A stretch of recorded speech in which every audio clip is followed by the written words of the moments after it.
So I'm sure you guys have been waiting on me to start these. The Resident Evil franchise is without a doubt the most popular, most important, and most beloved horror game IP in existence. There are many other good ones, but Resident Evil remains on the throne at the top of the list of what sells the best. And like just about any franchise that grows and expands in different eras, with that comes change and evolution over time. As that happens, you gain people and you lose people. Some will love what you've done in the present because now you've piqued their interest with changes. And others will hate change and long for what you've had before. I've been on both sides of this fence with various franchises, ranging from loving the new action-oriented Final Fantasy games and not really caring for the old ones, to loving the old Assassin's Creed games and hating the direction the newer RPG-focused ones take.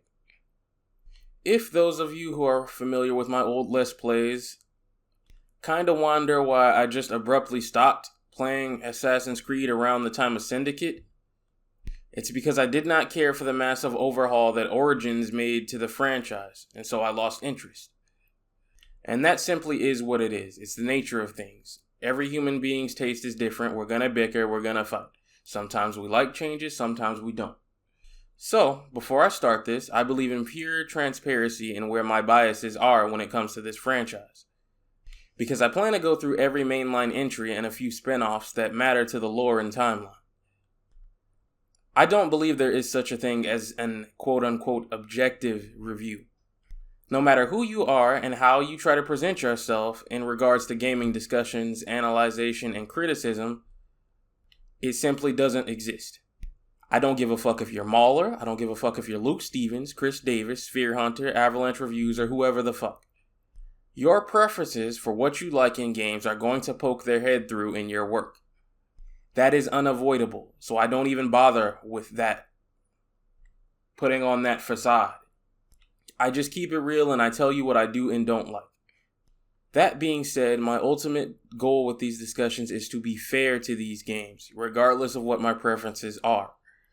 I don't want people clicking on my videos because they think I'm just another make-believe objective analysis channel, but just a real-ass dude that loves video games. I want people to click on my videos because they know what a game is like, know what my biases are, and what I do and don't like, and wonder what I think of something. Have it in their mind like, oh, I can't wait, he probably hated this, or loved that. So I'm going to tell you up front, I've never been the biggest fan of the original classic era in Resident Evil. I like it, it has its charms, but I don't have the nostalgia boner a lot of people that look at these games do because this isn't my childhood era. It's a complicated situation considering Resident Evil runs in the family. You see, my mother loved the classic era as a teenager. It was her favorite franchise.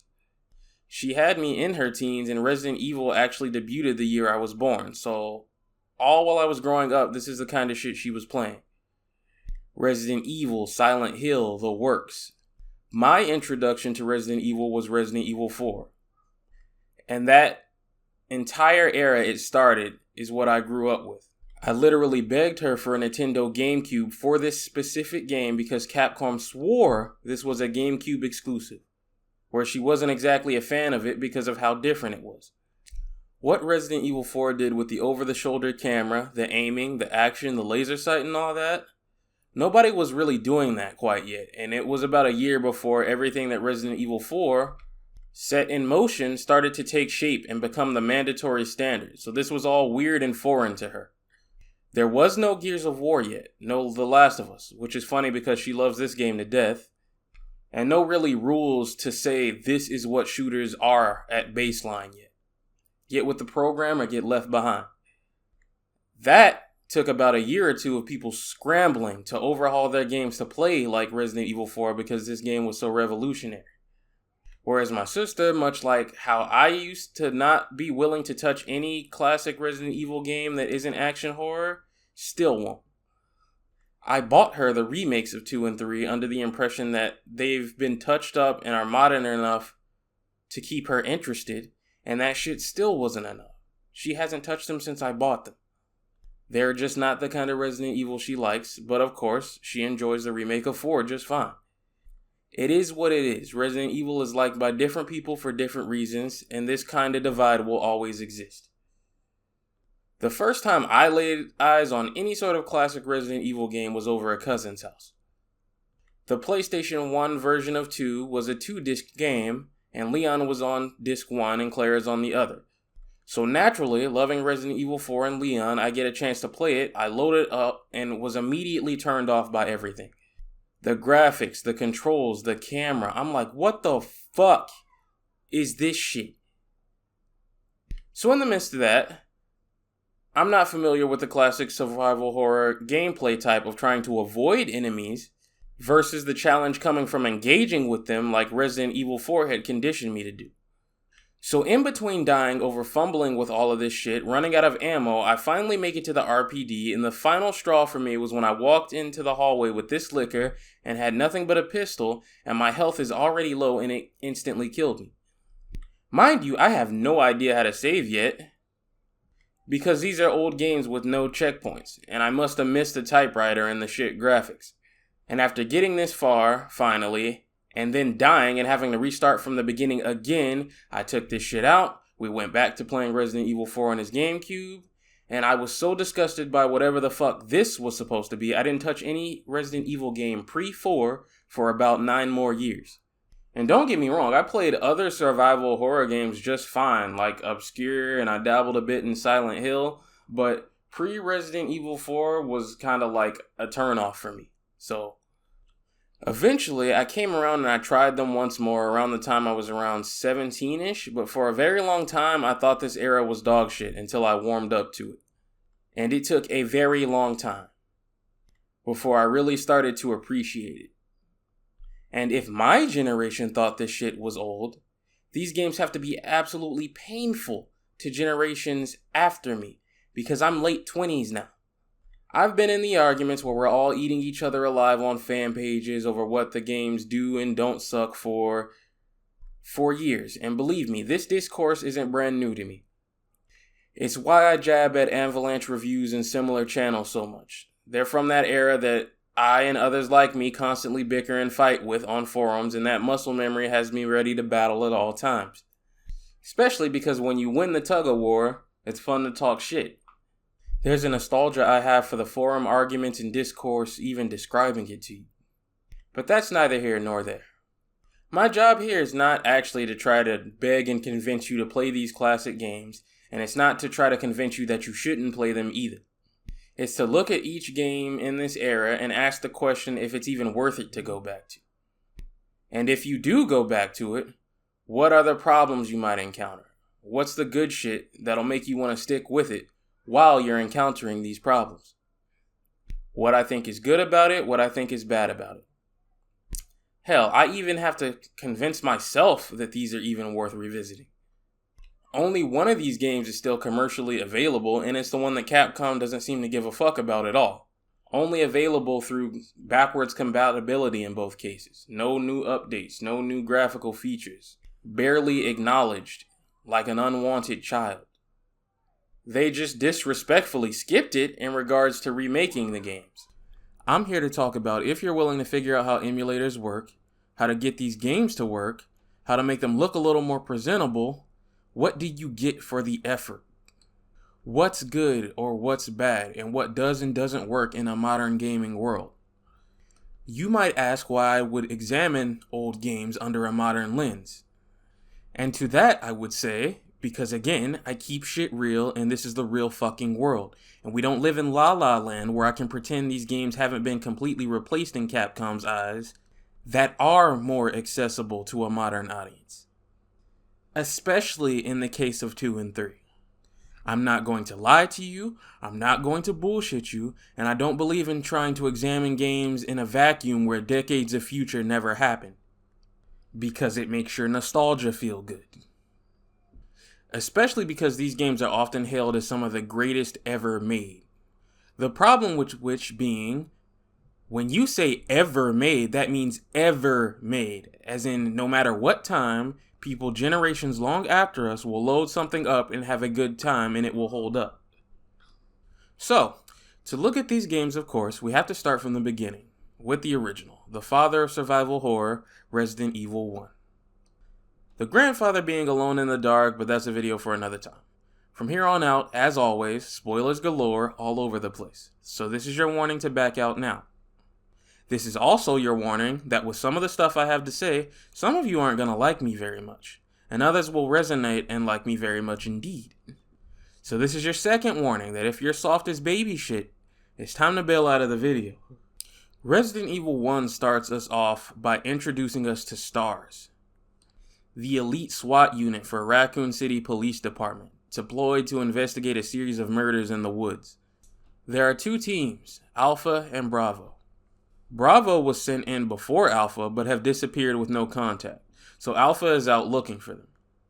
Alpha team is comprised of two of the playable characters, Chris Redfield and Jill Valentine respectively, as well as weapons expert Barry Burton, Albert Wesker, the team commander, and Joseph, who does whatever the fuck he does, because this motherfucker will be dead in about 3 seconds anyway. Being attacked by zombie dogs, everyone is forced into a nearby mansion. Two things you'll notice before you even have control of your character are, 1, the cheesy campy action hero vibe just off the dad rock intro with the goofy flames and shit. I mean, just look at Wesker. This motherfucker is posted up in the dead of night with his hair slicked to precise and shades in pitch black darkness. And we will later find out he even does all of his scientific research in them. Look at this shit. Prime action hero material, clearly inspired by things like Predator and Evil Dead. I'm bringing this to your attention now because as this series goes on, if you've ever fucking listened to an older Resident Evil friend bitch and moan about how action movie the newer games are, the seeds were already planted right around the beginning. They were always cool action hero types from the start. Don't let these motherfuckers lie to you. The second thing you'll notice is the fucking atrocious voice acting. It is rough, man. I'm not gonna pretend it's not. I can't take this shit seriously when this is the average performance we get from the biggest villain in this franchise day one. But here's the thing. A lot of people tend to write off this entire era as having shit voice acting, but I'd argue it's really only the first game here. There's a couple stinkers in Resident Evil 2 too, but they're minor briefcases with like 2 lines. By the time of Resident Evil 3, they've cleaned up a lot of the performances. I mean, I know I said 2 things you'll notice right off, but yeah, let's go ahead and rip this band-aid off now. The game also looks like shit. Now, like I said, I am fair, but the obvious is the obvious, and I'm not going to pretend my eyes don't work. This is a game from 1996. It's aged like milk left out in the sun. Again, what I find interesting here is that just like what you'd expect out of just about any console generation, as it ages, as more games are made, as developers understand the tech more, the games look better and better as well. You'd be surprised just how good Resident Evil 2 and especially Resident Evil 3 look if you can upscale them and clean up a lot of the weird shit that PlayStation 1 games had going on. Just trying to load these games up raw, they're going to look ugly. They're going to warp and contort anytime something moves, and it's going to take a little work in configuring on your part to research how to fix. And I think that is another thing that makes these games so hard to come back to or try out in the first place for people. Asking people who aren't already into it to fumble around emulators just to play these old games that they might not like, and then ask them to do a bunch of extra shit to make it look presentable is a tall order. But trust me, don't let these low resolution 2D backgrounds fool you. The stuff that's 3D models fool you. There's a lot of detail in these games art-wise that's actually very impressive for the time it came out. The problem is just that they hadn't quite figured out this 3D thing until this era's midpoint. So while you can save Resident Evil 2 and you can save Resident Evil 3 and make them look pretty good for their time, there is no saving Resident Evil 1. It in particular is always going to be chunky and blocky. You'll get used to it, of course, but I'd be lying to you if I told you that even after fixing these games up and making them look as good as it's probably going to get, after playing through them all, I didn't go back and look at my footage of Resident Evil 1 versus Resident Evil 3 in absolute disgust. You ever played Tekken 1 after playing Tekken 3? Same feeling. Going from what the fuck is that to, okay, it's starting to look human. In the case of Resident Evil 1, just about the only thing impressively modeled today are the item inspections in the status menu. And for some reason, Jill slobber knockers. Yeah, it's crazy to say. It feels like all the game's polygon budget went into these. Remember, Tomb Raider debuted on this same machine, and Laura's chest spent the entire life cycle of the PS1 looking like this in-game. And here Jill is with a banging chest on the same machine. Shinji Mikami made sure to get these right. This is all before you get control though. Once that happens, that's its own can of worms we'll open in a second, but I want to at least get to where the game opens up first. Initially, like I said, when you started, you picked either Jill or Chris. Each character has strengths and weaknesses that are supposed to balance out in that Chris has more health, but has less item slots, while Jill is the opposite. What this actually translates to is Chris just being twice as fucking annoying to play. I think this is another mistake that a lot of people make because they don't know any better, but Chris isn't exactly harder than Jill, he's just more tedious. And most people are going to want to play as Chris because that's Chris motherfucking Redfield. The fact is, which is unarguable, that Chris is only second to Leon in franchise popularity and recognition, but probably the most important in regards to what he accomplishes. Resident Evil 5 was Capcom's highest played, best-selling Resident Evil for almost a decade and a half after its release, and he and Leon are the stars of the CGI movies, and he plays important roles in games that he doesn't even star in. Games will be about completely different characters, and Capcom will put Chris over like Roman Reigns to come save the day. Jill has done some cool shit, sure, but she's not on that level, and I don't give a fuck if Twitter fan accounts get mad that I said it. Facts are facts. But playing as Chris as a new player is a recipe in punishment and a test in patience because he has to deal with some bullshit. In this game, he is absolutely fucking retarded. He can't read music, nor can he mix chemicals, so a lot of key moments, someone else, mostly Rebecca, the only surviving member of Bravo team, will have to come save his ass by doing something for him so that he doesn't die. On the flip side, Jill has a much smoother experience in this game. Barry babies her through basically everything. She can get the shotgun early without having to deal with the trap. If Chris gets poisoned while fighting the giant snake, Rebecca can cure it but doesn't really heal him. And to my knowledge, she can only briefly heal you while she's still in the save room you meet her in. But she changes locations pretty much as soon as you meet her if you're making progress. Barry, on the other hand, will heal her to full health. What kind of bullshit is that? Jill also gets an extra weapon in the form of the grenade launcher she can pick up off a dead Bravo team member. Chris technically gets his own weapon in the form of a flamethrower, but it is one specific area in the game, runs out of ammo extremely quickly, takes up 2 slots of his fucking 6 total, and don't you believe me, we're gonna talk about that shit. And you don't even get to fucking keep it. You have to put it back later. Jill has no such problem with the grenade launcher. It's simply an extra tool to help her in addition to the shotgun and the fucking magnum. Can you believe this shit? Male privilege my ass. So anyway, depending on who you start the game with, either Chris gets separated from the group and Jill goes to look for him, or Barry gets separated from the group and Chris goes to look for him.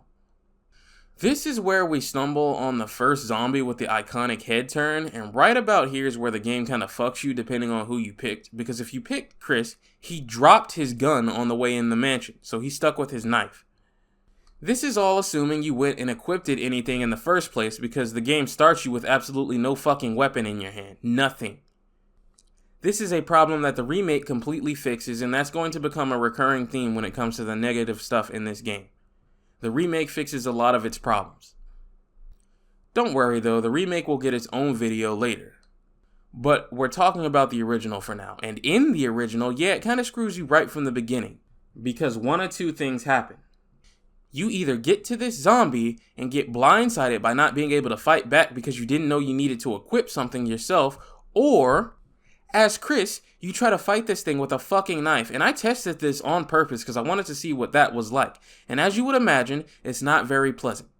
And I can feel it now. Some dickhead is cracking his fingers ready to type in my comments, well, actually, people complete this entire game with the knife. Shut the fuck up. So, right off the bat, the game has likely annoyed the fuck out of somebody and given them a bad impression because of reasons I'm going to get to in just a second. You're probably already missing a good chunk of health. What you should do optimally is trigger the cutscene and run away, because when you get out, either Barry will kill it for you, or you can come back as Chris and kill it in just a second. Chris or Jill walks back in the main hall and everyone is missing. The only thing left for Chris is Jill's gun, and for Jill, well, Barry's still here to babysit her through most of the game, but most of the time from here on out, he'll split up and search on his own. Rebecca will do the same once Chris finally meets her. But, mostly from here on out, the game opens up, and it's up to you to figure out what goes where and how to tackle things.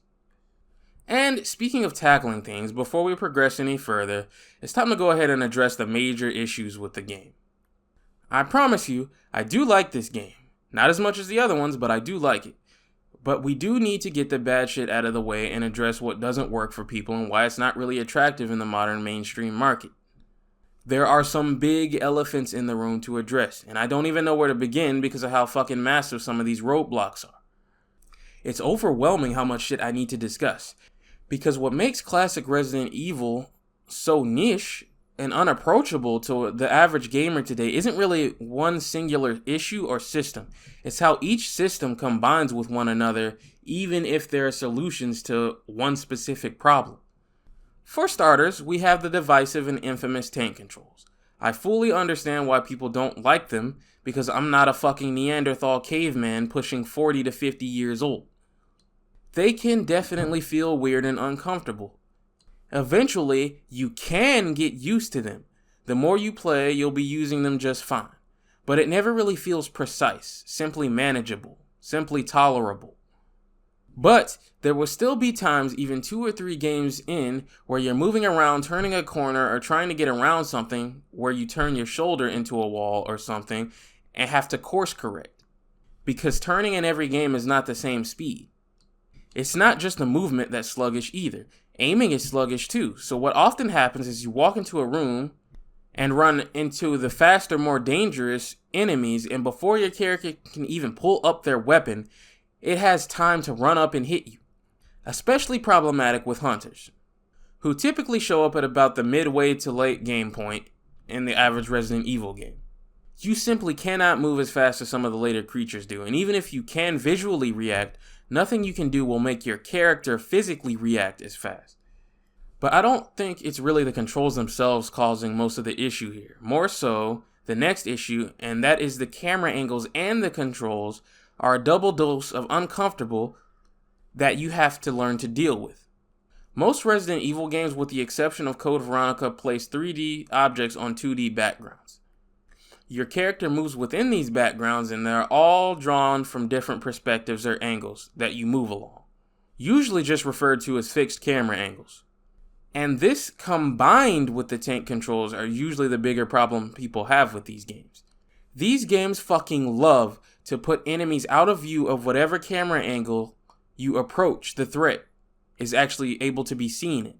This feels fucking horrible, and it will happen constantly.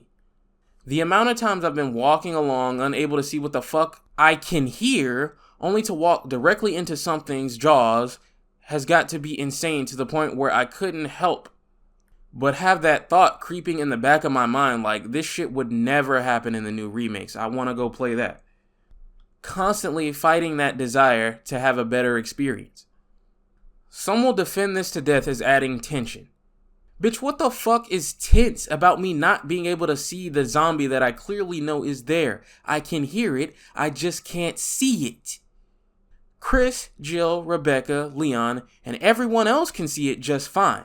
I can't because of where some dickhead placed the camera.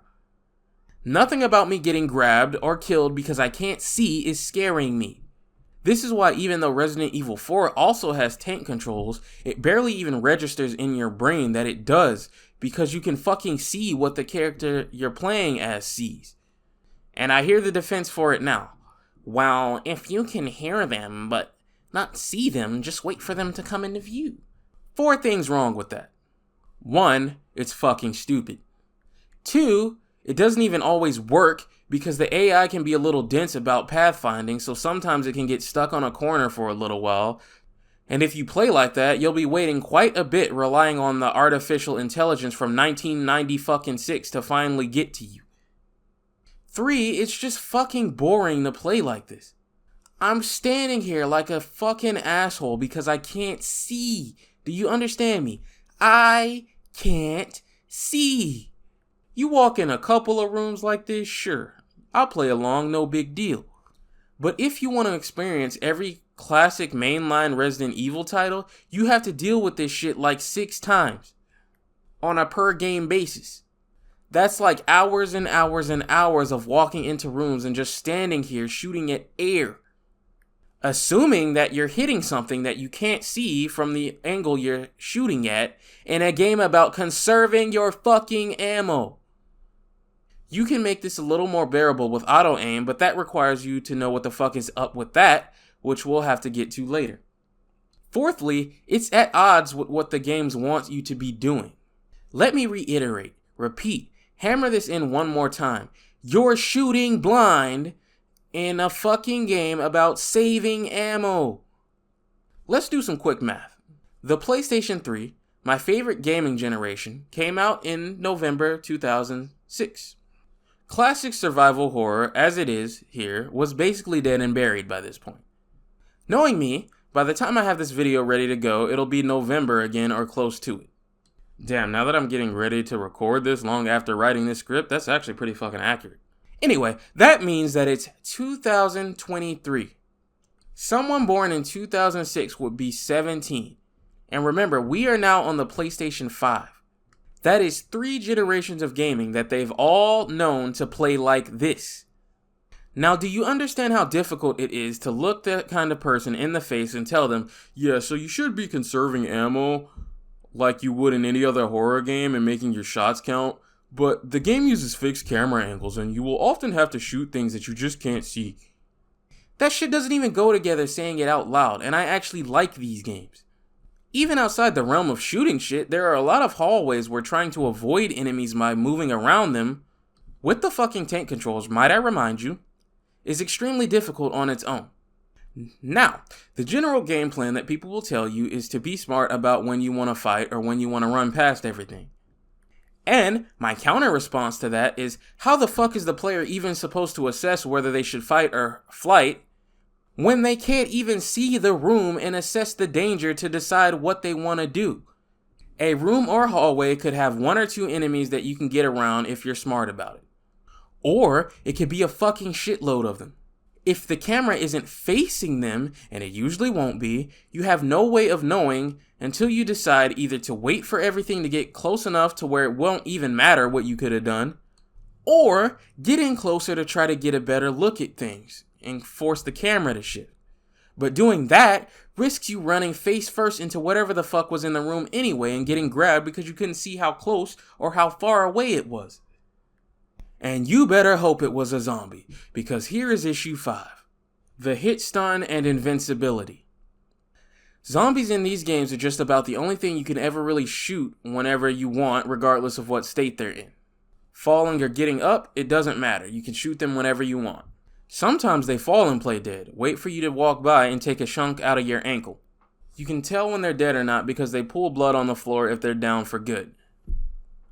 If they're still alive, a lot of times their head will move and track you from the ground to give you a hint. That's how it will work all the way through this era's life cycle. Pretty cool and manageable, right? Well, basically nothing else works like that. Dogs, hunters, basically everything else will fall to the ground and cannot be dealt any kind of damage until they get back up and recover. Now, dogs become tedious at best to deal with due to this.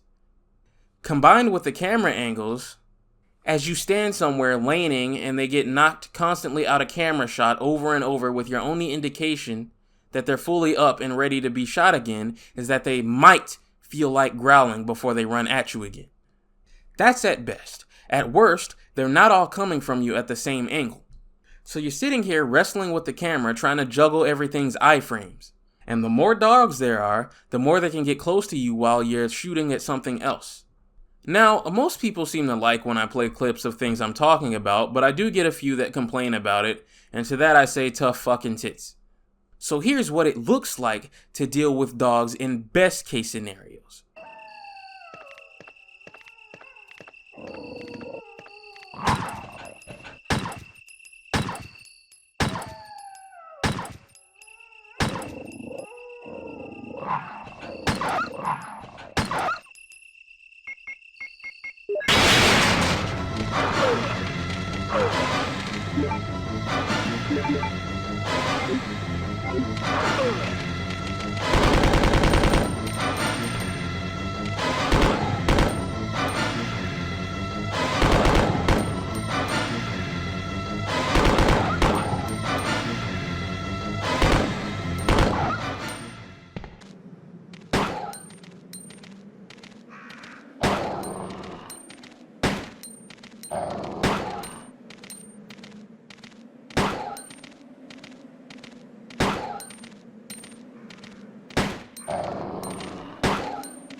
Looks tedious, like it's doable, but is dragging out way longer than it should constantly, right?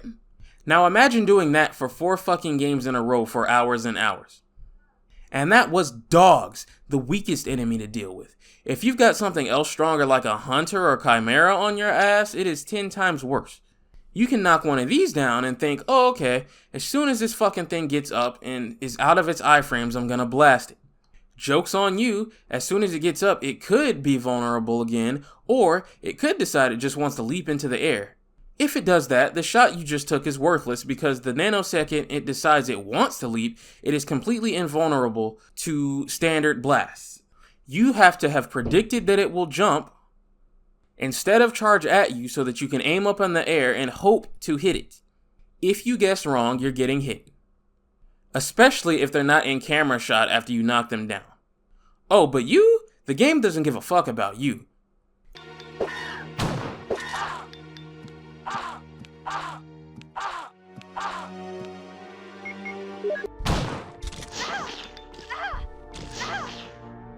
Enemies can gangbang you Sunday to Saturday, and all you can do is try to get out of a bad spot.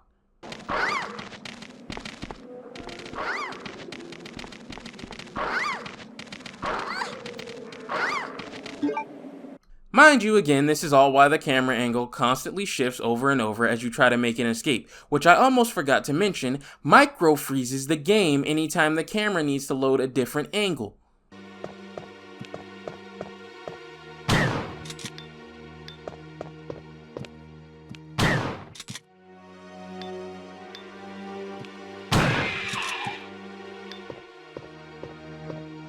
And that's the more merciful of the issues. The less merciful, again, revolves around faster dynamic enemies later in the game. Hunters, for example, can jump behind you if they miss. So what can happen is one jumping behind you while another is in your face before you even have time to run. Time to turn around perhaps, time to raise your gun or anything. You're getting fucked and you can do absolutely nothing about it besides pray that when you get out of stun lock, the game presents you with a small window long enough to get an opening to do something. It feels fucking awful when this happens. So we've bitched about a lot of shit here and for a good reason. You want to see what it looks like when almost everything I just mentioned is at its absolute worst. Having to shoot blind, sluggish controls, bullshit iframes. Here, I'll show you.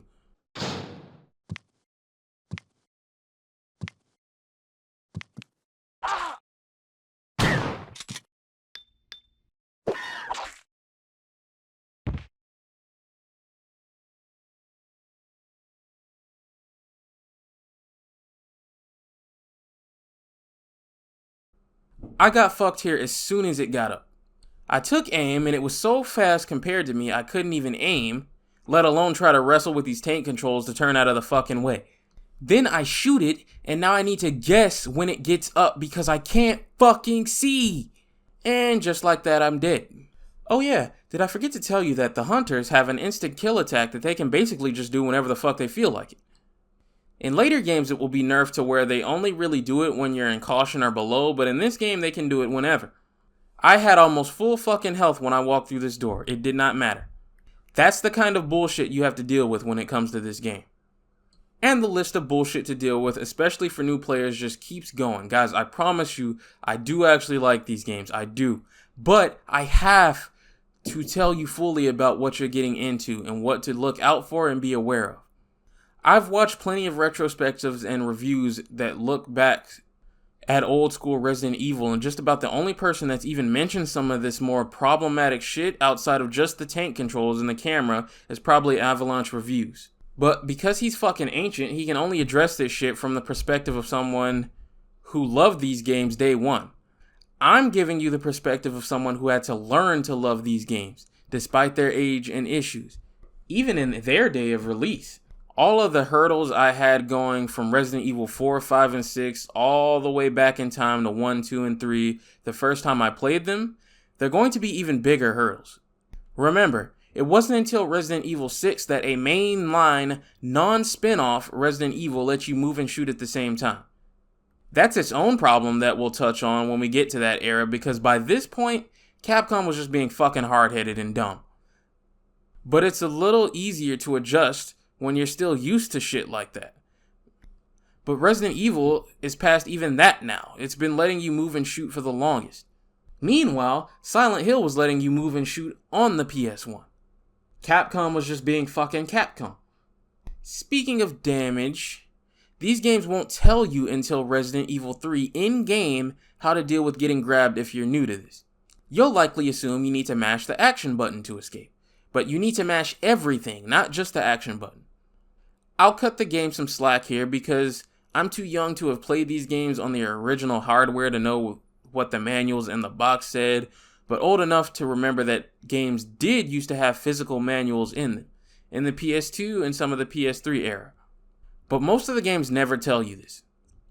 So what can happen is you taking significantly more damage than you need to take off of grabs.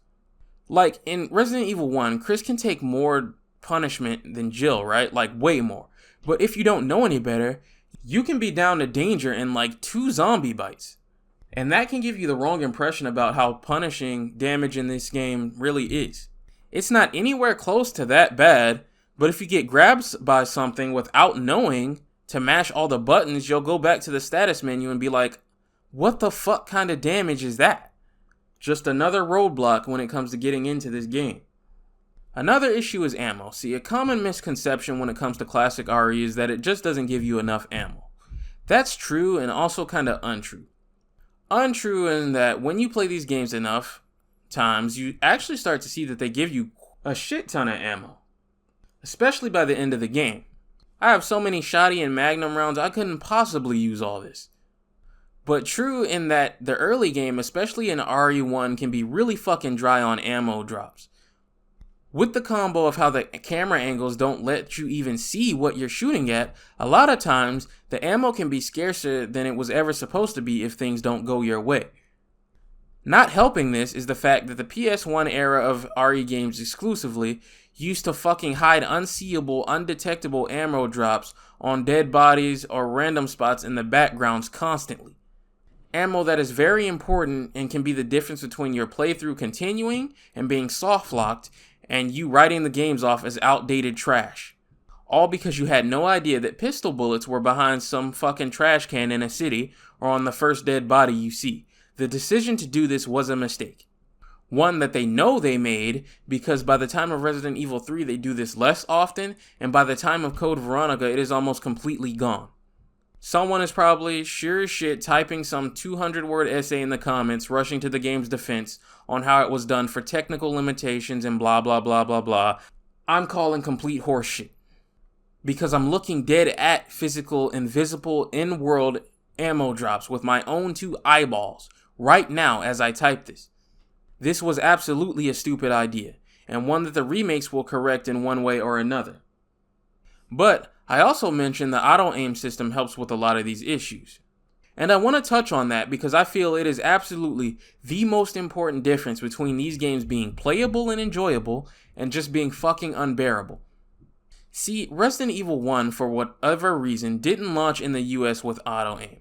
I think the Japanese original had it, but the westernized version had it removed. This is one of the weird mini Capcom decisions they make when they used to release or re-release things to different platforms or regions, but yeah, it didn't have it, and it is a dreadful experience. In a game short on ammo and stopping power in its first few hours, imagine trying to shoot at shit you can't see from a lot of angles and just hoping you're hitting your target. Imagine trying to pivot your character around dogs and hunters moving twice as fast as you and still moving while you're trying to turn and aim. Yeah, fucking terrible. And what often happens because nobody tells them otherwise is when somebody decides to emulate these games and try them out to play RE from the beginning, they grab the shittiest version of RE1 by mistake, which is the original US release without the auto-aim, and they have such a bad time they either swear off this franchise entirely or skip right up to Resident Evil 4 to keep going from there. What you want to do is grab either the director's cut or the DualShock version with the auto-aim intact. It is a game changer. It can be the difference between these games feeling so uncomfortable you just can't put up with them and being just comfortable and manageable enough to know that you can power through and get to the fun stuff.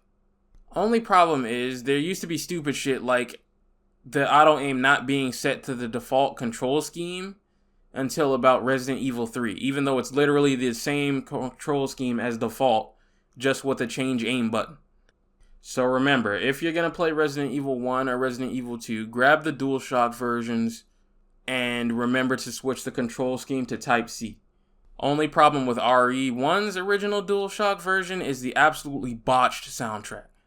I'm not going to open that whole can of worms, but yeah, this version had its soundtrack molested. But this is the future, baby. We have technology. You can find the ultimate Resident Evil 1 version, which is an edited ISO hack that not only fixes the soundtrack, but uncensors the intro movie the way most versions are. And it's pretty easy to find online. Enjoy Resident Evil at its best, with all of the strengths and none of the weaknesses that the other versions have.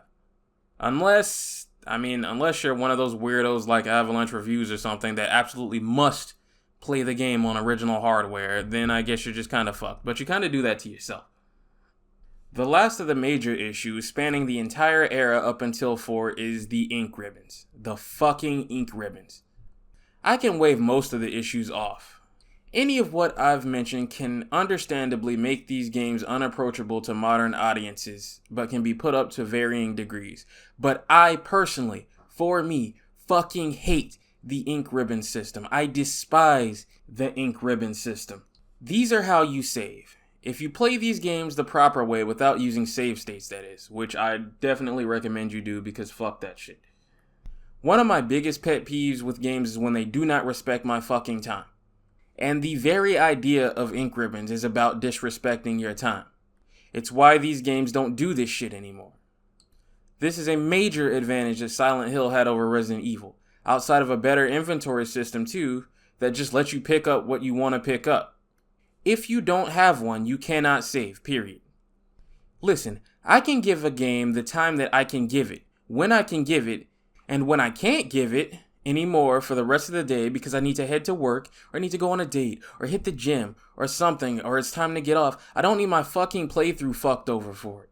I'll say that, and then some dickhead will get to typing in the comments about how it's to penalize you for blah blah blah bitty fucking blah. Penalize this dick. Penalize me for what? Not always being able to play for hours and hours?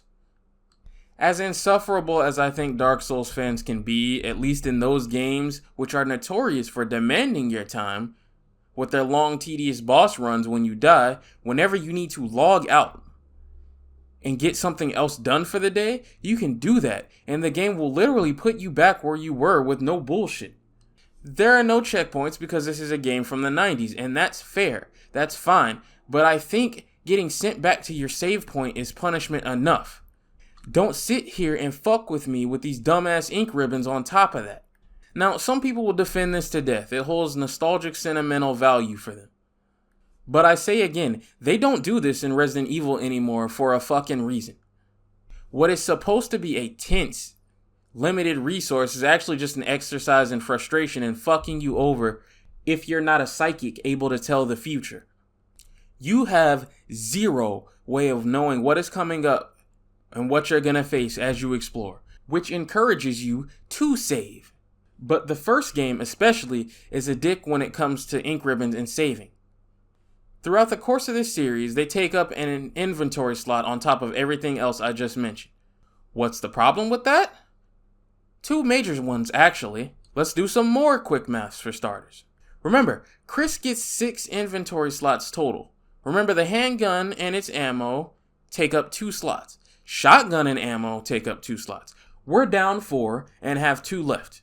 One healing item, which you should really be carrying around, is another slot. We have 1 left. One key item is another slot, which makes 6.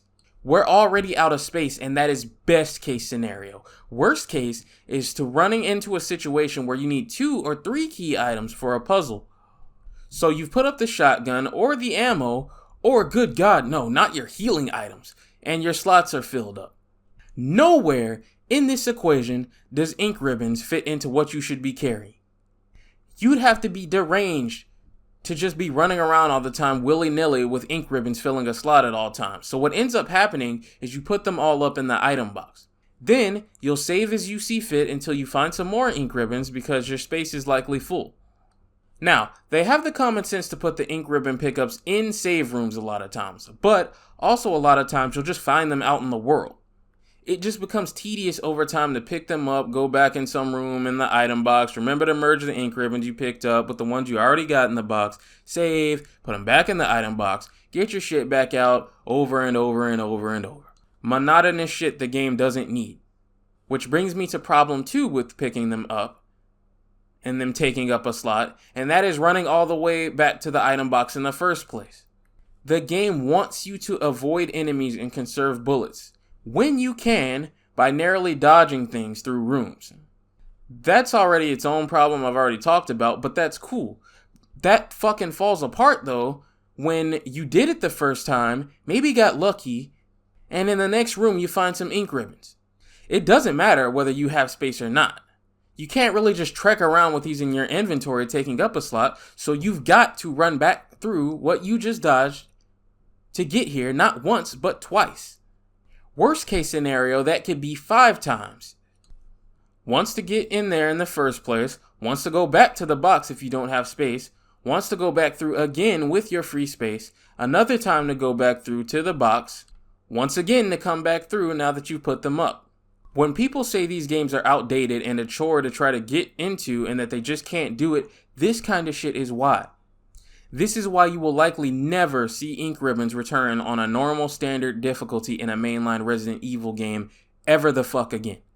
It will always be some sort of special uber hard throwaway unlockable difficulty the game wasn't primarily balanced around, so it doesn't fucking matter. The game's inventory system itself is designed like you already know what's coming up before it comes up.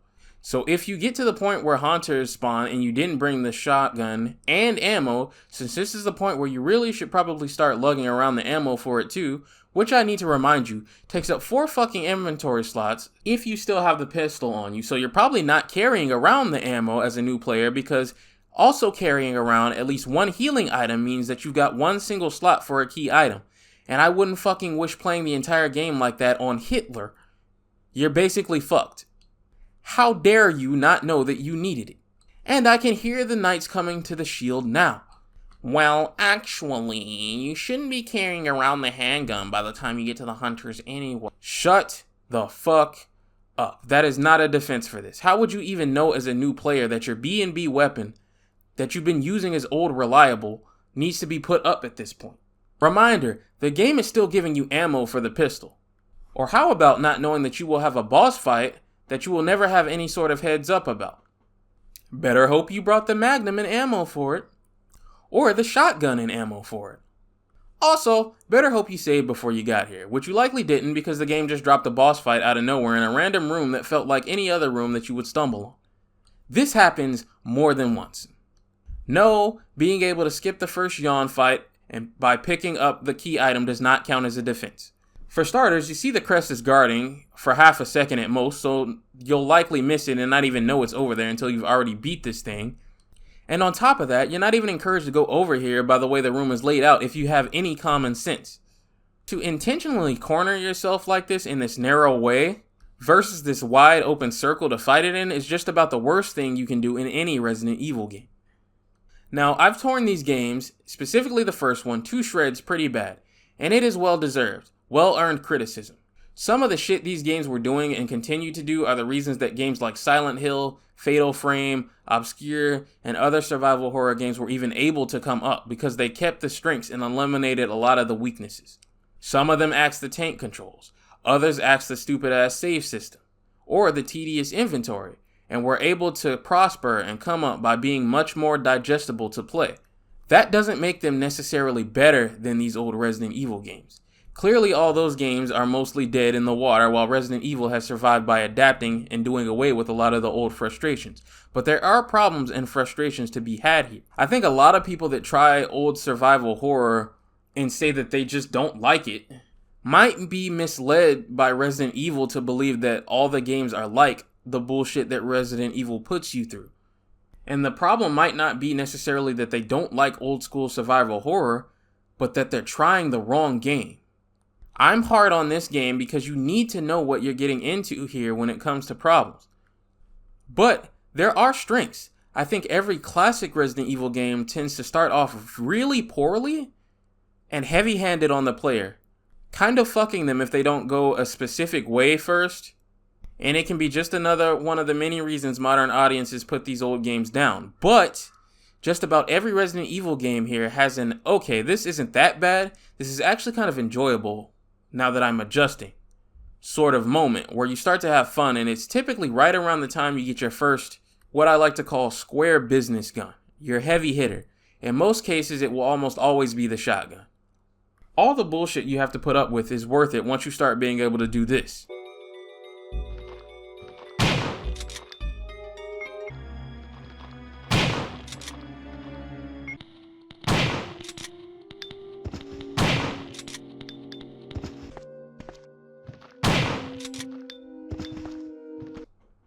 Then it becomes less of the frustrations of dealing with the old school outdated issues and more of the thinking, decision making, and exploration that made these games such hits in the first place. So, if you're playing these games and you're like, this feels like dog shit, at least get to a shotgun or a grenade launcher. See if you feel a little better with one of these in your inventory. You'll probably find that you're way more comfortable now. And it helps that the feedback for these bigger guns is very good.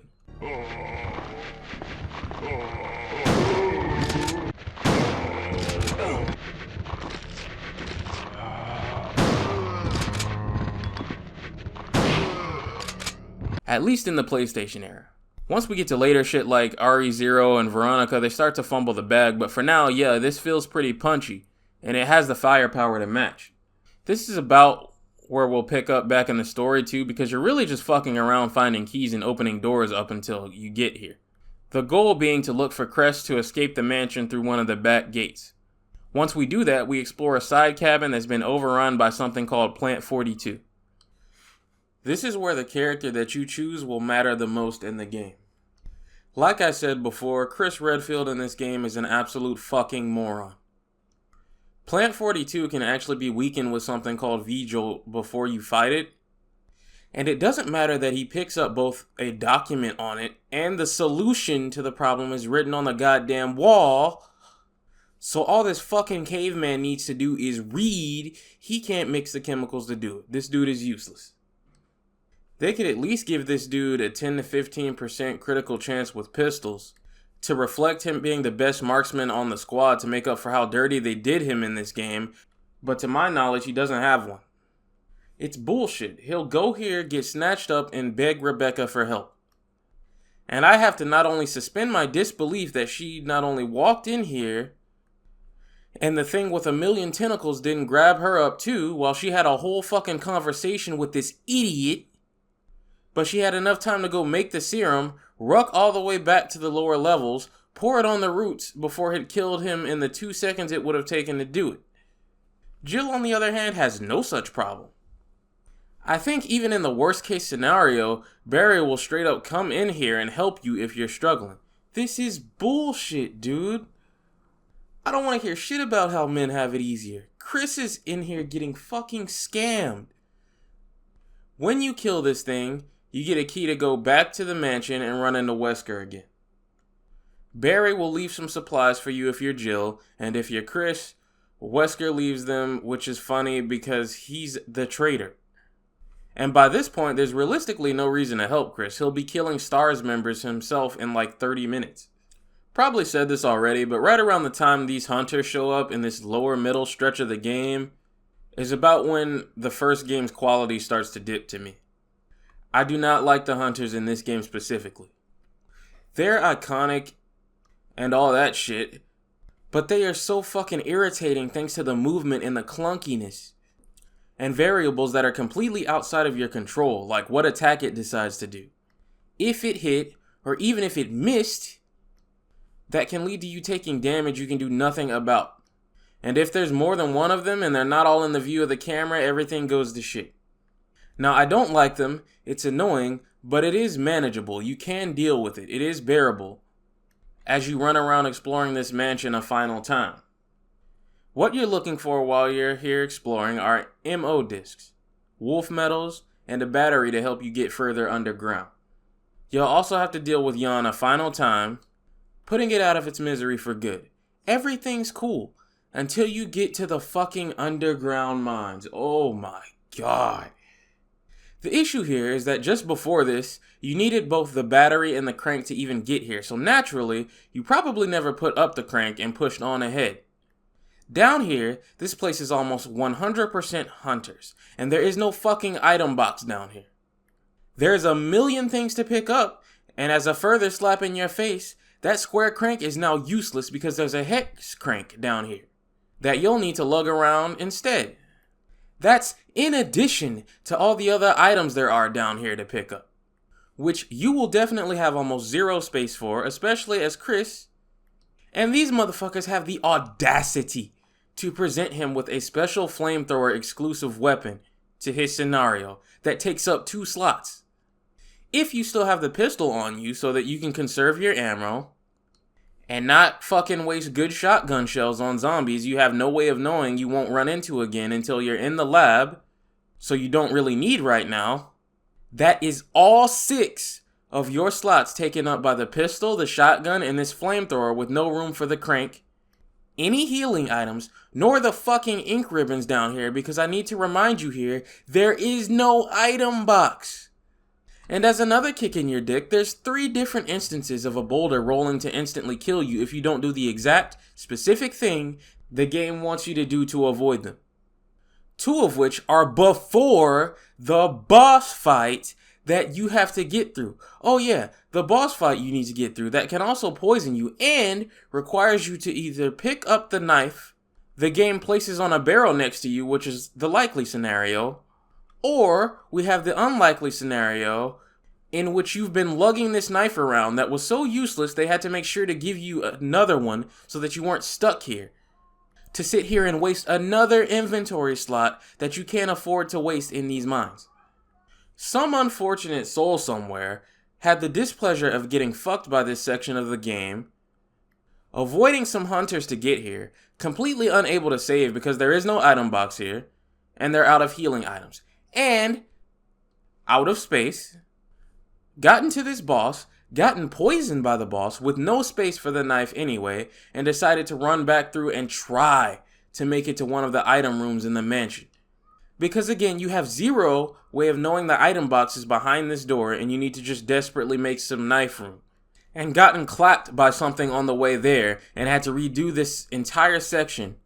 And likely walked outside, found the nearest pedestrian that had nothing to do with what just happened to them, and likely strangled them to death.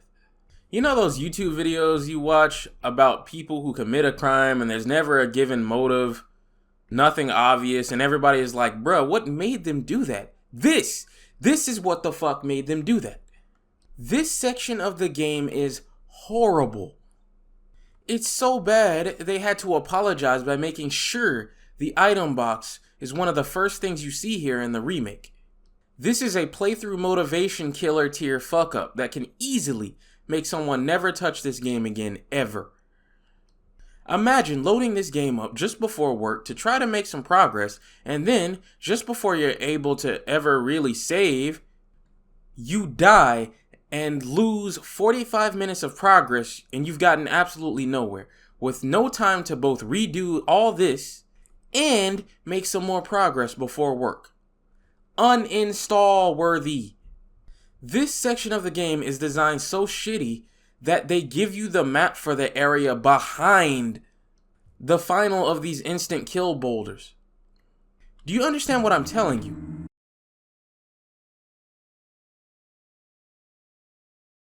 You beat the fucking area and then it hands you a map that is now useless to you. Shinji, what the fuck? Moving on, we're in the home stretch. We reach the labs, the game's quality shoots back up to about where it was at the mansion. No more instant kill bullshit, no more huntums, an item box as soon as you walk in here, we're good. This act's only real issue is the respawning zombies around some of the rooms that don't do shit but waste your ammo. Like you have no real heads up that you should probably just avoid them because they respawn. And the awful fucking boiler room with the chimeras. These things are arguably worse than the hunters in every way because they do everything they can do, but also crawl on the ceiling. But they're mostly in one area directly before a save room, so you can't be blindsided by running into them. Here, you learn through slides that Wesker is of course the traitor. He's one of Umbrella's head scientists, and through collecting all the MO discs, you can save whoever you didn't play as, be it Chris or Jill, who will also confirm that Wesker has sold them out. This and making sure Rebecca and Barry make it out alive are the only way to get the best endings, which are the canon ones. We run into Wesker here, and depending on who you pick, things go better for him or much, much worse.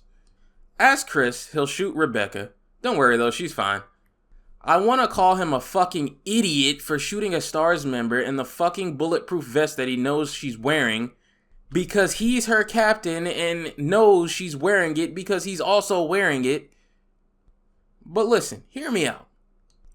The man keeps a photo of her in his desk. He's clearly got a crush. He knew what he was doing. This is the same Wesker that was fighting a tyrant himself like 20 minutes before this. He let her live on purpose. Couldn't bring himself to kill her. I will not debate this. It's canon, and if you disagree, you're fucking wrong. He'll then show Chris the game's final boss, the tyrant. He'll release it to kill Chris, but of course it's a fucking killing machine, so it kills the closest thing to it first, which is him. Chris battles it. Hope you were a fortune teller and knew to bring the Magnum to this fight because you have no way of knowing. And after putting it down, Rebecca, as I mentioned, turned out to be alive and sets off the self-destruct sequence. As Jill, Barry actually turns out to be a traitor working for Wesker as well, on the condition that Umbrella has Barry's family and will kill them if he doesn't cooperate. Turns out Wesker is lying though, he's the one that has his family.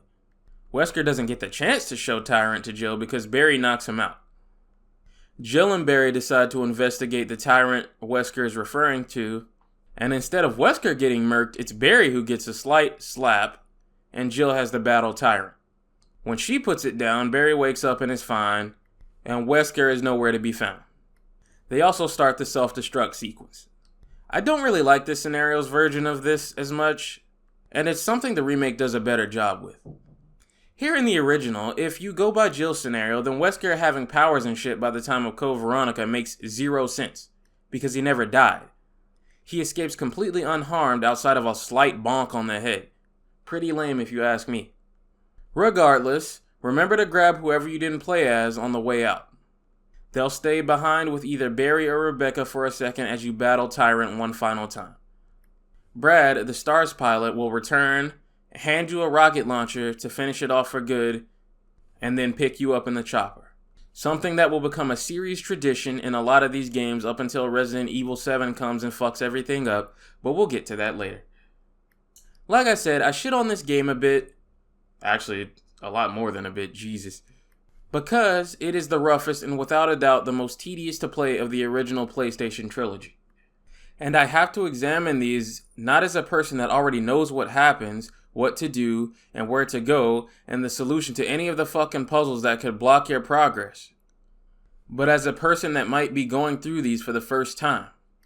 There's a lot here that has aged horribly, and a lot here that was just poorly designed even for a game from the 90s on a first playthrough. That's alright considering this is their first attempt. They're not going to get everything right on the first go. But flaws are flaws. It's really only on about your second run and up when you kind of know what to expect that you can really have some fun with this game. That's where all these old games really shine. Optimizing your playthroughs, planning which route to take to conserve ammo, or conserve a healing item, seeing if you can go one route or the other to avoid dealing with a specific enemy entirely. On a first playthrough, you can't really do any of that. I don't think it's the worst of the classic games as a whole, but it is the worst of the original PlayStation trilogy without a doubt, because mistakes were made here, like being super stingy with ink ribbons, placing too much ammo in hidden backgrounds instead of in the real world, and the fucking awful middle act of the game, specifically the mines, that won't really be adjusted in design philosophy until Resident Evil 2. Which we will talk about in a second, but there's one more issue I want to talk about real quick, and it's something Resident Evil struggled with through the entirety of the PlayStation 1 era, and that's canon. There's two different scenarios here, obviously, and they don't match up. So which happened? Well, the answer is, it all happened, and you have to just take bits and pieces whenever they want to reference something in a later game. It's a hot fucking mess. 1, 2, and 3 all have different endings depending on either who you choose or what you do in the case of 3.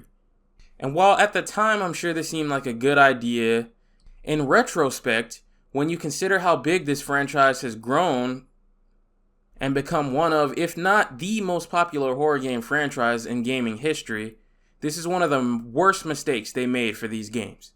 Asking someone to replay something anywhere from twice to 4 separate times to understand any random reference you might make in the lore is a tall order. The Steam achievements alone will tell you that most people complete these games with either one character or one scenario and they're done. If you've ever wondered why all the differences depending on the scenario were mostly cut in the remakes of 2 and 3, this would be why. To give mostly definitive answers to what each character goes through and unfuck the pre-Resident Evil 4 lore. Now, I'm not going to give you a history lesson on Resident Evil 2's cancelled version because it doesn't really matter and I'm sure you've heard it all before.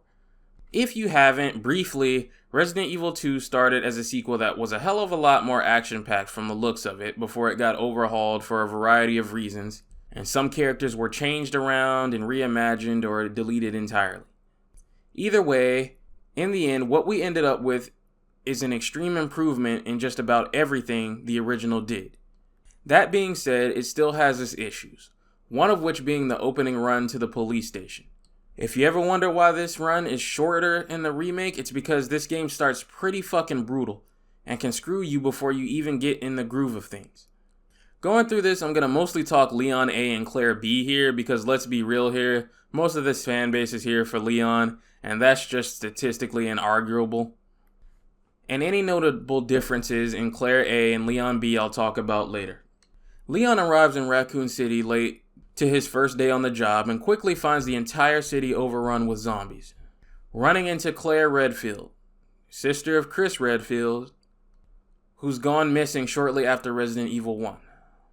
They head for the police station but get separated by a zombified truck driver and split up. Leon along the way runs into one of the Kendo brothers at the Kendo gun shop. I can't remember which one this is, but it doesn't matter because he gets murked. I think this one's Robert, but at this point, who cares? Let's be honest, the only reason there's another Kendo brother is because they realized killing this one was a mistake. You can pick up the shotgun early here, but there are far too many zombies for my liking, so fuck that. When he arrives at the RCPD, he runs into Marvin, who was supposed to be his boss. Marvin tells him to get the hell out of here and this city, and Leon needs to find a way to escape. He can't just prance back outside the way he came since the front is swarming with zombies. Now, when I say the game kind of fucks you, this is what I mean. 2 different ways open up after this, and realistically, what you should do is go the way that takes you to the STAR's office, to go ahead and grab the shotgun if you don't have it already. What the game will let you do is go the second way and burn through all your ammo versus an all-you-can-fucking-eat buffet of zombies to completely screw you once you even try to go the other way. If you haven't been killed trying to clear out this sea of zombies with a pistol and no crowd control, then they put a couple of ammo drops this way and a few herbs. Yes, I said herbs instead of herbs, fight me. But there's also a lot of ammo to spend going this way, and keep in mind you still have to kill these zombies to get to the herbs on the other side. There's a fair bit from coming this way, I know that, but my point still stands that, especially factoring in ammo, which you can kind of conserve but will be difficult, and will hinge on you already knowing the layout of the zombies in this room and the trick on how to reset rooms by going in and out. So if you were already in caution to danger before you got here, you could very well eat shit by coming this way. That's not to mention the liquor they throw at you when you decide to head for the STAR's office that can kill you pretty much for the same reason. The health again is placed behind the major encounter with the liquor, so you could very well get hit trying to pick it up if you even see it's here while fighting it, because again, fixed fucking camera angles. Now, technically you don't have to fight this liquor right now. You can speed right past it, but new players are not in this train of thought, especially because the game introduces the thing to you already jumping in your face trying to kill you. A first aid spray or something to work with when you first get here to kind of reset you back to neutral when you reach the RCPD would have definitely helped this opening be less unforgiving and a deal breaker for new players. Remember, this opening alone put me off of classic Resident Evil games altogether when I was a kid, after playing Resident Evil 4, so I'm not just talking out of my ass. And even if purists are fuming in the comments because I said make the game easier, it doesn't fucking matter because I know I'm right and so does Capcom. Let me explain. See, I have to say again, because it's relevant, I cannot talk about this game in a vacuum and pretend its remake doesn't exist that is far more accessible not only to modern audiences, but just by being easy to buy and play in a couple of clicks. But the remake fixes just about everything wrong here. I already mentioned the run to the station being shorter, but the zombie army hallway in the remake is changed to be the first place you go to. And just before that, you were given first aid, and a pretty fair amount of bullets to work with to get you into the feel of the game here. Even going the direction of the STAR's office, you are not introduced to a liquor face-to-face until after you can pick up the key card to get your shotgun, and the valve to turn to solve the puzzle to even go where it is. Even then, the game goes through careful consideration to tell you it's blind, so that if you haven't picked the shotgun up yet, you can still get through this. To my knowledge, and I sure was looking, I can't find a single note telling you that the liquors are blind in the original anyway, but they are. Now I'm sure somebody is like, well, you should be able to tell because they have no eyes. Motherfucker, this is a game from the 90s on a PlayStation. Everything had no eyes. Have you seen Solid Snake? Not like that matters in this example, because unlike the remake, this game does you dirty by starting the liquor having already spotted you. These changes in the remake are not a coincidence. They are a direct attempt to fix what I'm talking about, and it absolutely was an improvement for that very reason. Regardless, we head to the Star's office and talk to Claire. Chris is long gone, and just about everyone in this police station is dead. Right around here is where you'll likely pick up either the shotgun or the grenade launcher, and here, like I said in Resident Evil 1, is where the game gets good. This is what about these games absolutely still holds up today. That gameplay loop of deciding your fight or flight, handgun for basic zombies, shotgun for bigger threats and crowd control. Hell, sometimes shotgun because wasting one shell on a up-close headshot is more ammo efficient than blowing through most of a handgun clip might be. It's your choice, it's your strategy.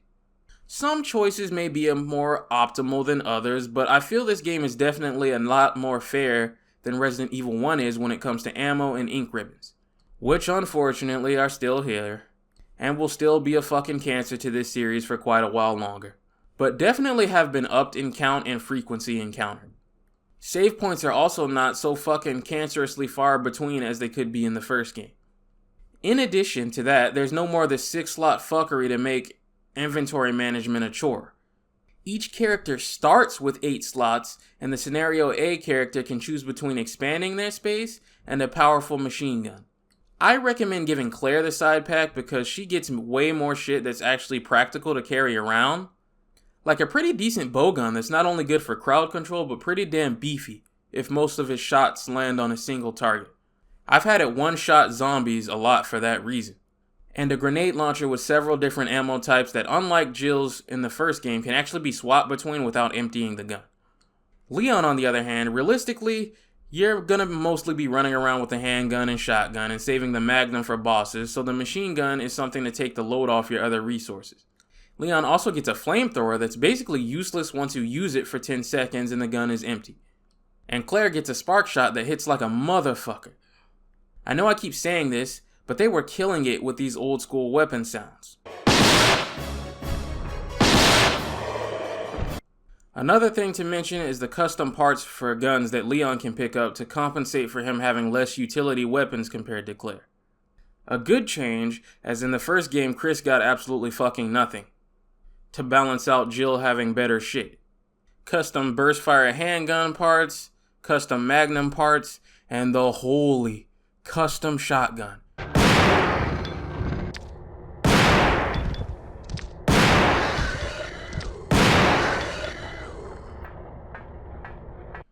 That can give some of the best shotguns in gaming history a run for their money.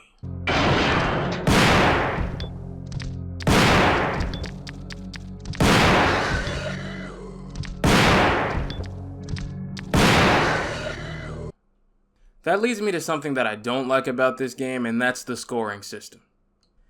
I didn't bring this up in the first game because I gave less of a shit there, but here it's necessary to unlock some of the bonus modes. But I fucking despise the old school scoring system.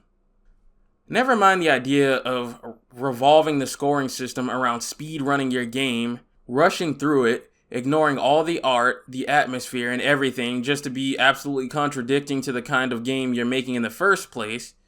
But the fact that you straight up can't use any of these 2 power slot weapons at all, or your score immediately goes down a whole letter is fucking stupid. You made people come into this development studio, spend late nights modeling, designing, and implementing these cool guns, only to then shit on players for using them. Again, it contradicts the whole point of the A and B scenarios that are supposed to link through choices that you make.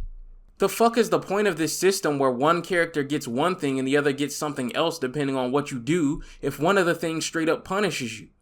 Remember, if you're paying attention near the end of the game, your B scenario character can get either a machine gun of their own or more ammo if you play your cards right as a reward for scanning both of the characters in the lab. Which becomes redundant since you get put on the naughty list for committing the crime of using the reward. Fuck you, this scoring system is stupid and it can fucking blow me. So I played these games my way, To experience what it has to offer and all the little bonus modes that are locked behind this goofy ass system, I just downloaded a save off the web with everything already unlocked. I don't agree with this decision, and I think it was stupid on their part. Once again, I have to reiterate, they know this, which is why they don't do this in modern Resident Evil games. But moving on, eventually Leon makes it out of the police station and into the basement where the Morgan shit is at. Here he runs into the woman he will forever be connected with through the rest of this franchise, Ada Wong. Ada was mentioned in the first game as well, as her and her boyfriend were the passwords to solve a puzzle. But here she is in the flesh. Her voice acting in this game is surprisingly consistent with other actresses in later games. Most of these characters get different actors and entire voice changes, but Ada has been pretty consistent despite a slew of voice actor changes, given a pretty similar sounding voice outside of She Who Shall Not Be Named. Actually, a lot of the voice acting has been improved for the main characters. Like I said, it's really only the first game that has so bad it's like comical voice acting. That is until Code Veronica happens, but we'll get to that. Ada is here looking for a reporter named Ben that's locked up in jail for trying to expose the corruption going on in the RCPD. Something that will be more relevant in Claire's chapters. She's looking for her boyfriend John, one of the researchers from the lab in the first game. Ben refuses to cooperate but tells the two to get out, they'll need to use the sewers. The next course of action, since this is a Resident Evil game after all, is to collect all the goofy shit like chess pieces, to unlock doors to let us through, a key here, some gears there, the usual. We also get a section where we play as Ada while she looks around before she runs off. Sherry will also have her own playable sections in Claire's scenario. Once we have what we need, Ben gets killed and we fight some weird creature. I forget what the thing is called, I think it's G Adult. The bottom line is, a boss fight with this thing is up next. After we put this thing down, we meet up with Ada again, and Leon goes off on her for running off. So they decide to stick together. Which lasts for all of about 5 minutes before they run into Annette Birkin, who almost kills Ada before Leon takes a whole bullet to save her. Leon's out cold, so we play as Ada again while she chases Annette, who spills the beans on the whole setup. Her husband, William, like Wesker, was one of Umbrella's most valued researchers, who was going under their nose to build a better virus than the T-virus from the first game, the G-virus. Umbrella found out, and he was peppered almost to death when they sent a squad in to steal it.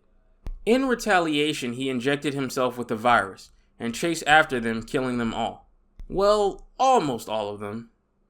And released the virus into the city accidentally through rats in the sewer, and he's been on a rampage ever since.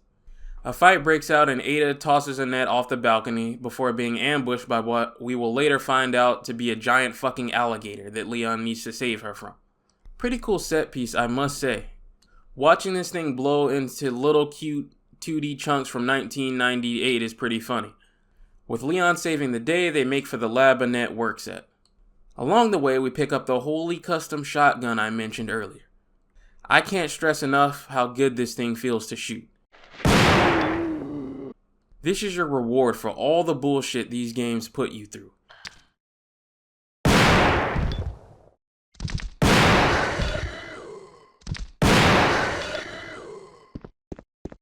I would marry this thing if I could.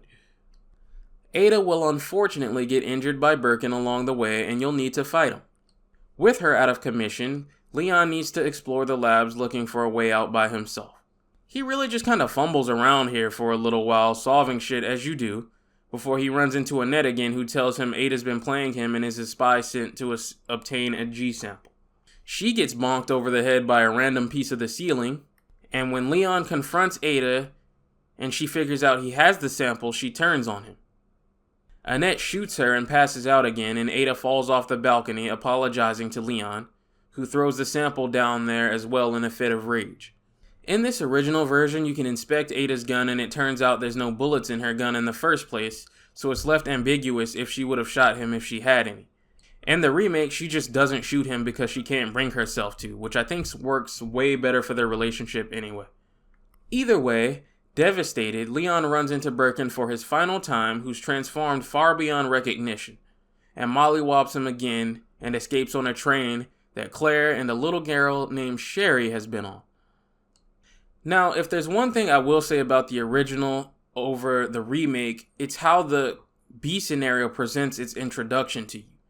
In the remake, it just fast forwards through the second character's entire fucking introductory cutscene for no reason, and skips straight to the part where Leon and Claire separate. Here in the original, you get the full intros regardless. This version also gives you a short little run to the police station in the B scenario. The remake just kind of starts with the second character arriving there. Another advantage of this is actually fucking explaining the helicopter crash. In the remake, it just randomly crashes into the police station and that's that. Now these are fair benefits, but if you think these are justification enough for a gamer used to today's world to attempt to force themselves to play these, just fucking smoking dicks. Now, most of the B scenario is really just running around doing the same shit you already did in A scenario, just slightly different. I like these games, but I call it for what it is. I'll never understand people who act like this is the best thing ever thought up when it's really just a remix of the A scenario. So in that way, this original and the remake are the same. What actually matters here is meeting the person's companion character and your interactions with them. That's what's mostly different. In Claire's case, that pertains to Sherry. She'll run into Sherry partway through the game and befriend her. Sherry is Annette and William's daughter. The other big change here is the introduction of Mr. X in the B scenario. He's an improved tyrant model over whatever the fuck Wesker was so in love with that Umbrella uses to blend in as a civilian until it sees its target.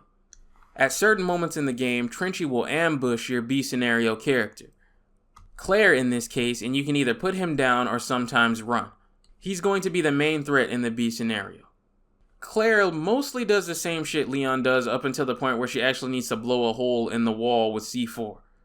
This puzzle I have a problem with because where you can use the C4 is so finicky that I actually had the spot right and the game told me I couldn't use it. So I was going crazy trying to figure out what I was doing wrong, trying to use the C4 all over the wall only to find out I was right the first time. This is a problem you'll deal with in just about every one of these fixed camera angle games. It wouldn't surprise me if a lot of people get stuck on these because they figured out what to put where, only for the game to not register they're in the spot to use it right. Anyway, she runs into Chief Irons, the head of RCPD, who is clearly a serial killer, having freshly killed the mayor's daughter. And Sherry again. Irons reveals himself to be in Umbrella's pocket, and before he can kill Claire, Birkin offs him. After that, it's a boss fight with Birkin. Claire and Sherry then make their way to the sewers where they get separated, and Claire runs into Annette, who's useless and no help in finding Sherry, which Claire does by herself. They make their own way to the labs where they get separated yet again, and Claire fumbles around doing Resident Evil shit until she runs into Annette again. They see Sherry being chased by Trenchy, and as it turns out, he's chasing Sherry because the pendant she's wearing contains the G sample that Umbrella wants. Claire races to Sherry and throws the pendant in the lava, and like a dumbass dog, Trenchy goes in after it and gets melted. Sherry gets to Annette just after she seemingly killed Ada, and Annette dies from her wounds. With nothing left, they head for a train they found and can use to escape, but before they can get going, Trenchy shows up one last time mutated into a super mutant. Or a super tyrant, so to speak. To give probably one of the worst boss fights in this entire franchise. I said it and I fucking meant it. Horror game boss fights are notoriously terrible. A lot of them don't have dodge mechanics, at least in the olden days. So what a lot of these boss fights amount to is running back and forth, peppering the boss from one corner of the room to the other, trying to run around it before it can swipe at you and tank any damage you take by just hoping you have enough healing items. All the problems I mentioned with the first game about not even knowing a boss fight is coming remain here in just about every instance. But this case is especially stupid because everything is going fine until Ada throws the rocket launcher on the floor here. After that, it is pure luck whether you can even pick this thing up. He is super fucking fast. He has fucking ridiculous reach. And even if you try to lure him away from it so you can pick it up, the character picks it up so fucking painfully slow that if it feels like it, it can just throw out an attack even from across the screen and hit you out of grabbing it. Because your character has no fucking iframes while they pick something up. Picking up the rocket launcher in the first game was nowhere close to this difficult. This fight is fucking awful. Sometimes you can do this and through RNG be completely fine, 0 issues. Other times this thing will burn through every single healing item you have, preventing you from ever picking this up, and there is absolutely nothing you can do. He can be on the other side of the arena and his swipe will track you, even if you try to dodge with this game's shitty tank controls. Need I remind you that you are also on a timer, so even if you beat this thing after he swiped you a million times before you can pick up the goddamn rocket launcher, you need to go start the train with whatever time you have left. After this fucking waste of coding is over, Claire gets back to the train and Leon hops on like in A scenario. Only this time there's one final fight. Birkin is back and basically eating the train at this point, so you need to unload all your strongest shit you have left before a cutscene plays where they kill it and things are finally over. As far as A and B differences for each character, the most notable things are what state Birkin is in whenever he's supposed to do something. Birkin might infect the reporter, or he could just bludgeon him to death. He can do the same to Irons.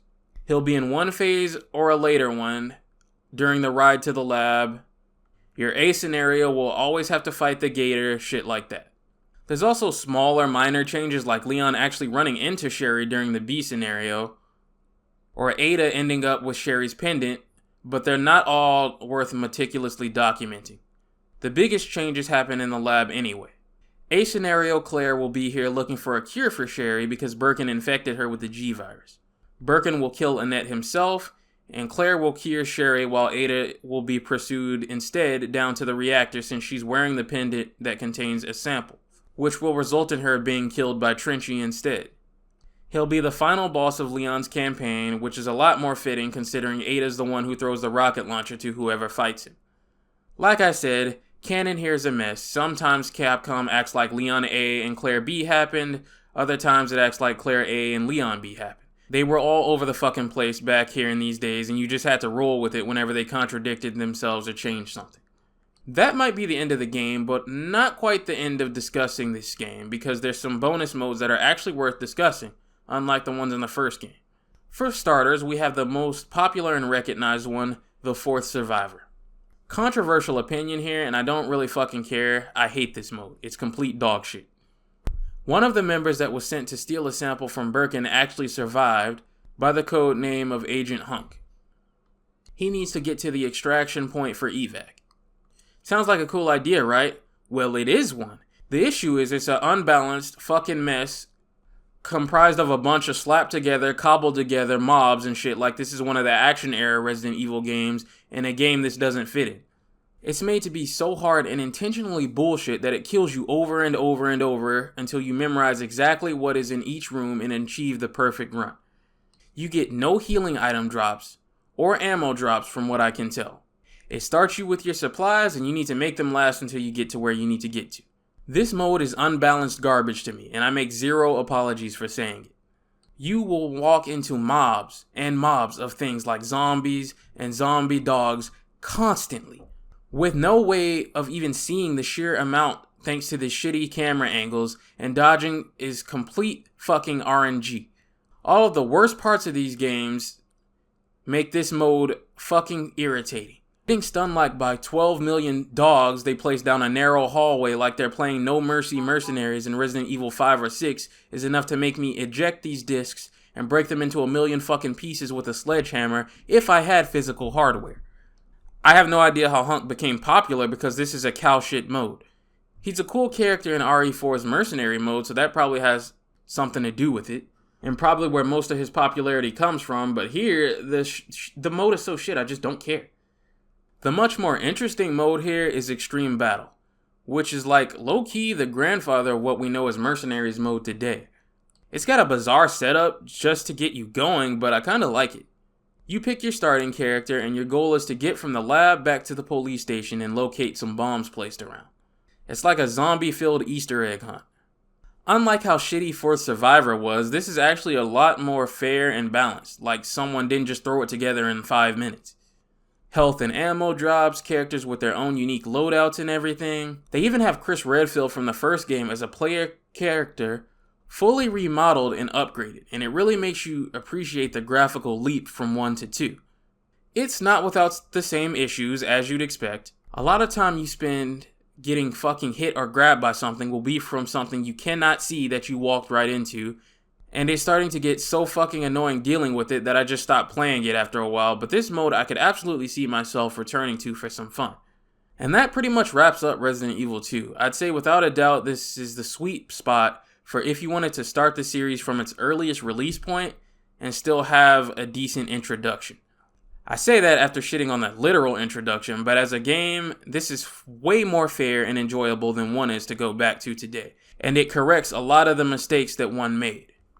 By the end of the game, I usually had way more ammo than I could ever need in some of the strongest base firepower guns this era will ever have. The problem is, again, I really can't think of a reason to go out of your way for the setup necessary to play this. And the setup necessary to make it look decent when you could easily just save yourself the trouble and play the remake, which is better in just about every way. That's the dilemma I'm facing here, is that I like this game. It's just that I almost never find a reason to return to it when I could just play the remake. I guess that's the nature of remakes, that's what they're designed to do. And Capcom clearly doesn't give a shit about these original games anymore, and I'm a realist, so I can't blame them. I wouldn't either in their position. But if you're thinking of trying it because you're curious, maybe you skipped Resident Evil 1 remake specifically because of the camera angles and controls, and you went straight to the remake of Resident Evil 2 as your first Resident Evil game, give this a try. Since you're already familiar with the flow of Resident Evil 2, stick with it at least until you get your shotgun or grenade launcher or something, and you might find that it hits different. This game is a hell of a lot of fun if you're already broken in by Resident Evil 1 especially. If you can get through that shit, you can get through anything. Or at least that's what I would say if Code Veronica and Resident Evil 0 didn't exist. But as far as just playing the PlayStation trilogy, I think if you can complete Resident Evil 1, you'll be fine. And I think this game, while I'm not going to bullshit you and say it still holds up today to modern games because I don't live in fairy tale land, is actually pretty enjoyable. It's just a lot of fun, and you're free to shoot things way more than you were in the first game because it wants you to play with the weapons and upgrades. A Resident Evil game to me is defined not by some stupid shit like how scary it is, but how replayable and fun it is, and the original Resident Evil 2 absolutely has that, even if its remake is better. And if you can get through Resident Evil 2, I've got some good news. Resident Evil 3 is just as good, if not better, and is actually a little underrated. I think people forget this, but the original Resident Evil 3 used to get pretty shit on in discussions as not being as good as 2. It's actually the same shit the remake of 3 has to deal with. Oh, it's too short, it's an asset flip, blah blah blah blah blah. And I used to think the same way, kinda. I didn't think any of that shit, I just kinda liked Resident Evil 2 more. But that opinion has actually changed. I kinda like the original Resident Evil 3 more than the original Resident Evil 2. Even if a lot of this game is basically just pointless when you think about it. We'll talk about it though. For right now, this game starts us in the thick of the Raccoon City outbreak.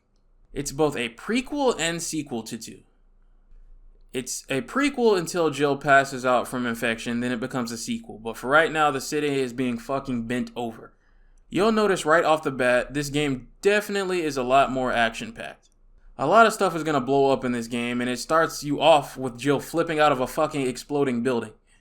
You know those channels that pretend that Resident Evil just abruptly started packing in more action? They're full of shit. It started right about here.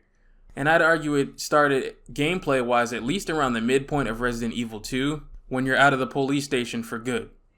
Then it became less about avoiding enemies and more about engaging with them with your arsenal down narrow corridors. You'll notice a lot of improvements in this game that Code Veronica will fuck up. This game has a lot going for it. You can walk up and down stairs freely for starters, and so can your enemies. A much needed change. You can have the shotgun the earliest in this game as well, damn near 3 minutes after you get control of Jill, leading to the RE gameplay loop kicking in way earlier than normal. The game starts you with 2 manuals to teach you some of the basics, which both of the previous games never did, and this is the first real introduction to ammo crafting, something that's become a serious staple today. See, even with Resident Evil 2's improvements and toning down of the difficulty of the first game, it was still too hard for a lot of people to get into. I blame that again on the opening of both of those games having so many ways to fuck you over right out of the start. when it came to your resources. So Resident Evil 3 solves this problem with the introduction of the crafting mechanic. With the reloading tool, you can mix and match different types of ammo to craft what you need, when you need it, if you start to run low on something. This is a game changer. It hasn't replaced dedicated drops in the world, it's simply there in addition. It makes one mistake though, and that is how unlocking enhanced ammo works. Enhanced ammo takes Jill's regular guns and makes them way stronger than normal. The issue here is that there are specific amounts of times you need to craft handgun bullets or shotgun shells to unlock it, which makes getting there a chore. It's also at odds with nemesis drops because we'll get to him, but he'll drop parts for weapons that you can build that are stronger and faster firing than the base guns, but cannot take the enhanced ammo.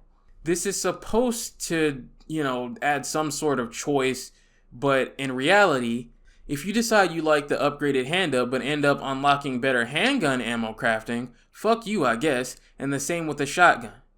It was really just a bad idea to design it this way. You should simply unlock the ability to craft enhanced ammo period and be allowed to choose what you want to use it for. But I'll be damned if that enhanced shotgun ammo isn't extremely sexy. Can you tell I love shotguns? I love shotguns. There's also a quick turn now. Oh my fucking lord, there's a quick turn now. Now, I never use it because I'm so used to regular turning, but it's there if you prefer. There's also shit in the environments that you can shoot now to blow up swarms of zombies to save ammo. A good idea, but again, thanks to the fucking camera angles, what can and will oftentimes happen is that if you do what the last few games trained you to do and wait for stuff you hear to come to you in view of the camera, you might often find yourself killing everything only to walk forward and find that there was one of these to help you out the whole time. And it feels shitty. Most importantly, there is a dodge function now, and it's the best thing this game adds. What this does for boss fights especially is a complete transformation. You are no longer just standing somewhere like a fucking dickhead while something swipes at you. And you no longer have to just get mauled to death by things 3 times as fast as you constantly. You can survive off of some skill now, and not just being a psychic and magically knowing to prepare for a specific fight. This will be a thing in most mainline Resident Evil games until 7 comes out and again fucks everything up, but once again, we'll get to that. For right now, know that it is much needed and a good mechanic, but it doesn't always work properly. The amount of times I've dodged something from Nemesis only to get hit any fucking way is too high to mention. And again, I think the problem is a lack of iframes. Why the fuck does it take until Resident Evil 4 to get anything nice around here? A big strength that this game has over Resident Evil 1 and 2 is the weapons. No more of this goofy shit where all your gear is divided between 2 characters. This is a single character's game, and that means a single character gets everything. No bullshit. And I much prefer it this way. Jill has a lot, and I mean a lot of stuff to play with. You can do more shooting and fighting in this game than ever before, and it's the most fun out of these games because of it. I'll quickly mention how Capcom fumbled the difficulty here. Like I said, through Capcom's shitty opening problems, they turned so many people off of this game that they kind of over course correct in terms of the easy mode here. You know me, I don't fucking like it when people tell others they can't play easy mode or try to gatekeep.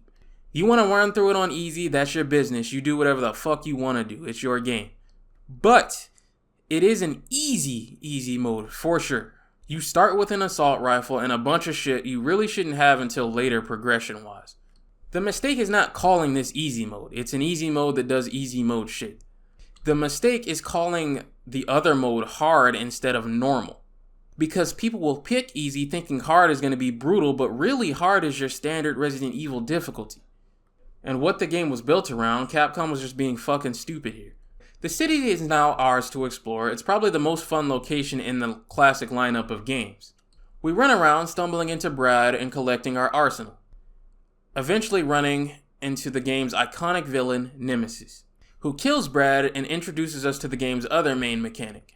I forget what they call it in this game, but it's kind of like a weird QTE RPG system. Think of it as prototype QTEs, in the way that Extreme Battle was a prototype to Mercenaries.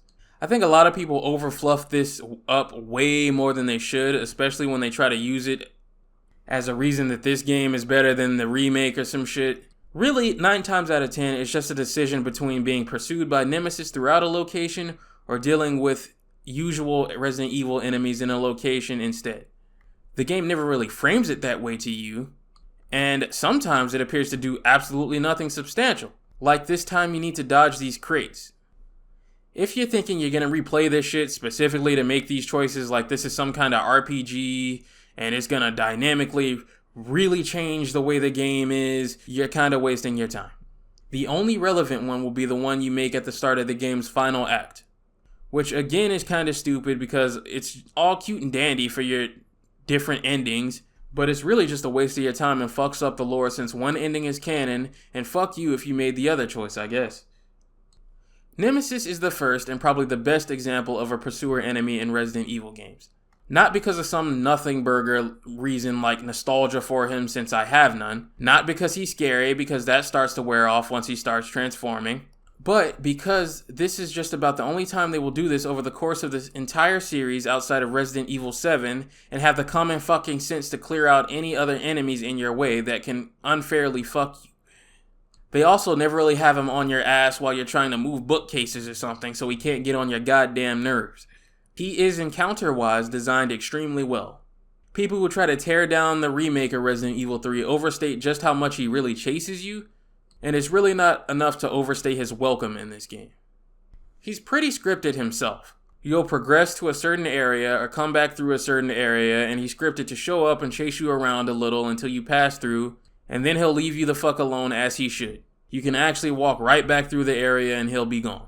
Like I said, people look back on him like he chased them from start to finish through the entire game's sandbox, as if that would even be a good thing, when really that sounds like a shitty, unbalanced game to even try to play. But he's actually more laid back than that. You have a choice to fight or run usually, and when you beat him, like I said, he'll often drop custom weapon parts or first aid spray cases. That kind of thing. But the fights are extremely difficult to do, because no matter how good you are, the lack of invincible dodges like Resident Evil 4 has can kinda screw you even if you had the skill needed to read the attack and dodge on time. With that, since I'm gunning for his custom handgun, after about 1,000,000 tries of getting killed, I put him down, and we head into the police station to get a look at it before Leon and Claire arrive. Everything is boarded and quiet, but it's a nice treat. We run around collecting some items and gear before Nemesis chases us out of here and back into the city, and it's around here I start to notice Resident Evil 3's biggest flaw. And that's about the fact that this game's plot is about Jill doing absolutely fucking nothing while trying to escape this city before she meets Carlos in-game. There's no real story or objectives outside of the blanket escape the city before then. And what she needs to get around as far as key items is so silly and ridiculous as to how they're scattered about, it's almost impossible for a game set up like this to ever work again today. If you've ever wondered why Resident Evil 3 has never been done the same anytime it's been readapted, it's because a lot of Resident Evil 3 gives them nothing to really work with. Let me give you an example. Coming to the police station again was cool, but why is she here in terms of story? Well, she needs her lockpick because a random door out of the 6 million doors on this street is locked. So rather than loop around some other building or street in the city, climb past a car, jump a fence or something, she comes here to get it out of her office. Also, she at one point needs gems that go into some carving to open up another passage later. And one of the gems is here in the police station while the other is in a random burning building. Like, why in the world would you not just find a way around this? Why does this even open like this? In Resident Evil 1, you were in a mansion that was a research facility. It makes sense for it to be a little ridiculous. In Resident Evil 2, it's the same situation. Everything you're dealing with is in Umbrella's pocket. The station is a repurposed museum, and a lot of what else you explore belongs to Umbrella. Here, the shit is just obtuse to be obtuse. It's no wonder in the remake, meeting Carlos and getting the game plan for the train is one of the first things she does. Because otherwise they'd be pulling their fucking hair out trying to figure out how to frame this shit, while they try to figure out how to block off all these streets so that this doesn't turn into zombie GTA. Because all this has to be reimagined in a whole new perspective for a modern audience, while keeping its focus on moving forward towards a goal. Once she meets Carlos and crew here, part of Umbrella's sort of personal mercenary task force or some shit, she has a goal to work towards, and a reason to be fucking around like this because she's looking for supplies to fix the train. The most important members of the crew are Carlos, Nikolai, and Mikhail, who's wounded pretty bad. So even though they don't all trust each other, they'll have to get over it for now. The plan is to get the cable car they're in fixed and moving out to get to the clock tower. They'll use it to signal for help, and a chopper will come pick them up. So Jill fumbles around looking for things to fix it, along with the other members who kind of do their own thing for a while. Her and Carlos form a bond. Her and Nikolai, not so much, who's doing shit like killing any other stranded members of his team he thinks may be infected and is clearly hiding something, but Jill's on to him. They get the car up and running, and Nemesis spoils the fun. Mikhail sacrifices himself to slow down Nemesis.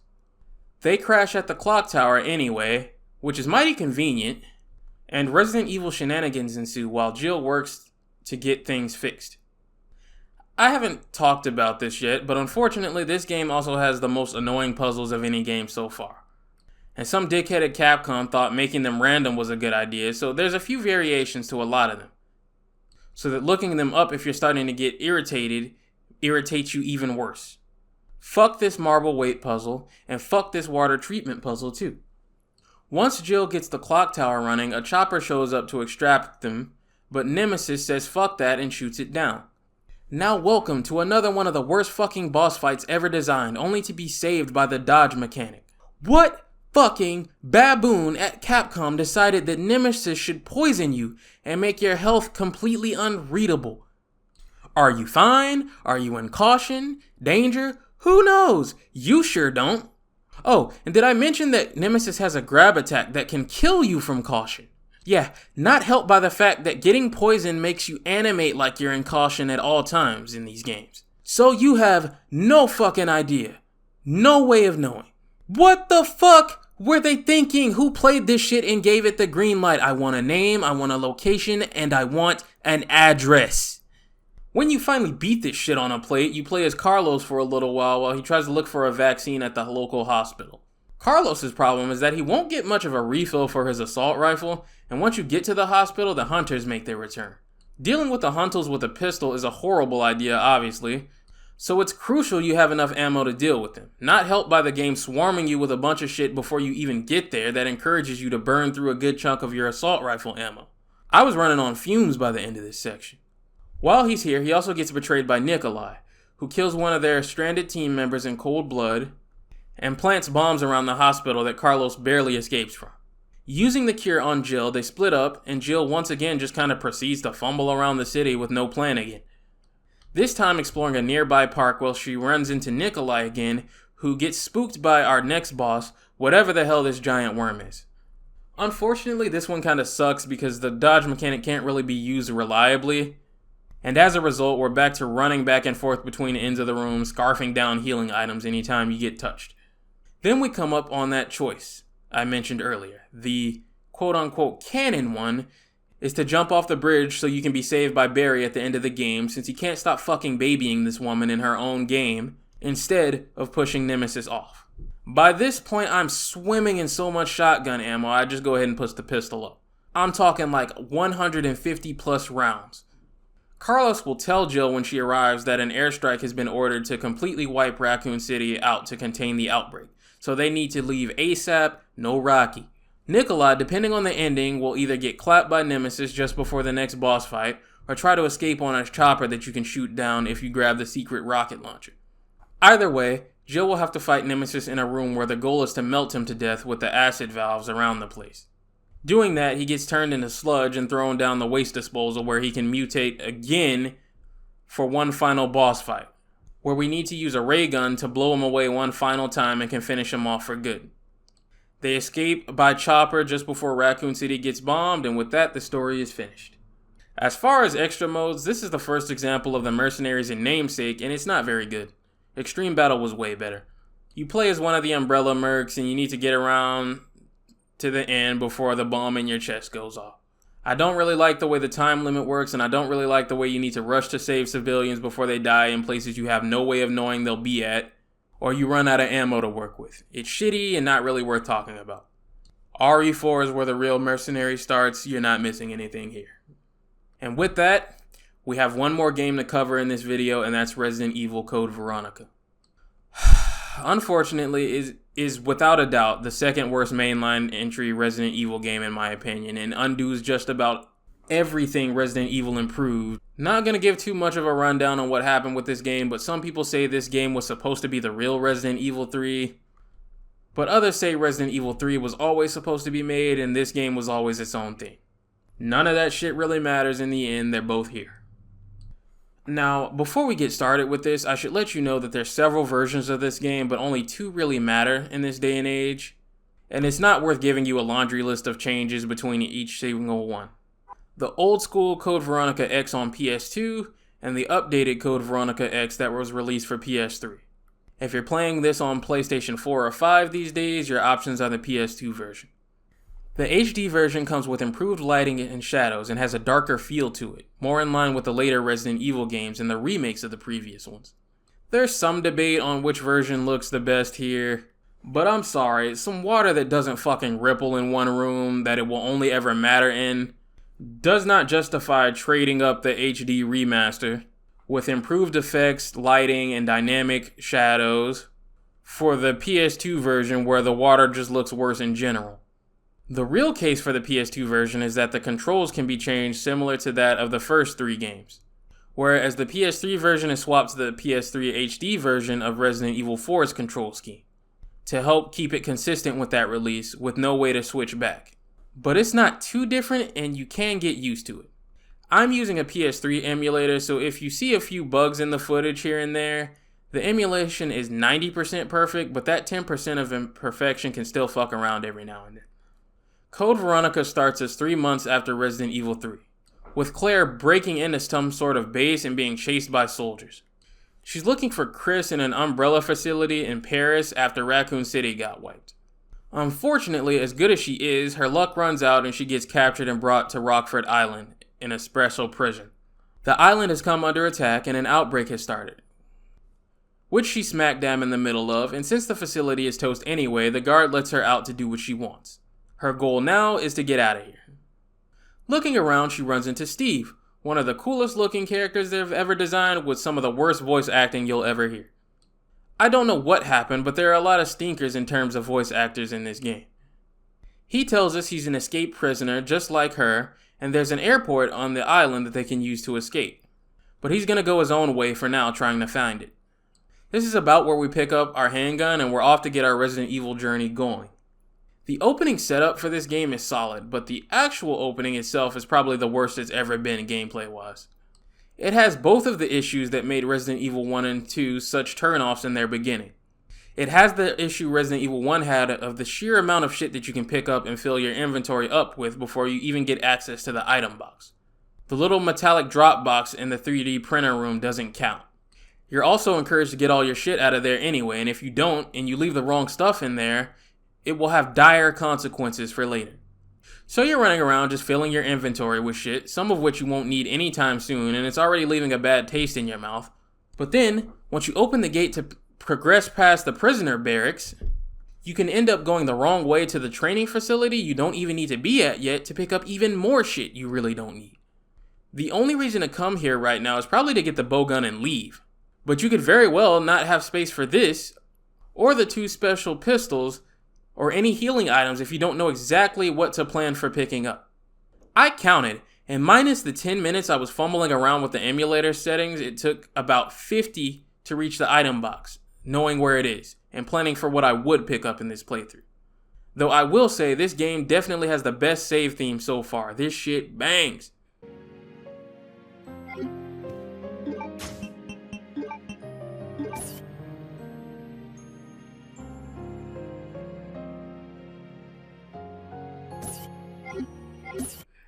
This game was like an early PS2 launch title or some shit, so this was, for a lot of people, their first Resident Evil game. And it's no wonder this is the game that started to decline this era when this is how it presents itself at first. You know what else was starting to launch around this time? Devil May Cry. See you over there. And if you still needed your horror fix, well, Silent Hill was starting to be the Pepsi to Resident Evil's Coke at this point. Silent Hill 2 would drop a year later. The game also waits way too long to give you your utility weapon for you to deal with bigger threats. You don't get your grenade launcher until you run into the thing that you definitely need it for. We'll get to that later. Now, to help with that, the bowgun can take special arrows to turn the arrows explosive, but you're probably better off saving these things for the massive fucking roadblock of a boss you have to fight later, and that's if you even figure out how to use the powder and what it makes. Because coming off of Resident Evil 3, you might just think it's powder to make more bowgun arrows. Oh yeah, forgot to write in the script, but Code Veronica also does away with the ammo crafting system, so yeah, we're back to that. On top of that, like I said, fresh off of Resident Evil 3, this feels even worse. The game is fully 3D, which is a good change. It's the first of their MT Framework Engine era games, and it allows the camera to slowly follow Claire instead of hard-cutting angles all the time. But switching engines also means a lot of the optimizations they made to allow you to freely walk up and down stairs couldn't be used. That's no longer possible. Enemies can still climb up and down them, but two things can't be on the stairs at the same time. So have fun painfully waiting for a zombie to come up, so you can mash on the button to go down. Also, you know how human beings with brains that function correctly when they playtest shit had to have played Resident Evil 3 and realized that they needed a dedicated button to help with shooting objects in the environment that explode or blow up, because fumbling around with target changing while trying to conserve ammo and precisely target the barrel before something gets so far away from it that it doesn't even fucking matter is difficult without one in this game's shitty camera angles. Well, no one on the team that made this game seemed to think so, because that feature is not in the game. Barrels and explosives return, but hitting them is an exercise in frustration. The dodge mechanic is of course gone, so we're back to the old bullshit of getting hit for free as you fumble around with the fucking controls. So much of this game feels downgraded design and gameplay wise compared to Resident Evil 3 and what it achieved that it's just sad. Like, Claire runs into Steve again and manages to contact Leon and Chris for help. But, while looking around the island some more, runs into the game's villain for right now. Alfred Ashford, one of the last surviving members of the Ashford family, who along with his sister, runs all of Rockford Island. They're both high-ranking researchers in Umbrella, as expected, and he thinks Claire has something to do with whoever attacked the island. This is also when you start to understand just how fucking goofy this game is. Again, some of the worst voice acting since the first game. It's hard to take Alfred as a villain seriously when he talks like this. Especially later in the game when you know what you know about him. You cross-dressing freak! He himself is not very threatening. His sister, much more so. We prance around doing our Resident Evil thing for a while until Alfred unleashes one of the worst enemies ever designed on us. The Bandersnatch. These things are fucking awful. Like Resident Evil 1 Hunter bad, if not worse. They don't have their dumb instant kill attack, but what they do have is an arm that can hit you long range. It can also freely jump between floors before you can climb up and down stairs, so if you think you're gonna avoid him that way and be faster than him, bad news, that's not happening. This is a classic Resident Evil game, of course, so have fun walking into a fucking room with the camera pointed where you can't even see anything, only for there to be about 2 or 3 of these things punching you in your face from the other side of the room as soon as you walk through the door. They are fucking irritating, and it's very clear why enemies like Hunters will return in later Resident Evil games with more freedom of movement, and these ones will never be heard from again. All this is just before the game gives you a grenade launcher, let me remind you. Once these are introduced, Claire is overwhelmed, and Steve busts in on some Max Payne shit and saves the day. He's clearly taking a liking to Claire and changed his mind about working together. We get to play as him for a little while he clears his way forward with his shiny new machine guns. They then run into Steve's zombified dad, who he fucking loses it on and blows his entire ammo supply like a moron. Turns out, Steve is here because his dad worked for Umbrella and decided to steal from them. And clearly that didn't work out well for him and his family. Both parents are dead now. With that, Claire leaves Steve to grieve and searches around some more. Running into Alexia Ashford, and one Albert motherfucking Wesker, who is clearly not dead and has superpowers. She is no match for this man and almost gets clapped, but Wesker's team radios him for backup elsewhere, so he spares Claire for now. Everything goes tits up when Claire runs into Alexia again, and her and Steve find out that there is no Alexia. Alfred is just a fucking weirdo, running around in dresses and shit and pretending to be his sister. You cross-dressing freak! Embarrassed, he sends a tyrant after the two, and Claire has to deal with it while trying to get a plane working that they can escape on. The tyrant, of course, is not put down that easily and returns and is on the plane. And one of the most notorious boss fights in the series ensues. Have you noticed that this era has all the worst boss fights in Resident Evil history yet? Because it does. The problem with this fight is just how easy it is to have soft-locked your playthrough before you even know about it.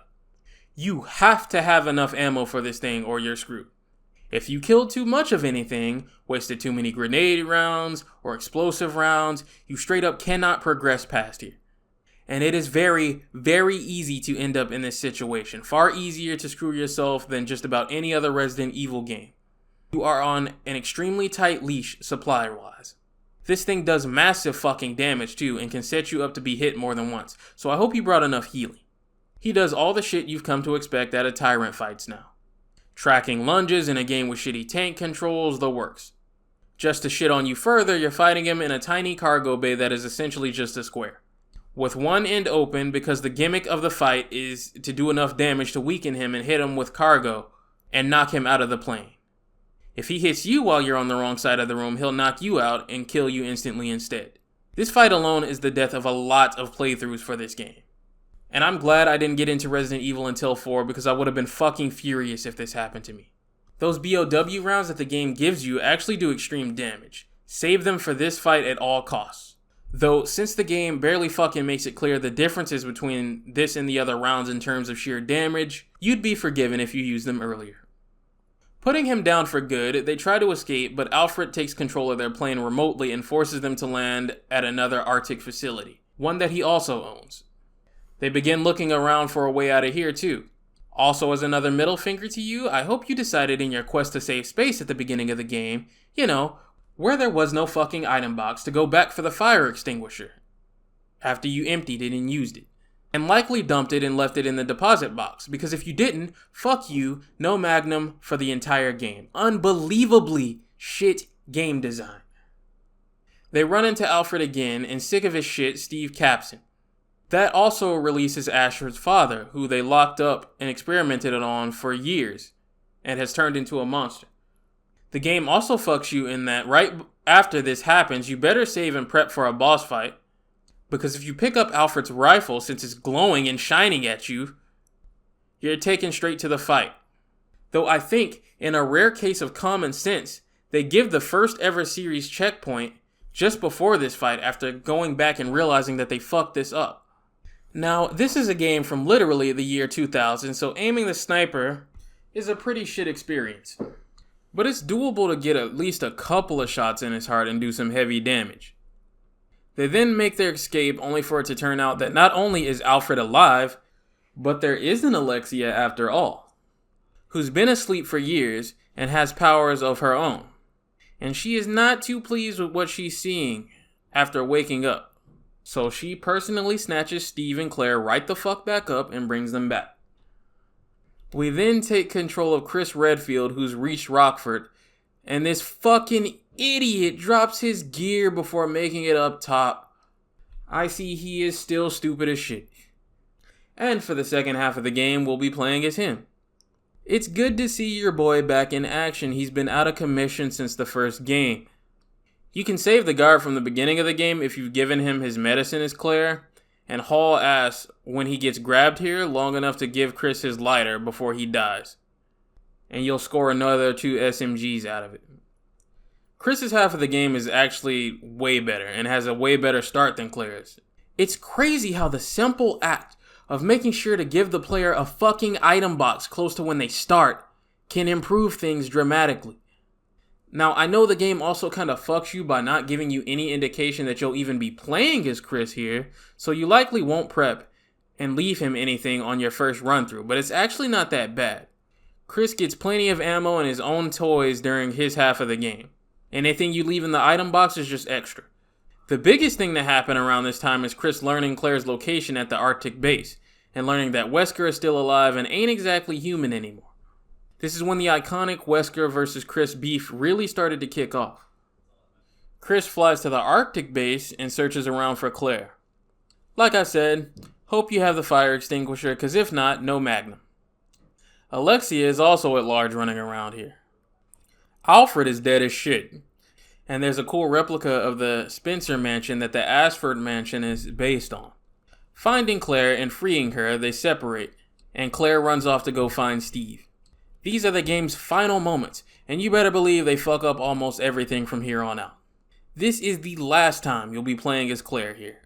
But the game gives you no indication of that. So, if you take anything good with her, thinking perhaps you might be swapping back to her for a while, she might get her own final boss fight, something crazy. Wrong. And fuck you, I guess. She's playable shortly while she searches around for Steve. And completely ignoring how dumb the idea of a crushing ceiling that requires precise timing and quick movements in a game with fucking tank controls is, when we get to Steve, he's a goner. Alexia's infected him and he transforms into a monster. This will become a recurring theme for Claire, as any man she likes ends up just like this throughout the series. Poor girl. Anyway, we are then blessed with, again, one of the worst. I know I keep saying this. You'd have to see it to believe it. But yes, again, one of the worst set pieces I have ever seen. You might think I'm exaggerating, but no. When I say ever, I mean ever. What the fuck were they thinking? How did they play this and think this was okay? There is almost nothing you can do to avoid getting hit here. You need, not should, but need to have at least 2 or 3 healing items to get through this chase. Steve will hit you about twice. There is nothing you can do. And if Steve hits you twice from full health, you are dead. Let alone if you walked in here with your health not maxed out. This is fucking stupid. Now, you can't save once the game gives you control of Claire, because if you start playing as Chris and you gave everything to Claire, you have nothing to defend yourself with for what's coming up next. So the game, in a rare instance of not being a fucking jackass, won't let you save here so that you don't lock your playthrough. But in doing so, that means that anytime you die during this section, you have to redo everything again. Crushing ceiling, all of it. I cannot believe they made this section this way. It is awful. Even Mutant Steve can't bring himself to kill Claire, so Alexia kills him in retaliation, and you feel bad for them. Sphere Hunter is a fucking hater. These two go great together. Claire clearly likes to be the smart one and in control in her relationships. And she likes her dudes to just be a little dumb and follow her lead, and Steve has all that in spades. These two deserved better, and he's much better for her than whatever boring dude she'll be fucking in Revelations 2. Meanwhile, as this is going on, Wesker and Alexia start fighting in front of Chris, and clearly as strong as Wesker is, Alexia ain't no slouch either. Wesker nopes the fuck out of there and leaves, dealing with her to Chris, who puts her down and rushes to find Claire still devastated. They set the facility to self-destruct so that all the locks in the facility will open up and they can escape. Alexia ain't letting that happen without a fight, and Chris fights her while Claire finds a plane out of here. I can't believe I gotta say this one last time. This is without a doubt not just the worst boss fight in the classic era, but the worst boss fight in this entire series. Nothing you have fought or ever will fight in any other of the fucking 10 to 15 games there are left in this series will ever come close. Look at this shit. Look. Stunlock City. I'm armed to the fucking teeth and none of it matters because of these fucking larvae Alexia shoots. Did I mention she also has an acid attack she can shoot to poison you and turn the fight into an even worse version of RE3's clock tower fight? Or how about her tentacles that track the whole stage and are damn near impossible to avoid? This is one of the worst bosses I've ever fought in my life. And I'm 27. I've been gaming for quite a long time. Everybody responsible for it deserves life in prison with no possibility of parole. When you get past that, oh, you better believe you have one last plate of shit shoved in your face. Alexia begins flying, and you need to take this launcher and hit her with it. Did I mention she constantly dodges these attacks and shoots fire at you? Killing her, our reward for slogging through this shit, is one of the best fights in the entire series. Pre-steroids Chris versus superpower Wesker. And it's brutal. Chris gets his ass beat mercilessly. It's rough. Pretty fucking rough. The only thing that saves him is Wesker getting badly burned by the facility self-destructing before he can kill Chris. And with that, Chris makes for the plane and he and Claire escape into the sunset. As far as this game's Merc mode, there isn't much to talk about. It's a gauntlet all the way to the final fight with Alexia. And that fight is fucking awful, so I have no interest in this mode. It would have been way cooler to fight, stairs, fire Alexia at the end of this mode instead. You also have infinite ammo the whole time, so there's just nothing going on here. Resident Evil Code Veronica is still a Resident Evil game at heart, and so that means that once you're on your second playthrough and up, and know what to expect, you can have a lot of fun with it. The problem is just that the first playthrough and all the bullshit, the got you moments, the poorly thought out things it does, can be so irritating on your first playthrough because there are just so many ways to fuck yourself over that this game sent Resident Evil as a series to the hospital clinging on for dear life.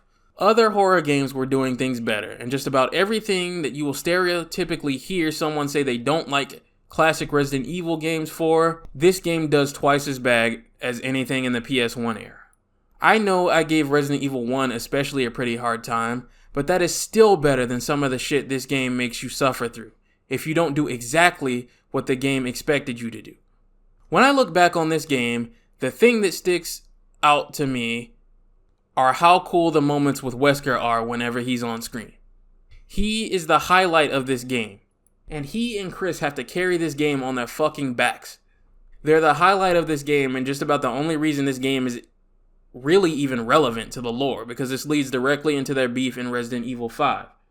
This game is in need of a remake to clean all this shit up pretty bad, but you can tell Capcom just straight up does not give a fuck about this game. There's still hope for a remake. Word on the street is the name of Capcom's next-gen take on the RE engine is called the Rex engine, as in REX. But even then, like I said, in my look at the Resident Evil 4 remake, they blew the load by releasing that first, instead of a remake for this game. Resident Evil 4 turns all the knobs up, and completely overhauls the series into what you would expect any modern game to play like today, and plays much better and much faster. It will always be a part of the formula for Resident Evil that is shown to be much more popular, and going back to Code Veronica where shit is slower would have really worked better going from the remakes of 2 and 3 than the whiplash of going from 4 to Code Veronica, and then back to 5. Because Code Veronica remake will undoubtedly sell less. Like, there's no question about that. That's not debatable. That's extremely predictable. That doesn't necessarily mean that it's not worth remaking it, but some things just are. If they never remake this game, the closest you'll ever get to one is this HD re-release. And if that's the case, they might as well just re-release this re-release with like updated, resolutions and shit. That would be cool.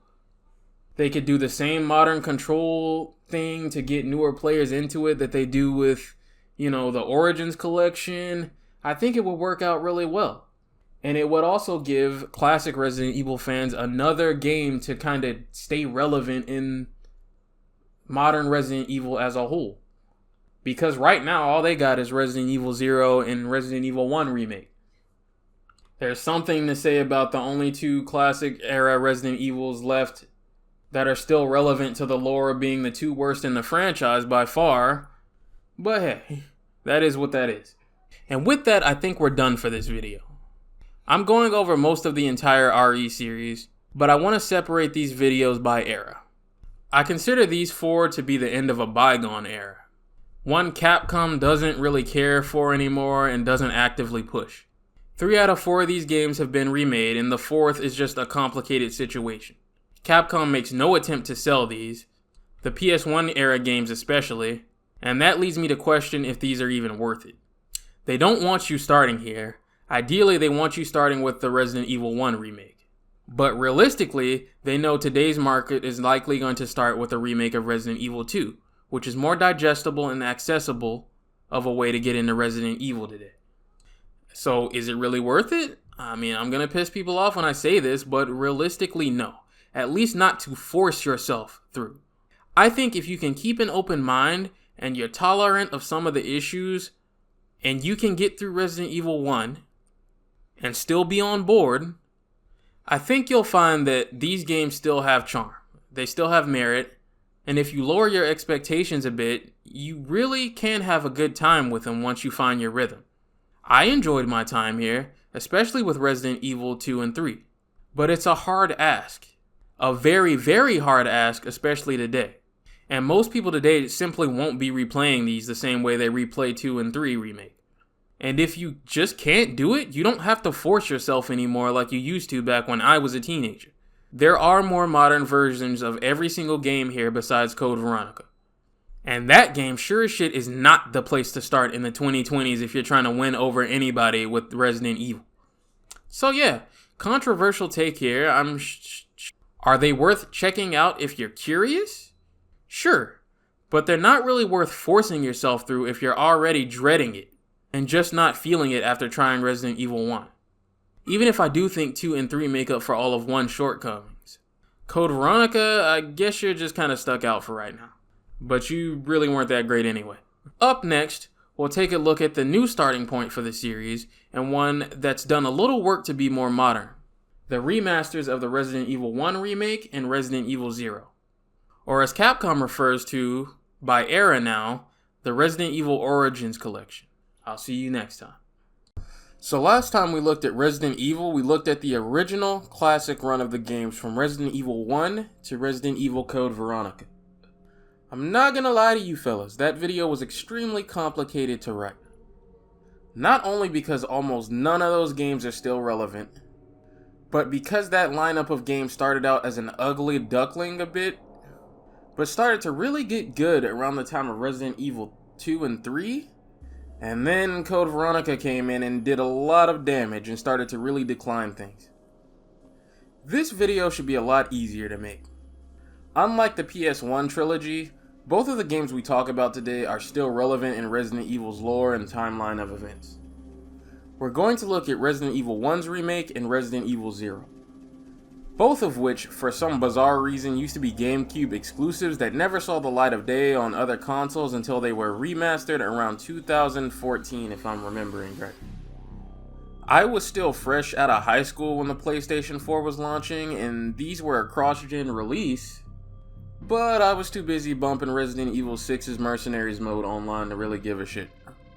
These are the earliest RE games still sold on every single platform today, unlike Code Veronica that has no PC release for sale. By extension, that obviously means that these would be the place to start if you feel like you can deal with the tank controls, the fixed camera angles, and a lot of the other old school jank and issues.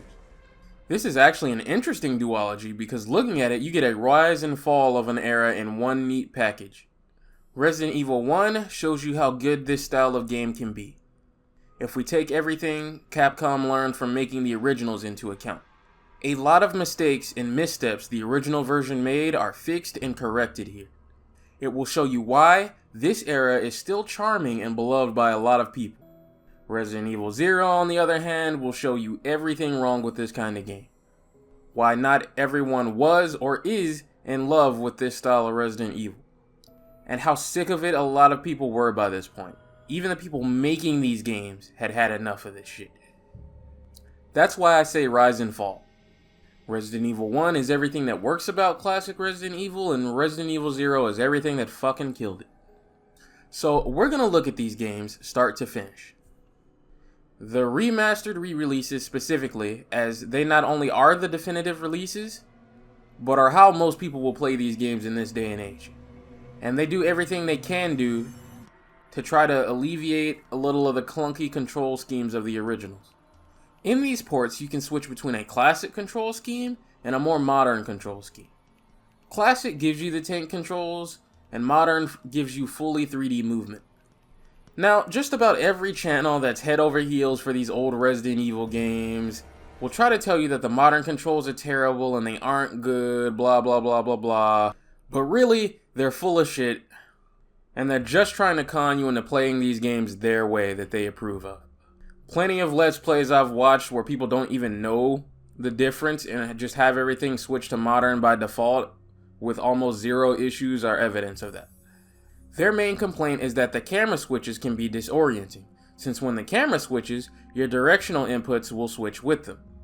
This can lead to you running into things like walls and enemies during camera cuts if you aren't quick to respond in dire situations. My counter argument to that is that fucking situation isn't any different from how unresponsive the tank controls are in the same sort of scenarios. The time it takes to adjust to a camera switch is dependent on whatever sort of reaction from your inputs that you're expecting out of the game. If your brain is wired to expect one thing or the other when you're trying to move, then whatever the other is, of course it's going to give you trouble. This is just a skill issue depending on whatever you gravitate towards. Also, you gotta love how they'll admit the tank controls are a bit fucking wonky, but you can get used to that. Now, being able to move whatever direction you flick on the stick during a fixed camera angle camera cut, that's impossible to adjust to, right? Like, this is such a stupid fucking debate we even need to have here. Let me tell you something these fucking fossils who shit on the modern controls in their videos and all their little minions who regurgitate that garbage to get senpai to notice them aren't telling you. This idea of whether you want tank controls or fully 3D movement isn't a new thing. As early as Silent Hill 2, you could pick between these two. By the time of Silent Hill 4, even devs making these games kinda were sick of tank controls and they were going in favor of 3D movement in most of these games by like mid-2000s. It's not like Capcom magically got this idea out of nowhere. They simply gave you an option Silent Hill has gave you since 2001. You wanna know how extra stupid this debate is? You know you get the tank controls even if you pick modern movement, right? They're on the D-pad. You can still play with them and try them out. Considering the type of person meat gobbling the tank controls likely played these games back on PS1 when the DualShock with analog sticks wasn't even out yet, using the D-pad when they want the tank controls shouldn't be a problem. All of this to say, you are allowed to pick. Try each and use whatever the fuck you feel comfortable with.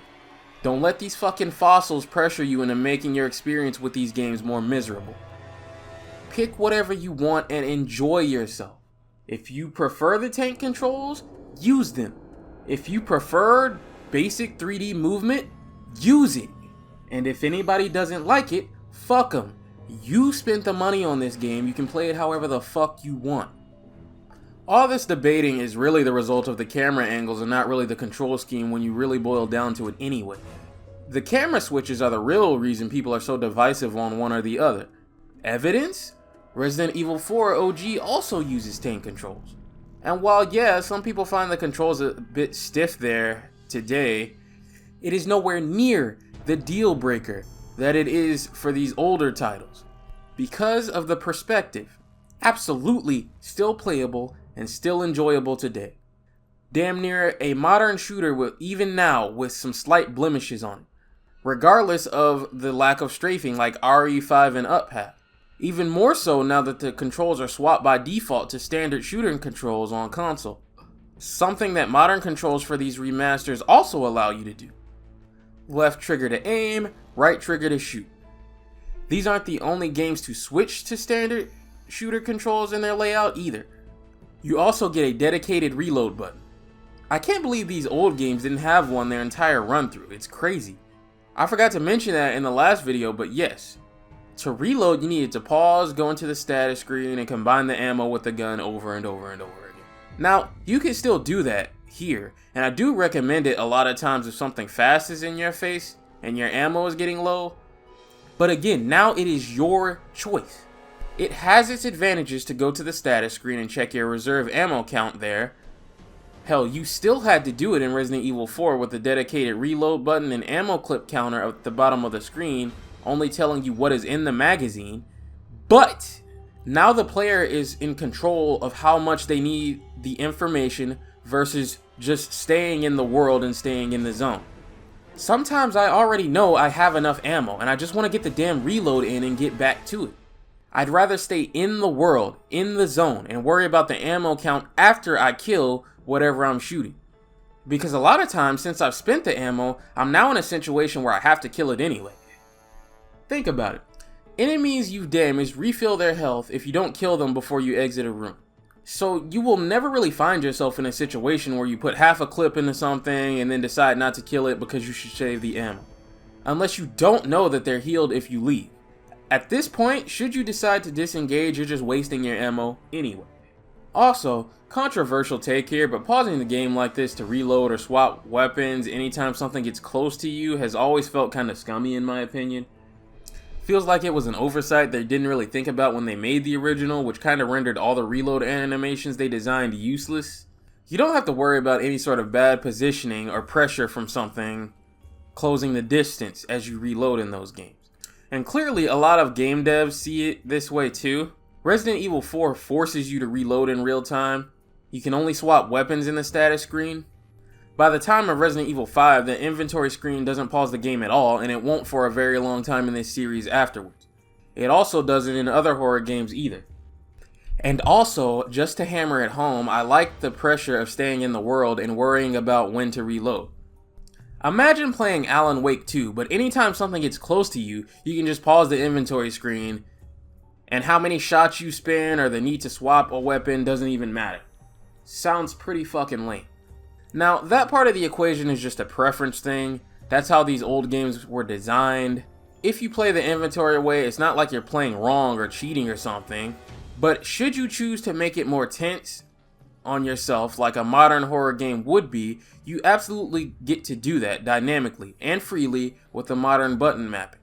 And still have all the freedom in the world to do everything through the status menu as well. With these controls, you get something pretty comfortable and easy to adjust to. And that's the brilliance of these remasters and why they can still punch their weight today compared to the first 4 games we talked about in the last video. Simple and easy customization tweaks that make it a little less jarring of a transition to backpedal from 3 console generations of this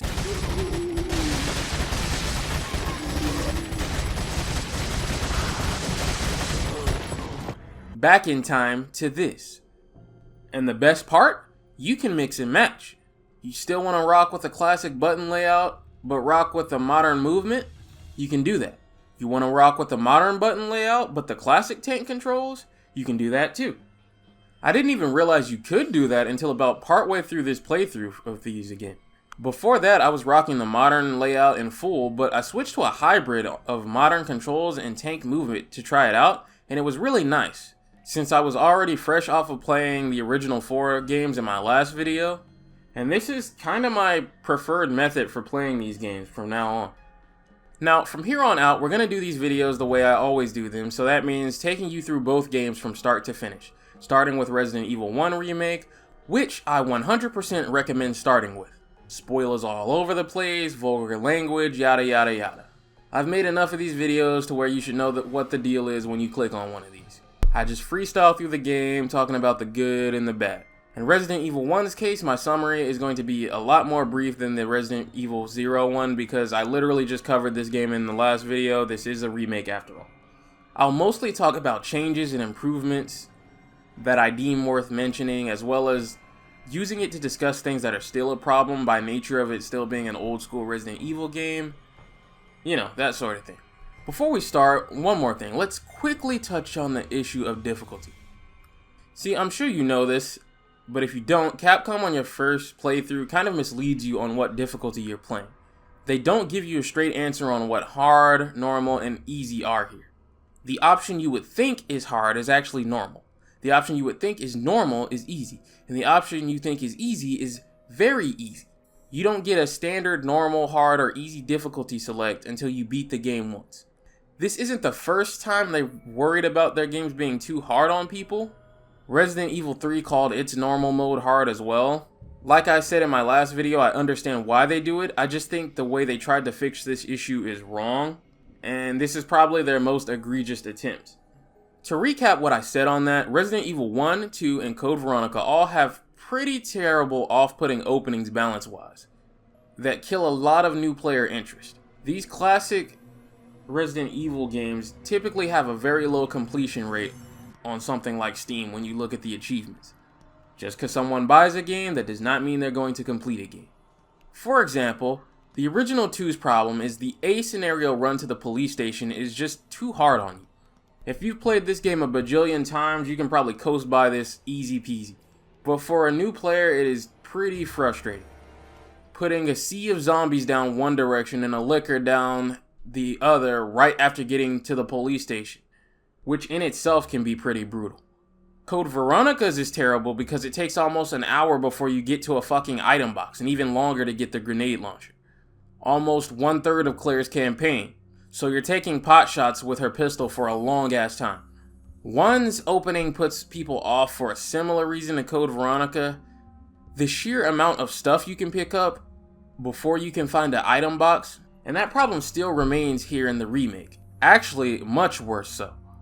The amount of shit you can pick up can lead to you just being stuck because you don't have any space for a key item you need, let alone figuring out that it is the key item you need. In the original, you could just kind of fumble around a bit until you found a room with the item box. I don't recall that door being locked. Here in this remake, you need a key item to progress to even get there, and it's a really weird, obscure one. You would think, especially if you're a new player, that you need to do something in the room that has a clearly visible key. But that's a death trap and misleading. You can't do anything with this room right now. There's a door behind the main hall that barely even fucking looks like a door because of the pre-rendered backgrounds. Like, if you're coming up the stairs, it just looks like a painting. And even when you see it up close, it's hard to make out that there's a door there. So I'd bet a lot of people who try this game for the first time to get into Resident Evil get stumped right around here, run around in circles confused and just lose patience and skip to 4 or the remake of 2 or something, and that's a shame. I think it could be a little more clear there's a door here, and not only that, but just put a fucking item box where you put the typewriter, dude. As it stands, this opening is a bit worse than the original as far as guiding the player to the first item box, and I believe getting the player to their first item box and save room is crucial when it comes to their enjoyment of a more traditional Resident Evil game. The faster you get them there, the easier it is for them to start figuring things out and putting things up they don't need and coming up with a game plan, getting adjusted to the game. That's what was too hard about these games. Not the difficulty, but the direction. And I think Capcom's misunderstanding of what was turning people away from this is why they fumbled with the difficulty settings when they didn't need to. But that's just about the only part of this game that is worse than the original. And once you figure out there's a door behind here, just about everything else in this game blows almost every other game that has come before out of the water. The game still starts the same way. You pick either Jill or Chris, members of STAR's Alpha team sent in to find Bravo, the team who went missing, investigating murders in the mountains. This intro is so impressive. It keeps the idea and visuals of the original live action intro intact, minus the goofiness. And I think this is also the introduction for how these characters will look for almost a decade or so in the MT framework engine. Because my introduction to Chris was in Resident Evil 5, it's also funny to see pre-roids Chris here with the same face model and everything and like a ninth of the fucking muscle mass. You'll also notice the voice acting here is no longer awful. Much more grounded and serious. Well, about as serious as Resident Evil games can be. It also starts you with your weapon in your hand, so you don't have to fumble around trying to figure out how to defend yourself when you come up on this first zombie. Everything plays out as expected.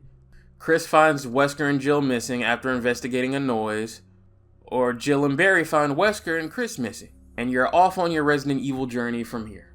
And can I just say how fucking gorgeous this game is, lighting and art direction wise?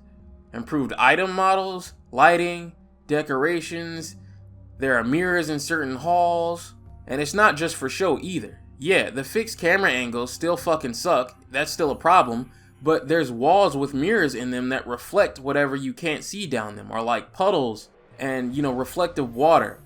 Be that key items, enemies, or ammo, just about everything can be reflected in these.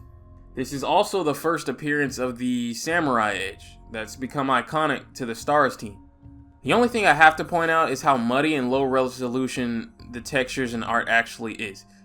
This is another reason why you likely won't see this door to outside for quite some time.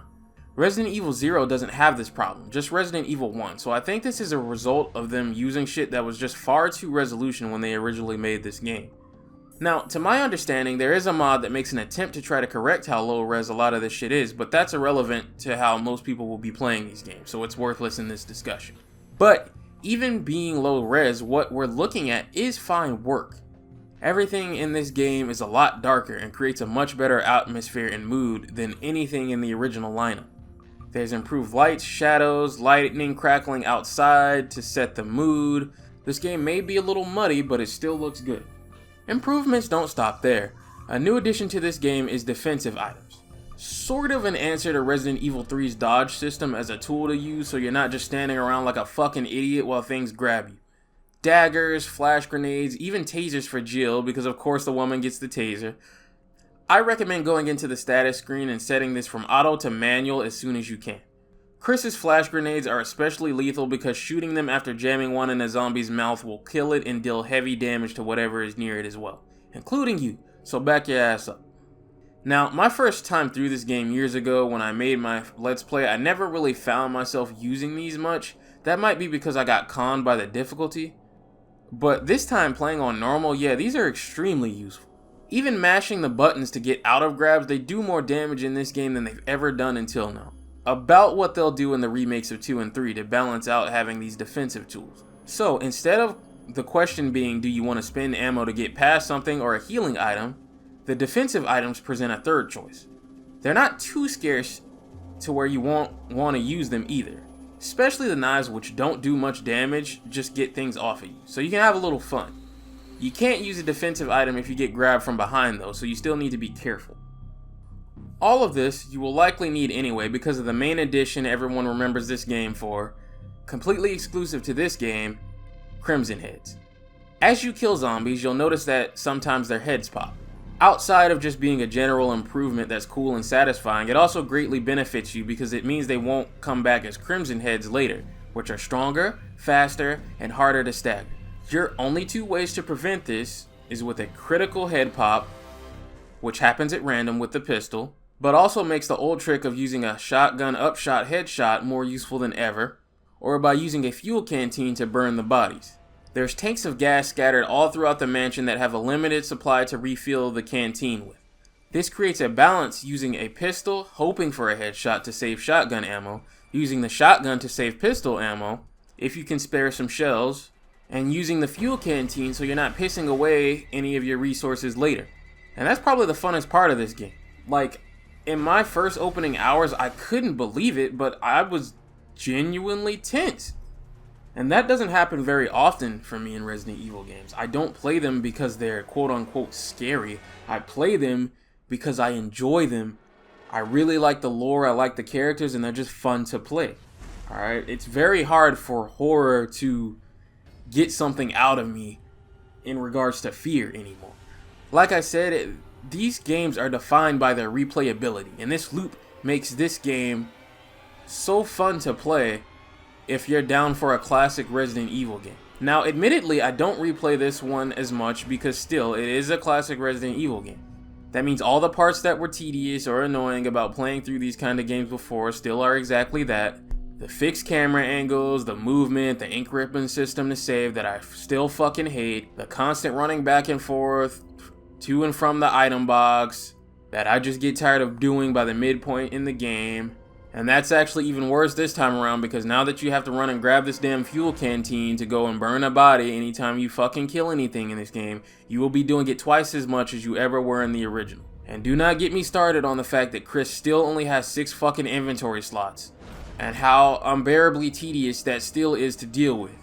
Or about now having to burn bodies means that Jill needs to be carrying around the lighter and the damn canteen anytime she wants to burn one. You know, it still has that old school running back and forth requirement that starts to bore you and make you want to go play something else instead. But when you're in the mood and you're down for it, this is definitely some of the most fun with one of these classic Resident Evil games you are ever going to have. Now, the plot mostly follows the same events we get out of whoever we pick. Chris will still meet Rebecca as our sidekick for the game. For Jill, Barry still babys her through everything. What's new are new side rooms that loop around now, providing you with ways to get around if one way may be a little too dangerous to go back through. This one hallway with the mirrors is extremely useful, for example. You still need to run away from Jan to get the key item, with the twist being if you grab the serum for Richard here, he can live for a little while longer. And you get a special shotgun later when he dies a second time, which I know of as the riot shotgun from Resident Evil 4, but I guess technically it debuted in this game first. Funny how it's an asset flip of another game shotgun in the original and also an asset flip of another game shotgun in the remake. But it's a pretty nice shotgun. Either way, the mansion is still mostly the same. So when you get out of the mansion, at the halfway point things start to change. Instead of heading directly to the greenhouse this time around, you take a little detour to the cabins. I do have to say, again, thanks to the fixed fucking camera angles here, and their tendency to keep important information out of your view in a scene, it's pretty easy to fuck around and miss the Magnum right here. It's nice to have it earlier than you would in the original. You didn't get it until your trip back to the mansion, but missing it because you didn't even see the path over here thanks to muddy backgrounds and the fucking restrictive camera angles is a real possibility, and happened to me in my first ever playthrough. Till I was at the point I would usually grab it in the original only to be confused and go back and look up what the fuck is going on. Then I was just pissed and annoyed. As for the cabins, we're here to meet this game's new story edition, the Trevor family. Specifically, Lisa Trevor. She's the daughter of one of Umbrella's staff, if I remember right.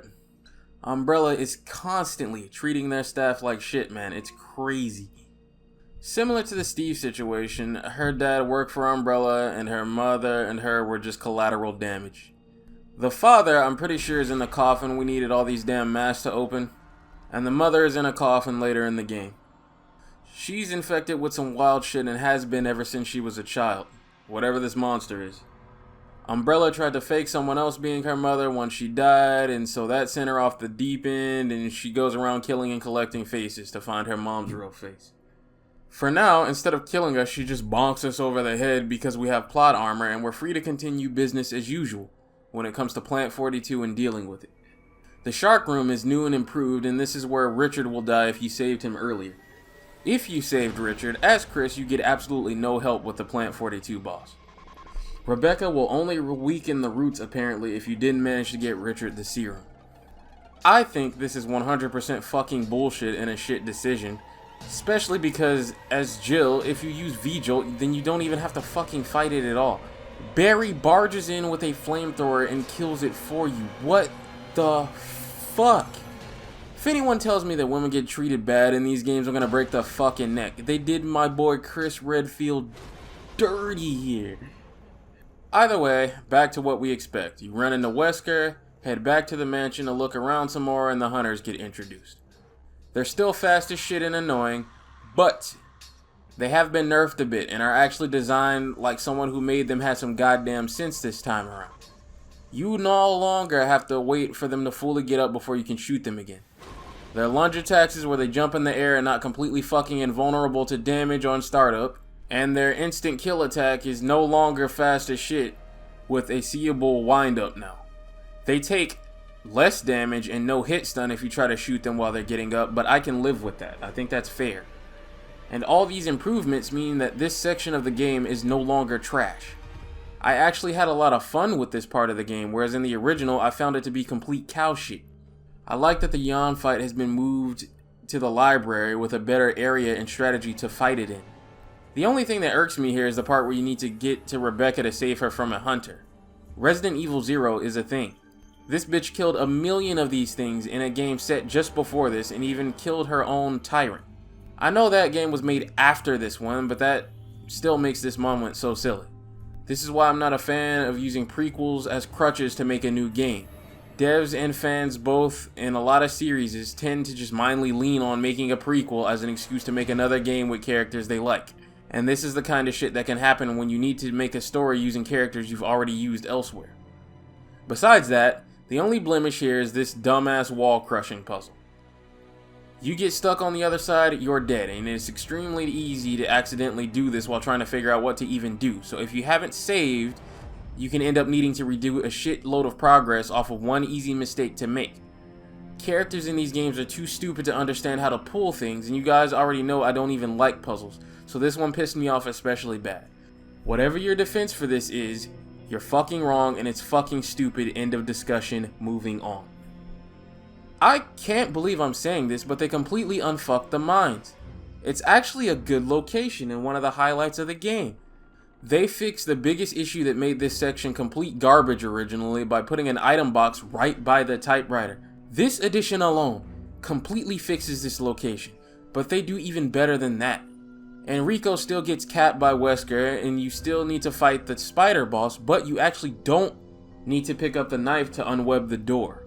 Though, since somebody with fucking sense made this section this time around, it's not annoying to pick it up anyway. But this section no longer takes you directly to the lab this time around. Instead, it takes you underground even further to complete a couple puzzles while Lisa Trevor patrols the area. She's completely immune to gunfire, but doesn't really bother you so long as you don't walk directly in her face since she's slow. So I don't find her irritating like I usually would. She's here mostly because this is her lair and hideout and loops back around to the cabin she bonked you over the head at earlier. Coming back to the mansion again, there's a gate under the main hall, and with everything done and all your key items ready, this is where you actually need to go to finish the game, bringing everything full circle. I really like this change. Here, you'll run into either Wesker or Barry fighting Lisa. Jill gets a choice to give Barry back his gun after he left her for dead back in the mines. The gimmick of this fight is to push all of her mother's coffin weights off the platform. Pretty simple and easy, and you don't really need to fire a single bullet here. With that, she jumps off the platform with her mother's head, and we won't hear from her again until Umbrella Chronicles. Wesker just disappears after this with no explanation, whereas Barry will tell Jill to go on ahead without him. After that, the laboratory plays off almost identical to the original.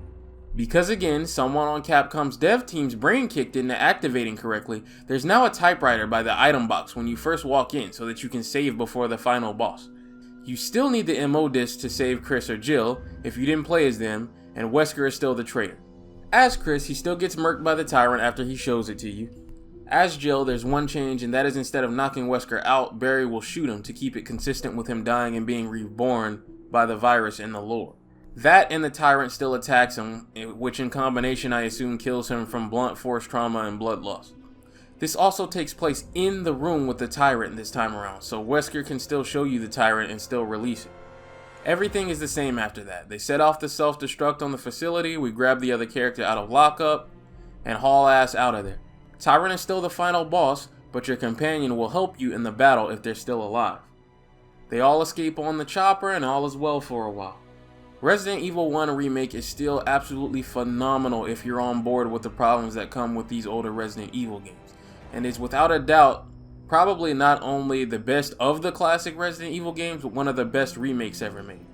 Unlike the remakes of 2 and 3, even though I consider both of those to be way better than this by miles, just because of the nature of being more modern and the improvements that come with that, there's a case to be made for how pure and true to the original this particular remake tries to be. And that's a double-edged sword. It is absolutely respectable and admirable just how true to the one that came before this is, and how this can still work if you're willing to accept and keep an open mind and adjust to the type of game this is. A lot of indie games you see that come out and mimic this old school feel are directly inspired by this remake, specifically these modern remasters. This is a good game if you can deal with the flaws that come with its nature. But the other edge of the sword is that being so true to the original, it was a good idea at the time because Resident Evil 4 hadn't happened yet, and revolutionized the gaming industry. This remake was in the right place at the right time to be made like this. But there are a lot of people that think this game deserves another remake, to be more like the ones of 2 and 3, and for a good reason. There is no denying that the gaming landscape has moved on past this. Horror games have moved past this. And having to go back to this is a turnoff for a lot of people, and they're either not willing to try it or try it and don't like it. And they have every reason to feel that way. Fixed camera Resident Evil survived one console generation and half of another. Over the shoulder Resident Evil has been around since half of one console generation and 3 full ones. Resident Evil 1 is a good game, yes. It's actually a great game, But being true to the original comes with a lot of the original gameplay loop tedium and restrictions. And because of that, there isn't a day on any alternate universe where this is going to match the appeal or sales of the Resident Evil 2 Remake or 3 Remake. You don't have to like it. You can be one of those weird outliers that swears up and down they're worse than the originals. Blah blah blah, yada yada yada. Your opinion on the games themselves are absolutely worthless when it comes to what is going to be more accessible and appealing. Sorry, telling you what you need to hear, not what you want to hear. A lot of people can, and will, skip straight to 2 or 3 because by Resident Evil's nature and of its biggest strength, you do not need to have played the previous games to enjoy and understand whatever one you choose to start with, because none of them are really direct sequels with the exception to this rule being Resident Evil 7 and 8. Now, the same problem I mentioned of this separate character stories thing just being a jumbled in, blended together mess to create the lore of the events that took place here still applies, but that's just another way it also stays faithful. So, if you like this kind of game, Resident Evil 1 Remake is the best it gets for this era. The only one that comes close to it in my opinion is Resident Evil 3 OG. If you don't like this kind of game, Resident Evil 1 can either be so good that it can sway you in a way that the originals couldn't, or it's still so stuck in the era that it comes from that it won't. But it is without a doubt the best example of what's appealing about this style of game. Unfortunately, Resident Evil 0 happened directly after this game and put classic Resident Evil in a fucking coffin for good. If Code Veronica was the game that gave classic Resident Evil a terminal illness, Resident Evil 1 Remake would be in the hospital and starting to make a good recovery, and Resident Evil 0 would be the era finally succumbing and flatlining. This game has issues. It is the most tedious and frustrating one you will ever slog through. It starts with Bravo team landing in the Acclaim Mountains during their investigation of the murders going on there after engine trouble, where they find a prisoner transport that was moving someone by the name of Billy Cohen, who they begin to suspect, since he seems to be a serial killer, is the one behind the disappearances going on here. Resident Evil best girl, Rebecca, finds a stopped train and starts searching it only to get ambushed by zombies. The entire crew and all passengers have been infected by killer leeches that have turned them. Along the way, running into Billy face to face, who tells her to fuck off and leave him alone and runs off for now. Edward, another one of the team members, crashes through the window of the train and tells her to stay inside. It's too dangerous outside before he dies from his wounds. And Rebecca searches around some more, running into Billy again, who's changed his mind and wants to work together to survive. She's reluctant at first, but after Billy saves her from some leeches, she comes around. With that, we have control of both characters and the game is now officially in motion. I want to say straight up that Resident Evil 0 does not start off bad. It actually starts off really good.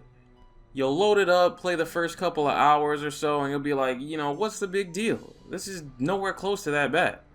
And it has one of the coolest ideas for a Resident Evil game. Sort of a predecessor to the co-op and companion characters of later games, and a successor to the idea of multiple protagonists, Resident Evil 0 has you control both characters. Something that could have really helped unfuck Resident Evil 1's story. Like Code Veronica before it, this means there's no goofy shenanigans here as far as canon, and no mess for them to try to clean up later. Everything that happens in this game happens, period, in the lore. And you don't need to run through the game multiple times doing the same shit over and over just to get the full story. Both characters have strengths. Billy is a tank that can take a beating, and Rebecca can mix chemicals. In theory, this creates a choice. In reality, what this means is most of the time, unless you're just a Rebecca fan or some shit, you will mostly want Billy on point, with Rebecca on backup. And this setup is a lot of fun. If you've played Resident Evil 5 or 6 before, it feels so cool getting that feeling those games give you of you and your partner covering each other while you engage targets in a classic style of Resident Evil game. And this is the biggest strength this game has.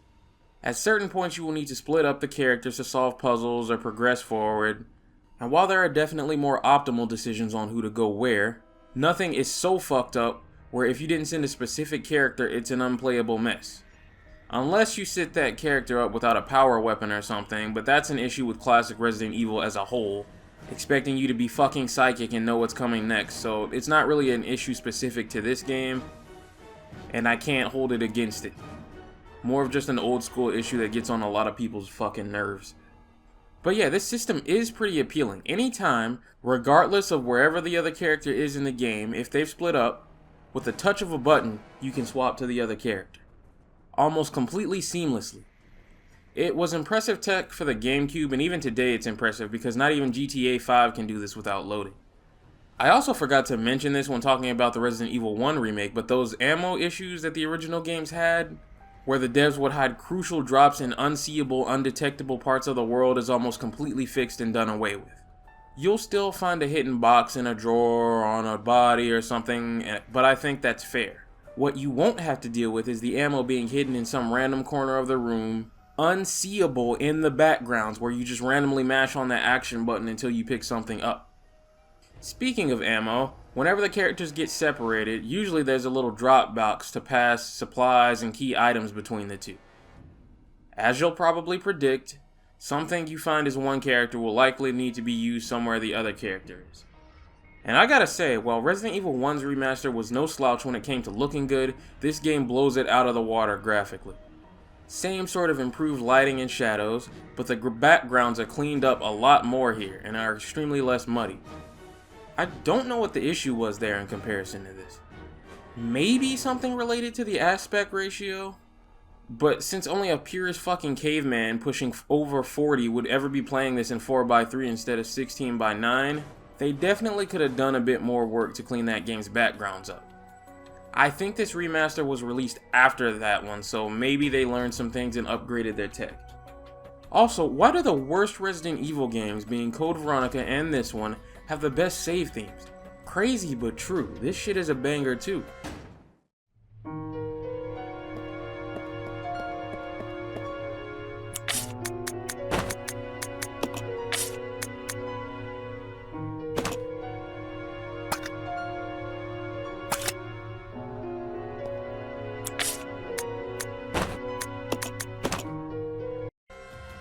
For a while, this game feels pretty fucking good, and in the early game, it's feeling like a contender for one of the best classic Resident Evil games, and I mean that genuinely.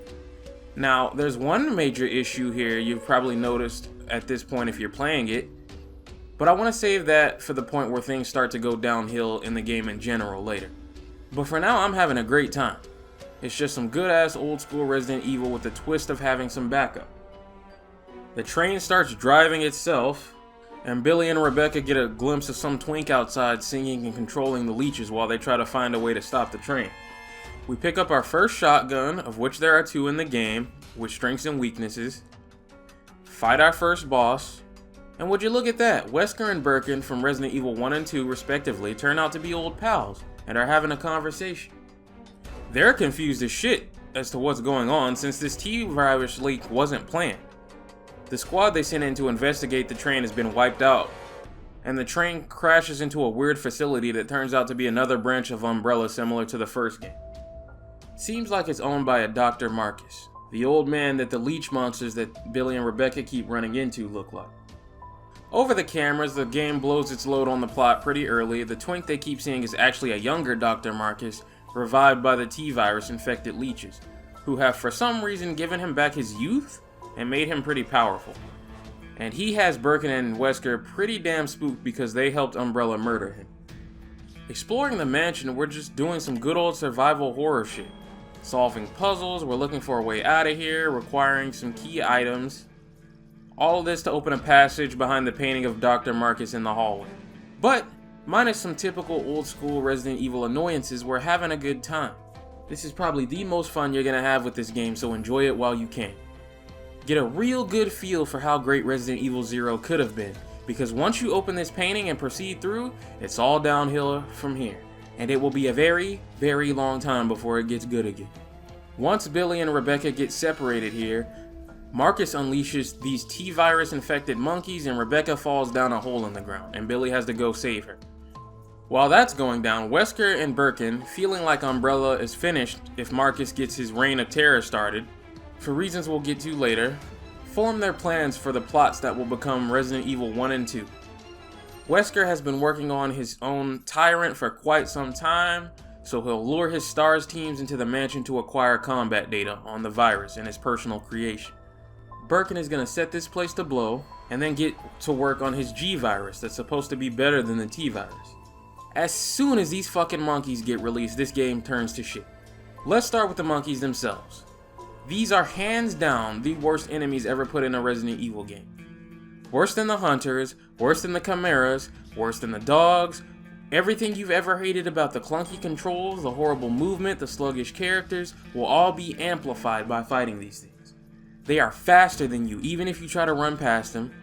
Not like they even need it, because they don't have to catch you. Their lunge attack has insane range. They have 0 cooldown on their attack, so they will stun lock you to death. They soak up insane levels of shots, even from a shotgun. And the game places a fucking cereal bowl full of them in any room anytime they show up. Not to mention how many times you will blow these things out of camera shot with no fucking idea whether or not they're back up, because of course, fixed camera angles. All of this shit while you're racing around this fucking maze trying to figure out where Rebecca is before she falls to her death, which is probably already frustrating you because she isn't where you think she would be based off of where you two were when she fell. She actually fell a floor below, which means if you come into this room and kill all these monkeys in here, already raging from how fucking awful of an experience that was, then you find out you never needed to come in here in the first fucking place, I wouldn't blame you for punching a fucking hole through your TV. Also, because of these shitty fixed camera angles, where Rebecca actually is in the underground dungeon can be hard to see, especially if you're trying to save ammo and get away from these goddamn monkeys while you look for her. This moment in the game is fucking terrible, pure garbage, and these things will pester you for the rest of the game, dragging down the game's quality. Alright, so let's talk about the Leechmen. These things are some of the strongest enemies in the game. They can soak up bullets and are weakest to fire. So any flame grenades or molotovs you can make in the game are best saved for dealing with them. The issue is, it's never made clear to you in the game, especially early on, that these guys are weak to fire. So you could fuck around and waste molotovs on zombies or other enemies, simply thinking it's just another new weapon to use, as you see fit in the game's sandbox. And like the Lickers in Resident Evil 2 and their blindness, I don't recall any sort of indication in the game that Leechmen are weak to fire. Now, I may be wrong on that. There's probably some note late in the game I either missed or I'm not remembering, but regardless, the amount of Leechmen spam from this point forward when it comes to this game starts to get out of control. Like, ridiculously out of control. And they fucking love to put them out of camera shot. I am so fucking glad I never have to deal with fixed camera angles again after we cover this game. Also, because this is an old school Resident Evil game, with that comes the same problem the older games have.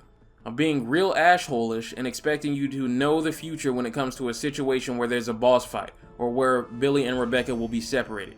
So if Rebecca is holding your strongest shit when she gets grabbed by this boss, or Billy is when he gets separated from you, or you have the wrong character do something before you step in an encounter you could have known absolutely nothing about, fuck you, I guess. Billy at one point in the game is basically taking out of it completely until the ending area. There is no warning, there is no hint this is about to happen, nothing. Anything strong he has on him, you will lose until you find him again. Which is highly likely to happen because since he can take the most damage, you likely have your best shit on him since he's on point. This was a problem in Code Veronica when it came to switching back and forth between Claire and Chris without warning, but it's worse here by a country mile. In that game, anything you put in the item box could help the other character out, so even if you didn't know about the switch, maybe you have some first aid sprays or another weapon you didn't bring during the switch just sitting in the item box. But in this game, there is no fucking item box. Yeah, that's the biggest gripe with this game people have that I haven't really brought up yet. See, since the very first game, people have asked to just be able to drop items on the floor when they were out of space instead of being forced to use them to create space. These horrible fucking openings in Resident Evil 1 and Code Veronica before you find the item box could have been solved with this one simple feature. It is one of the biggest complaints of this era. So in this game, they decided to do it, but then took the item boxes out of the fucking game. Oh my god. Now, if we count the original games as their own thing, that means up to this point in the franchise, there are 6 Resident Evil games in total. By that I mean the mainline ones. This is the dumbest fucking decision I've ever seen made in a single one of them. Code Veronica made a lot of stupid game design decisions, like the Magnum situation, the Steve chase, the airplane tyrant fight, the awful fucking final boss, but this takes the crown as the thing that killed classic Resident Evil off for good. You can drop items anywhere in the game, but when you need them again, you must come back to where you left them and transport them to wherever you need them like a two-legged cargo train. This leads to you turning whatever room you think is a good spot into a makeshift item box that will store all your shit. Only, rooms have a limit on what you can place in them. So you might have to store your shit in another room in addition to your main one. So, what that means is whenever you enter a new area and you've made some progress and you think it might be a good time to bring all your shit along with you, you have to go back and forth for 2,000 fucking years picking up and dropping off shit in between locations. And if the way in between the two isn't clear because you decided to avoid some threats in your survival horror game, you are actually fucking punished by this system for doing so. Entering a new location? Is it somewhere where you should bring all your items or somewhere you won't be very long? On your first playthrough, who fucking knows? They removed the item box that was already tedious and created a worse system than the item box that is even more tedious. I can't fucking believe it. How do you even do that? Like, I feel sorry for people who started with Code Veronica as their first Resident Evil game because they got a bad impression of how good the previous games can be. Like, no bullshit, no funny shit. I really believe the people who started the series with Resident Evil 0 deserve free therapy. Making the item box situation even worse, the grenade launcher and the shotgun take up 2 slots now, by themselves, not including the ammo, so that's a whopping 3 slots gone, plus the handgun and its ammo filling 2 slots. Each character gets 6 slots, so that is 5 out of 6 slots taken up, depending on if you bring the grenade launcher or the shotgun. So your second character is where you'll be holding most of your health and key items. That's not including the hook shot. Oh my god, the fucking hook shot. If you know, you know, but this thing is a fucking train wreck.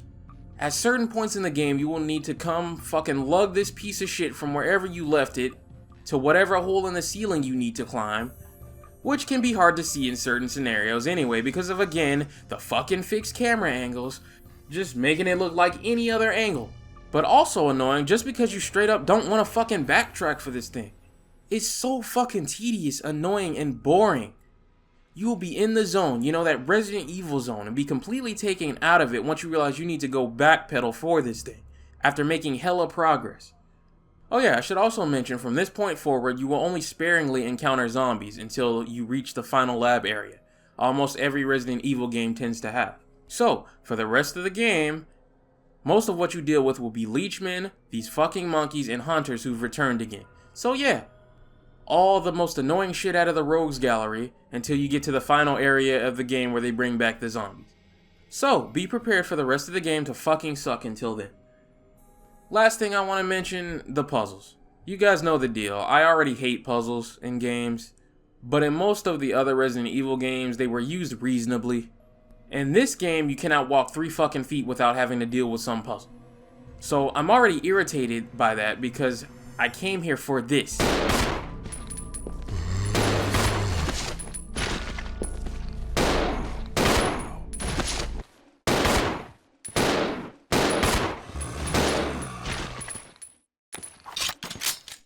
Not this.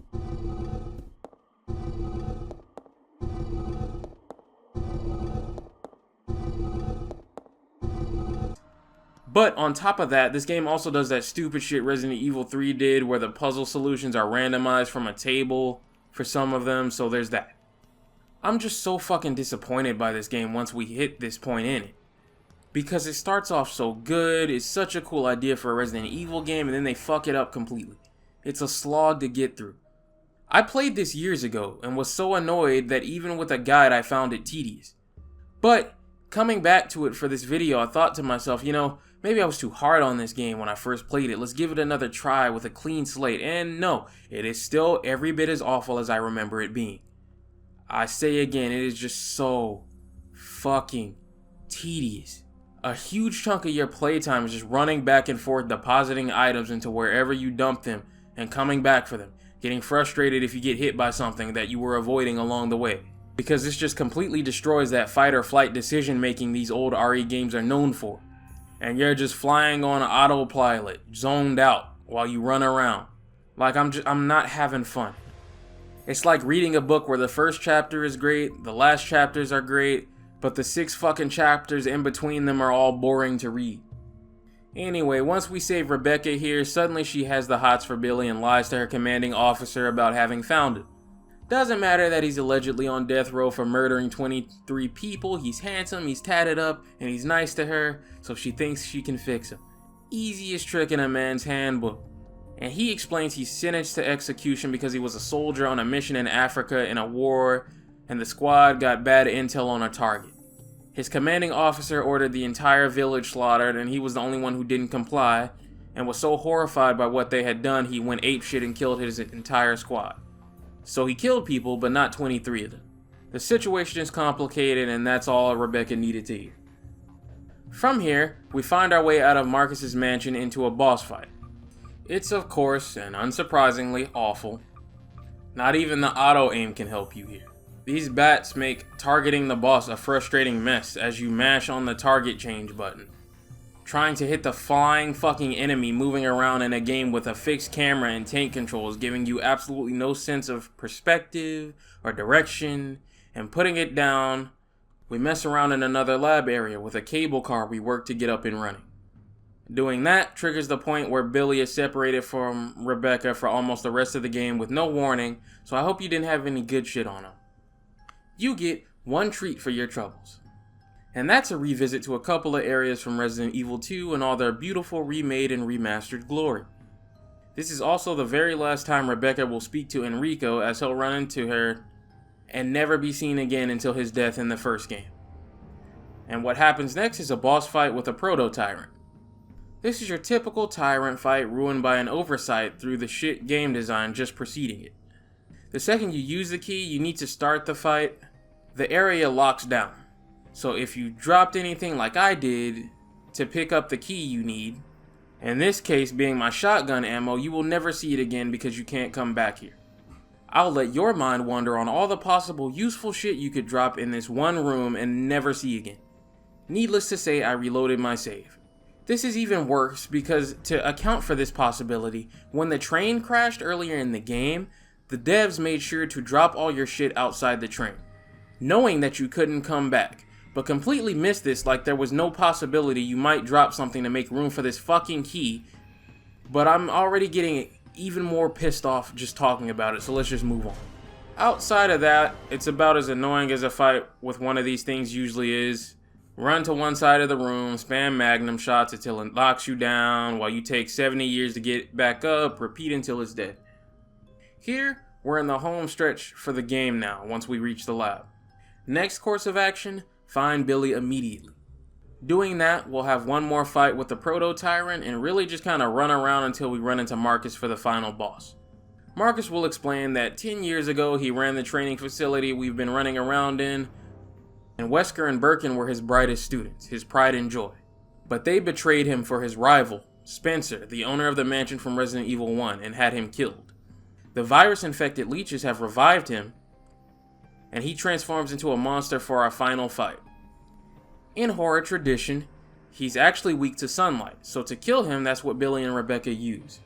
With his death, they escape the facility just before Birkin's self-destruct sequence can torch the place, and Rebecca, being dick-hypnotized, lets a wanted felon escape into the wild. Good games, Billy. Textbook strategy.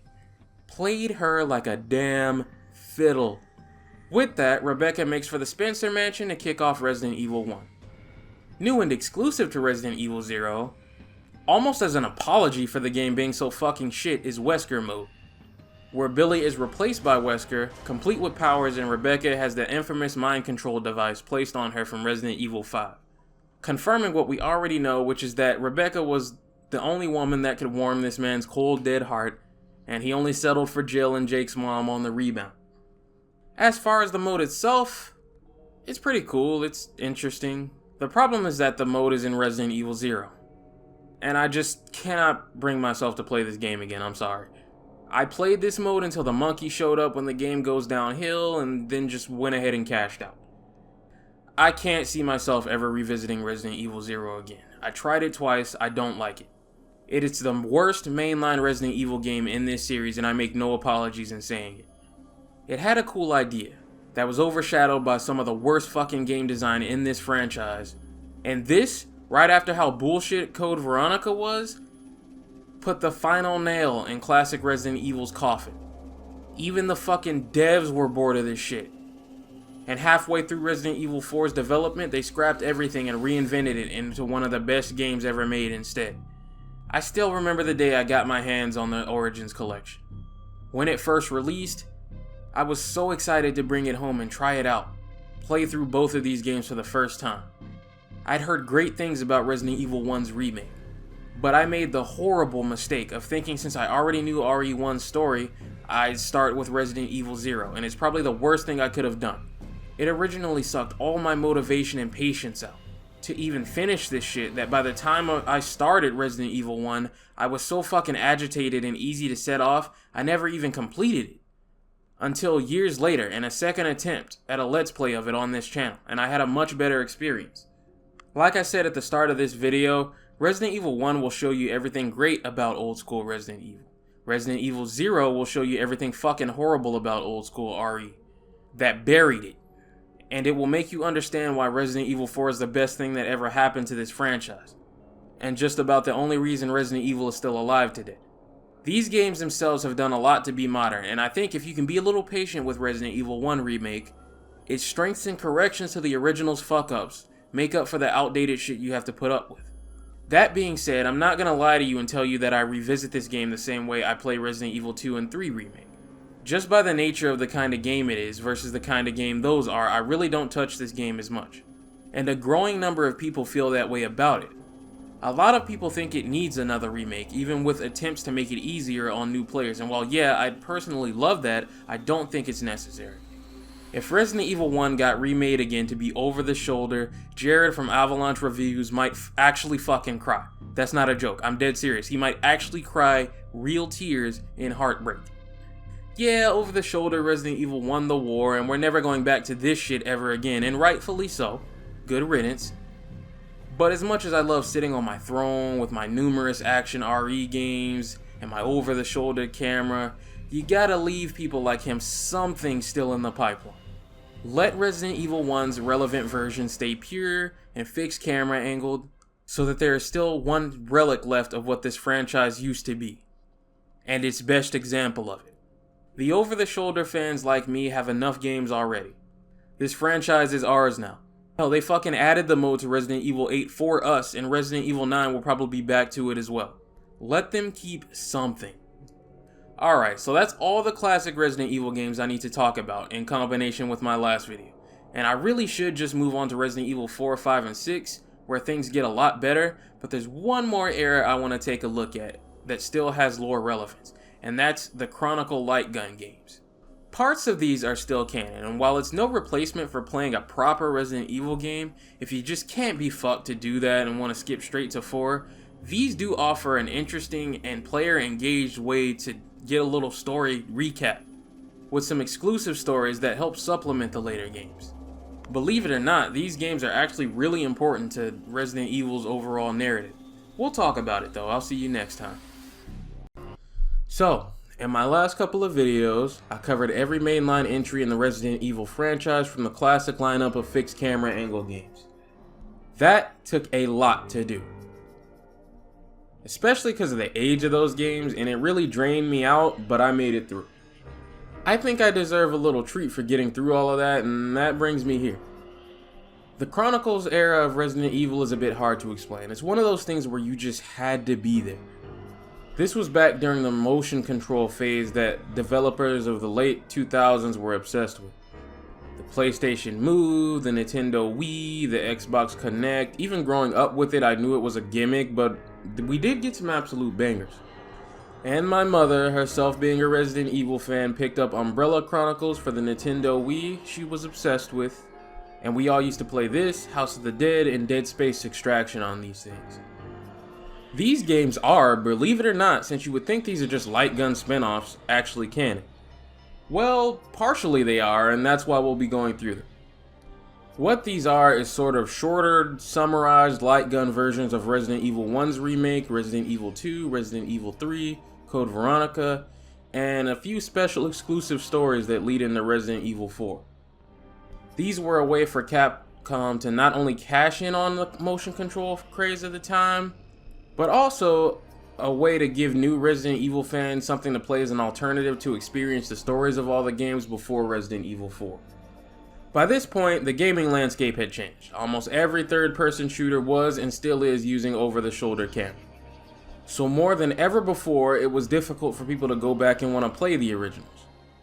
Before 2 and 3 remake, this was Capcom's way to give you a more accessible way to get caught up. Yeah, these may be light gun games in design, but believe it or not, it's actually pretty easy to play these with a controller. As, like I said, these were designed not just for the trend, but also as catch-up. So they do a pretty good job with the lock-on and aim assist so that you can play these decently. Not optimal, but fully playable. And that's how I'll be playing through these to prove the point. This video will be shorter than previous ones, I'm guessing, mostly because we covered the story of all these games already, but also because these are shorter versions. Spoilers anyway though, so here's your warning. This ain't no spoiler-free channel. Starting with Umbrella Chronicles, this is the first of the 2 games. It's interesting in that it's told from Wesker's point of view as he narrates the events of Resident Evil 0, 1, and 3. I'm not sure why Resident Evil 2 isn't included since we know that Birkin was his closest colleague in Umbrella and he grew up with him. But there is a bonus campaign that tells the story of Ada's escape with the sample and Hunk's escape with the sample during the RE2 events, so at least there's something here. He starts from the beginning and we play through the shortened events of Resident Evil 0. Now, these games aren't exactly lookers, even for their time. I'm using a PS3 emulator for the native controller support, so that may have something to do with it, but honestly I don't remember it looking that great even on the Wii's original hardware. The budget for this game in particular is pretty small, and you can tell this was kind of a throwaway project. Be that as it may, the team behind this game put the money to good use. You would think they would have just used cutscenes from Resident Evil 0 and Resident Evil 1's actual releases, but they don't do that. They actually completely remake cutscenes from scratch to better fit both characters being present during the events. Even shit that's already pre-rendered and they really didn't have to. And things don't always play out exactly like the real games, but close enough. At least until we get to 3, but we'll come back to that. The scenario starts out similar enough. Billy saves Rebecca and they agree to work together, making their way through the train, the church, to the underground lab, that sort of thing. A lot of the bosses are present and accounted for. The Scorpion, the Bat, even the Proto-Tyrant, complete with his weakness on his heart. Gameplay wise, it's about what you'd expect if you've ever been to an arcade and played one of these types of games. Your pistol has infinite ammo and you pick up power weapons through the game like shotguns, grenades, healing items, and whatnot. This game is after Resident Evil 4, of course, so a little of that DNA has been injected into these retellings with things like these cool quick-time events and the melee attacks. When things grab you, you of course shake them off and deliver a fucking glorious mollywop to whatever dared to touch you. I fucking love these and they make this game so much fun. You will, however, see these quite a bit in the first game because you'll be getting grabbed quite a bit. Umbrella Chronicles of these 2 games is definitely the clunkiest. Even at the time these were popular, we had stuff like House of the Dead ported to home consoles, and I would play that and then come back to this, and how fast you can put shots down range versus how sluggish the shooting was in this game was night and day. Seriously, here's gameplay of the House of the Dead remake.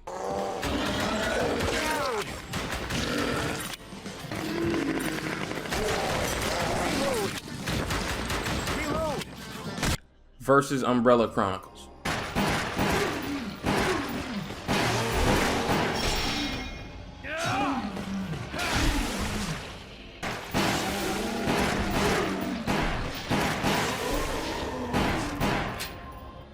It just feels a lot more stiff. Now the pistol is a pretty weak weapon owing to the infinite ammo and everything, but it does offer one unique advantage, and that is critical headshots. It's the only weapon in the game that can do it, and these make short work of zombies but are a bit harder to pull off. They require like a special sweet spot in a headshot. There are some other downsides gameplay wise despite how much fun the game is. One of which being the fact that it doesn't really tell you about weapon upgrades at all. I went through almost this entire game not knowing that in between missions in a completely separate screen off to the side I could upgrade guns to be stronger. And a lot of the later chapters wouldn't have been so brutal on me if I'd known that. Another thing is the scoring system. Since it's Resident Evil, it can't escape having something annoying in it, and in this case it's the scoring system. This is really just a relic of shitty old game design in general and not exclusive to this game, as a lot of old games used to do this, but to unlock later chapters and scenarios, you need high scores on certain stages. You're graded by shooting everything in sight, collecting data files scattered through the levels, how fast you get through it, and other dumb shit. Like, this is a major pet peeve of mine and it always has been. I really do not like this sort of thing, and I'm fucking glad gaming left this dog shit behind, but seriously, just give me the fucking chapters for completing a scenario. These games want you to be in the zone. They do everything they can to make you feel like you're there. I wouldn't be caught dead being that pasty ass nerd you catch in forums and making these sort of videos whining about my immersion and all that shit, but come on now, there's no denying it detracts from the vibes and the feeling like you're in the world fighting these things that these games are going for with their camera work and their gameplay, to then be graded by how fast you mash on the fire button like a fucking spastic trying to shoot everything in sight anytime there's not a zombie on the screen. All this work was done to create a mood, an atmosphere, and clinging to an outdated scoring system kills it. Usually in these kinds of games I say fuck the score and just enjoy myself, and that's how I was playing it until I found out I couldn't complete the game without certain grades in certain chapters. But those are most of the issues with the gameplay covered here. Outside of that, this is a full light gun experience and some of the most fun you can have in the series. There's been other attempts at light gun games in the series, but Chronicles is the most famous and successful attempt. And there's just something charming about going through these games and seeing them go full House of the Dead as you recognize rooms and locations from the actual games faithfully created in a game like this. Once Billy and Rebecca get to Marcus, things get a bit odd. Twink Marcus has been completely removed, probably for the better as that was always kind of silly. But the boss encounter is mostly kept intact, and so is the ending. Rebecca still lets Billy escape justice for some dick and he runs off. Also, I know I'm not tripping here, but don't these redone cutscenes look less weird than the originals? Like, the characters actually look correct and consistent with their models. I don't know how they pulled it off, but they made me actually enjoy Resident Evil 0 here. This is actually the first version of the game's story I played in middle school. Then the Origins collection came out way later when I was barely out of high school, and I was so excited to play the full real game, and well, if you've watched my last video, you know how that turned out. Next, Wesker recaps the events of Resident Evil 1. This is by far the highlight. And hot take here, but I actually like this retelling a lot better than any other lore-wise. Chris and Jill stick together like you would expect him to, just based off of the type of characters they are. And like I've complained about since the beginning, this unfucks the lore, but only slightly. Barry gets shafted here, I'm not gonna lie, he's completely cut out. But if they were gonna pick between Barry and best girl Rebecca to put in this scenario, then the choice they made here was the right one. I'll take Rebecca over Barry any day. It's also nice to have Chris and Jill working as a unit, and their dialogue and interactions here are lore accurate to the characters. Hell, they even bring back the Crimson Heads. You'll notice that a lot of the more annoying enemies have been rebalanced to be more bearable in light gun form. This game is so sick, dude. Most of the rogues gallery is here. Yawn, Plant 42, Tyrant. How well most of these games translated to this style is fucking crazy. They all work as final bosses to a level. I'm not gonna lie, they do have to sort of skip ahead or cut certain locations out that are really just a lot of walking in the original game, but this could have turned out a lot worse. Also, now that I'm thinking on it, does anyone else find it a bit odd that STAR's Alpha and Bravo teams have supposedly never met? Alpha, from what I can tell, outranked Bravo, and Wesker therefore commands Enrico too. Maybe not, maybe they work as a unit, but the way Wesker talks, that's how he makes it seem. They also work in the same department under Chief Irons, and you're telling me they've never met or cooperated in the field before now, compared notes on cases. There's one STARS office in RE2, and it's all desks for Alpha. Definitely something that I wish the remake of 2 had fixed by giving Bravo an office to explore, you know? The Wesker situation plays out with some slight changes. Now that Chris and Jill are here together, this is probably the best version of the moment so far. We see Wesker sneak and take the virus just before they arrive, something no version of this moment has shown you. And as you would expect, he lets Tyrant out and he gets absolutely murked. And Chris and Jill take him down together to escape. They even still drop the rocket launcher for you to finish it off with. And once again, I gotta say, these cutscenes and how consistent they are with the originals, even being made from scratch, is crazy. This game is such a gem. Unfortunately, there's one giant zit on this game's ass, and that's the travesty that is the retelling of Resident Evil 3. I've said this before, but Resident Evil 3, more than any of these games, is a product of its time and how its original plot and pacing was set up, and that makes it extremely difficult to ever deal with and try to remake. Its entire plot hinges on Jill doing absolutely fucking nothing useful for the first third of the game, and it isn't until she tries to get the train rolling that she has any sort of goal, because she meets Carlos and he fucking gives her one. Then once that plan falls apart for the last third of the game, again, she doesn't really do much of anything resembling having a plan until Carlos kind of stumbles on a chopper in the last 10 minutes of the game. That's why Resident Evil 3 Remake had to go in and rewrite a lot. The plot kind of sucking compared to the first two didn't really matter in the 1990s because Nemesis was cool and it had the best gameplay, but it doesn't cut it anymore, and I do not envy anyone who has to turn this mess into a good story. Then having to turn it into a good story and a light gun game on top of that, fucking impossible. Be that as it may, I'm not gonna lie to you boys. The Umbrella Chronicles adaptation is not very good at all. Unlike Resident Evil 1 and 0 adaptations that have fresh games, levels, and assets to work with, the Resident Evil 3 story had to be built from scratch and turned into a light gun game. True to the original, a lot of Resident Evil 3's adaptation is just Carlos and Jill running around doing absolutely fucking nothing. The issue is that since this is a light gun game, the whole train plot is not gonna work. It could have maybe just went straight for the clock tower part of the original plot and that would have worked, but that would have cost a lot to do and their budget for this game couldn't have been much. And they probably blew most of it trying to remake the police station. So instead, they try to salvage what they can and make the plot about Jill and Carlos trying to get to the police station to be picked up for rescue. And I never really thought about this much until now, but besides Nemesis, Resident Evil 3 doesn't really have a rose gallery of boxes to go through to create the light gun style lineup like 0 had, or 1 had. And that's why some missions end with no boss fights here. Besides Nemesis, Jill fought some lame ass worms and that was about it. I really feel for anyone that had to try to make this shit work, because I know just from looking at the original, even though it is the best of the original trilogy, there was no way this was getting done right without a bigger budget. Which was not gonna happen for a throwaway light gun game that Capcom had no way of knowing would be a smash hit. Just about the only good level here is the police station. This is when Nemesis finally shows up. He shows up way too late for my liking. I would have really brought him in by like the second level or so, especially because I don't think that one had a boss to it. He just sort of chases Jill and Carlos around and they run all across the police station trying to get away from him until they finally put him down on the rooftop for the final battle. This adaptation just really wasn't very good and it's probably the worst scenario in the game. The other ones, admirably, are close enough to the source material. Resident Evil 3, on the other hand, feels like if someone just kind of briefly told you what it was about in a giant run-on sentence. Yeah, so like, in Resident Evil 3, Jill meets this guy named Carlos and they run around the city trying to escape while this thing called Nemesis shows up and it wants to kill Jill, so they kill it and then they escape on a helicopter.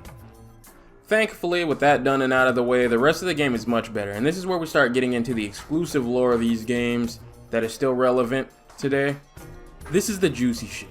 First off, we're going to start with Rebecca's exclusive chapters that bridge the gap between Resident Evil 0 and 1. For some reason, after she split with Billy, she came to the mansion and just fucking went to sleep. Like, just straight up took a fucking nap on a random bed here. Remember, she's a rookie. This is her first mission and she's already fucking sleeping on the job. I can't believe this shit. Now, I want to insult her and call her fucking lazy and useless for this shit, but Rebecca is precious and to be protected at all costs, so I'll let her get away with it. Richard finds her and they search for Enrico, and try to make some sense of what's going on. They search around the mansion, catching a glimpse of some shady looking dudes dumping a body outside. And then run into Jan, who starts chasing them around the mansion, ultimately leading to Richard taking a beating to save her, just before Chris and Jill arrived in the main scenario. Another cool bonus chapter tells the story of Ada's escape after Resident Evil 2. She's badly beaten up and barely alive, and they do a very impressive job with how they convey her role as a spy. She arrives at her meetup site to find her contact dead, and she negotiates with Wesker over comms for pickup, in exchange for the sample of the G-virus she's obtained. And this is the moment when she receives her iconic grapple gun that you get to put to good use here. This game is fucking sick. Eventually, she makes it to the evac location, and the shading guy from Rebecca's bonus chapters is the pilot that picks her up, just before Raccoon City is destroyed. There's also a fourth survivor scenario that retells Hunk's famous mode, but since I never really liked that mode to begin with, I really didn't care for it here either. It's there if you like it. The real meat and potatoes here are the separate scenarios for Wesker that run parallel to the main normal ones. They start from Resident Evil 0 into Resident Evil 1 and lead into the final Umbrella's End scenario for one huge payoff. We start by taking control of Wesker right around the time Marcus releases the monkeys on Rebecca and Billy in Resident Evil 0, and recap Wesker and Birkin making their plans. This is pre-virus transformation Wesker here. We even battle Proto-Tyrant, who I assume is a failed research experiment by Wesker before he perfected his creation, and is not too happy about being an unwanted and unloved child. Wesker puts it to sleep where Rebecca will find it later, and while trying to escape the Marcus estate, he's confronted by the shady Russian dude we've been spotting. Of fucking course, his name is Sergei Vladimir. Vlad is actually Wesker's commanding officer, and he doesn't really like Wesker's tone or the fact that Wesker was left in charge of this facility after Marcus's death and needs to take responsibility for this virus leak, so he sicks his tyrant buddy on him. Wesker isn't really a match for this right now, so runs off to set his plan in motion. We pick up that plan right after Wesker's death at the hands of his special tyrant model in Resident Evil 1. The G-virus has revived him in a special way.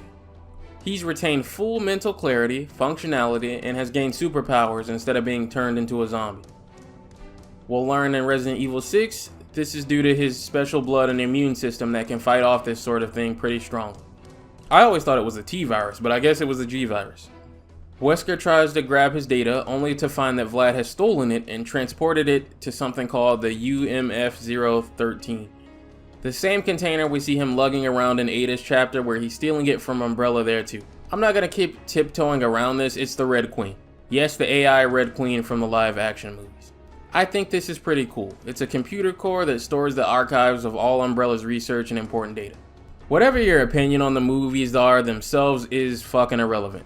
Most of the early ones were smash hits and extremely popular, so finding a way to bring something from those into the official lore for fans of those in a way that's tasteful and respectful is greatly appreciated here. This also feels very Umbrella to do. As of right now, Red Queen has locked Wesker out of access to Umbrella's files, so he'll have to settle for an escape and come up with a new plan later. That's gonna be a problem because Lisa Trevor ain't exactly dead, and she's definitely not happy to see Wesker. So the two play cat and mouse around the Spencer estate until Wesker drops a chandelier on her, trapping her in place while Wesker escapes before the estate blows up. That leads to the star of the show as far as important moments in this game, and that is the fall of Umbrella. Wesker's dealings with Umbrella from the moment he's revived are a bit confusing to me. Apparently he no longer needs them, but has to be dealing with them in some shape or form, be that through Vlad or other means, to even know that Vlad has taken the Red Queen for himself to start his own research facility, and how to get Ada to hide out on top of the Red Queen to escape Raccoon City. Reading the wiki for a bit of clarification, I think there's some special unspecified rival company Wesker starts working for, which is the same one Ada was stealing the G sample for. This organization will later be absorbed into Tricell from RE5. Could have solved a lot of this confusion by just calling the fucking corporation Tricell. Either way, in 2003, Chris and Jill have joined up with a special branch of the government dedicated to fighting Umbrella's BOWs. and have received intel on a new facility in Russia being used to create a new weapon known as Talos. This is one of Umbrella's last remaining heavy hitters. They take this down as GG's. An outbreak has of course started there because Umbrella is incompetent, and Chris and Jill lead an attack on the base to shut everything down for good. At the same time, Wesker shows up to the facility intending to make his move and steal the Red Queen all for himself. He didn't plan on Jill and Chris or the government even being there, he just planned to come in here and kill everyone and make off with the data, but he'll take the distraction. Chris and Jill fight their way to the chamber Talos is being kept in. You'll notice a bizarre fuck up here where someone put Chris in his Stars outfit for a couple of seconds during this cutscene. I don't even know how you fuck up something like this, because someone had to animate this, which means they stared at it and how wrong it was for hours and hours, possibly even days, and just left it like this. But regardless, Vlad unleashes Talos on Chris and Jill and they fight to put it down. Meanwhile, Wesker tears his way through the underground defenses to reach the facility up top, coming face to face with Vlad, who's obsessed with his loyalty to Umbrella and sicks his two tyrant lapdogs on him. As annoying as this fight can be, this sort of first-person showcase of Wesker and these tyrants zippering around the place doing battle makes it all worth it. Killing them and entering the upper levels, he walks in on Vlad just as he sicks Talos on Chris and Jill, and in typical Resident Evil fashion, Vlad transforms into a monster. And Wesker is fighting him while Chris and Jill work on Talos. I fucking love how this all comes together. Chris and Jill kill Talos and shut down this facility, basically killing off Umbrella for good. While Wesker copies Red Queen's data to himself and sets Red Queen to self-destruct, killing her and slips out of the place undetected. He finds himself somewhere nice and cozy and begins rummaging through the archives, learning everything he can. I really enjoy Umbrella Chronicles. It's probably one of my favorite stories in the Resident Evil franchise as a whole.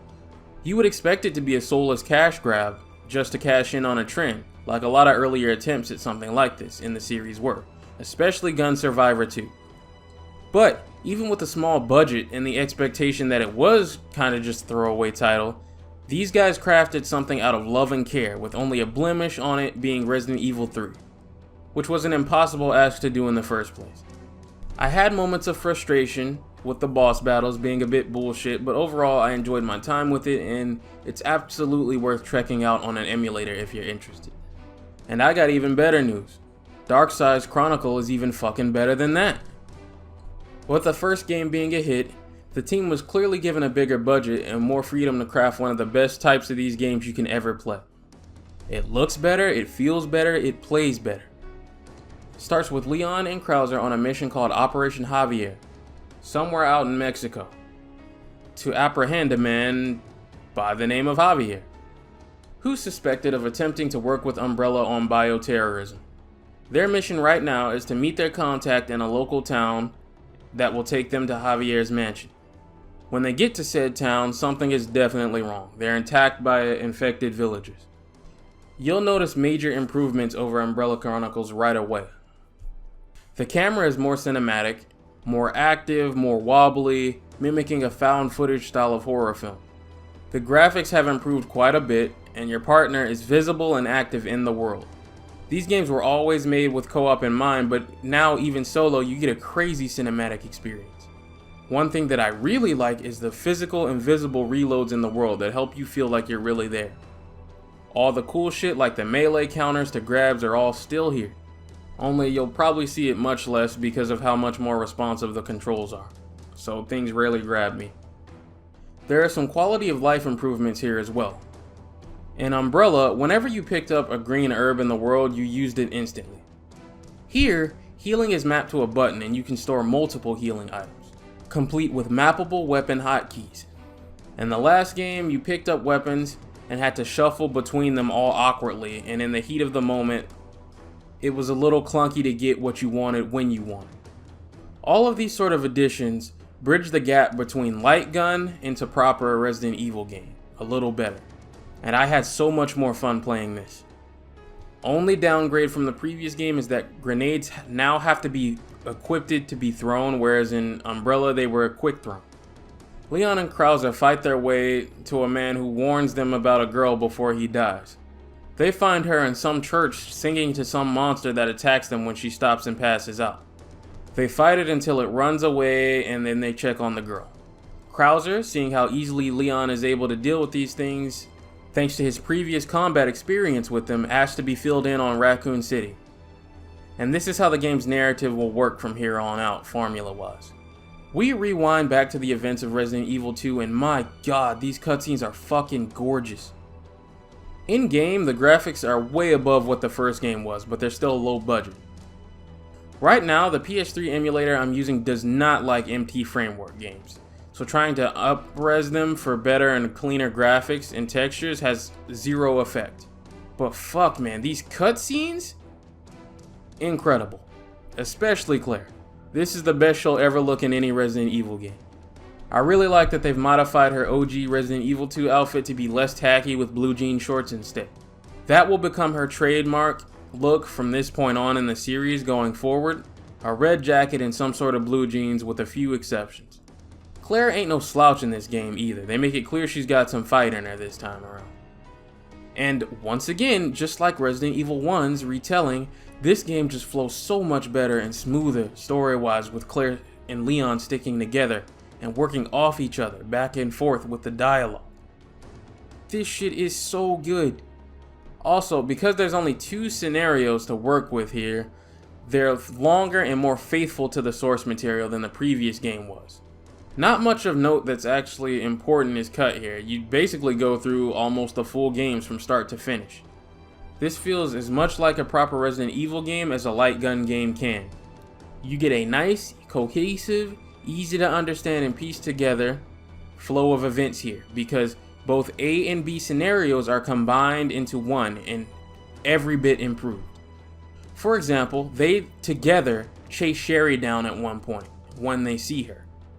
And they jump over the fucking liquor in the hallway on some Matrix shit to do it, dude. This game is fucking sick. And while doing that, an Umbrella helicopter drops down Trenchy to chase after them while they try to find Sherry. Chief Irons transforms into the G-Adult boss. Claire is clearly jealous of how much attention Leon is giving Ada and dislikes her immediately. Leon still gets separated from Claire just for a second so he can still take a bullet for Ada. It's almost completely still intact and faithful. Everything you would expect to happen if you played the original happens. Leon and Claire are just present together for almost all of it, right down to the final boss fight. You also see how Leon never wanted to become an agent for the government. They forced him to do it and threatened to take Sherry and run tests on her if he didn't. The tragedy of this being, we'll learn in Resident Evil 6, they fucking did it anyway. His attempt to protect her here was for nothing. Recapping the events for Krauser, they take the girl they save while they travel upstream. Krauser doesn't like her, cause he's a hard ass, but you know Leon, soft on the ladies. The girl, whose name is Manuela, accompanies them through the way she escaped from the mansion. Things are a bit suspicious with her though. She seems to have made it past all this unharmed to escape in the first place, and seems concerned for Javier's well-being. That would be because, come to find out, that's his fucking daughter. Javier gave the Veronica virus to her to save her from a terminal illness. Someone gave it to Javier and told him in order to stop her from transforming, it takes 15 years for the virus to adjust to her bloodstream. And I can't believe it, but just like with Resident Evil 0, they unfuck this game and make it really fucking good. It starts with what they do to Steve. I've always liked Steve's character, but he's no longer insufferable to listen to voice acting wise here. And is actually pretty fucking likable and based. Claire, you like to swim? Excuse me? Once again, I gotta say, Sphere Hunter is a fucking hater. I love these two together, and their relationship is even better now that they stick together the entire game and build their chemistry up. You can tell from the moment they find each other in this game, they're a perfect match. And my boy Steve is already plotting, scheming, looking at the blueprints, planning his infiltration. And I don't blame him. Claire in this game, I gotta repeat myself, is out of this world. In her Code Veronica OG, she had a pretty face, but she had these ugly ass huge mom jeans on. But here, this outfit goes crazy. Alexia actually shows up a lot earlier in this telling, which the plot really needed to help try to convince the audience that she's alive. And Alfred has been changed and overhauled to be a lot more threatening and insane, instead of just a fucking weirdo that's about as threatening as a fly. Alfred, you cross-dressing freak! The story is rewritten a bit here, in that Claire and Steve are kind of forced to run some obstacle course that Alfred has set up for them. In exchange, he promises a key to a plane to get off the island. What they've done with Alfred here is such an improvement. I hope if they do a Code Veronica remake, they look to this retelling of it for inspiration, because this is so much better than the original. Lucas Baker from 7 wishes he was on this level. The promise of a key here is of course a lie and just an excuse to lure Steve into meeting his zombified father to try to break him. One slightly negative change here is that Wesker doesn't really do much in this retelling. He never really shows himself to Claire, and he and Chris just kind of glare at each other in the ending with no fight. So, I mean, the only reason this game originally even mattered has been downgraded in order to upgrade all the other characters. I think it's a fair trade just to make this game not dog shit. Alfred is still dressing up like his sister like a fucking weirdo and runs off in embarrassment when he gets exposed like a little bitch. Alfred! You cross-dressing freak! And everything else plays out properly. Alfred releases the real Veronica out of sleeping before dying. Thankfully, the game isn't going to make you replay the whole fucking game again and skip straight to Chris releasing Claire. She's just as insane as her brother this time around, almost childlike. They really try to focus on her genius and her obsession with experiments, and I think this characterization of her is far more interesting than her original version where she just acted like every other typical big bad in the game. It still hurts to see Steve go out like this, especially now that he's a much better character. I don't think Claire ever quite recovers from this. Every man she ever trusts from this point on, including Leon, will betray her at some point for their own selfish reasons. Steve is just about the only guy who, until he died, tried his best to sacrifice for her, even disobeying fucking mind control.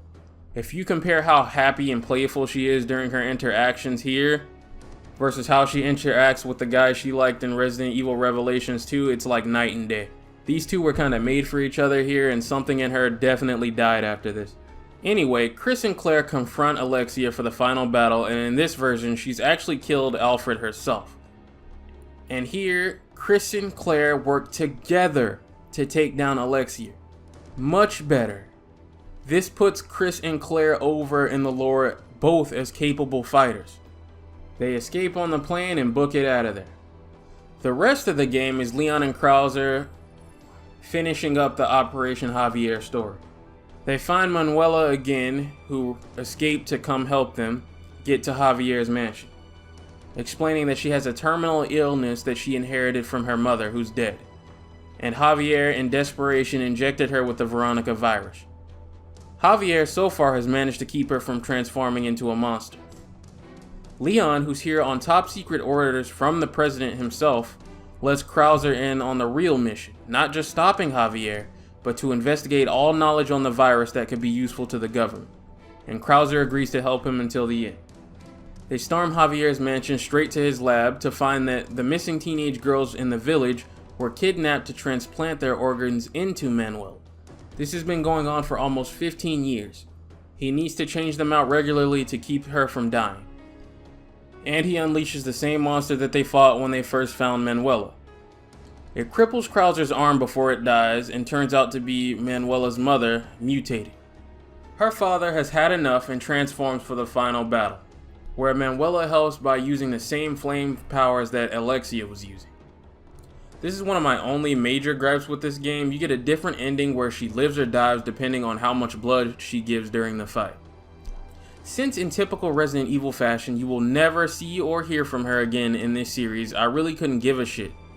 If not for the fact to unlock Krauser's special missions, she has to live. This is stupid.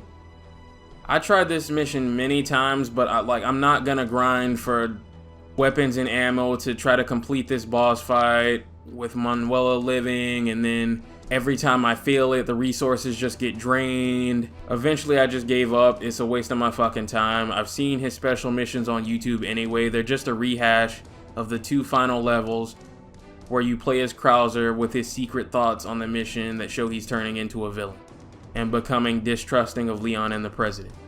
Not really worth it. With that, they escape on an evac chopper after a mission well done, and that's the end of the game. This game is phenomenal.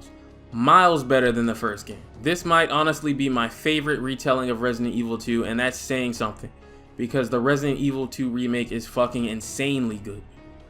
This game does the impossible, and that is removing a lot of Wesker's involvement in Code Veronica, which originally was the only fucking reason to play it, and somehow making a better fucking version of that game by a landslide in the process.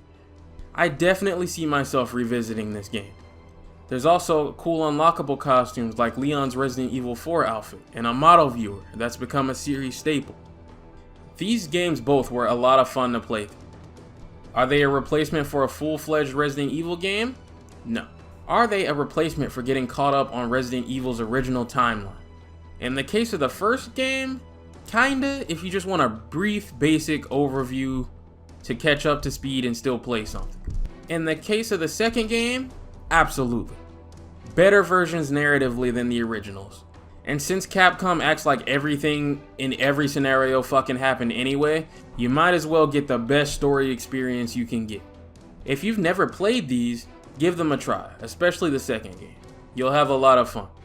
If you've never played a classic Resident Evil game before and absolutely nothing is going to sway you to get into them, trust me, I've been there. It took a very, very long time for me to warm up and enjoy classic games.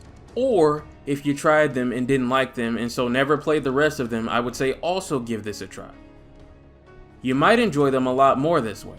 I debated skipping these even knowing parts of them are still canon today just because I couldn't wait to get to 4, 5, and 6 and just enjoy myself.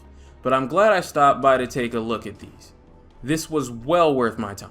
Next stop, the era that redefined gaming and is probably the most popular and successful in the franchise, the reign of 4 through 6. I've heard fans refer to this as the BOW era, as in bioorganic warfare, and that definitely fits. Even the CGI movies to this day portray these characters as on this level in terms of action, skill, and capability, and for that reason, it may be a while before that video comes out. I'm gonna go through every game and CGI movie set in between to really experience the era in full. Not really gonna do a movie review or something because I don't want any bullshit when it comes to copyright, but I will be rewatching them all personally. Spoiler alert, it's the era that defined my childhood and teenage year, and every game in it I love to death, so stay tuned for that. I'll see you next time. When I was a kid, I grew up in the PlayStation 2 and 3 era, with all the classics that came from those generations of gaming. The PS2 was my childhood, and the PS3 was my teenage years. Both my parents were gamers, and my dad to this day is still a hardcore one. My mom was constantly getting Game Informers in the mail every day, and one day she gets one with this guy on the cover in this cool jacket. And it turned out it was Resident Evil. Like I said, my mom was and still is a huge Resident Evil fan, and the original came out the year I was born, so this type of stuff is what she was playing while she was raising. I was a little familiar myself with Resident Evil, because I had messed around with the Outbreak games, which she loved quite a bit, but I didn't like them because they felt slow, clunky, and I was often confused on what to do and just didn't enjoy them. I was also familiar with the survival horror formula at the time because she also loved Silent Hill. I grew up on games like Shadow Man, but whatever this Resident Evil 4 shit was that I was looking at in this magazine was something completely different from any game I'd ever seen. The screenshots and what I was seeing in the magazine had me interested. I became obsessed with this game and getting my hands on it. The problem with that, it was a GameCube exclusive. Or so Capcom told us at the time. Which meant if I wanted it, I had to ask for a whole new console and a new game. That's a tall order. So I was gonna need to wait until Christmas or something when the big gifts come out. In the meantime, I got my first taste of the game at my cousin's house one day, who had a copy of it for his GameCube.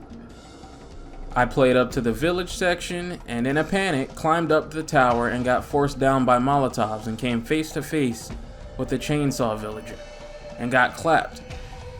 And my playtime was up. I still wanted this game, but I was terrified of this guy from this point on. Eventually, I did get a GameCube, as well as a copy of this and Wolverine's Revenge for Christmas, another game I really wanted badly, and I'll never forget realizing my mom had gotten me all this. One of my most cherished memories. All that to say, Resident Evil 4 is without a doubt the shining crown of my childhood.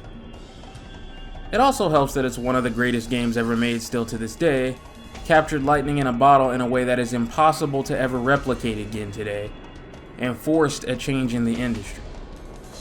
I love Resident Evil 5 and 6 just as much, make no mistake. In fact, 6 is my favorite, but I cannot state enough just how risky it was to do what they did to the series with Resident Evil 4 in the first place, and just how much success this brought them. Resident Evil 4 and what it did for this series in terms of acclaim and sales not only saved the franchise, but saved Capcom from being just another Konami. I don't know what crack under the mayo was over there smoking, but yes, Resident Evil 4 saved this franchise from death. Not some metaphorical, oh, well, I didn't like the direction the series was going, death, but an actual, statistically proven, as in, this franchise would not exist anymore, death. Death from what happened with Code Veronica and Resident Evil 0, and the lack of enthusiasm and interest in Resident Evil as a brand from both gamers and the people making the games in the first place. That isn't arguable. That is an objective fact backed up with data and numbers. I'm not going to go too deep into all the versions of Resident Evil 4 because, like I said when talking about Resident Evil 1.5, none of that shit really matters today. All you need to know is Resident Evil 3.5 refers to when Capcom first showed the game off, and really it just looked like any other survival horror game you'd seen up until that point. With the only real spin on it being that in an effort to put the fucking annoyance of shooting enemies you can't see to bed for good, you could go into a manual targeting mode that would place the camera over the shoulder. But the project was stuck in development hell for a bit and handed to Shinji Mikami, director of the original Resident Evil, who was just so fucking bored and tired of the franchise at this point because other franchises were evolving and moving on, that the absolute fucking madman literally just threw everything about the previous games that came before out and started the entire development cycle over from scratch into the fucking masterpiece we have today. That's to say nothing of the version of Resident Evil 4 that was so action-packed and different they turned it into Devil May Cry, but that's a video for another time. Truthfully, what Shinji did with this game could absolutely never, ever happen again today. In today's world, with whiny ass bitches on Twitter and this YouTube shit where people dick suck hate wagons and all that, you can never, ever take the kind of risk that Shinji Mikami took with this game ever again. And that is exactly the reason you've never seen it since. Nothing has ever forced the gaming industry to follow its lead quite like Resident Evil 4. We've seen franchises change and shake up their formula, sure, but never like this. And it's always to follow a trend or something. Mikami did what he did to Resident Evil 4 out of his own mind. There was no trend to follow with this game. It started the trend itself. When I say he threw everything out about the previous Resident Evil games, I mean it. This is where how people think they remember Resident Evil 4 versus how Resident Evil 4 actually is comes into play. This will be very important when we get to 5 and 6 later, because some of the stupid shit that's said about Resident Evil 5 and 6 as far as criticism are actually fully here in Resident Evil 4 just as much, but magically it's okay when this does it, but not okay for any other game. But hey, we're gonna talk about it. So in this video, we're gonna go through Resident Evil 4, 5, and 6, and I'm gonna give you my thoughts on each. Spoiler warning as always, emotional trigger warning as always, because I'm probably gonna insult some people who need to be insulted, call them stupid, and yada yada yada. Let's get started. Also, just for clarification, in this video we'll be covering the original Resident Evil 4. I've already covered the remake in a video where I examined it and the Dead Space remake. So if you're looking for that, check out that video. Just know it's phenomenal, it improves on a couple of things that needed improving on, and is a damn fine way to experience Resident Evil 4 in general. So, Resident Evil 4 takes place 6 years after Resident Evil 2 and 3. Leon has been forced into becoming an agent for the government and is on a mission to rescue the president's daughter who's been kidnapped, and is rumored to be in some town in Europe. Now, ignoring how fucking ridiculous it is to send one agent with no backup into a foreign location to look for the daughter of one of the most powerful men in the world is, Leon's changed quite a bit from his original Resident Evil 2 outing. He's way less naive, soft, and gullible, and he's considered the president's right-hand man, and is one of the most dangerous and efficient killers in America. Shinji and his team were clearly more interested in Leon being and looking cool rather than explaining his transition and personality. He's goofy at times, he's cool at times, and it absolutely works. Leon has become the fan favorite of the franchise, and this showing of him is definitely why. He's even admittedly Capcom's favorite, and he's the star of almost every CGI movie they've ever made. From here on out in the series, this personality is how he'll be portrayed. Also, I gotta come clean here. Most of the footage I'm going to use for this game will be from the PC version with a fantastic mod called the HD Project. Now, the original game is over 18 years old, so it's aged a bit. This is a PS2 and GameCube era title, so it's aged more gracefully than something like Tomb Raider or Metal Gear Solid 1 or some shit. But yeah, I think PS2 graphics are probably as far back as most people can realistically go and not want to rip their fucking eyes out looking at a game. There's still a lot of charm and life left to it, so if you buy this version by default, this is kinda how it looks on every platform and it looks fine. It looks great for how old it is. Absolutely playable and enjoyable, but it still is an old game. So we're talking a lot of muddy old textures on things, and I'm not gonna lie to you fellas, some things in the games just kinda look like shit in the 2020s. It is what it is. This game is 3 console generations and a half old now. But the HD project takes all this and makes it look about as close to a Resident Evil 4.5 as it possibly can. And I can say without a doubt this is the definitive way to play this if you can get your hands on it. Which is something I really don't say about a lot of texture mods and HD packs and shit for most games because they tend to look fine, vanilla. And again, if you don't want to bother with the hassle of installing a mod, you don't have to. You can play the game and it will still mostly look serviceable and fine. But I think this is the one time I'd recommend forcing yourself through the headache of setting up your first mods for this. It fixes some of the nitpicks I have with the vanilla game, like how Leon's gear, like his chest holster and his fanny pack, are completely missing when his jacket is on, and magically appear when he loses it. As Leon arrives in the village, the escorts stay in the car, and he checks in with Hunnigan, who's a fan favorite and a series mainstay.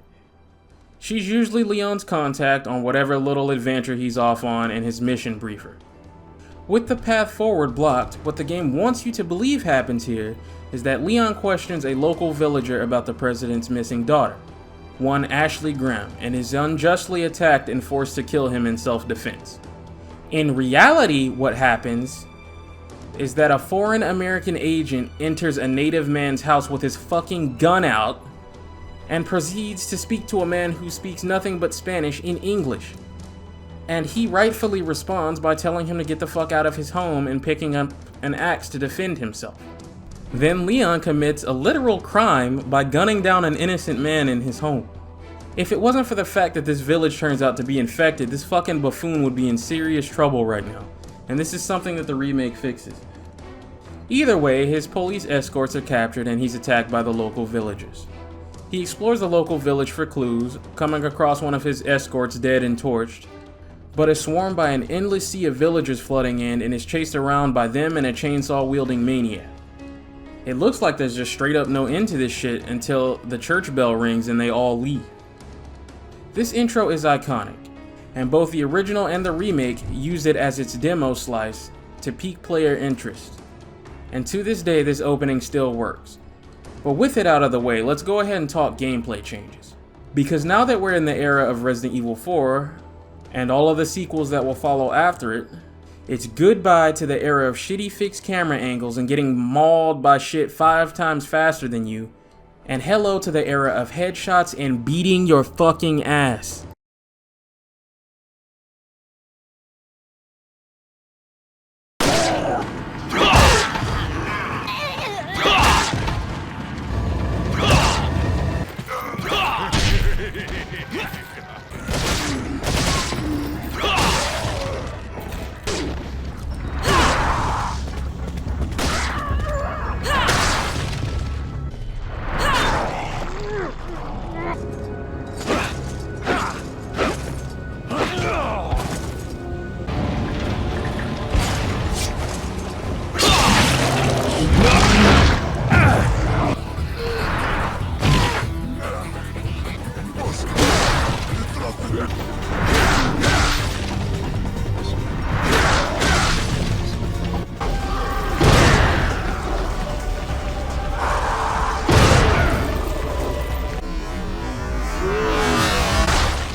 Whoa, whoa, whoa! What the fuck just happened there? What the fuck? Much better.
When I tell you there is nothing, and I mean nothing, like the combat these games used to provide, to the point where we still have a dedicated community of people playing Mercenaries to this day, I'm not bullshitting you.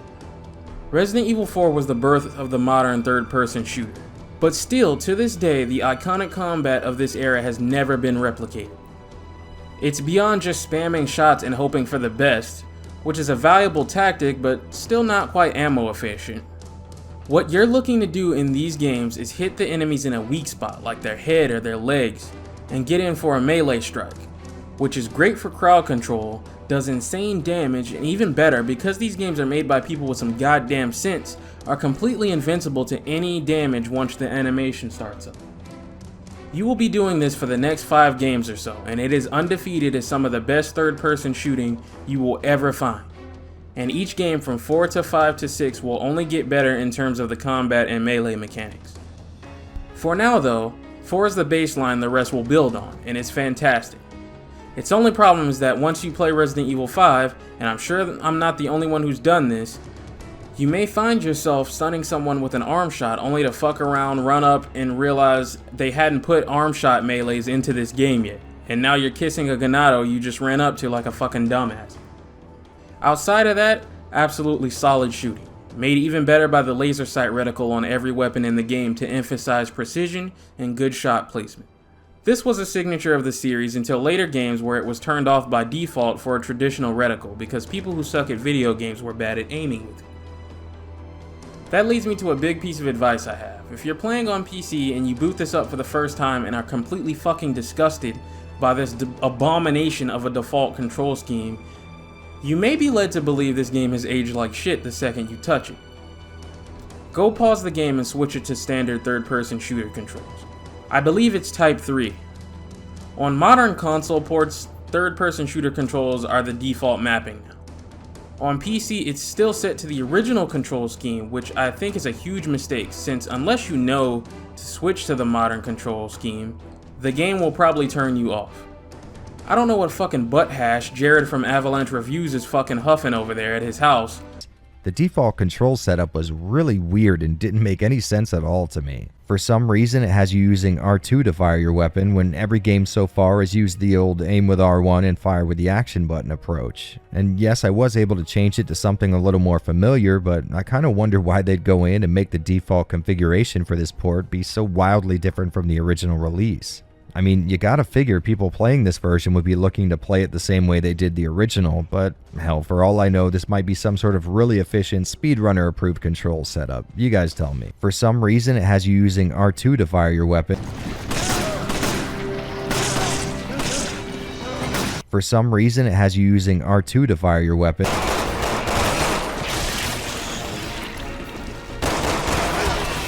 For some reason, it has you using R2 to fire your weapon.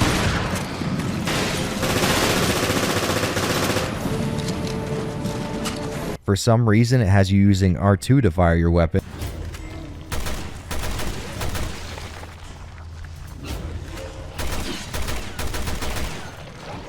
For some reason, it has you using R2 to fire your weapon. Everyone!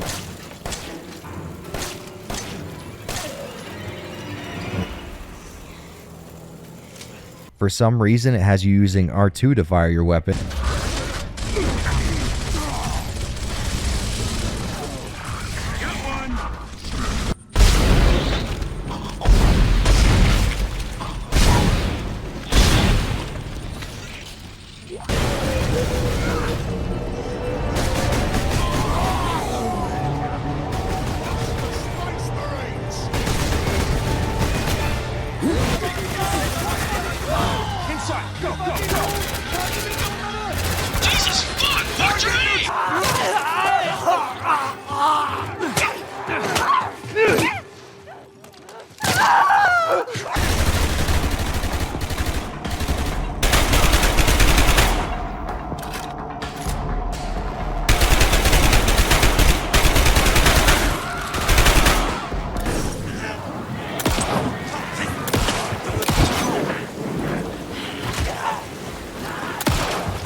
For some reason, it has you using R2 to fire your weapon. But no, most people are not gonna give a shit to play a game how it originally released with whatever shitty controls the game had 2,000 years ago.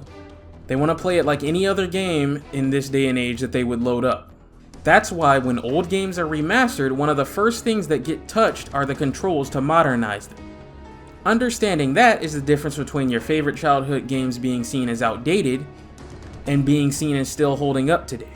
Something that Capcom understood with modern console ports of their classic games that have held up beautifully and done great in terms of mass appeal and accessibility.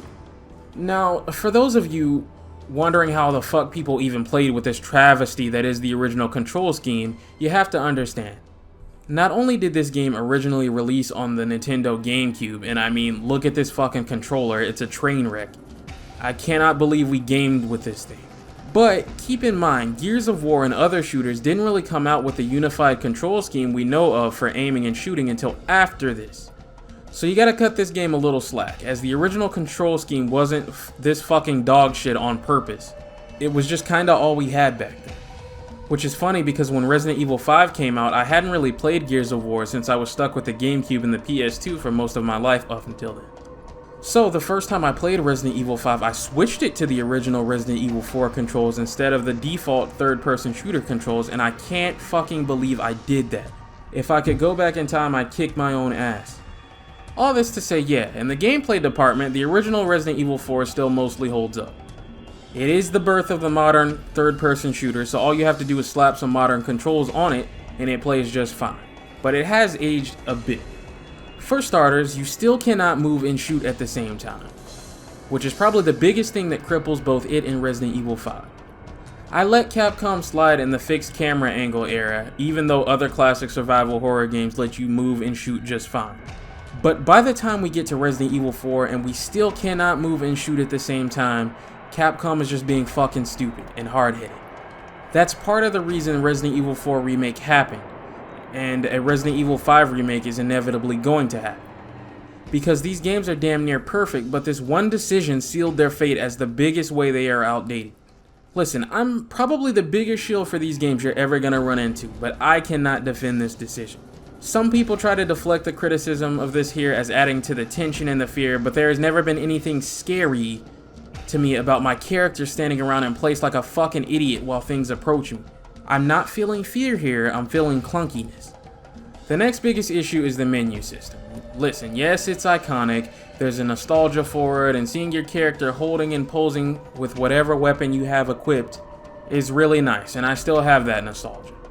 But if I told you that I wasn't already tired of pausing the game to switch weapons by chapter 2, I'd be fucking lying to you. Yeah, it hurts a little to jab at one of the best games ever made like this, but no game can be 100% perfect. And I have to be honest, playing this these days, it does start to get tedious and jarring to be in the zone, laser focused on the action, and then ripped out of it to go swap weapons or something.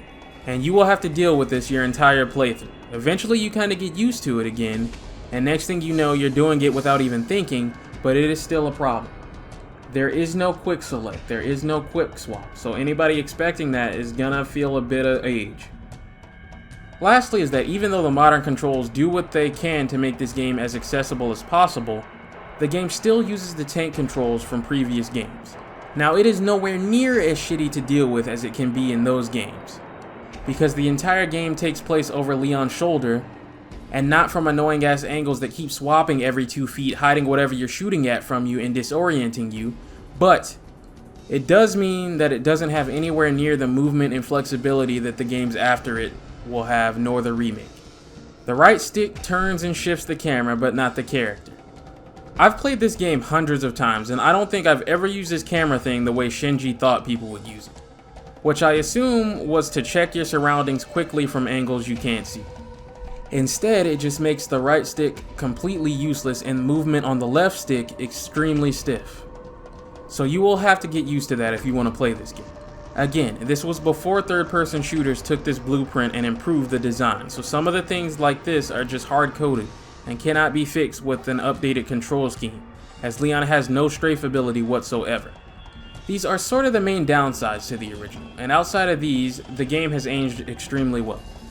The weapon design is fantastic, with pistols, shotguns, rifles, grenades, magnums, and specialty weapons like the mine thrower. I used to sleep on the sniper rifles a lot in these games because why the fuck would you use a sniper in a game about things wanting to be in your face? But I've grown to appreciate it over the years.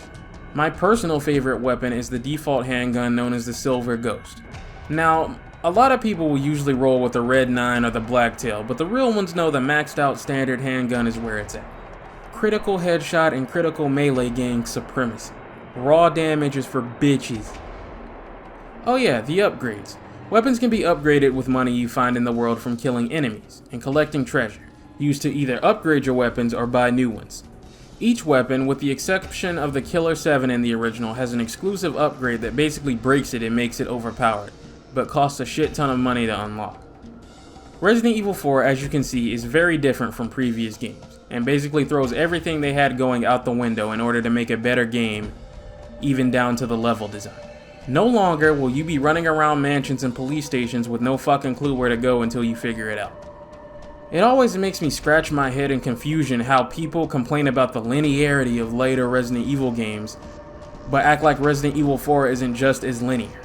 There is no real exploration in this game, and you will never be confused as to where to go.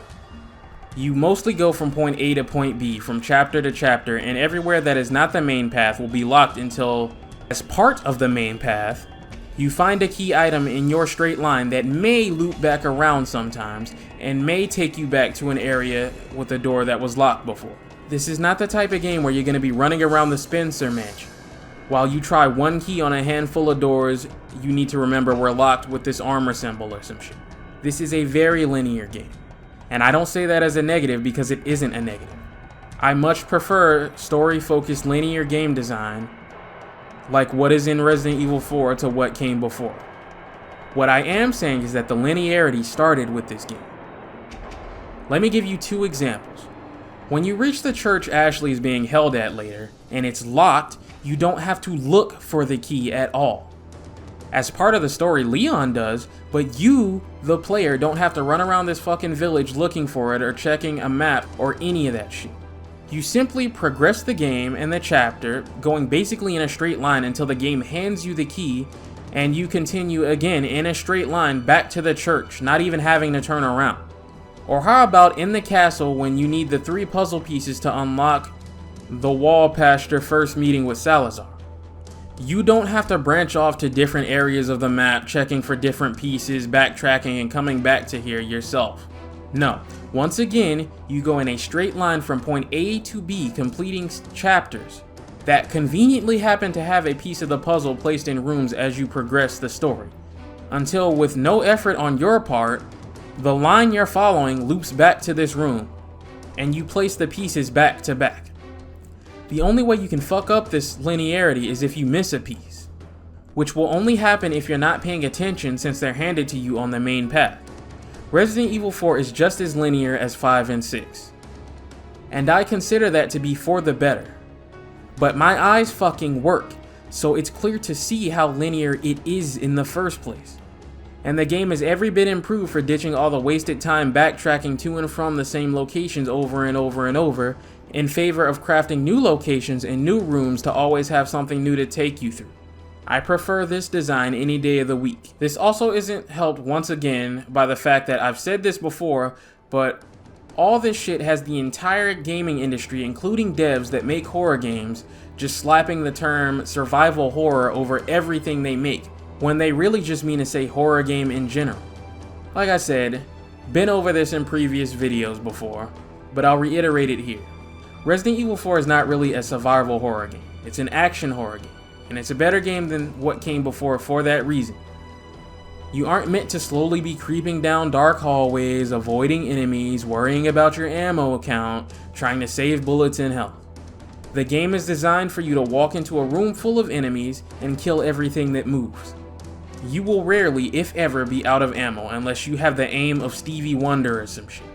In the rare instance that you would be out of ammo, the game is hard-coded to give you ammo for whatever you're running out of on your next couple of kills. If you're running low on health, the game is hard-coded to give you a first aid spray or a herb the same way.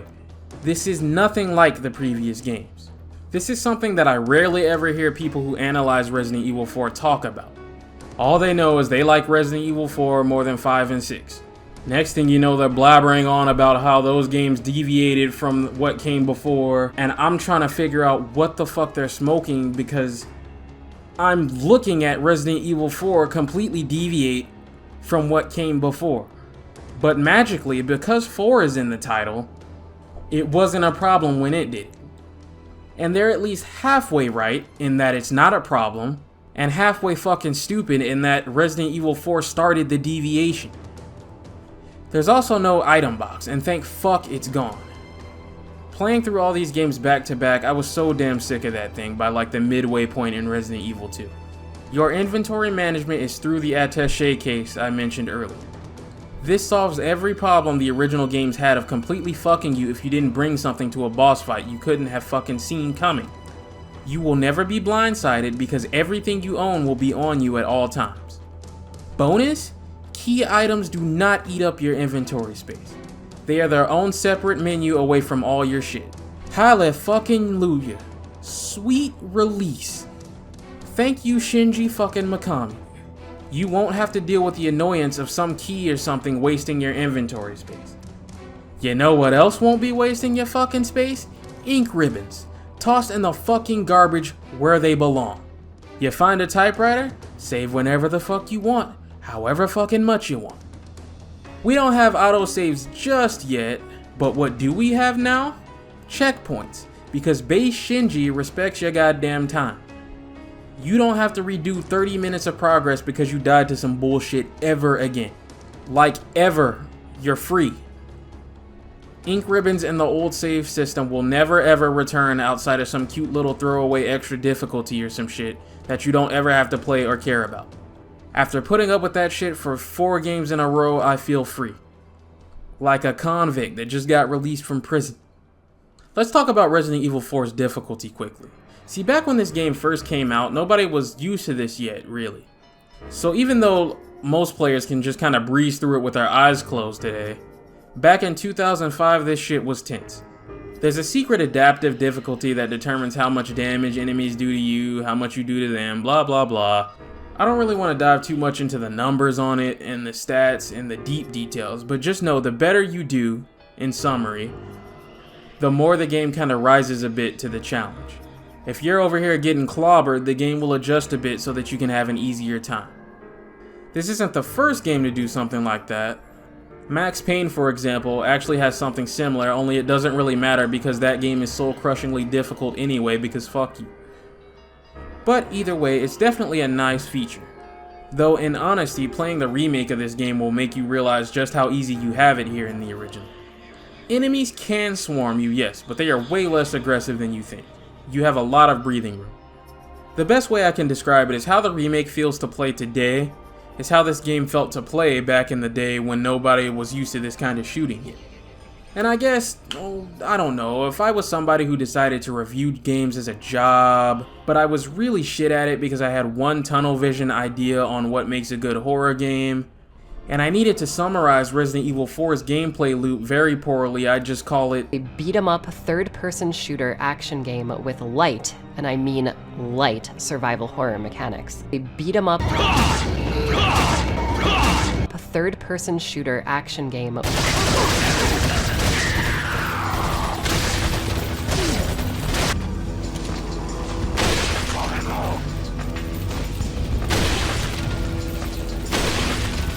with light, and I mean light, survival horror mechanics.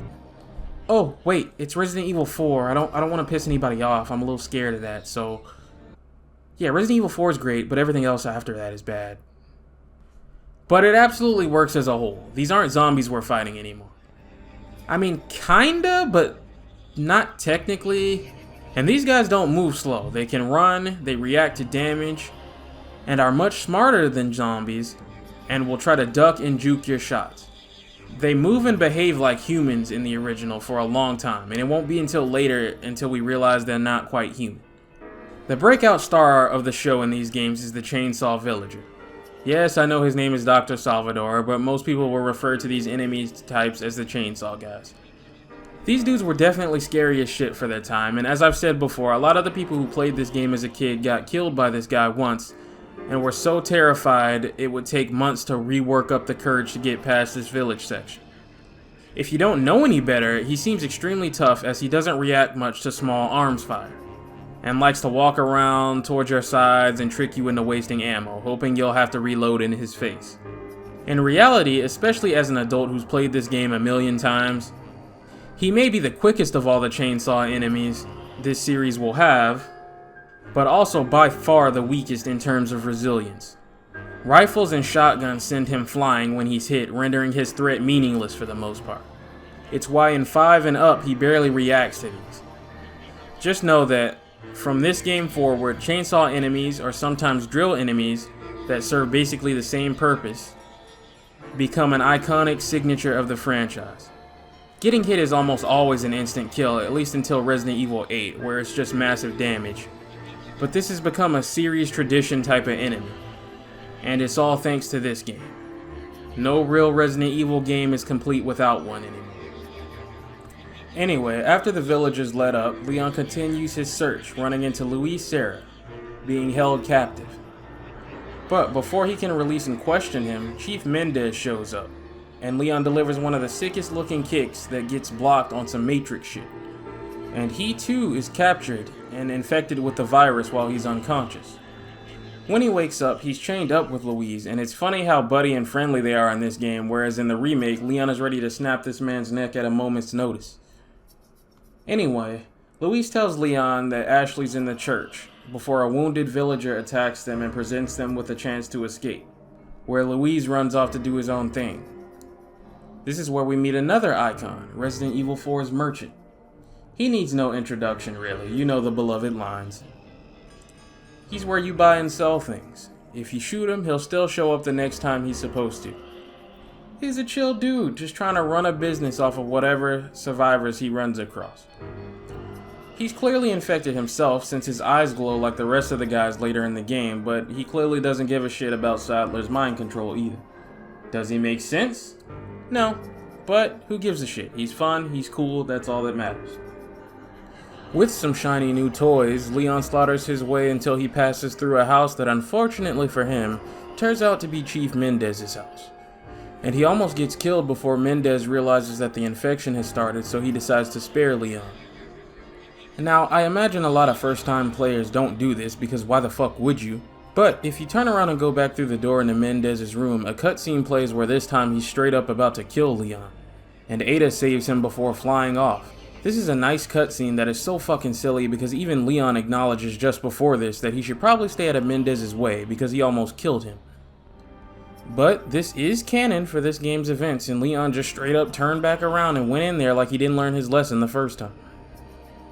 The remake will blend both of these cutscenes into one encounter that flows much better. Anyway, he continues to the church but finds it locked and needs to hunt down the key. To do that, he travels across the lake and gets into a scrap with a gigantic ass lake monster. Fan favorite fight in the game, and rightfully so. It's a cool fight. Once you learn the patterns, you're good to go. Though I will say, sometimes it feels like this motherfucker takes ages to kill. Either way, our boy Leon passes out. Something is clearly wrong and the virus is starting to cause issues. When he recovers, things have taken a turn for the worse. This is when the transformations start and when we get our first look at Las Plagas controlling the villagers. These things can hit you for some pretty nasty damage, so I'd keep your distance. In the remake, the pistol is much more viable against these. But until you get some upgrades on it, I recommend something a bit stronger like a shotgun or a rifle in the original. The pistol can actually make them stumble close to you, and they swipe completely independent of whatever their body is doing. Finding the key to the church, he rushes back but gets stopped by another fan favorite, El Gigante. Absolute classic. If you save the dog earlier in the game, he'll help you out here, but the goal is to weaken it and slash away at its plaga until it dies. When we put it down, we open up the church and make contact with Ashley. Don't come! Too late. Her mechanics are a bit different in the remake compared to this original. Here she has a dedicated health bar you have to manage, and you can tell her to wait or follow. Same as in the remake, if she gets grabbed, you need to drop whoever it is trying to carry her away or you'll fail the mission. Only there's no trusty get out of jail free knife attack, so you'll need to watch your aim. If you damage her in any way, unlike the remake where she just gets knocked out, here that's instant death. A lot of people really have trouble babysitting Ashley in this game, and I usually attribute that to just being dog shit at video games and having no situational awareness, but hey, it is what it is. On our way out, we're stopped by the main man himself, Sadler, who tells us he's injected both Leon and Ashley with the Plagas parasite, and when the eggs hatch, they'll turn into his puppets. With this, he'll use his personal army and the parasites to take control of the United States, absorb their power, and eventually the whole world. He then almost fucks up his entire plan by having his minions almost kill them both when they try to escape. Nice plan, dickhead. This is my problem with this version of Sadler as a whole in retrospect. Who he is in the lore is kinda at odds with his personality in-game. He doesn't act like a cult leader in this original. If you took him out of this outfit and put him in a t-shirt and jeans, it wouldn't even feel out of place. Because he just talks to you how you would expect every other villain in the series to talk and respond. Sadler is supposed to be different. His disciples talk like they all worship him, but he's just a regular ass dude. This is something the remake fixes by completely removing him from the equation until you get to the island later in the game, and focusing more on how he's able to communicate and control the Plaga to get whatever he wants. And he's also changed to be less of a cartoon villain and more like the religious nut job he's supposed to be. With Ashley secured, Leon's next course of action is to head to the extraction point, but the chopper gets shot down, so now they just need to escape the village in general. While doing so, they run back into Louise, and we have what is now considered horror game tradition, and that is the old holdout or siege section, where you're put in a room or a house or something and swarm from all sides while you try to survive the onslaught. This is your first taste of a bit of the co-op AI system of Resident Evil 5 before we get there. In the remake, they have to run for their lives during this fight because this is just becoming too much. Here in the original though, the Ganados at a certain point just give up? Really bizarre, but hey. Louise leaves Leon and Ashley to their vices, and with that, we're given a choice that I'm sure was cute at the time, but in retrospect, is kind of a waste of resources. You're presented with a gig. On the right side, you're challenged with another El Gigante fight, after just fighting one, which is boring, but the side I used to take as a little kid. On the left, should you choose to take it, a shitload of Ganado and the Chainsaw Sisters. Like I said in my video on the remake, it doesn't surprise me that this is the only direction they remade, because the Chainsaw Sisters are a lot more of a fun and interesting way to go, and work much more in the game's favor as an encounter. Without that out of the way, the only way Leon and Ashley are getting out of here is through a door that requires Mendez's eye to unlock. So Leon willingly walks right into his trap and fights him to the death in the game's Act 1 final showdown. Now, if you've ever played a Resident Evil boss fight in any previous game, you'll know what to do here, and unfortunately, as good as Resident Evil 4 is, it can't break away from the shitty horror game boss fight curse. So yes, the boss fight will consist of you running from one end of the room to the other, firing away before the boss can get close to you, and trying not to get hit on the way to the other side, over and over and over. It's made mostly better than any other form of this that's come before, with the freedom of movement and the shitty camera not getting in the way of the thing, but it's still pretty clunky. If you've played another RE boss before, it's manageable. That is, until halfway through the fight when Mendez breaks in two and now his upper half is flipping around at super speed and giving you no breathing room, and just spamming unavoidable attacks that do insane damage, and can kill you in the blink of an eye. You are at RNG mercy at this point if you don't have any grenades left to stun him and DPS him while he's down over and over. Honestly, this is probably my least favorite boss fight in the game in terms of balance, even if it is my favorite one art direction wise. Capcom overhauls this fight much better in the remake, where the first half is kept mostly intact, but the second half is overhauled to be less dogshit. With him killed, we take his eye and make for the castle. Unfortunately for Leon, these guys ain't friendly either. Here's the thing about the castle. Of the game's 3 acts, the castle has always been my least favorite. Funny, because it was the original premise of Resident Evil 4, but the castle has always been filled with the most bullshit and draining areas in the game. I never want to pull my fucking hair out in frustration of not being able to move and shoot more than I do in some of the shit the castle area of the game puts you through. This room with the knights that are glued to your ass like a tail at a furry convention are one of the prime examples. It doesn't help that shit like the catapult section is one of the first things you're greeted with when you get here. Also, I know I'm not tripping, but I distinctly remember in the OG GameCube version, not just one but 2 Gyarados would drop from this cage on Professional, and it was torture. But it's been years, and every version I've played afterward it seems to only drop 1, so maybe my memory is just foggy. A lot of the castle's frustrations are attributed to putting you in a situation where you're better off leaving Ashley before you even know that you should have left Ashley if you're a new player. The night room, the Gyarados fight, shit like that. All things Capcom retroactively knows were kinda bullshit to spring on you, with Ashley present, so go to great lengths in the remakes to fix up by having Leon tell her to stay behind.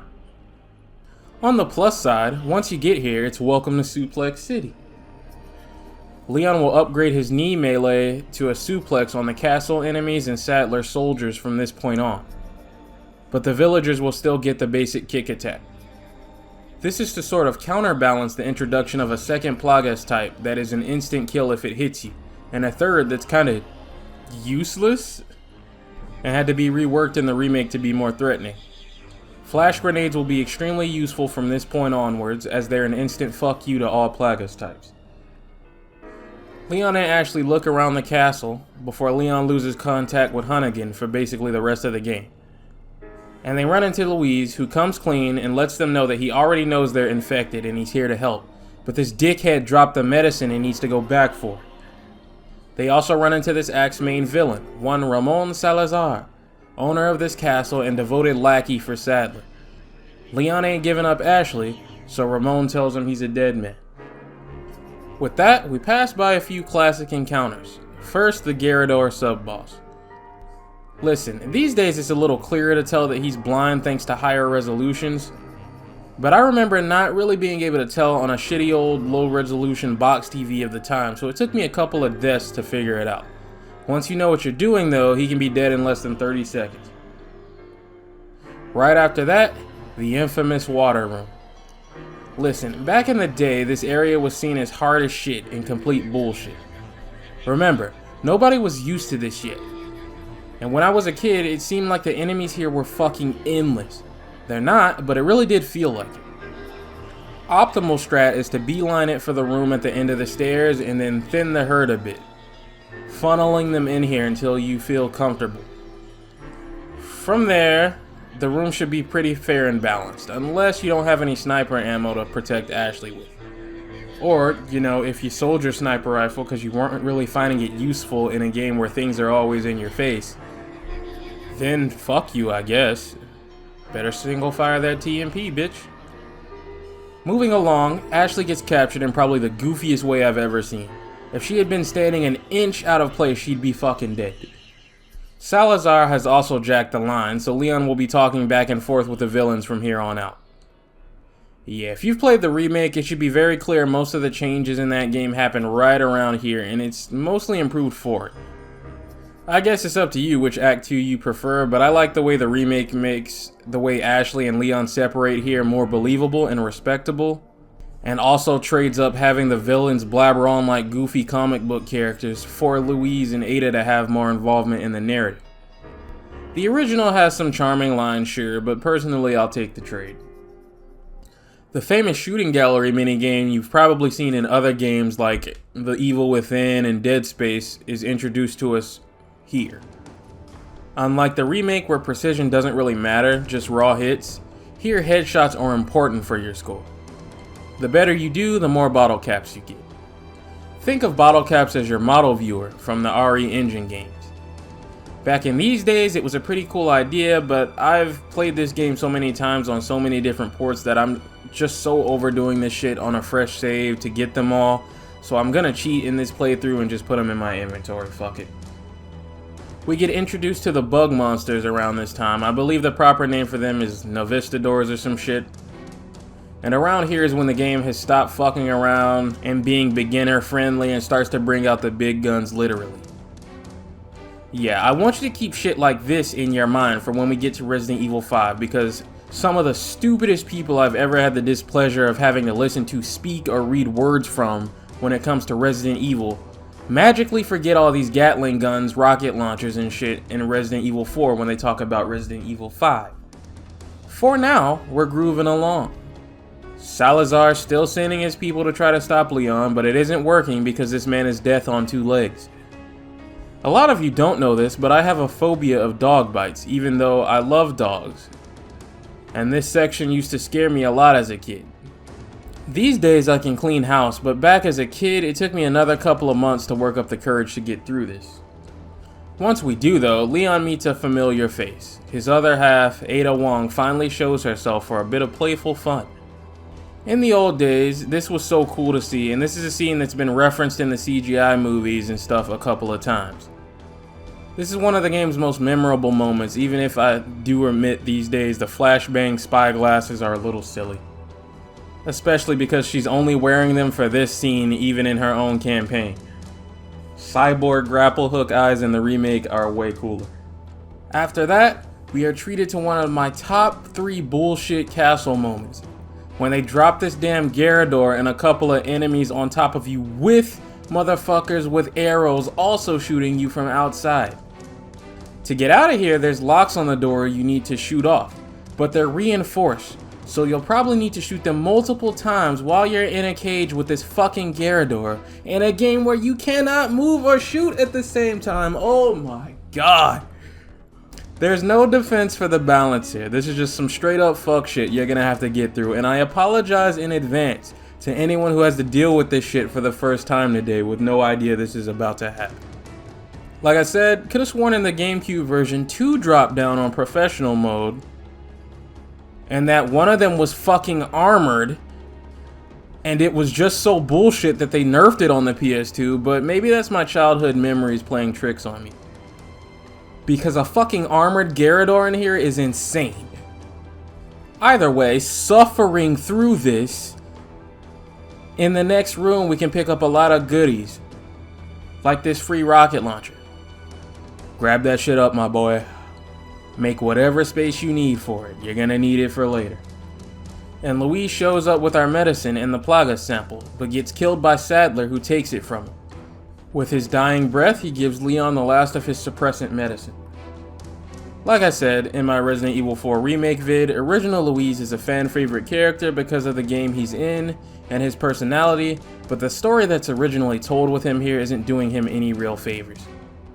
He doesn't really do much of anything here, and his only real contribution to the story is him giving Leon some medicine that he'll use in exactly one cutscene just before the end of the game. If you took him out of this story entirely, almost nothing would change here. So, I mean, yeah, it hurts to say it, so I know it hurts to hear it too, but it's true. His potential isn't fully realized until the remake, where they transform him into one of the best supporting characters they've ever crafted. His genius is fully realized there, and neither Leon nor Ada would have survived this situation without him. It isn't doing this game's plot any favors either to have Sadler keep showing up and not kill Leon, who is the biggest threat on this island. I've seen some complaints about Sadler not being around to the island in the remake, but the reason for that is plain to see here. Because when you have him keep showing up, he just looks like a fucking moron most of the time he's around Leon, insisting that his lapdog Salazar will kill him when he's standing right there and could easily nip this problem in the bud right now. Salazar isn't any better with some of the goofy shit he pulls either. So the less I see of these two face to face with Leon in the remake, I count as a win, because it allows them to look less stupid in their actions they take when he is around. We rescue Ashley from captivity, and then we play as her for a little short section where she needs to find her way back to Leon. In the Japanese version, this section has fixed camera angles and a cute little throwback to the classic Resident Evil games. The HD project comes with a little cheat engine where you can unlock these camera angles and check them out for yourself, which I did here. Once again, this game still uses tank control, so it isn't too big of a deal when you switch. And I mean, it was fun for a few minutes and all, but I got tired of not being able to see any fucking thing in front of my face pretty quickly, and switched it back to the over-the-shoulder perspective once the night started to show up. I don't miss this shit at all, not a single bit. Once Leon and Ashley reunite, we grab our last puzzle piece and head through the door Salazar blocked off earlier and continue on our path. The most notable thing here would be the fucking night room I mentioned earlier. This room has aged like shit. Not being able to move and shoot will never be more annoying in this game than it is here. In the remake, they mercifully don't throw any of the head-eating plagas at you either, but here in the original, the Black Knights carry those.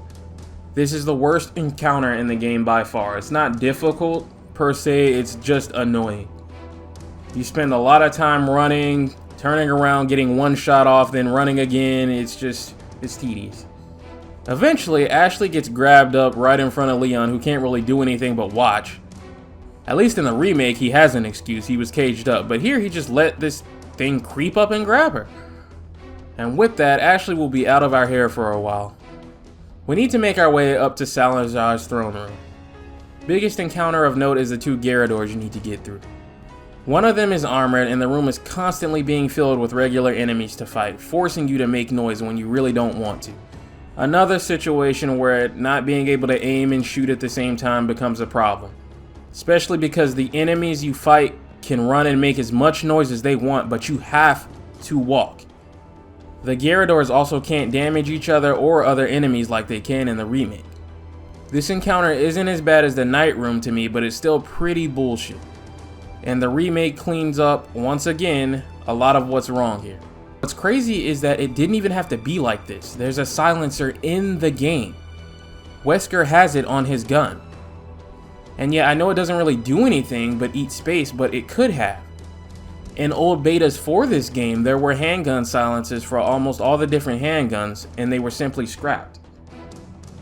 Anyway, with that done, Leon kicks open Salazar's door like the motherfucking police and achieves absolutely nothing because he gets dropped through a trapdoor almost as soon as he shows up. Annoyed that he's still not dead, Salazar finally starts to lose his cool and sends one of his verdugos after Leon, which will be our boss fight here. That rocket launcher I told you to stash in your inventory, this is what you've been saving it for. That thing is extremely hard to kill, it barely takes any damage. These nitrogen canisters around the stage give you 4 chances to DPS it, and once those are used up, you're stuck doing chump change damage. You do so little damage, in fact, that the rocket launcher, which is designed to destroy any boss that is giving you trouble in one hit for a price, cannot one-shot this thing unless it is frozen. Because of this, the alternative and what the game really wants you to do is to just try to run and survive from this thing until the elevator arrives and you can escape. We catch a glimpse of Sadler ordering Krauser to go retrieve Ashley. Now, if you've played Darkside Chronicles before this will hold more weight for you. But keep in mind, Darkside Chronicles came out in like 2009. This game came out in 2005. So that backstory wasn't even thought up yet. When this game first came out, nobody knew who the fuck this was. It was just another dude who looked and dressed like Leon, but on steroids. You'd be forgiven for thinking this was maybe his Trenbolone-loving gym bro older brother or something. More on him later, but for right now, we've entered the mines. This will be the last time you fight any villagers in the game, and our homie Louise isn't here in this version, so it's just Leon. This is where they've been digging up the plagas for Sadler's army. The El Gigantes in the lava room are a highlight, as well as the minecart ride. With that, it's time for the final boss of this act, Salazar. Used to think as a kid that this fight took too much fucking time and bullets. So I just used to buy a rocket launcher, shoot him until he comes out of his shell and blast away. But playing this the normal way, he's actually not too bad. Just watch out for his instant kill bite attack that is a lot more telegraphed in this game than it will be in the remake, and you should be fine. I actually prefer this fight to the fight in the remake, which is actually kind of rare for me to say. Since here he isn't spewing that annoying black goo bullshit at you. But regardless, Leon kills him and chases after Ashley, taking a boat to the island driven by Ada, who runs off to do her own thing. Once we get to the island, things are at an all-time dangerous. People who tend to suck at video games or one of those boring lames who blabber on about Resident Evil games having too much action tend to hate the island. There were people less mentally fortunate who straight up suggested cutting it in the remake. Thank fuck that Capcom did not listen to these goddamn rats. See, I'm gonna say what other YouTube channels who tend to cover Capcom games sort of think but can't really say because they rely on these people for a job and to pay their bills. So they can't really be too mean or they'll get in trouble. Really wanna say but can't. The thing about me is I don't do this for a job, I do it for fun, so I'm gonna call it for what it is. Out of all the fan bases on the planet, Capcom is probably cursed with the top 5 dumbest. And I mean that 100%. Not all of them are stupid, but a good portion of them are just absolutely fucking dumb. Like I said, these other channels can't say it, they just think it. Trust me, they just don't want to be in the controversy for lashing out, but fuck a controversy, I can't. I said this in the video on the remake too, but for as much whining and bitching about the cut content as there was for Resident Evil 3 Remake, anyone suggesting cut content in any other remake needs to be punched in the fucking mouth. Don't believe me? Here, I present you with this tweet that is the prime example of the mental state of a fucking slobbering, airheaded Capcom fan specimen. Read this shit. Pause this video. Read this shit.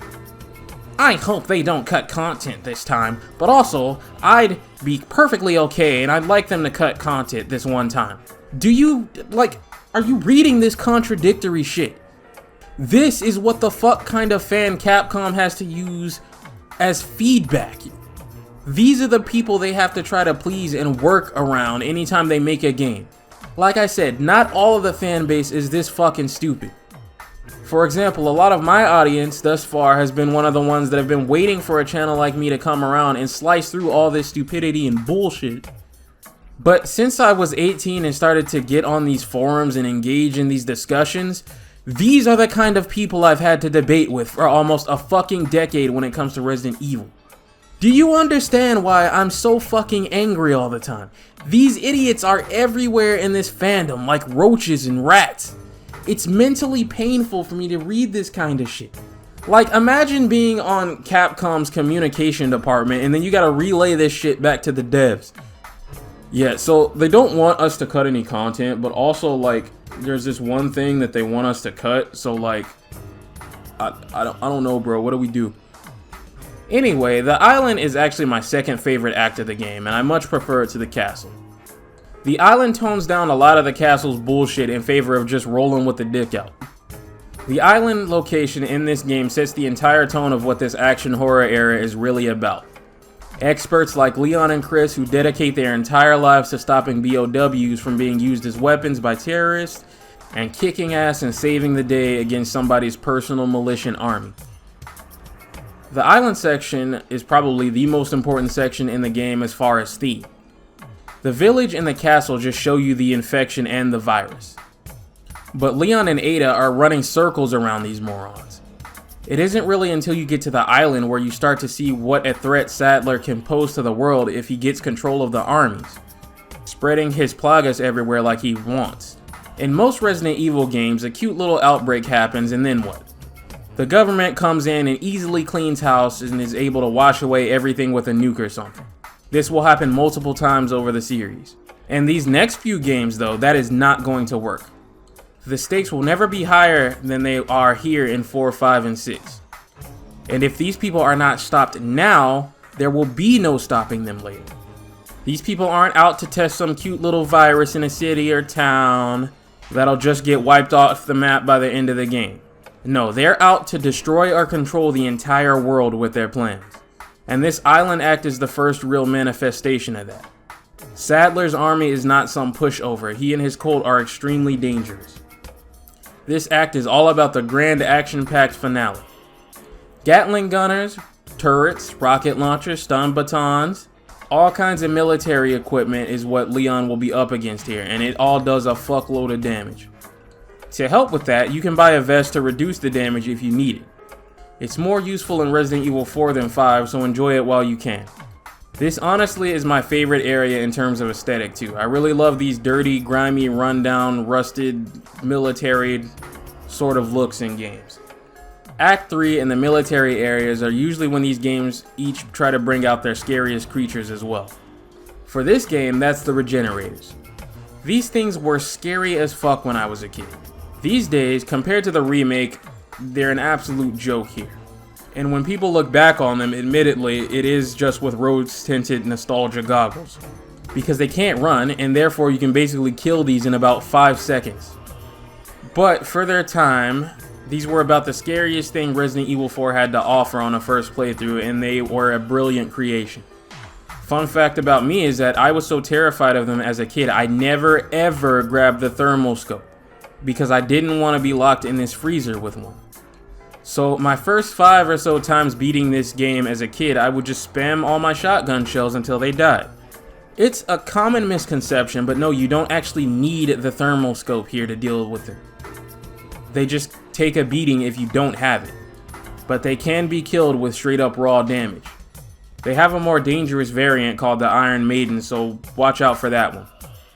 Leon fights his way to Ashley, and now their new course of action is to look for a way to save themselves before their eggs hatch. One of my favorite moments on the island is definitely this bulldozer set piece. I have no fucking clue how Ashley knows how to drive this thing, but hey, it's fun. It's a standout moment and that's what counts. Unfortunately, in Leon fashion, they crash it and run into Sadler, who tortures the parasite in Leon and steals Ashley away with mind control. And for the rest of the game, up until the last 20 minutes, she'll be out of Leon's hair again. Now, for another star of the show moment, we have Leon and Krauser's first battle. I've waited to discuss QuickTime events here, but I like them. I've always liked them, and I will never understand people who don't and cry about them. Resident Evil 4 was one of the games to really start the craze for them, and they're still in gaming today. A lot of extremely cool set pieces and moments in games simply cannot work without them. Seriously, just push the goddamn button the game asks you to and stop acting like a little bitch. Anyway, if you watched my video on the Chronicles games, you'll know that Krauser and Leon work together on Operation Javier. And that's how the two know each other. So Leon is shocked to see him here in bed with Sadler and his cult. In this version, Krauser is a spy sent in by Wesker, Krauser kidnapped Ashley to buy his way in with Sadler for Wesker. Which is silly because Wesker also sends Ada into the village even though he already has Krauser. So now everybody's motivations are all over the place every which way. And it just feels kinda sloppy. The remake fixes and tidies this up a bit and keeps Ada working for Wesker and Krauser working for Sadler, but still obsessed with Leon because of Operation Javier. And that works way better for the narrative. Anyway, Krauser gets the better of Leon because he's taking PEDs and is sauced out of his mind on some Chris Redfield shit, and Ada saves the day and runs off. Say hello to the famous Laser Room, inspired by one of the live-action movies. It's brief, but it's cool. Also, say hello to our next boss fight, the U3. Extremely dangerous and takes a shitload of your health if it hits you. Right now, we're engaged in a game of cat and mouse in this cage until we can escape. Then it's time for the real fight. I'm surprised by just how many magnum shots this thing can soak up, but with it down, we have another boss fight right after this with Krauser, because fuck you, there's no brakes on the pain train. This fight used to give people trouble for years. I remember back when G4 TV was a thing, there were segments of this show called Cheat where they were giving tips on how to deal with it, and they would tell you to just shoot at his legs. But he's actually by far the easiest fight in the game, because he has a secret weakness to Leon's knife that makes him take insane damage from it. The knife will also interrupt most of his offense. Easy peasy. With him down, we're in the home stretch. This island will throw all it has at you now. And this is the section that people who suck tend to have trouble with. Admittedly, it has some issues, but it's nowhere close to what I've seen that, too much action, why? Crowd make it out to be.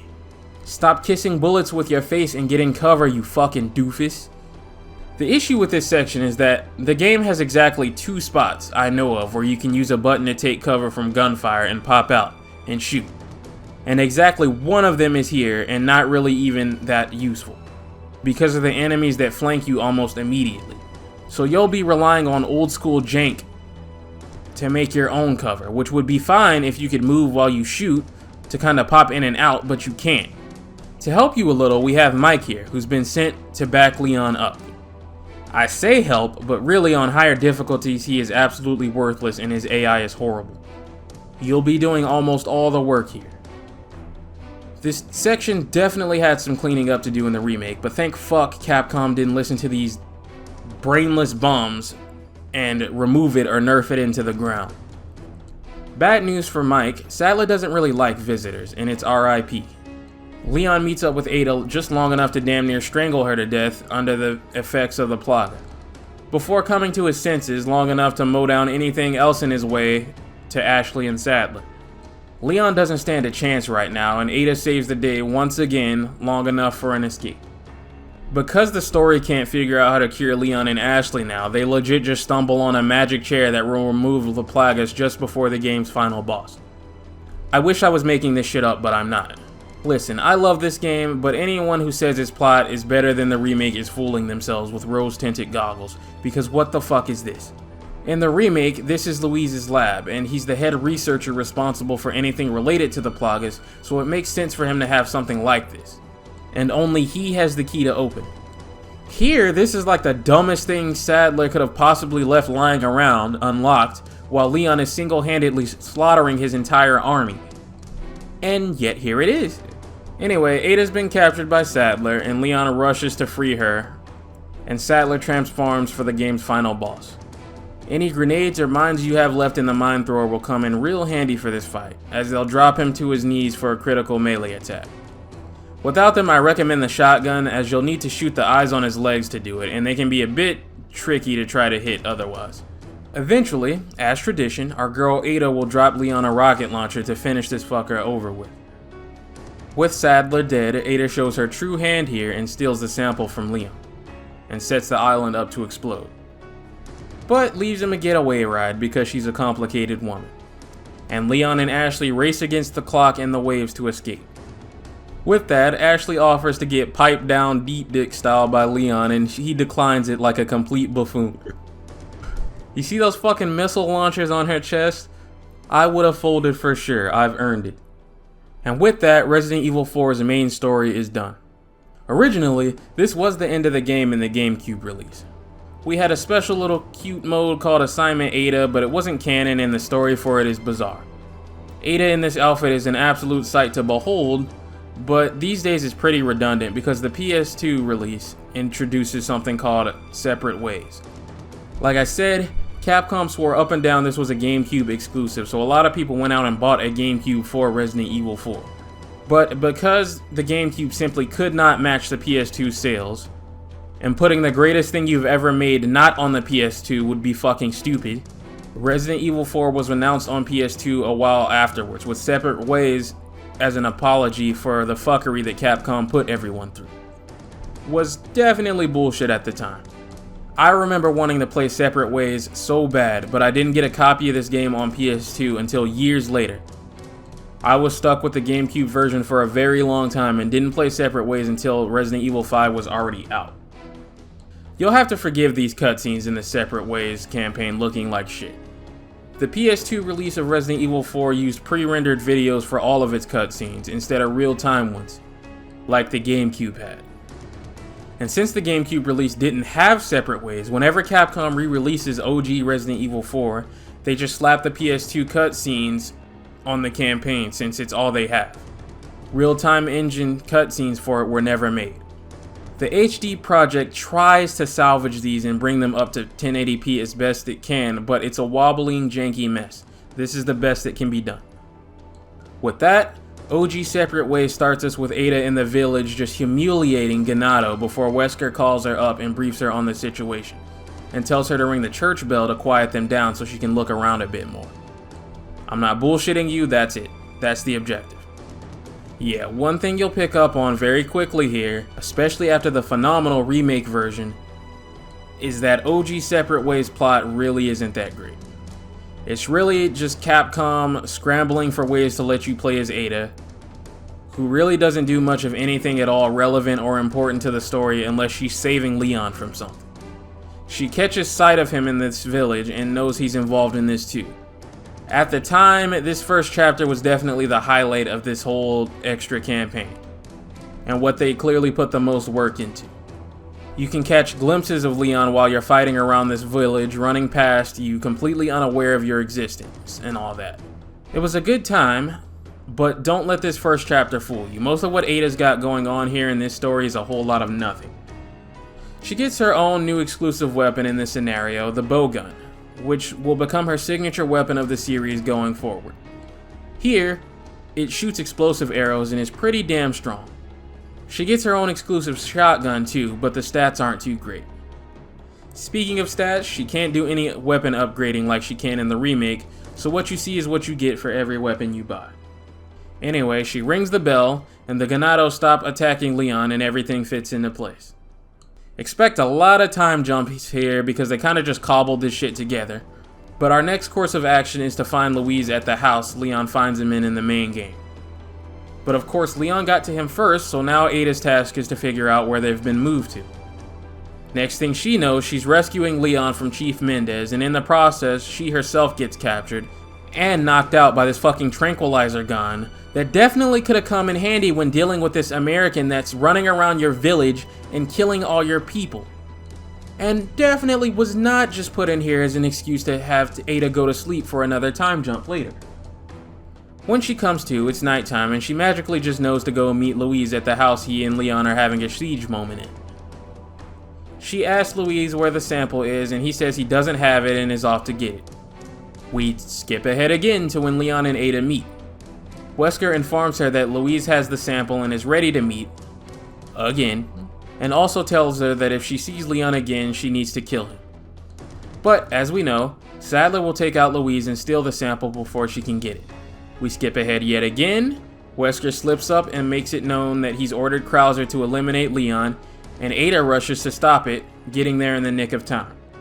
Here's where we start to get just fucking ridiculous, because I'm expected to believe that Krauser didn't report what she just did in all the time in between that moment and his boss fight with Leon, even though it's clear he's working for Wesker and is in direct communication with him. Miss me with the bullshit. Ada follows close behind Leon's path of destruction and is intercepted by a still living Krauser, who doesn't say a single fucking word during this boss fight, and I assume it's because his voice actor was busy at the time this campaign was being developed, But she fights and kills him for good, while Leon is down below mowing down ganados. And she arrives just in time to save him from Sadler, who turns his attention to her. Not gonna lie, I like this Sadler fight more than the main game.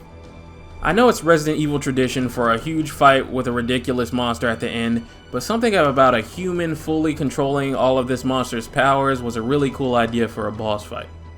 Something I wish the remake had kept is no matter where you are on the arena, whenever he feels like it, he can just zip all the way to you at super speed and get right in your face. And it's really freaky. But eventually she does put him down and assumes that's the end of that, letting her guard down long enough to be captured. With that, she wakes up to Leon saving her and beelines it to the rocket launcher she tosses to him to kill Sadler and save the day. She steals the sample, gets in her chopper, sets the island ablow, and rides off into the sunset. And that's the Separate Ways campaign.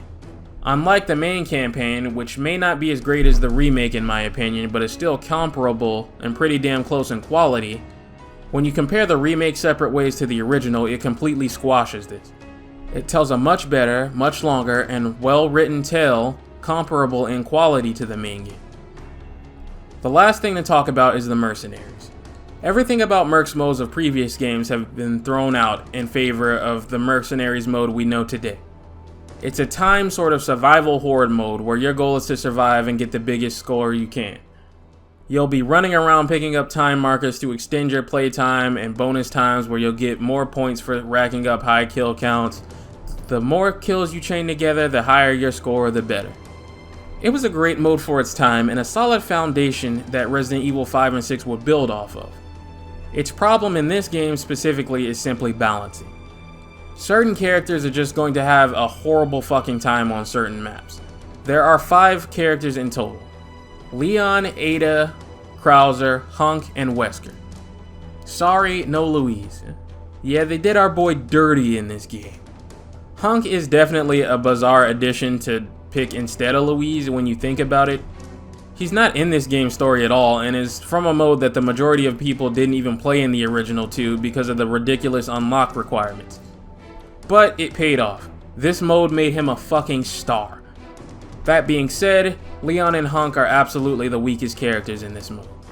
There are 4 stages: Village, Castle, Military Base, and Water World. Using Leon or Hunk on Castle or Water World without exploits and shit is a frustrating mess. Hunk has the advantage of an instant kill neckbreaker to keep him somewhat viable, and I mean, yeah, it's cute, but anytime anything big shows up, he's completely outgunned. But Leon, on the other hand, is under-equipped for most stages and simply cannot keep up with the rest of the cast.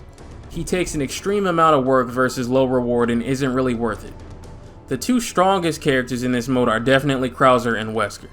There is absolutely nothing these 2 will ever have trouble with, and they clean house on every stage. And I think that's pretty much my thoughts on this mode. It's a great idea and a fun mode that has withstood the test of time, but the balancing is fucking horrendous. How much fun you'll have with this specific version of Mercenaries will likely depend on what character you main and what you picked on what stage. I don't envy anyone trying to get 5 stars on all stages with all characters to get the hand cannon. I'm never doing that shit again. It's torture. And with that, it's time to wrap up OG Resident Evil 4. Still a masterpiece and one of the greatest games ever made. People say greatest game ever made all the time to refer to some old game from their childhood or something they have nostalgia for, and admittedly part of my statement is that. But what qualifies something to be a greatest game ever made is the ever made part, not the oh it was one of the best games that came out around its time part. Ever made means ever made. That means years down the line, generation after generation, a game still holds up. It is still accessible to a modern audience, and even with a little dust, it doesn't take much work to understand, pick up and play and enjoy, because its DNA is still good enough to be in modern gaming.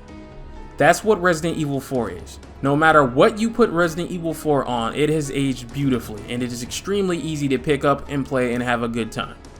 This game never really needed a remake because it was about as close as you could get to a perfect game. I would say this game is 93% perfect, whereas the remake is about 97% perfect. Because no game can get there fully. To improve on a masterpiece is almost impossible, and somehow Capcom managed to do that with the remake. This game changed gaming forever. it changed Resident Evil forever. And as long as there is a single person on this planet that doesn't acknowledge that, I consider it underrated. Saying Resident Evil 4 is overrated or started to decline the series is one of those things you can only get away with in a modern society. Because if you said some shit like that during the Crusades or something, back when they would torture unworthy village idiots, and I told one of the guards you were speaking blasphemy about Resident Evil 4, they'd march into your house, drag you out, break your fucking legs in public, and toss you into the fire pit alive. And no one would feel bad or bat an eye after word got out about what you had said. Whether you play this original release or the remake, you are getting a fantastic game.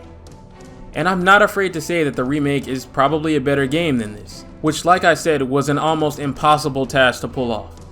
And personally, I'm glad the era that I grew up with has aged as well as it has, because it has withstood the test of time and received a damn near perfect glow up, and now generations will grow up with Resident Evil 4 yet again as I did. But with Resident Evil 4's success comes the next game in the series, Resident Evil 5, and it's time to move on to that. Resident Evil 5 is a game that conflicts me, not because the game is bad, far from it, the game is fucking incredible and absolutely a worthy sequel to 4, but because I'm internally conflicted on how good a single player version of this game was also looking before they reworked it to be a co-op experience. Make no mistake, overhauling and designing this game to be co-op was absolutely and objectively the right call in the end. This game was a massive success. This is still the best-selling Resident Evil game Capcom has ever made, period. Actually, Resident Evil 2 Remake is the best-selling game No, you fucking idiot. Read. Look at the data for yourself. Resident Evil 2 Remake sales are absolutely impressive, and they are well deserved. That game is another fucking masterpiece I can't wait to talk about. But they are not what you think they are. Now, I don't expect a games journalist to know what the fuck they're even talking about, or even have the mental capacity to read sales charts properly. So when I see them just run with a headline that is just objectively false, I'm not even surprised. But when you come spewing nonsense that is just factually wrong to me, I need to put you in your fucking place, because if you can't tell by now, I am really dislike stupid people. And I dislike it even more when stupid people spread misinformation because they don't know how to use their fucking eyes. When you see a chart like this, where you see Resident Evil 2 Remake at 13 million copies and Resident Evil 5 and 6 only at 8.5 million copies each, and you look at the platforms listed, that should tell you all you need to know that this chart isn't correct. The sales for Resident Evil 5 and 6 are shown in their original PS2 and Xbox 360 versions, not including the sales from the PS4 and Xbox One ports. Capcom makes their charts this way because it makes their latest games look really good to their investors. And shit, it's a smart move, but also a manipulative move. Here is the actual sales for the franchise when you take those ports into account. What's fucking funny is how people try to meat gobble Resident Evil 7 as another franchise savior, but if you read these numbers correctly, you'll realize it still actually hasn't outsold Resident Evil 6 yet. When you look at a chart like this and it says Resident Evil 2 and all versions in parentheses, what that means is that someone is combining the original release of Resident Evil 2 on PlayStation 1 with the remake of Resident Evil 2 on PS4 to get 19 million copies. If I have to explain to you why combining this game with this game's sales is stupid because they're not the same game, I honestly cannot believe you ended up being the sperm cell that won. What a fucking waste. Now, when you want to run with a narrative, you can bullshit these drones that don't pay attention and just regurgitate whatever their favorite YouTuber or the loudest minority voices in the room say about the franchise, but I live in fucking reality, and you can't bullshit me. But back on my point about being torn between the great game that we got and the other great game we could have got, if you go back and you look at some of these earlier beta trailers, some of the shit you were seeing was so fucking sick. The enemy counts are crazy. They're so crazy that Chris had a built-in crowd control attack in his throw break that would just break through the horde. They're almost double what they are in the final game. No mercy mode in Mercenaries will give you a taste of what this could have been like, and I like it. And what's extra sick is this dodge mechanic. If you timed an action button press right, Chris would dodge an incoming attack. And oh my god, it's fucking beautiful, dude. It worked very similar to the dodge mechanic in Resident Evil 3. Like, if they had kept this mechanic in, it could have completely sidestepped the problem of not being able to move and shoot. Completely sidestepped it. I look at these early trailers and I'm drooling. Like, oh my fucking god, it looks so good. Regardless, the game we got, like I said, was great, but what could have been if this was a single player only game has always had me curious whenever I go back and look at these old trailers. Resident Evil 5 starts us with a mysterious figure ensuring that this poor man does not have a great day. And our boy Chris Redfield, who we haven't seen since he took down Umbrella with Jill, driving into Africa. And this motherfucker is roided out of his mind. Holy fuck. Chris, what happened? Wesker beat the brakes off this man so bad he turned into Greg Doucette. If the BSAA took drug tests, this man would be fired. I'm not gonna lie to you, a lot of people jumped on this series with Resident Evil 4, and when Resident Evil 5 came out, we didn't know who the fuck this even was. He had to grow on us. And I think him being so different from Leon in terms of attitude, physique, and melee attacks definitely helped with that. As Chris explains here, since the fall of Umbrella, the BSAA was formed in order to fight bioterrorism across the globe. And he and Jill signed up to try to prevent what happened in Raccoon City from ever happening again. He's upgraded from a skilled SWAT officer to one of the most dangerous men in America alongside Leon, and one of the most efficient and capable soldiers in the world. He's here in Africa along with other BSAA members to investigate rumors of a black market bioweapons deal going down today.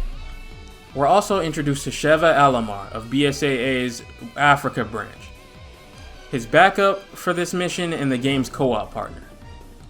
More on that later. For right now, the two are headed to a secret contact in the marketplace to gear up for their mission. Something is definitely off about this town and the people here. As soon as an alarm rings, the place gets real quiet. Meeting their contact, they gear up and get briefed. They're to head to the deal location to back up Alpha Team and take a man in named Irving for questioning about something called the Ouroboros Project. With that, Chris and Sheva head to the deal location but intercept a local man being attacked. When they try to help him, he attacks them, clearly infected by something. They're then swarmed and forced to retreat. Chris is a little familiar with this situation because he's read Leon's report on the Ganado and the Plagas incident, and this seems very similar to that. He relays this info to HQ and Kirk, his support for this mission. Mission still stands, and they are to continue en route to the deal location, catching sight of our contact from earlier, who's been sentenced to execution by the infected townspeople referred to as the Magini. They kill him for helping the outsiders and attack Chris and Sheva once they spot him. From here, just like in Resident Evil 4 but twice as crazy, we need to hold out against the opening siege. It's just as great of an intro as it was there, and actually more dangerous and more difficult than it was there because the executioner takes the place of the chainsaw Magini. And he's not easily staggered or blown back by shotgun fire like the chainsaw Ganado was in 4. As a matter of fact, you don't even get a shotgun in this encounter. You can find a weak little SMG if you're looking around, but yeah. If you want to cheese this encounter the lame way, you jump on top of the bus and just kind of hang out there because you can't jump up here in the normal game. Definitely something to look at correcting in the remake, but yeah, this intro was every bit as good as the one in 4. We just need to hold out until Kirk can arrive to provide air support. When he does, we can continue and are on our way to Alpha Team. So, with the introduction and the hook chapter out of the way, let's talk gameplay changes and upgrades from Resident Evil 4. I forgot to mention this earlier, but in the last game you couldn't see your ammo reserves unless you were in the menu. That's been corrected. But mostly, Resident Evil 5's gameplay and combat is damn near identical to 4 with some key upgrades. Melee is just as strong and lethal as it was in 4, in fact more so. There are new melee attack opportunities added. You can now do melees from arm stuns, and now have grounded attacks as well. The knife, unfortunately, has been nerfed, but you motherfuckers were abusing it in Resident Evil 4 anyway, so you kinda did it to yourselves. And Capcom learned a lesson there, and the knife will suck in every Resident Evil game after this until the Resident Evil 4 remake finds a way to bring it back to its glory while balancing it better. But We can't talk about gameplay without the star of the show, the co-op and the AI. Sheva has 2 modes in single player, cover and attack. In cover mode, she'll stick close to you and use her weakest weapons like her pistol. In attack mode, she'll break out the good shit and start going to town on motherfuckers on her own. Not the most complex thing in the world, but it was 2009 and this was more than effective. I recommend giving her a pistol and a sniper rifle for when you need her to put the hurt on something, since I still don't find snipers that useful in this game myself. She'll be solid for the rest of the game like this. Inventory management in this game is different in that it no longer pauses the game. A good change, as this has always been a cheap get out of pressure free thing. Now, you need to be aware of your surroundings like you would in most other games with an inventory system. To compensate for that, the quick slots on the D-pad started with this game, allowing you to easily access whatever item or weapon you had mapped there. Sharing ammo and healing items are the name of the game here. In co-op for this game, there is no separation of loot like there will be for Resident Evil 6, so you will absolutely need to think about what you're doing, what you're carrying, and who's got what. If you see some ammo your co-op partner can't get to, pick it up and hand it to them if you can. You get the entire Resident Evil 4 health bar from the jump to work with. And running out of health doesn't instantly kill you, but puts you into dying status. If you've ever played a co-op game, you'll be familiar with the mechanic. You rush over to try to save your partner before they bleed out. Nothing inherently wrong with this system besides one thing that Resident Evil 6 will fix, and that's that the bleed out mechanic means that there aren't really too many brutal ways to die in this game. There are a few, but usually you'll never see them unless it's from one of the instant kill monsters. I believe games like these, where the combat is the star of the show, are at their best when the punishment for failure is severe and brutal. You can tell they hadn't figured out how to get the gore right with the idea of co-op and dying until Resident Evil 6. 6 can be pretty fucked up. The melee system also works with co-op, as you can chain up to 3 attacks back to back with your partner depending on the enemy. It's so much fun, and a key feature I hope is carried into the remake. Speaking of co-op, let's talk about Sheva and the complaint that Sheva's AI is bad. I'm gonna be honest, every video I've ever seen of someone reviewing this game that's provided footage of Sheva's AI being bad has usually just provided footage of them being bad in the process. She's artificial fucking intelligence that can only work with what you give her to work with. If you have her set to be glued to your ass in cover mode while there's a chainsaw maniac running around, that means her reactions are set to follow yours. So that split-second chainsaw attack that you just dodged, she's not going to be able to dodge.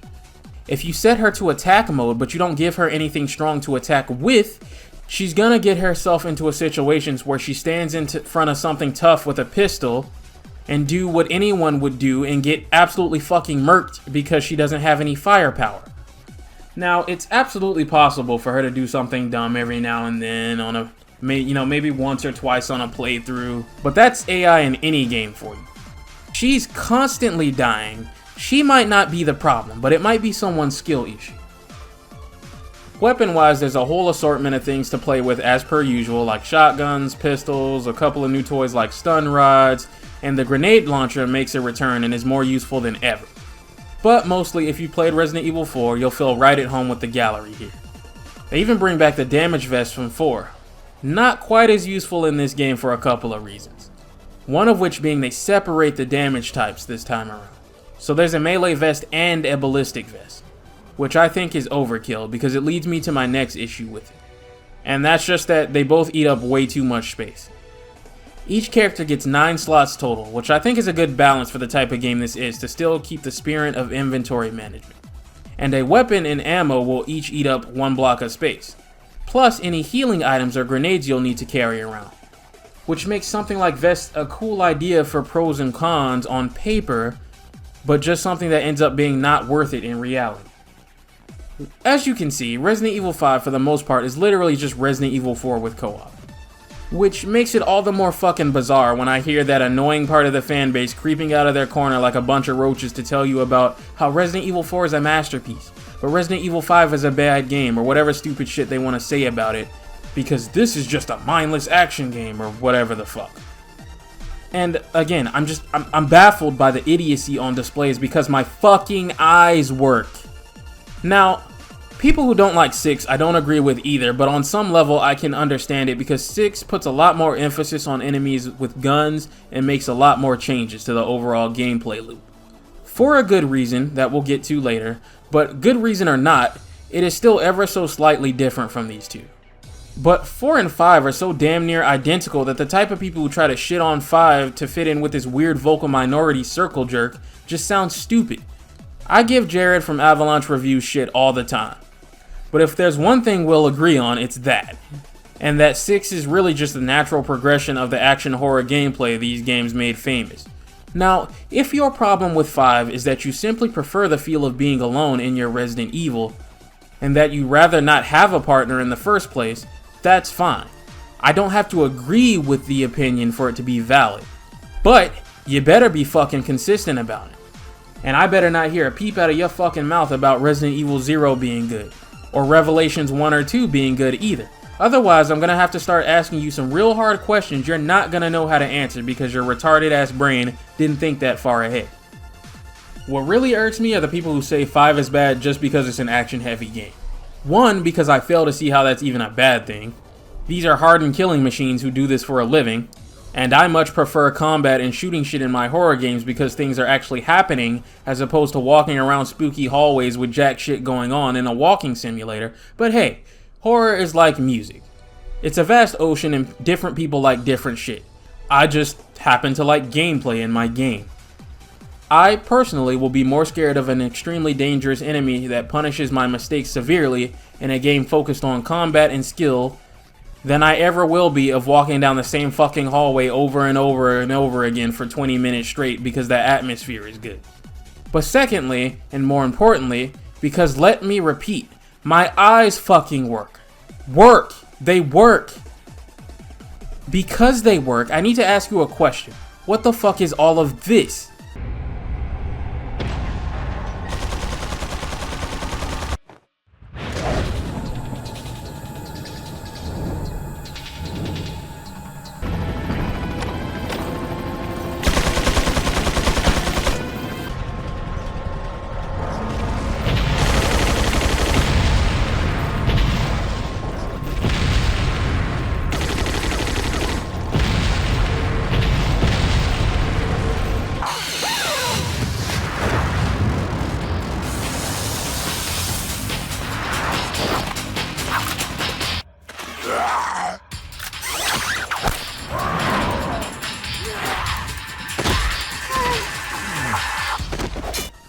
You're telling me this is action-packed? We'll never win in a fair fight. We need to fall back and come up with a plan. But this isn't.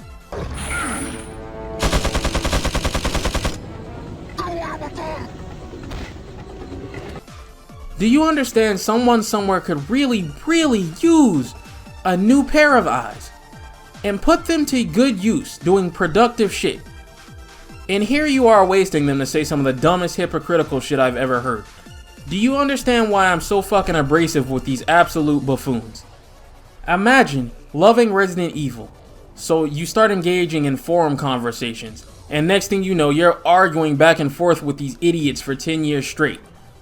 Alright, I feel like I'm Alan Wake. I'm trapped in the forest, I'm trying to get out. I'm surrounded by absolute fucking morons, and no matter how many I shoot, these motherfuckers just keep coming. They keep coming. Out of the shit cracks. I'm trapped in the darkness, man. I'm stuck in the dark place, trying to get to the light. Trying to maintain my sanity among these fucking creatures in the night. Resident Evil 4 not only has just as much action as 5, but they're also structured and paced almost identically act to act as well. Let's go on a journey.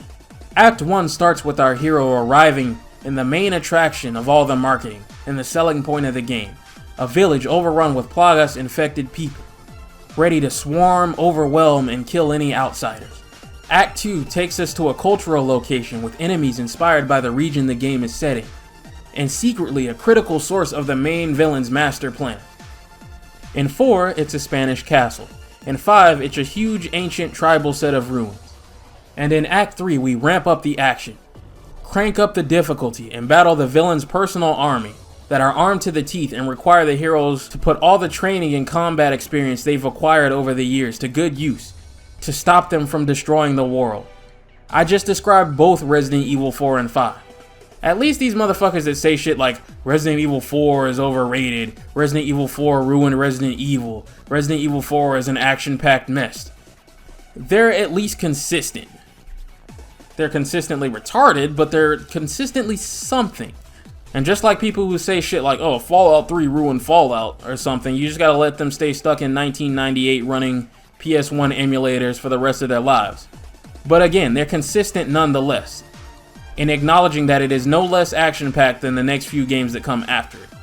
People who think Resident Evil 4 is good and Resident Evil 5 is bad for doing the same things Resident Evil 4 did don't even fucking make sense. And I'm dead serious when I tell you 100% there is no convincing me at all that there's a single intellectual thought to be had in a person like this's brain. None. Let me tell you the minor changes Resident Evil 5 makes, and that is adding in grunts with guns instead of just JJ. Which makes sense. It always bothered me, narratively speaking, that Sadler equips his personal militia in 4 with turrets, rocket launchers, and Gatling guns, as well as battleships and other manner of crazy shit, but none of his foot soldiers have any firearms? They clearly have guns, and a fuck ton of them. The island is filled with ammo crates and bullets. And I honestly believe that they considered it for Resident Evil 4, but at the time couldn't figure out how to make it work. And that's why the cover system is underutilized and underdeveloped. Because they started its inclusion but never finished it. Which leads me to the other change, fixing the cover system and making it way easier to tell where you can take cover. Improving on the island's issues with guns and other projectiles by adding in more spots to take cover. That's it, that's all they did. Once you start fighting militarized troops the same way you did in 4, the gun-wielding enemies are just sprinkled in with the melee-based enemies, so you need to be alert, on your toes, and smart about what you do and prioritize. Everything else in Resident Evil 5 that lames give it shit for was already in Resident Evil 4 and used the same way. I'm no stranger to guns in horror games anyway, because I play other horror games that aren't just Resident Evil and Silent Hill, so my taste is a little more seasoned than the flavorless idea that every game needs to just parrot early Resident Evil and early Silent Hill and do absolutely nothing else interesting. Games I've played outside of Resident Evil and The Evil Within, for example, had guns in them when I was growing up. Hell, survival horror's grandfather, the Alone in the Dark series, had motherfuckers running around with Tommy guns and shit that you had to fight by the second game. It's been in horror game DNA since the beginning, so I'm sorry that playing too much Outlast and Amnesia has certain groups of people confused, but yes, guns and horror do go together and they always have. Please, I'm begging you, explore the horror genre outside of whatever the fuck Sphere Hunter and gang decide to cover in a video. There was way more to horror than just one fucking formula over and over and over again. There are so many good horror games and horror experiences that do not follow one specific formula over and over and over again. The fact that we're at the point where people who control the narrative on what makes a good horror game have reduced it down to absolutely nothing but that is fucking boring. And here's another thing I want to talk about before we continue with the story, and that's wherever the fuck this idea that Resident Evil 5 is underrated because people hate it or something came from. Because once again, that's horseshit. This game released to high reviews. We're talking 8s, 9s out of 10, 4 out of 5 stars. The narrative that this game is magically bad happened way later, and like 2013 to 2015 for some reason. What we're talking is the way BioShock Infinite was praised on release as being one of the greatest games ever made. And now, magically, because a couple of pasty fucking nerds made some videos on how it's actually disappointing and an abomination, the narrative has flipped into it being a terrible game or some shit. Mindless drones just following whatever their current leader is. Now you have people who play this, and I've seen this with my own eyes. I wish I could find this comment because I replied to it, but I'm starting to get a little following and a lot more notification traffic in my videos these days. So it's been kind of lost in the void. But someone who was getting into this series for the first time, confused because they had just run through the OG Resident Evil 4 and 5 and felt like 5 was underrated and didn't understand why, quote unquote, people hated it when it came out. And I was baffled and had to tell them that it wasn't hated when it came out. It released to critical acclaim. I've shown you a few reviews of the time, but absolutely go Google some more from 2009 to 2010 for yourself. People love this game. Everything I've said about it, people understood back then. I was there. I grew up with this. I remember the Game Informers. I watched the reviews. I played the game myself. You guys don't understand. These reviews you watch just scratch the surface of the fandom these games had. The modding scene for these games, absolutely fucking crazy. RE Engine games have a nice modding scene, sure. But the MT Framework Engine games were no slouch either when it came to some of the mods. The narrative these people try to push on newer fans is a pot of shit. It's a bunch of fucking hipsters that overtook the narrative, and now people just blindly parrot what they say to want to fit in. You don't sell 15 million fucking copies by being hated. I'll say that, and then I'll read a comment some moron sent trying to do some mental gymnastics and copium about how 5 was a success because it was riding off of 4's success. But then when I asked them the same question about why 8 didn't sell as much as 7, since theoretically it should be riding off the success of 7, they get real fucking quiet because they didn't think that far ahead and simply wanted to talk about some shit they don't know about. I wish I could take some of you younger fans back in time to around 2009 to 2015, when mercenaries and raid modes for these games were at their peak and fresh, so you could see what a good time this was. We'll talk more on that later. Let's quickly address the accusations of racism when it came to this game when it was announced. As you would imagine, it was stupid blabbering from people who didn't even play Resident Evil or games in general. This was silly. You know what's in Europe? Spanish niggas. No one seemed to have a problem with that. You know what's in Africa? Regular niggas. Everyone lost their minds for a little while. It was stupid. Moving on. And over the years, I've seen more and more whining and shit about the green piss filter or whatever the fuck these morons call Resident Evil 5's color palette that they complain about. A lot of games in the PS3 and 360 generation were going for a more dark, gritty atmosphere, and I actually quite like it and miss it. But regardless of that, it's a fucking horror game. I've played Resident Evil 5 with the filters removed and all that, and while yeah, it looked more vibrant and pretty on the eyes, I don't fucking need it to. That's missing the entire intention. Every single game with a color palette or a filter in a scene will look prettier when it's removed. But pretty is not always a game's intention. So once again, what I need for you to do is stop being a bitch. Nigga, we're in Africa. It's fucking hot. Chris Redfield is battling swarms of infected, sweating his ass off in ball suit and dirty, grungy locations. Far Cry 2, also set in Africa, and also a game that released around the same time, is the same way. Looks pretty and inviting when you remove the filters, but pretty is not what the game is going for. You also gotta love how Silent Hill is allowed to be filtered in brown and gray and grimy, but if I said, oh, this looks really ugly, and decided to bring all the color out and everything, that would get me fucking lynched by these same people, right? They love that. They're hypocritical bitches, and I've caught on to it after years and years of watching these videos on horror games. One last thing before we continue. From this point forward, from Resident Evil 5 all the way to Resident Evil Revelations 2 through the entire library of these MT Framework Engine games, I highly recommend playing on one of the modern console ports for the best experience. Avoid the PC versions if you can. I decided for these retrospectives to go with the PC versions since I've played them all on PS4 with completed saves and repurchased them all on PC on sale. So I needed to play through these games on PC anyway.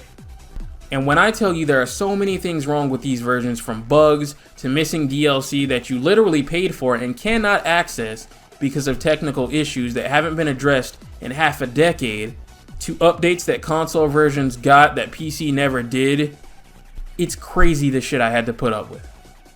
Resident Evil 5, for example, in addition to not getting the updated seamless mercenaries mode, had a weapon trading between characters broken in an update that has never been fixed. You can never swap weapons with Sheva on PC, which will become very annoying as, unlike Resident Evil 4, which only had a couple of weapons you could get for free in the world, Resident Evil 5 drops most of its weapons in the world free, encouraging experimentation and finding what sort of weapon feels right for you. But not being able to swap weapons with Sheva breaks that because you won't always have space, but Sheva might. And yet, once she picks up a shiny new shotgun or assault rifle, you can't take it out of her inventory to try it for yourself, outside of reloading a checkpoint, which always takes you back to the inventory management screen. This is such a crucial bug to the gameplay that I cannot believe it has not been fixed yet, and yet here we are. As it stands, even though you can make the PC version look better with higher resolutions and better anti-aliasing through super sampling, all of these games' modern console ports are the definitive releases. Chris and Sheva really need to get over to Alpha Team ASAP. Something has gone horribly wrong and they've been attacked, as we can hear over comms. Bad news bears. When they get to Alpha Team, everyone's dead except the squad leader, who also croaks right after telling Chris that this was a setup and that Irving was onto the BSAA from the start. A new BOW, a type they've never seen before, attacked them. He hands him a disk containing the data he downloaded from Irving's laptop before things went to shit.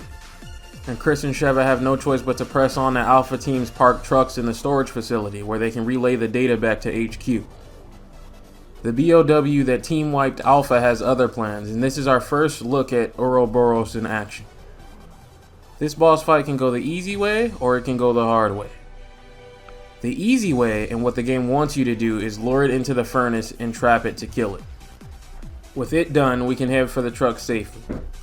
BSAA HQ orders Chris and Sheva to pursue Irving even though their entire squad has been wiped out, and promises that Delta Squad is on their way to back them up.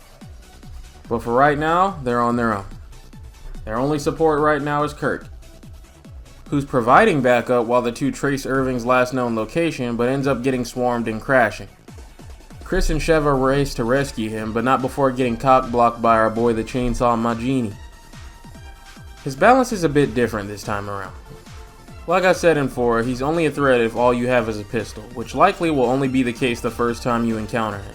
Outside of that, he gets blown back by any stronger weapon. Capcom, seeing how easy he was to deal with, gave him some buffs. In fact, now he cannot be knocked down at all, simply stunned. And he has several new attacks. A quick swipe, a longer, more telegraphed swipe, and most important, a berserk state that's similar to Super Salvador from Resident Evil 4.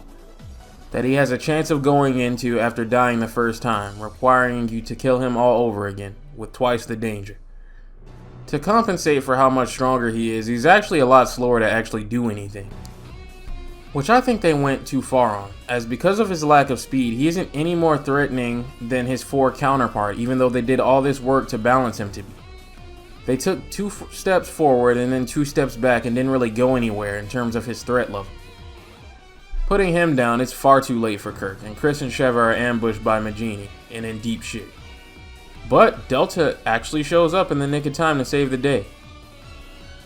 Turns out Sheva actually trained under their captain, Josh Stone, and from the data on the hard drive that Chris found, Irving has moved back into the mines.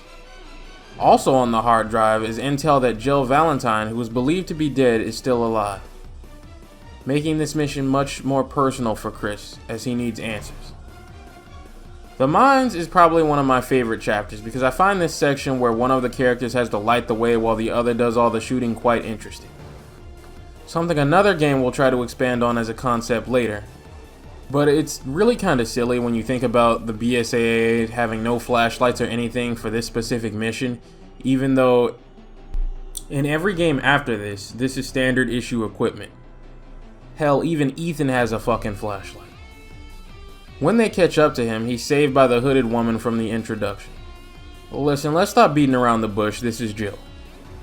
At the time this game first came out, I didn't know who the fuck Jill Valentine was to even be shocked by this twist or care at all, but it's obvious to anyone who's familiar with Chris and Jill right from about here that this is Jill.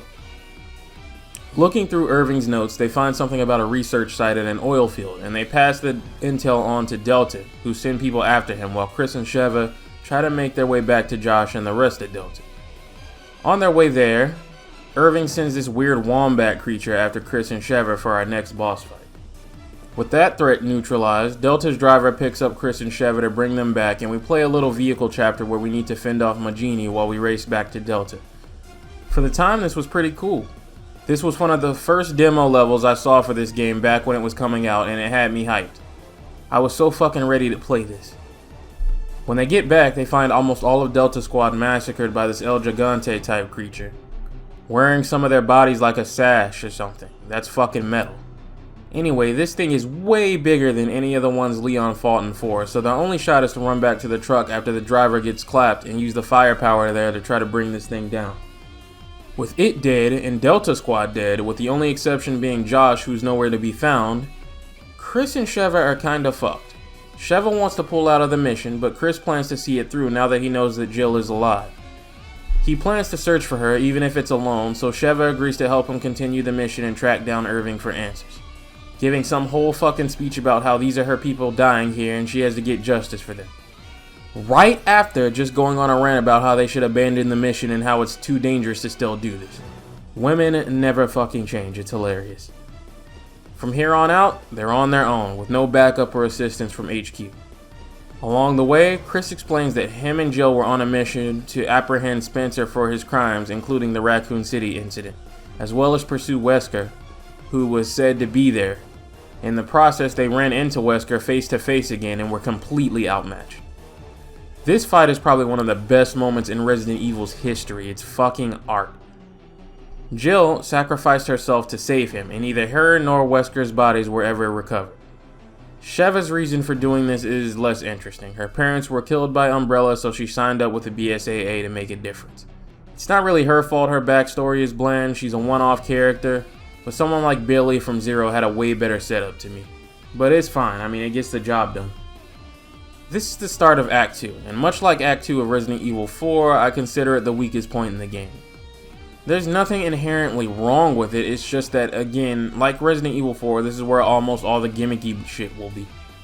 And I much prefer the atmosphere and the aesthetic of the opening village areas and the feeling of an entire town of normal people trying to kill you, as well as the high stakes, high threat against all odds action hero fight to save the world against bioterrorists feeling that the third acts of each game present.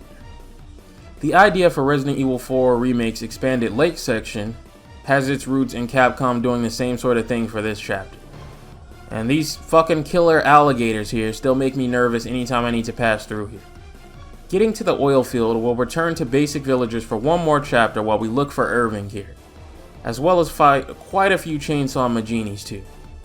As a middle schooler playing this shit for the first time, these guys still scared the shit out of me, and I remember quite fondly dealing with the first one here, being terrified, turning this second valve, and having to fight another, and feeling relieved when I beat it. Then, just when I think I'm free, I have to deal with the third one. And at this point, I'm losing my fucking mind. Get me the hell out of here, dude, right now. I remember it like it was yesterday. I was so scared of him getting near me that I froze up, and Josh ended up getting absolutely fucking wrecked. Good times. Speaking of Josh, he's alive after all. After Delta Squad was murked, he decided to try to stop Irving all by his lonesome, and here we are. Josh will look for a way out, while we try to catch Irving, who plans to blow this place up to hide all evidence and make his escape by ship. What evidence? Well, evidence Tricell is involved. If you've watched the CGI movies or played the Revelations games, you'll know that they're a name that keeps popping up around this time, because most of that is set in between RE4 and 5. Tricell is the rival company to Umbrella, and the organization that Wesker and Ada have been entangled with in these last few games. The African division is led by a woman named Excella Guione. Now, Resident Evil has a lot of good-looking women in it, but there is nothing, and I mean nothing, like Excella. Nobody in this series comes close, besides maybe Ada in the remakes. And if you disagree, you're just wrong. Excella is obsessed with Wesker and will do just about anything to please him. And Wesker is using her resources and her connections in Africa in combination with his from the US to help him set up his master plan. Listen, it's starting to get so convoluted in this series as far as what virus was created by who, and then upgraded by who else, and then modified by some other person that it's just getting crazy to even explain every game. All you need to know is Excella took the original Plagas research from 4 and then developed Type 2 and Type 3 Plagas, which are much stronger and better suited for control than the original. Plagas 1 took too long to take control of whoever it infected, which is the only reason Leon survived. Type 2 is forcefully ingested as a full adult and can take control of the infectee almost immediately. If you're infected with this, there is no hope for you. The Type 2 Plagas are the villagers we've been fighting in Act 1. The Type 3 are further enhanced in abilities and lethality, and are the ones encountered in the ruins and the ship. Ouroboros, on the other hand, is more so Wesker's personal creation and his finest work. The virus builds elite superhumans, which he is still obsessed with all these years later, and only a small percentage of the population will have the DNA makeup required to survive its effects changed into the elite. The rest will be turned into monsters like what took out Alpha Team. If you're wondering what the hell Irving's role in all this is, it's funding and distribution, I guess. He's a cash cow and one of the richest bioorganic weapons arms dealers in the world. He's more than willing to sell and distribute whatever Excella and Wesker cook up for testing. They're yet again too late to catch Irving and rush off the island with Josh in pursuit on his boat. Catching up, Irving has nowhere to go, and using some new virus that Assassin's Creed Jill forced him to take, he transforms for a boss fight. You are heavily encouraged to use the turrets around here instead of your own ammo. Just so you know though, rocket launchers still one-shot almost all bosses, so feel free to fire away if one is kicking your ass. Irving, with his dying breath, tells Chris that he'll find everything he wants to know in a nearby cave, so that's where the two head, while Josh goes to see if he can get some more support from HQ. Chris and Sheva fight their way through the ruins and infected tribals until they come up on some weird-ass flowers, and an old Umbrella facility. As it would turn out, this is where Marcus researched the progenitor virus all those years ago. I get the feeling the wars Billy fought in Africa were no coincidence and Umbrella capitalized on them. It's all come right back to the beginning, and here Chris is to finish things and wipe out the last of Umbrella's golden minds and arguably its best ever scientist for good. Wesker seems to be obsessed with proving himself to be better than Spencer, who he killed back during the Jill incident, after learning that Wesker himself is the result of an experiment to develop intelligent children far beyond normal human intellect. This game will say Albert is the only living Wesker child left, but we'll later know that not to be true. And this idea that he was made to be this way and as a result Spencer would be responsible for all of his work instead of him really bothers him. So Ouroboros seems to be like his way to get back at Spencer by taking his original idea and one-upping him by creating an entire new world of elite instead of just elite children. Also, bizarrely, this is the first time I think we've ever seen Spencer in the flesh in any game up to this point, and it's a scene where he's getting killed. Chris and Sheva reach a holding area where test subjects are kept, and the pods look like the ones Jill was kept in the picture. So Chris searches for her, still unaware that Assassin's Creed is her, and we have a nice old Resident Evil boss fight while we wait for the elevator to take us to it. The pod is of course empty, as predicted, and Excella calls them up over the intercom to blabber some villain dialogue and then leave. The game swears that Chris and Sheva were ordered to retreat and pull out, but I don't remember that ever happening. They've just been kind of freeballing since they accomplished their objective to take out Irving. With that, we've reached Act 3. The gloves are off, the game is done pulling any punching, and just like Resident Evil 4, now that we're dealing with military and some serious firepower and opposition, you need to play smart and well, because mistakes will be severely punished. Flashbangs and flash rounds for your grenade launcher are going to be really smart choices to keep on you here. Just like Resident Evil 4, this is where Resident Evil 5 also introduces its scariest enemies. Resident Evil 4 had the Regenerators. Resident Evil 5 has the Reapers. Oh my fucking lord, I'll never forget the first time one of these things dropped out of its pods, and no matter how much I shot it, it just kept coming. And then it killed me, and it was fucking brutal. And I knew right then and there this game meant business. It wasn't until the re-release of this game on PS4 that I finally discovered the trick to killing them easily. Before that, I used to just spam electric and flash rounds as a kid and then hope for the best until it exposed its belly, and then fire away with whatever strong gun I had. But you can force it to do this yourself with just gunfire. If it approaches, it will often partially expose its belly to you. It can be a bit hard to hit because it also expels gases obscuring your vision. Shoot every weak spot you can until it folds back in pain and unload on it in the weak spot on its belly and hope to do enough damage to kill it. Otherwise, you'll have to repeat the process. And you better hope it even exposes its belly while it's approaching you, because sometimes it won't. And like I said, it doesn't give a shit about your gunfire unless you hit its weak point. And the only way to prevent its instant kill grab attack is by shooting off one of its limbs if you can hit it. But since they grow it back pretty quickly, it won't save you for long. There's nothing scarier in this game than one of these motherfuckers creeping up on you and is simply refusing to expose its weak spot while you panic with nowhere to get away. They're also made from Ouroboros infected cockroaches, so there's that.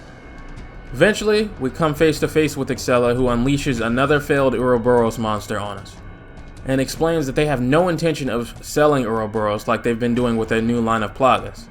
This new virus is special, and they plan to build a new world with it. Then she departs. This fight is way harder than the first one. There is no furnace to cook this thing with. But it's still weak to fire, so any flame grenades, any flame rounds will help you out, as well as the flamethrower that's located in the room. After we're done here, we cut through Wesker's army some more, until we come face to face with the man himself. He finally takes Jill's hood off, and Chris is confused as to why Jill's working for him and also blonde. Especially when we know Wesker likes some brunette.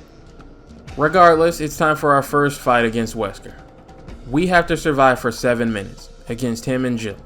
He will dodge every single bullet you shoot in his direction if he's looking at you. You have to either get him to lose sight of you and catch him off guard, or shoot him from behind while he's focused on your partner. You can survive the 7 minutes, or you can beat his ass so bad he's forced to retreat. Either way, in the end, Chris and Sheva are no match for their combined might, since they have to hold back on Jill. Chris is able to break through Wesker's hold on her for a second, revealing she's being controlled by this device on her chest. Wesker leaves Chris and Sheva to try to get the device off her. And can I just say, the song that plays during this fight is a fucking masterpiece. Jill, what are you doing? Stop this! Jill, answer me!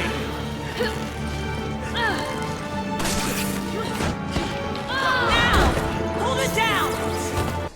A lot of 4 Remake songs are remixes of the original, but I don't think you can even remix something like this without ruining it. You just gotta play it as it is, and let it rip. Which is what I hope they do for the remake. The goal here is to rip this device out of Jill's chest. You can play it safe and just throw her around and try to get it off that way, or you can shoot it off like a motherfucking man.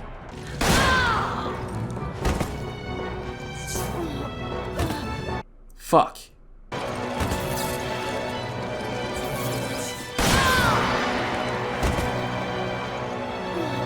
Fuck.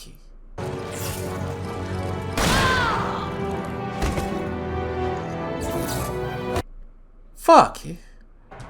Alright, just don't use the Magnum. I could have sworn this used to work, but I guess not. With Jill cured, she tells the two she's been able to see, hear, and feel everything, but not able to resist with that device on her chest.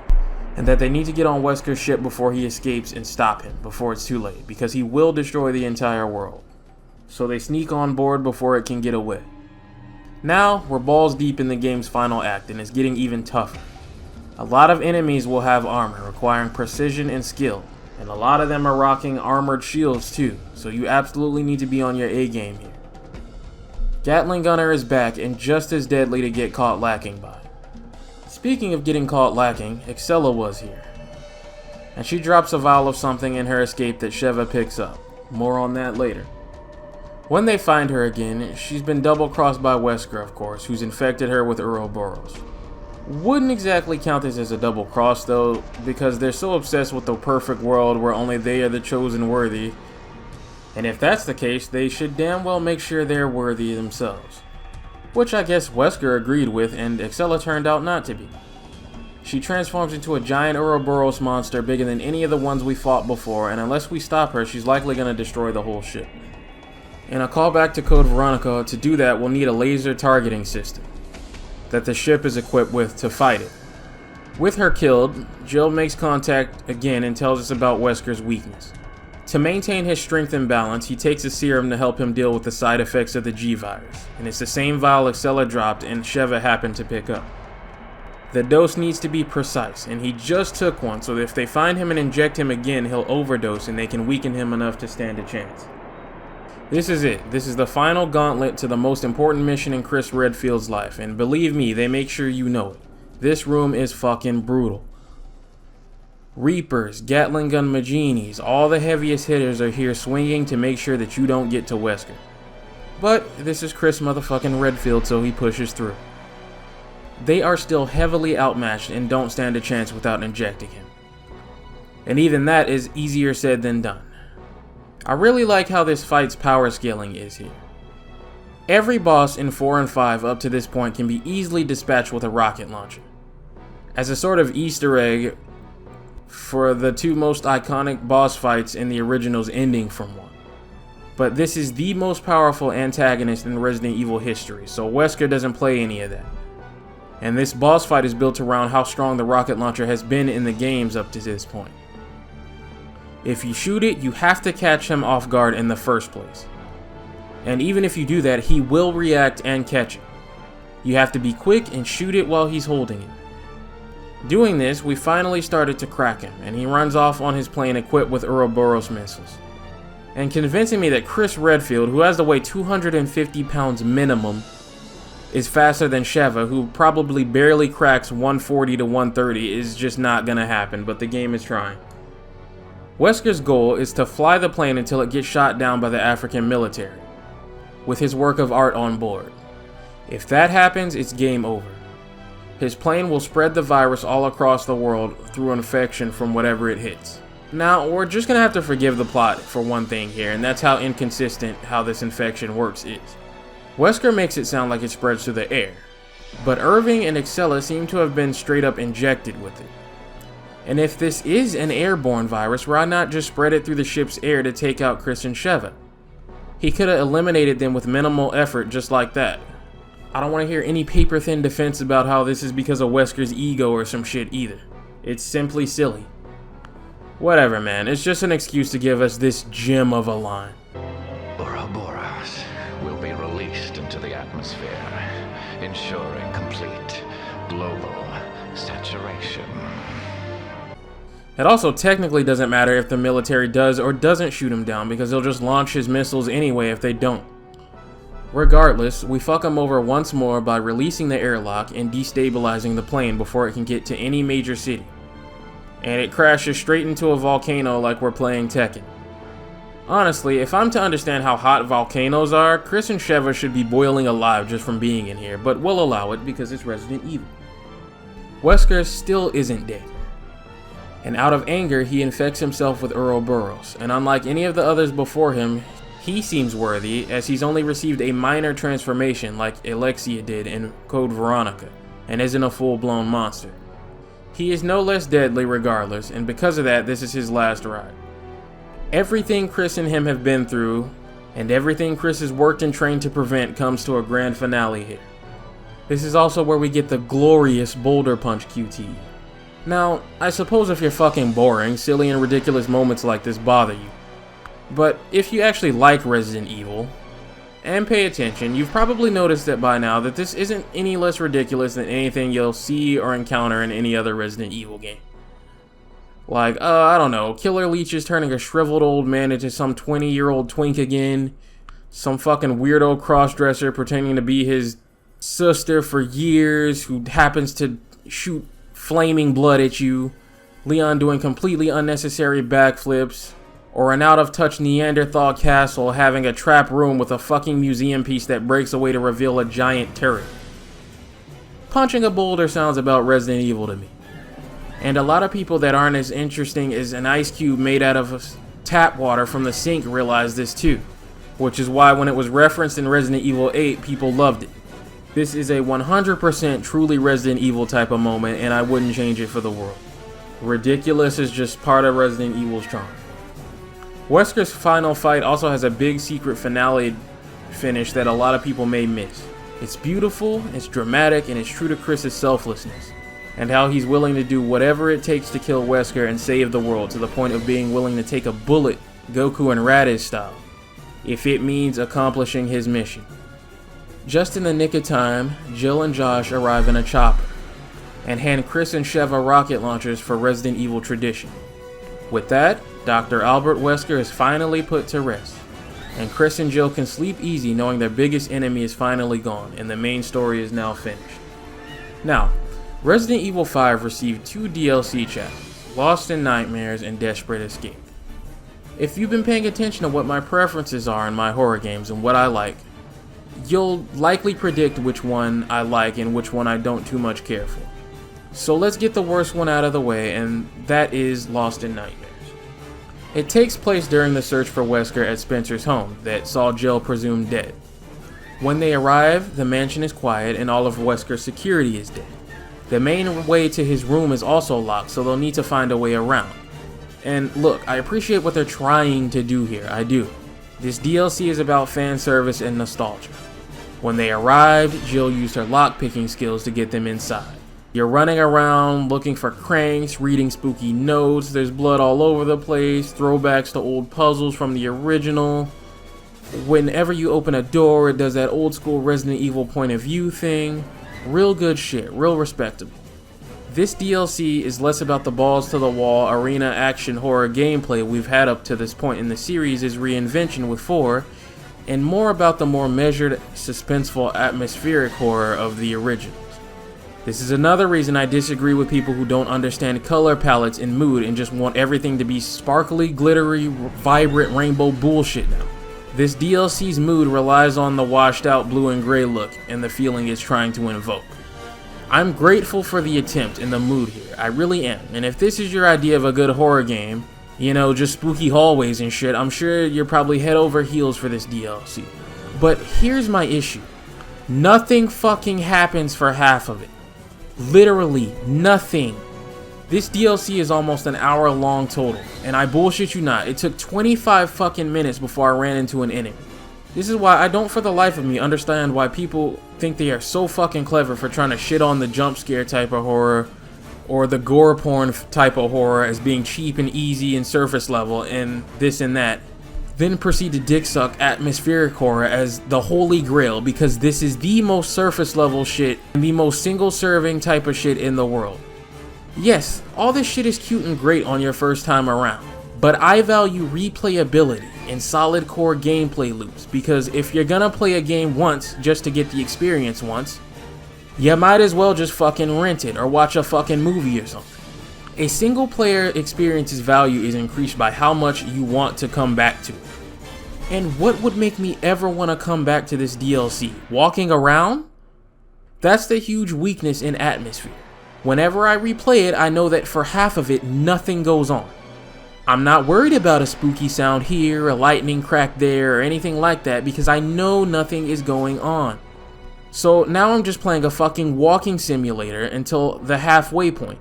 That's what you paid for when you get this DLC. 50% walking. But then, even when you get shit to finally happen, the game fumbles it. Chris and Jill explore a dungeon to try to make their way to Spencer that is controlled by these more mutated executioners that secrete acid if you're too close to them. And for an asset flip with some new makeup, they're really well done. These things start getting close to you as you fight them and you start getting real fucking nervous. But then, just when things are looking up, Capcom fumbles the bag by having Chris and Jill fall and lose all their gear and go through this boring section where you run around and lure them into traps over and over again until you finally are mercifully released from this tedium. I give it credit. They give you a bit of a fighting chance and something to do in the form of flash grenades to at least have some kind of input and player agency in this section. So it's not as bad as it could be and will be in later games when they take away all your shit and just have you run from things. But if half of the DLC is nothing but fucking walking, and then half of the last half is nothing but running away from something weaponless, that leaves 1/4 of this DLC actually fun and interesting to play, and 3/4 of it just fucking boring. Its saving grace is the battle with Wesker, where they hand you a weapon back finally, and you actually get to play through it. It's a lot of fun and pretty damn tough to play it properly. With that, the DLC is concluded. Like I said, I'm not really a fan because atmosphere with nothing in it represents a barren, uninhabitable planet with nothing really to explore or make you want to stay. And it's also a misunderstanding of the old school games and their replayability. And while I don't think you need to replay games to know if they're really good or not, I do think that it absolutely contributes to your preferences and your values. If you played Lost in Nightmares maybe once or twice over the course of its entire release and you like classic Resident Evil, I'm sure you found it great. I did too, until I had to replay it a couple of times, and then I realized I was racing around these hallways with nothing in them, and that the atmosphere and mood of something like the Resident Evil remake is worthless without the enemies and BOWs crawling around to fight, as they go hand in hand, and they're the real stars of the show. The atmosphere is just the stage the game is set in. And Lost in Nightmares, for most of its playtime, is a stage with no cast for the play. Desperate Escape though? Desperate Escape I really like. That's the good shit. It takes place right after Chris rescues Jill. She passes out from exhaustion and wakes up to find our boy Josh to the rescue. And I'm telling you right now, Chris needs to put a stop to this. Do you see how she's looking at this man? If she goes that way, she ain't coming back. So now, the goal is to get to the helicopter rendezvous with Josh's pilot, Doug, for pickup. And unsurprisingly, this DLC is much better than the other. Whereas all that was atmosphere, this is all action and overwhelming you. From the beginning to end, they just crank up the knobs on the enemy counts and let it rip. They have completely stopped giving a fuck at this point about balance, mostly. We're talking about multiple chainsaw Majini at once, rockets and turrets everywhere, we're in the trenches, it's all out war. Honestly, it's so much fun, I wish they would go even crazier and bump up these enemy counts to no mercy levels. Only thing I don't like though, is throughout the DLC you pick up weapon spawns in the world as you go. But some of the weapon drops are randomized, so it could be anything from a rocket launcher to a sniper to a magnum, or some of these weapons could just not appear whatsoever. I picked up hella magnum ammo and never got a magnum on this run, which annoyed me quite a bit because my inventory was filled with this shit. Eventually, Jill remembers the whole Wesker weakness thing, and after that we just need to survive until Doug can get there. Capcom even throws you a middle finger at one point by adding some extra time to the counter just when you thought you were safe. Eventually, Doug arrives and gets killed in the struggle to get us because, of course, and Jill and Josh head to rescue Chris and Sheva, ending the DLC. I had so much fun with this that I wish it was even longer in the remake. And if they can only pick one DLC to make in the remake, I really hope it's this one. Though, because it adds more of a chance to add a little horror back into Resident Evil 5, it probably makes more sense to go with Lost in Nightmares. All I'm saying is please, for fucking fuck's sake, add some enemies in it. But as far as this DLC, it stays true to what Resident Evil 5 is and is about, which I much prefer over the gimmicks of Lost in Nightmares. Some people like their DLC to be different from the main game experience. I don't. If I'm interested in DLC, it's because I liked what the main game was and I want more of that. If I wanted something different, I would go buy a different game. Give me what you gave me before, but crazier, and that's what Desperate Escape is. Lastly, before we close out Resident Evil 5, let's talk about the bonus modes. Resident Evil around this time had it all, and I mean had it all. Single player, PvE in the form of mercenaries, and PvP in the form of modes like Versus. Yeah, you heard that right. Resident Evil had PvP modes with a big community that played them regularly for the longest time. Something that a lot of these bigger channels that have done reviews on Resident Evil completely gloss over when they're fucking lying to your face about how nobody was ever interested in any Resident Evil PvP. So, when you see certain content creators hop on Twitter and shit once they've seen something like ReVerse and they start running their fucking mouth about things they don't understand, with takes like, oh, absolutely no one was asking for this. Because in their mundane echo chamber of the franchise's identity, they're completely ignorant to this sort of community and think they are the holy prophet that speaks the voice of the entire Resident Evil fandom. And every fan on the planet thinks like them because their head is lodged up their own ass, they're feeding you a fresh bullshit sandwich. That's of course what ReVerse was trying to do. Give this community something back that they lost during the move to what 7 was. But also not break the bank with the budget.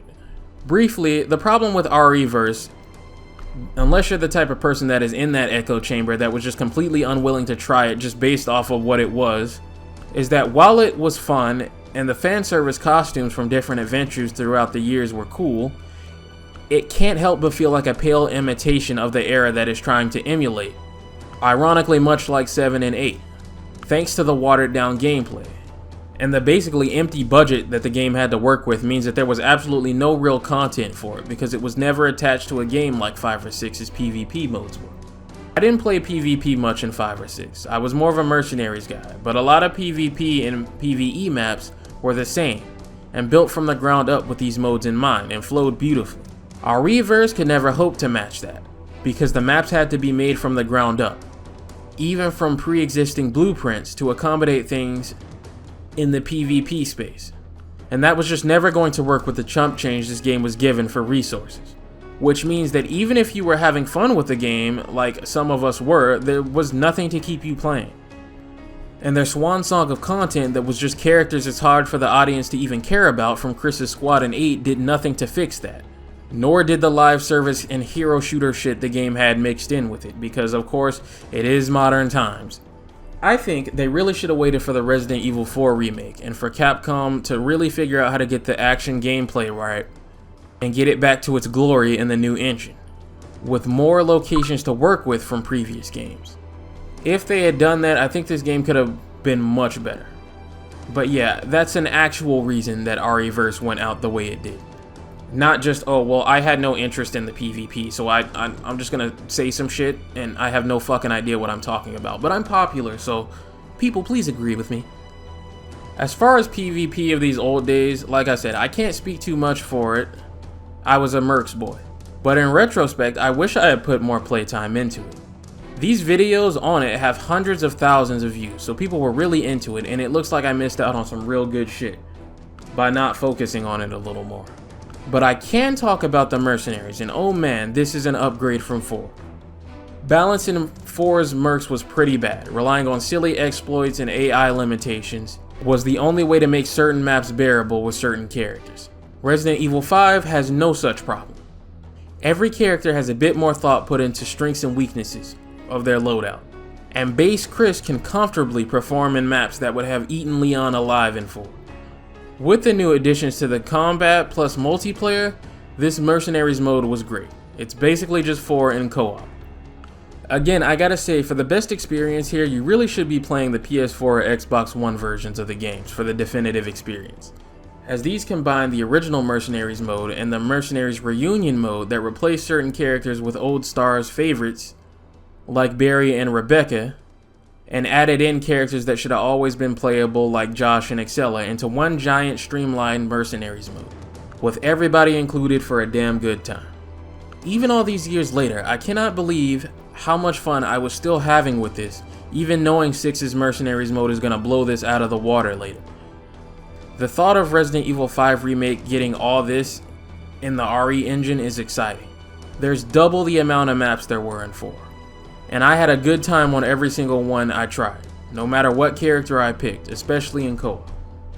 There's also a mode that used to be exclusive to the PC version but was later ported to modern editions, and that's No Mercy, which ups the enemy counts to absolutely absurd levels. This is fun for a while, but starts to get on your nerves, as this experience would be perfect in a game where you can move and shoot. Or maybe if they had added in that dodge mechanic from the beta that they had. But of course, you can't do that in Resident Evil 5's final release, so it will really get on your nerves how stiff things are once you're playing this mode. One last thing before we wrap this mode up, I need to talk about the community. When it comes to Mercs, I mean. It's definitely a mixed bag, especially in 5. 5 doesn't have a search filter like 6 does to weed this sort of shit out. But some people are so fucking obsessed with their scores in this game and the combo count that instead of just playing it and enjoying themselves, they're over here tryharding and shit, and getting upset when the combo breaks. It's not that fucking serious. Yeah, trying to go for a new personal record score and all is cool, but if you don't get it, then you don't get it. Sitting here and raging and restarting maps because the combo dropped is bitch behavior. What is this, Street Fighter?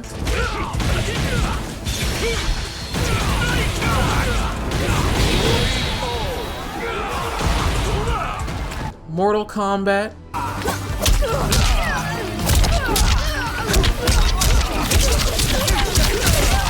Tekken?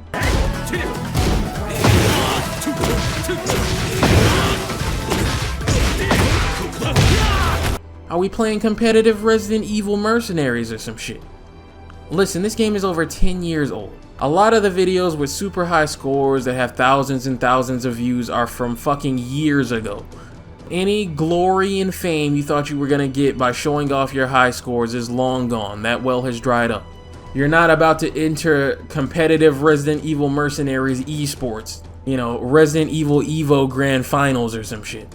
Chill the fuck out. It's not that serious anymore, and it never really was. If you're that obsessed with trying to go MLG Pro in a 14-year-old game mode, then play by yourself and stop being bitch made for everyone else. I mean, I want to stress that not all of the community is like this. It's only like 25, maybe even less, like 20%. A lot of people are just down to chill and have some good-ass Mercenaries matches. But there is occasionally that guy, that rotten egg. And I just want to say to new players, don't let their shitty behavior and constant restarting discourage you from hopping online. Leave that bitch ass high and dry and go find somebody else to play with, and you will have some really good times here. And that about wraps up Resident Evil 5, a phenomenal game, and one that innovates on Resident Evil 4 a bit by creating arguably a better gameplay experience. Some people still prefer Resident Evil 4 for Leon and his tomfoolery, but this game is just as solid and very much Chris Redfield. The thing about these games in Resident Evil 4 and 5 is just how surprisingly similar they are, while also showing you how different Leon and Chris are in the same situations.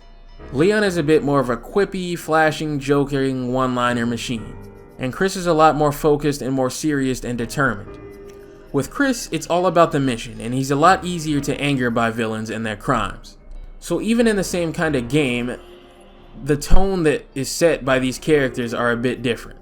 Leon is a lot more goofy and a lot more Devil May Cry acting, with banter back and forth. And sure, that adds to the charm of something like Resident Evil 4, and it's what makes people love Leon so much as the fan favorite in most polls that people vote on for a fan favorite. But it's simply not Chris Redfield. With someone like Irving, he's here to put him the fuck down and go home. And I respect Capcom for resisting the urge to change him from that, and for keeping Chris Redfield surprisingly consistent over the years. And I'm not worried in the slightest, because I'm sure they'll do the same thing with Resident Evil 5's remake. Resident Evil 7's combat is pretty fucking bad. Resident Evil 8's isn't much better, and that had me worried that Resident Evil's combat was just going to suck forever until the end of time, and that there was no hope. But Resident Evil 4 Remake showed me that they still had what it took to make the gameplay good and not just the experience. And that they simply were watering down 7 and 8 to appease people who felt like the franchise had strayed from the originals.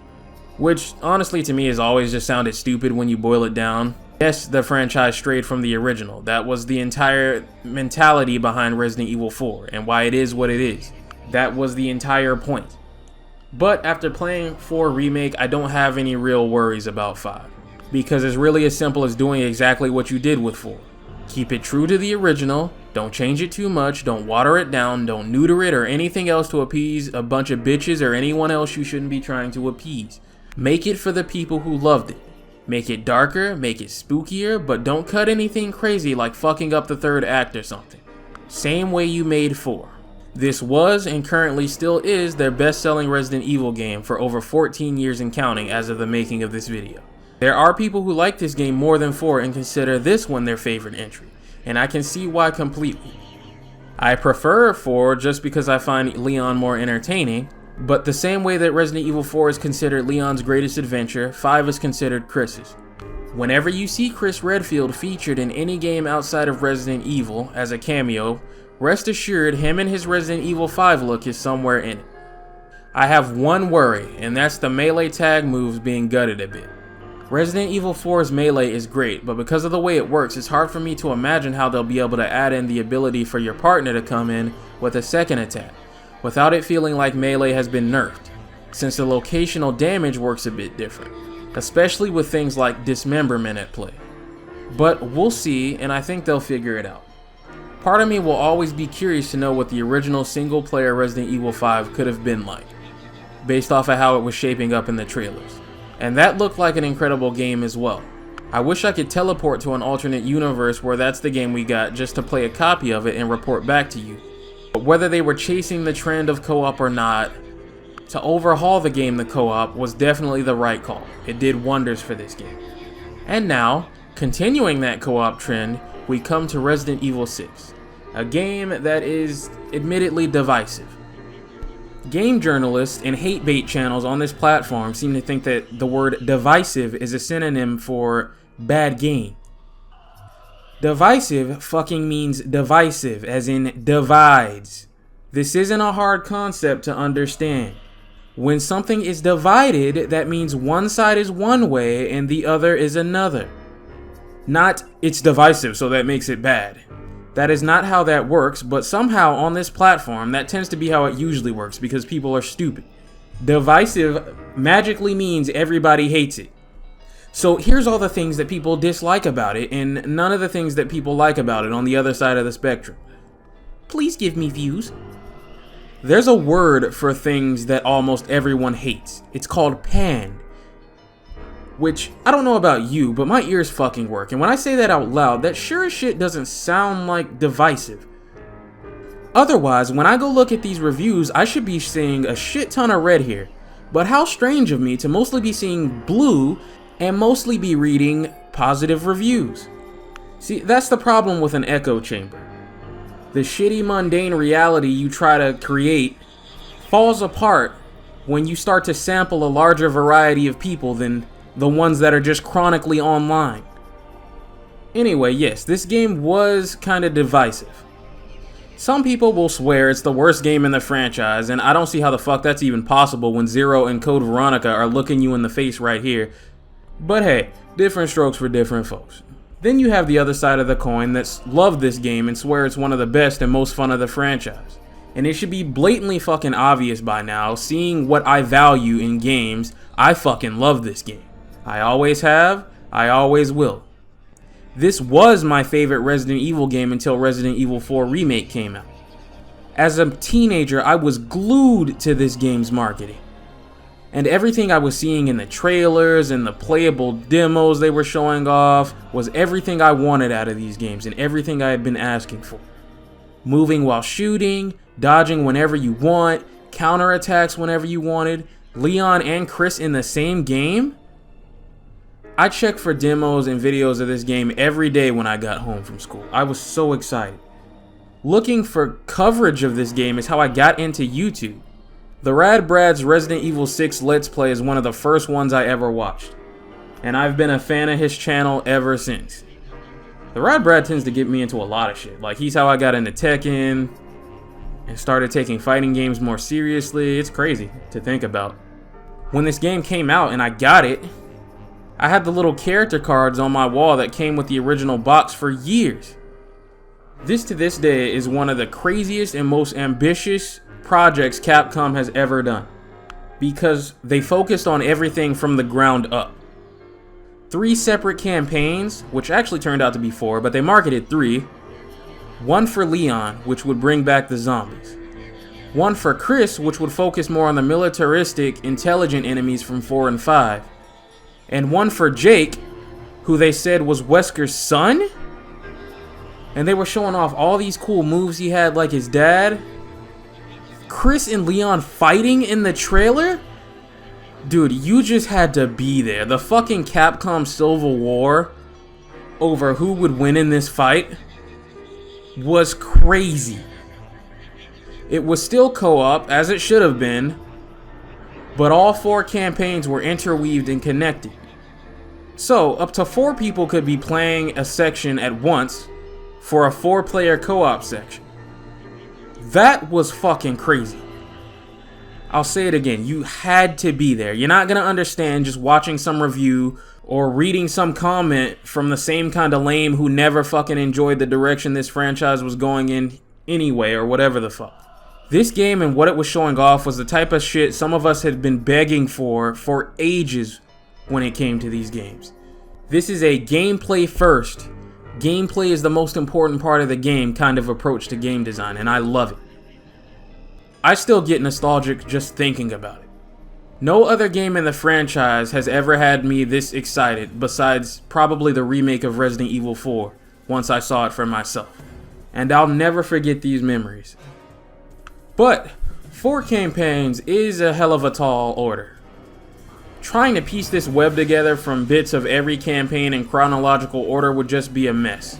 So how I'm going to break this down is campaign by campaign in the order they're listed. Starting with Leon, since when you boot the game up for the first time, it starts you with a prologue that's a slice of his campaign, and a tutorial on the game's mechanics. Now, it doesn't really match what happens in the actual campaign for gameplay reasons, but people liked it so much they begged Capcom to be able to experience again, so they retroactively made it selectable in a later update. Leon's actual campaign starts with the bang of him having to shoot the President of the United States, who's become a zombie during a BOW attack at a college he was giving a speech at.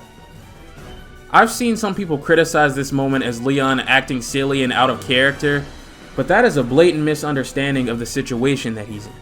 This isn't any old zombie we're talking about, this is the fucking president. And it's a very difficult situation, as we'll later learn, to try to explain. On top of that, this is one of his best and only friends. This isn't the same president from around Resident Evil 4's time period. This is actually one of the guys who's known Leon since he first became an agent and was a part of his interrogation back in Darkside Chronicles. Back then, he was a bit of a hard ass.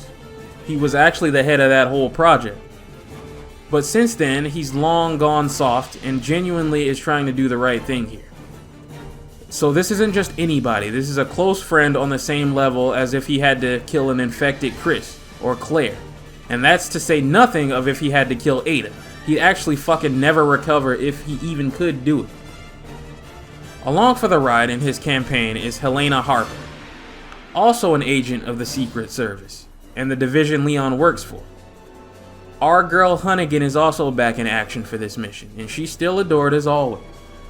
Helena says she knows what's going on, and she was a part of it, and if Leon will come with her to Tall Oaks Cathedral, she'll tell him everything. So their adventure begins.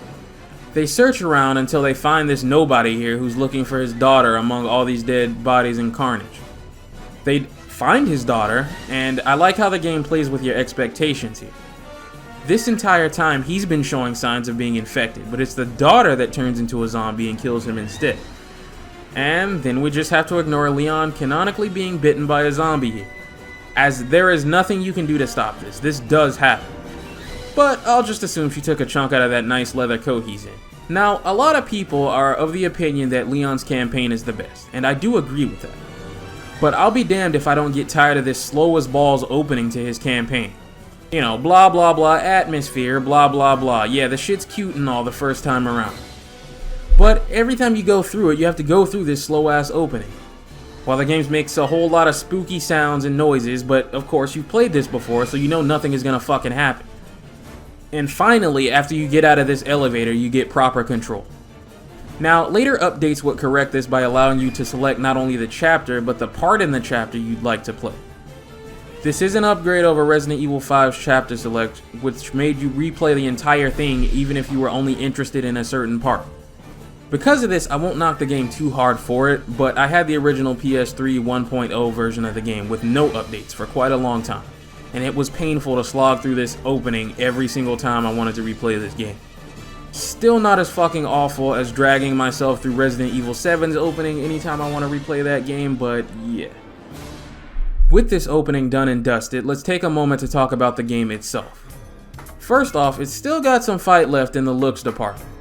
This game came out at the tail end of the PlayStation 3 generation, so this and Revelations 2 are the best of what that generation had to offer graphically from Capcom. Textures, of course, don't hold up too well, but lighting and shadow wise, it's still got it. The cutscene presentation in this game and the cinematography is still some of the best in the series by far. I'm a graphics man. I went out and bought an $800 4070 Ti to get into this modern technology like ray tracing at high frame rates. And I can tell you straight up, games like this are a case for how we really haven't come too far from this, even with all these fancy new engines. PlayStation 1 was the rough beginnings of 3D. PlayStation 2 was us starting to get the hang of things. So even the games that tried to be realistic back then have this sort of cartoony appearance to them. PlayStation 3? This was the point where we had kind of figured out everything and perfected the ideal look of games. PS4 and PS5 have only really sort of refined and perfected on the ideas of this era to great effect. but this is still sort of the baseline blueprint. Gameplay wise, if Resident Evil 5 was an iteration of Resident Evil 4's gameplay loop, Resident Evil 6 would be an evolution of it. That's another thing me and Avalanche Reviews can agree on. See, the guy isn't so bad, he's just fucking old. The fact of the matter is that Resident Evil 6 isn't doing anything radically different from 4 and 5 in its gameplay and design. It's just kind of taking all the knobs on the machine and cranked them up, and giving the player the freedom to be in control. For example, Resident Evil 4 and 5 had predetermined spots for you to take cover in. Resident Evil 6 solves this problem with the freedom to take cover whenever you want. You make your own. You also move far quicker. There's a sprint mechanic, there's a slide mechanic. See, I love the third-person shooter genre. If you ask me whether I'd like third-person or first-person, I'll take third any day of the week. I'm very familiar with it. So trust me when I tell you these are some of the most smooth and free movement mechanics you're ever going to find in the third-person genre. Cover can be a little strange. I think in their desire to eliminate a cover button, they created a system that can take a little getting used to. But outside of that speed bump in the road, this game's movement is unparalleled. And it doesn't have to rely on handing you some jetpack or a grapple hook to do it like a lot of other games with good movement have to do. Another way this game puts the ideas and the systems of 4 and 5 in the player's hands is how dodging works now. There's still classic dodge QTEs in the game so you can still get your cool flashy moments, but really, they're reserved for set pieces. Dodging and ducking attacks in this game are mostly in the player's hands now, to recognize something heavy is coming and to get the hell out of the way. Another change I like. You can dodge left, right, forwards, backwards, choose to get up, choose to stay on the ground where you can continue to ground roll, crawl backwards to get away. This is really cool shit. When they showed this off in the marketing, I was in heaven. It looks so cool, and getting my hands on it, they definitely delivered what they promised in terms of player agency here. The melee mechanics have also seen an upgrade. See, if you ask me, melee is a huge part of Resident Evil's identity, and it's a huge part of what separates its gameplay from all its competitors in the horror genre. In other genres, melee is a last resort. In Resident Evil, melee is a monster's worst nightmare. And especially in Mercenaries, it would save your ass quite a bit. Whether or not you were able to get the prompt off was often the difference between life and death in the heat of a swarm. And here, now you can do it freely. Sprinting will do a running attack. At a standstill, you get sort of a 3-hit combo, with the last being your crowd control tool. Head stun high damage melee is also returned, as well as the ultra-powered critical melee attacks from 5. In addition to that, we have new environmental contextual melees, where if your character is close to a wall or desk or something, they'll slam the enemy's head into it for an instant kill. If the enemy is holding a weapon like an axe, a knife, a bottle, you'll snatch it out of their hands and use it on them, and the finishers here are fucking brutal, man. Easiest way to set these up is with the new quick shot mechanic, exclusive to this game.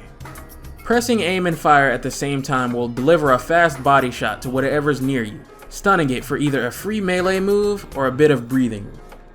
The star of the show, however, are the counterattacks. Predecessor to the knife parry mechanic from the Resident Evil 4 remake, if you melee at the same time an enemy lunges at you or swings its weapon, your character will make them regret that mistake pretty fucking heavily. And this is probably my favorite mechanic in the whole game. It's a blast to see an attack coming and time the counter just right. Sound cue and everything. All these improvements to the gameplay make it by far one of my favorite Resident Evil games in this franchise. There is never a point where I load up this game and I am not having a good time. Not kidding when I tell you, until Resident Evil 4's remake, I thought I'd never get gameplay this good in this franchise again. Now, this is a lot of power and a lot of freedom in the player's hands, so how do they keep it in check a little? Well, two main ways. The first is the stamina mechanic. Doing all this cool shit depletes your stamina bar by 1 block, with a couple of exceptions. Your first weak melee kick is free. Anything more will cost you. Dodging costs you, sliding costs you. If you run out of stamina because you party too hard, you're in trouble. You can't run, you can't counter, you can't dodge, and your melee attack is a wet fart. so going too crazy is a bad idea. If you find yourself in this situation, you'll need to either spend a healing tablet, more on that later, or wait naturally for the bar to replenish. And the second way they keep it in check is just how much damage shit does. You are very strong in this game, as you should be. These characters have been doing this for over a decade now. They're professionals, this is their job, and they're the best at it. But if you fuck up, you're going to really feel that you fucked up.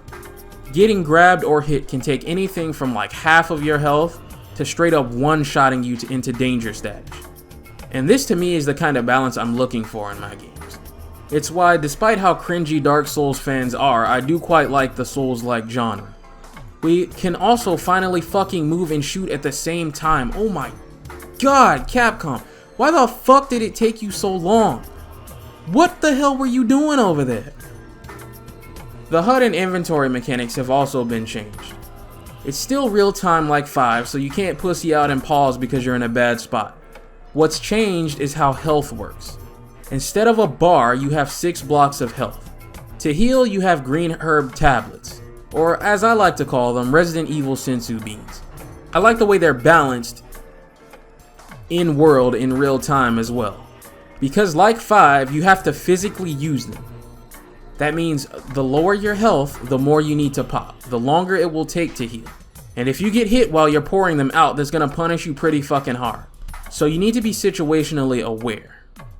You have to decide between maybe popping one senzu bean and playing it safe, getting some space and then popping the rest later, or trying to pop them all so that the next time you get hit, you don't get put in a dying status. There's choices to be made here. This also gives first aid sprays a purpose beyond the other thing you use when you're out of combined herbs. Because first aid sprays are an instant use without the downsides of tablets. But they have their own weaknesses in that tablets are mapped to a hotkey for use, without having to worry about inventory management and shifting through things. But first aid sprays will require you to quickly fumble around in your inventory before something can kill you. Like I said, I think this balancing is perfect, and something about how Resident Evil games will later return to just pausing the inventory is pretty whack. Also, a quick note is around this time, Capcom would start to phase out the laser sight of 4 and 5, and move to a more traditional crosshair system. You can of course switch it back to what it rightfully should be in the options. And lastly, just as a small little attention to detail, you'll notice that depending on the kind of PDA device a character has, their heads-up display will look different because of the different brands. Really nice touch. We of course can't finish up gameplay without talking about this era's pride and joy, the co-op and partner mechanics. As a direct response to some complaints about having to manage Sheva's status and resources in 5, a lot of that has been streamlined and done away with in 6. Firstly, almost every playable character in this game has a special ability or quirk about them to separate them from the other. Leon, for example, can dual-wield pistols for twice the firepower and absolutely devastating quick shot potential. Helena has her own special exclusive shotgun and ammo. Jake, like his father, is a hand-to-hand god, unmatched in beating the absolute fuck out of things. Sherry has one of the best handguns in the game and gets a special stun baton too. Ada's signature crossbow is her thing, rewarding precision with ammo conservation. Piers has an anti-material rifle that nopes the fuck out of anything in his face. And Chris, well, Chris's special talent is steroids. Really, he's just armed to the teeth from the jump, and has the most solid and well-balanced arsenal in the game with no real weaknesses like some of the others. Every character's weapons and ammo are separated in co-op. Separation of loot. So there's no more fighting over ammo or sharing and helping each other out, trading supplies depending on who's carrying what. Ammo pickups are only shown on a player screen on a player-by-player basis unless you're in local co-op. In single-player mode, your partner has infinite ammo, infinite health, and really the focus is on you. Personally, I don't like this change and I disagree with the decision to do this, but I understand why they did. Just the other day, I was browsing YouTube and I came across a video of someone in the oil field section of Resident Evil 5, fighting the 2 Chainsaw Majini. And this person kept leaving Sheva behind while he was sliding down the zipline, with the Chainsaw Majini right behind them, leaving her stranded, and kept getting mad when she obviously fucking died. These are the people that say that Sheva's AI is bad. Completely incompetent. And this is also what I mean by Resident Evil being different things to different people, people having different preferences, and the impossibility of pleasing absolutely everyone. You do one thing, somebody else is not going to agree with it. You do another thing, same situation. So it is what it is. Capcom made, I guess, a realistic decision to just dumb it down for people who lack accountability and common sense. That's fair. I mean, it's fine. There's nothing inherently wrong with it. Its pros and cons are obvious, but I prefer the partner mechanics of 5. On the plus side, playing as the secondary campaign character no longer forces you to play left-handed like it did with Sheva. You can set a preferred hand in the options and can also swap aiming sides freely. There's also this skill system that Capcom was experimenting with some of the next few games. Here in 6, you pick up skill points, and at the end of the missions you use them to upgrade and give yourself perks. More stamina for your melee attacks, more ammo drops, or higher damage for specific weapons you favor. Higher melee damage, better critical rates, yada yada yada. So the traditional upgrade system of 4 and 5 is gone to allow you more choice and flexibility for how you like to play. So, as you can see, zombies are back with Leon's campaign. Very interesting to me as a teenager, because like I've said before in other videos on older Resident Evil games so far, I didn't like them at first.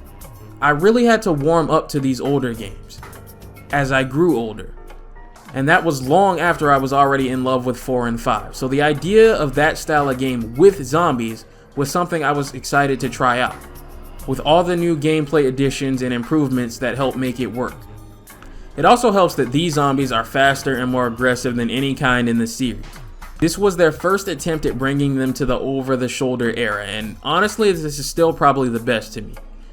Resident Evil 2 Remake and 3 Remake are great games, make no mistake, but the gunshot feedback in those games can oftentimes feel pretty bad, especially when it comes to headshots, as you sit there and do the thing every piece of zombie media has told you to do in history, and shoot them in the head only for it to have no effect, as they sponge most of your shots and finally just flop to the fucking floor.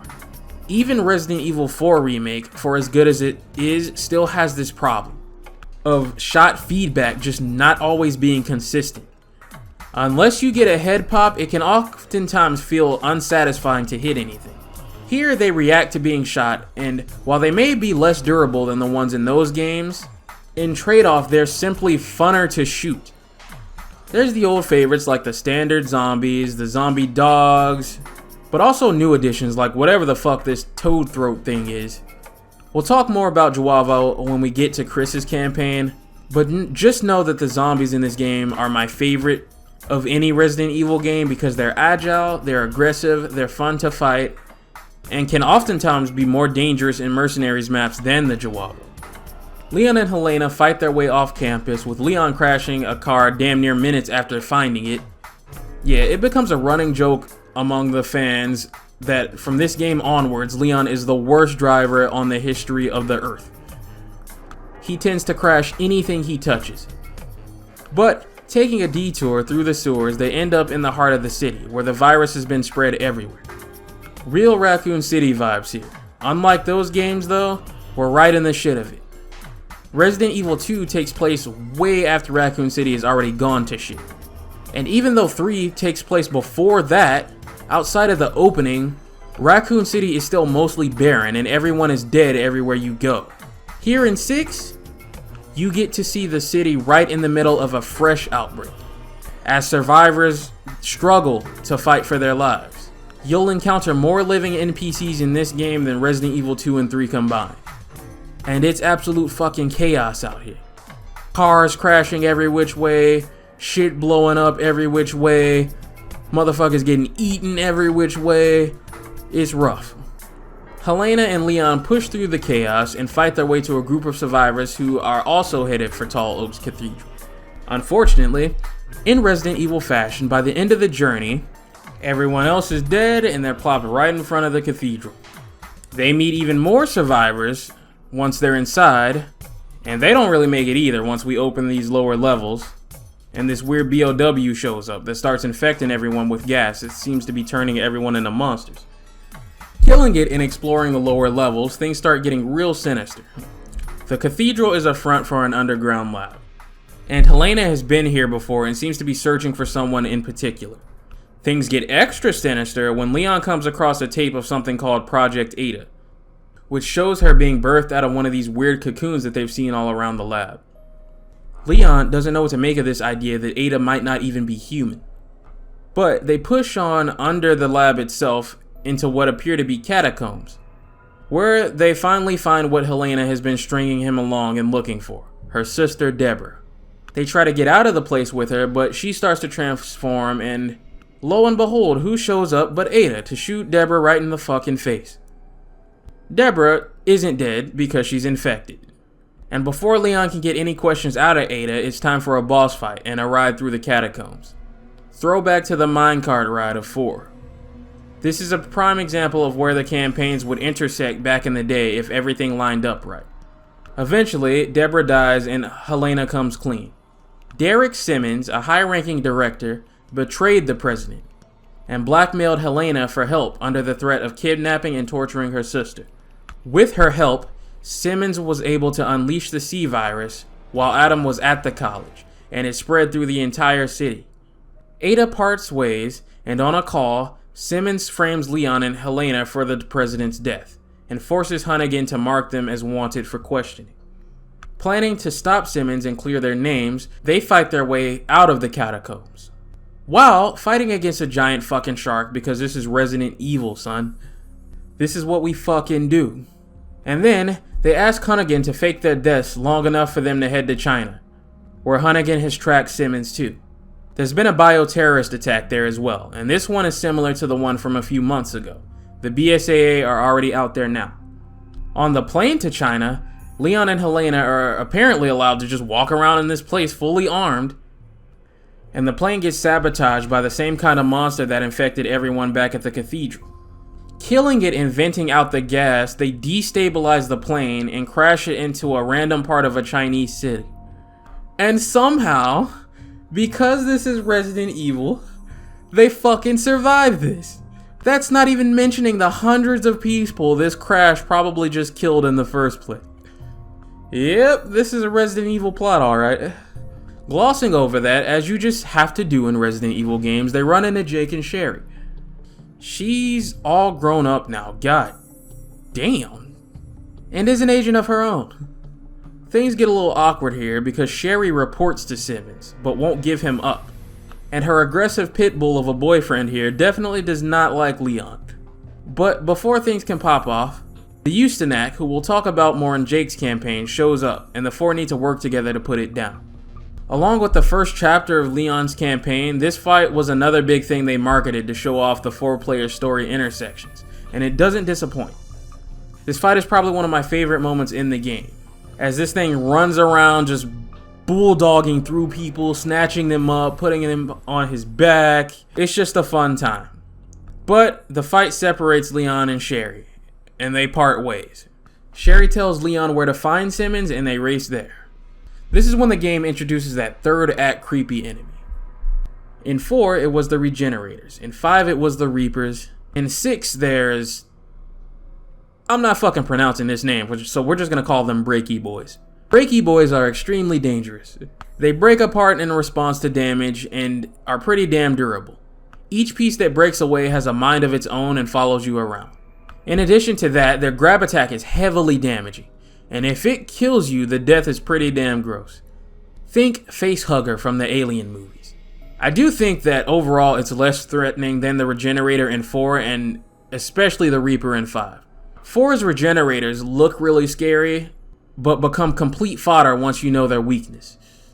But 5's Reapers and the threat of their instant kill attack, while their gas obscures your vision when they close in, will always be tense and scary to me.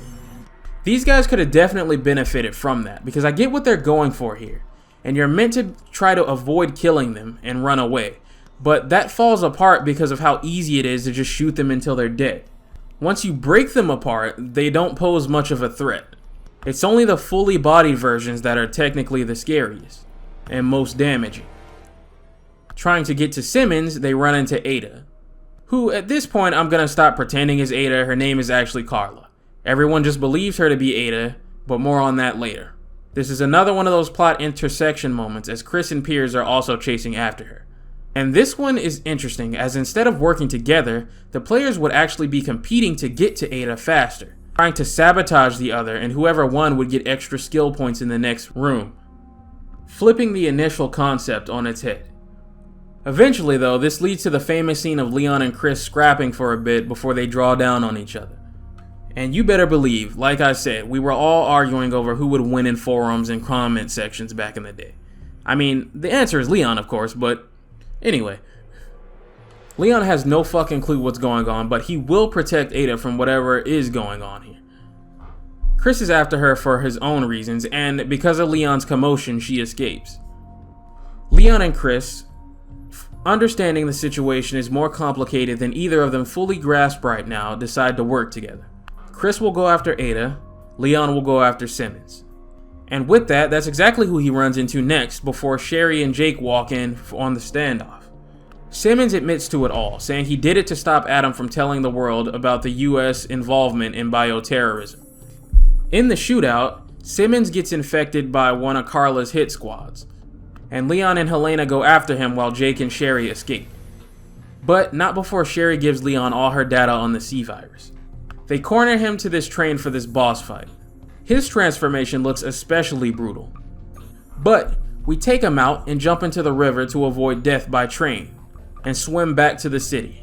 Leon gets a call from Chris telling him to get the fuck out of there before a missile lands right on top of the city, filled with the C-Virus gas and infecting everyone.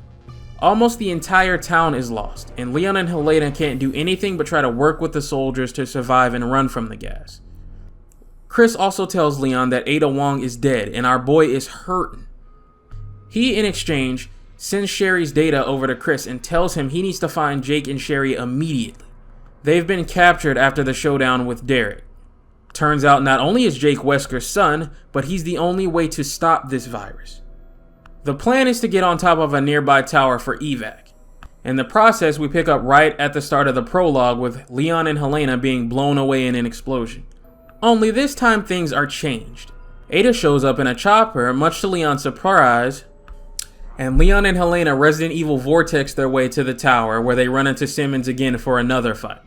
Instead of a dog, this time this motherfucker turns into a giant T-Rex, son. This game is sick.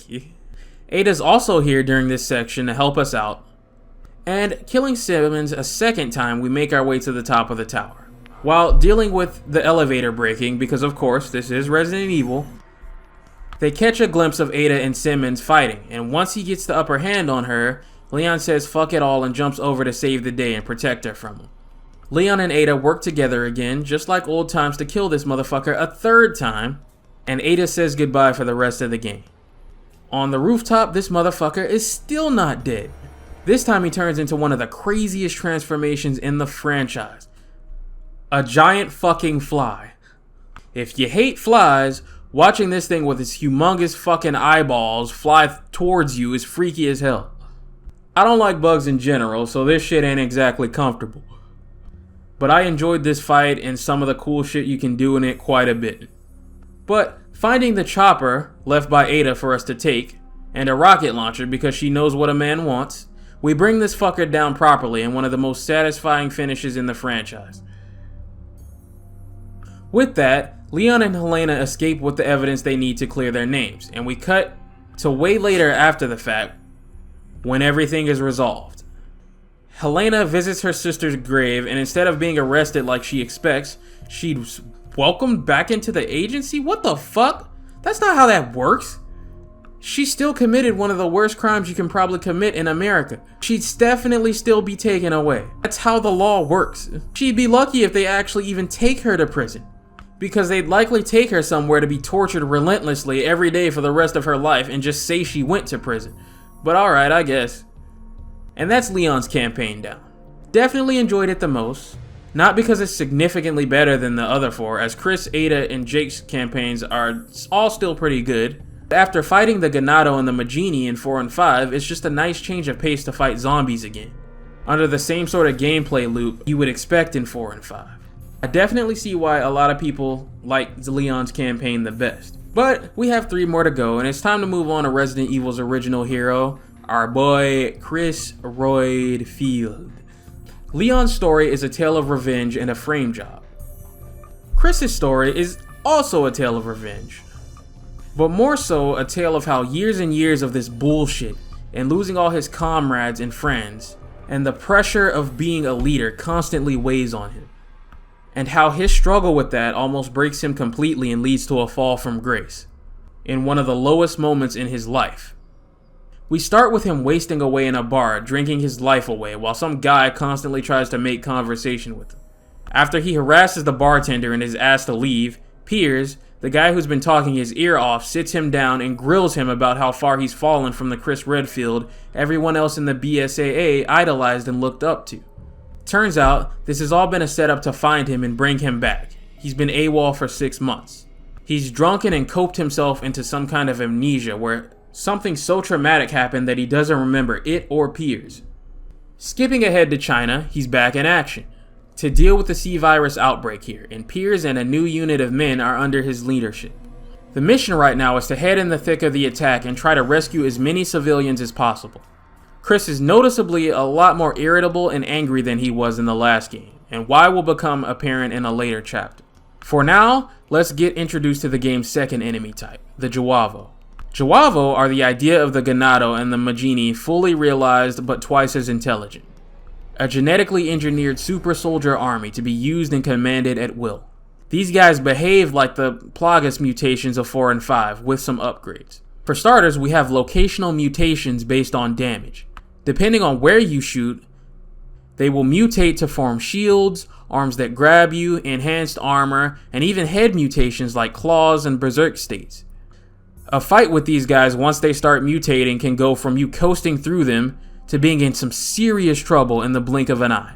They skip all the foreplay of Act 1 and 2 Plagas enemies in the previous games that mostly just held sticks and axes, and straight to the more militarized encounters in the later acts, mixing in guns and melee right from the start. To balance that out, the gunfire does significantly less damage than it did in 4 and 5. But that's what this really feels like, Act 3 of those games right from the start. From what I understand, these guys are made from Carla upgrading the C-virus to work through direct injection, whereas C-virus zombies are made through inhalation of the original virus, in gas cloud forms, so this is a multifunctional virus. Chris is definitely a bit rusty in dealing with this shit, and he's not mentally focused.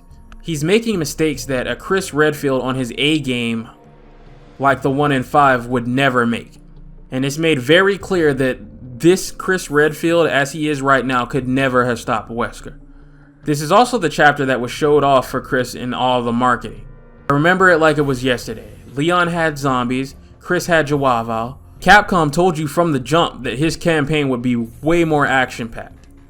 And I was hella hyped. This is also a good place, since I forgot to mention this in 5, to say that the bottle caps in 4 have been replaced with emblems you shoot in the world, which unlock models to view in the menu later. And most of the games will work like this going forward until the engine switch. I like this change much better. While it means more busy work in the short term, in the long term it means that you don't have to go through this ever again should you decide to start a new save from scratch. Chris and Piers complete their mission, barely escaping as BSAA HQ decides to nuke the building once the survivors are out. In doing so, Chris catches sight of C-virus cocoons, which triggers his memories to come back, and we get a flashback to 6 months ago during his mission in Adonia. They're here fighting this new C-virus threat, and Chris promises his men that under his command, as long as they work together, he'll do whatever it takes to make sure as many of them as possible make it out of this mission alive, so long as they trust him, especially his new rookie, Finn. And that's what most of these first 2 chapters really feel like, just a day in the life of Chris Redfield. He's a soldier, he's a fighter, he's worked his ass off for almost 10 years to be one of the best captains in the BSAA. His men easily trust him with their lives and have complete faith in him. The purpose of this chapter is to reinforce that. Eventually, they run into Sherry, who explains that Jake is part of the terrorist group they've been fighting, but is under the protection of the US government and is no longer a threat. They're interrupted by a huge-ass monster for another crossover point while they work together to put it down. Chris gets Sherry a BSAA escort to where she needs to go, but something in him can't help but be bothered by Jake's presence. He feels familiar and he can't figure out why, but he presses on with his mission and lets it go. The group investigates the nearby city hall for BOW activity. The place is covered in human cocoons. Eventually though, they start hatching into dangerous armored BOWs. These things start hatching all over the place and force Chris and his squad further into the building, where they run into Carla disguised as Ada. She pretends to be an innocent held captive, and when they let their guard down, she makes her move, traps them, and kills everyone in the room but Chris and Piers. Chris is forced to watch almost every man he swore he'd protect die because he made a bad call to take her along with him. Completely breaks him down. That's why he's been the way he is. Because these men trusted him and he let them down. Remembering this, his main goal becomes his obsession with finding and killing Ada Wong. And because of that laser focus on that, his skills as a leader and his men's faith in him start to falter. In pursuit of her, as she's been confirmed to be in China and in the city, a giant snake attacks them similar to Yan from the first game, but with the added ability to camouflage. He at one point runs into Jake and Sherry again, and instead of helping them get to where they need to go, he's so laser focused on Ada that he only briefly helps them and then returns to his pursuit, in a complete contrast to how concerned he was for Sherry's well-being 6 months ago. His recklessness and his aggression starts leading to deaths in his squad, while this snake picks them off one by one, and Piers starts to lose faith in him as a leader. By the end of this snake chasing everybody around, only Chris, Piers, and one other squad member survives. But not for long, as Carla kills him in an ambush.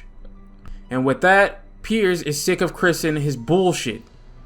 So he grills him for how he let all these men down and how in his current state he would let Finn down too. Chris isn't willing to hear this and continues charging like a rhino after Carla, eventually leading him into the same chase in Leon's campaign with the same eventual outcome. Chris and Piers go after Carla, with Chris finally coming to his senses and apologizing for his behavior. Captain Chris Redfield is back, boys, and they chase her down by truck, leading to a crash onto her personal ship as it sets off. As soon as they come to, they're right back on that bullshit, fighting the elite of the elite, Neo Umbrella's finest, which is what she calls her terrorist organization. Things start getting funny as Chris and Piers begin chasing the real Ada Wong and run into a couple of breaky boys too. They catch up with Carla and completely wave off how they keep seeing Ada in different clothes at this point, and Derek's hitmen shoot her dead before she can be taken in. They catch word of BOW missiles about to launch towards China from a separate ship Carla owns and race to go stop it before it's too late. Despite their best efforts, they fail, leading to the city disaster Leon finds himself in. With the information relayed to him on Jake and Sherry, the underground lab they're being held at is where Chris and Piers head for. Chris admits he's tired of this. These missions are starting to shake him up, and he wants to retire, and he wants Piers to take his place as captain. They release Jake and Sherry from captivity and move to meet up with him. And he straight up admits to him that he killed his father, leading to Jake almost shooting him dead then and there. Regardless of whatever Wesker may have done, that still was his dad, and he's understandably angry. But for now, they put their differences aside, and something called Chaos, which is Carla's master plan for infecting the entire world with the C virus, is released. Chris and Piers decide to handle it while Jake and Sherry escape. Chris and Piers work on this thing, but it just won't go down for good. Then things go to complete shit. Piers is heavily injured and loses his arm, and Chris is about to be killed. Completely out of options, Piers sacrifices himself, tears his arm off, and injects himself with the C virus to save Chris. And Chris is devastated, man. Piers is the last of his squad, and who he wanted to succeed him in the BSAA.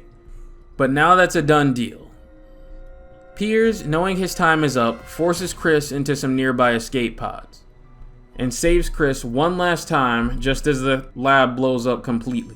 Inspired by Piers and everybody that lost their lives, he scraps his plan to retire. He owes it to them to keep fighting for a better future. Chris's campaign is a fun time. It's what really made me start to like and appreciate this character, and some of the shit he has to deal with on a mission-to-mission basis.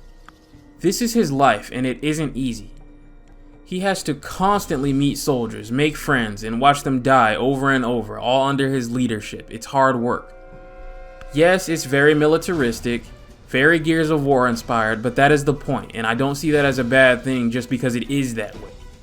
That's simply how his missions on bioterrorism end up. It's not easy to show you his struggle otherwise. To dive into Chris Redfield's mind, Capcom wants you to feel like Chris Redfield. Up until about here, Chris was almost just a blank slate, cookie cutter, do-good guy. The ideal soldier action hero. Much like old Jill, there wasn't really much to their characters besides they're good people. But starting with 5, but much more so here, Chris becomes a really compelling character with flaws despite having the best intentions. And for as watered down as 7 and 8 will be compared to these games, if I can commend Capcom on one thing, it's how they handle Chris Redfield from here on afterwards. Next in the timeline is Jake, which is my second favorite campaign in the game, technically starting the earliest. Jake and his group of mercenaries are in the middle of taking some new energy booster given to them by Carla, pretending to, of course, be Ada Wong, which is really just her way of testing the C-Virus, to confirm whether or not Jake is immune. Everyone in his gang transformed, but he turned out fine. Sherry shows up and leads him out, saying he's the key to saving the world. The company he's been doing work for is at war with the BSAA right now, and since they're infected now, he and Sherry are caught in the crossfire of their war. Jake's tale is my favorite hero trope.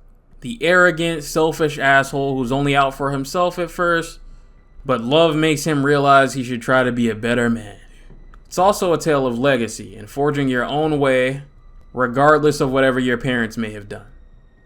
Right now, for his services, he wants $50 million. That's my boy. So, they try to fight their way out of this mess, but run into the main event of Jake's story, the Ustanak. The Ustanak wants to retrieve Jake, dead or alive, for Neo Umbrella to experiment on. And he's a big motherfucker. Listen to these footsteps.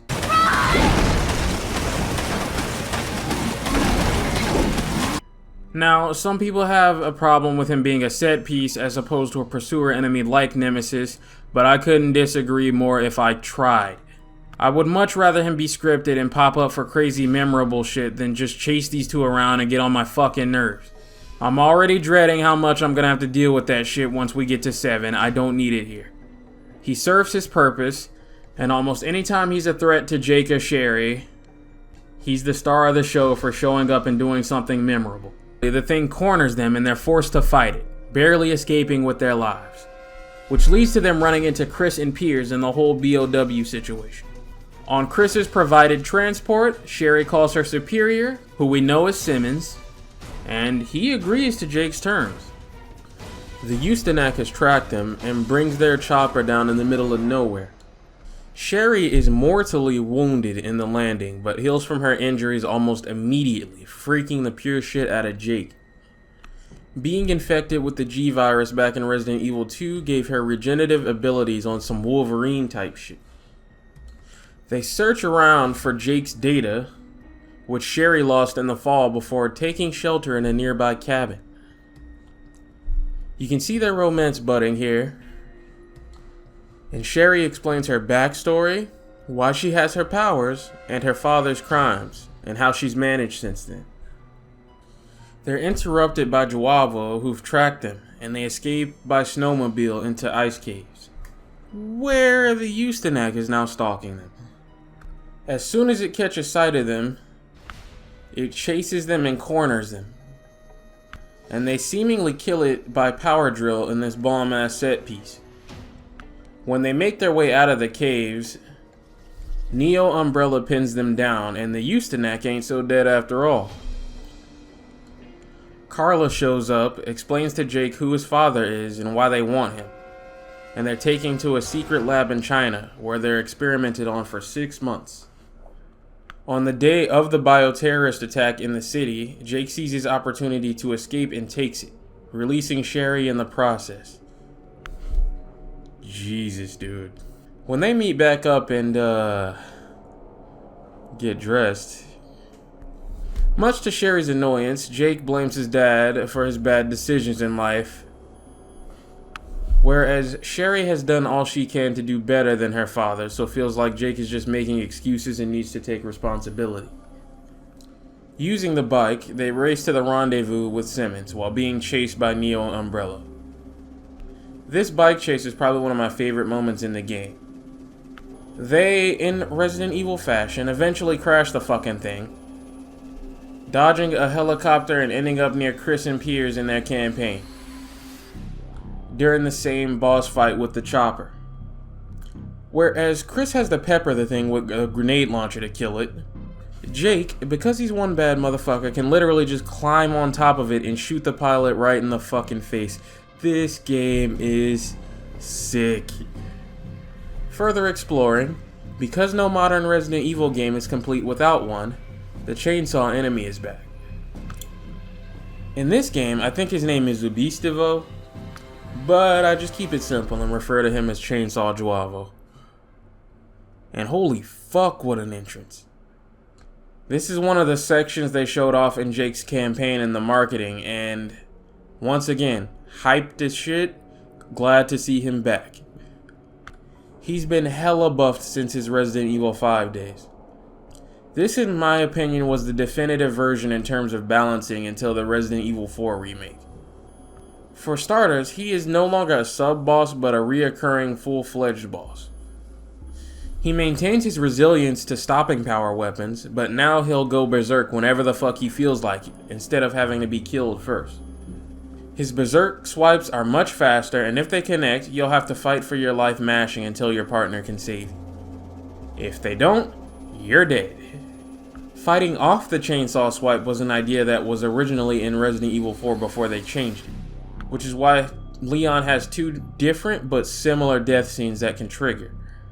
He also, of course, still has a slower instant death attack that I wish was still faster, but I understand why it's not. Putting it down for a while, they run into Leon and Helena, and after that situation, it turns out the Chainsaw Joavo isn't so dead after all. Some mystery sniper seems to be helping them while they're chased around by this thing. Of course, it's Ada, who swoops in to save the day and save Sherry in the nick of time. Sherry is extremely nervous before her meeting with Simmons, after everything Leon's told her about his crimes. She's not sure if bringing Jake here is the right thing anymore, and makes him promise to run if things go south. After Leon's distraction, they're ambushed in another room by Joavo. Jake lied about leaving her, and they're both kidnapped, but not without Jake putting up a hell of a fight. This dude is absolutely fucking cracked. We pick up with them after Chris and Piers release them.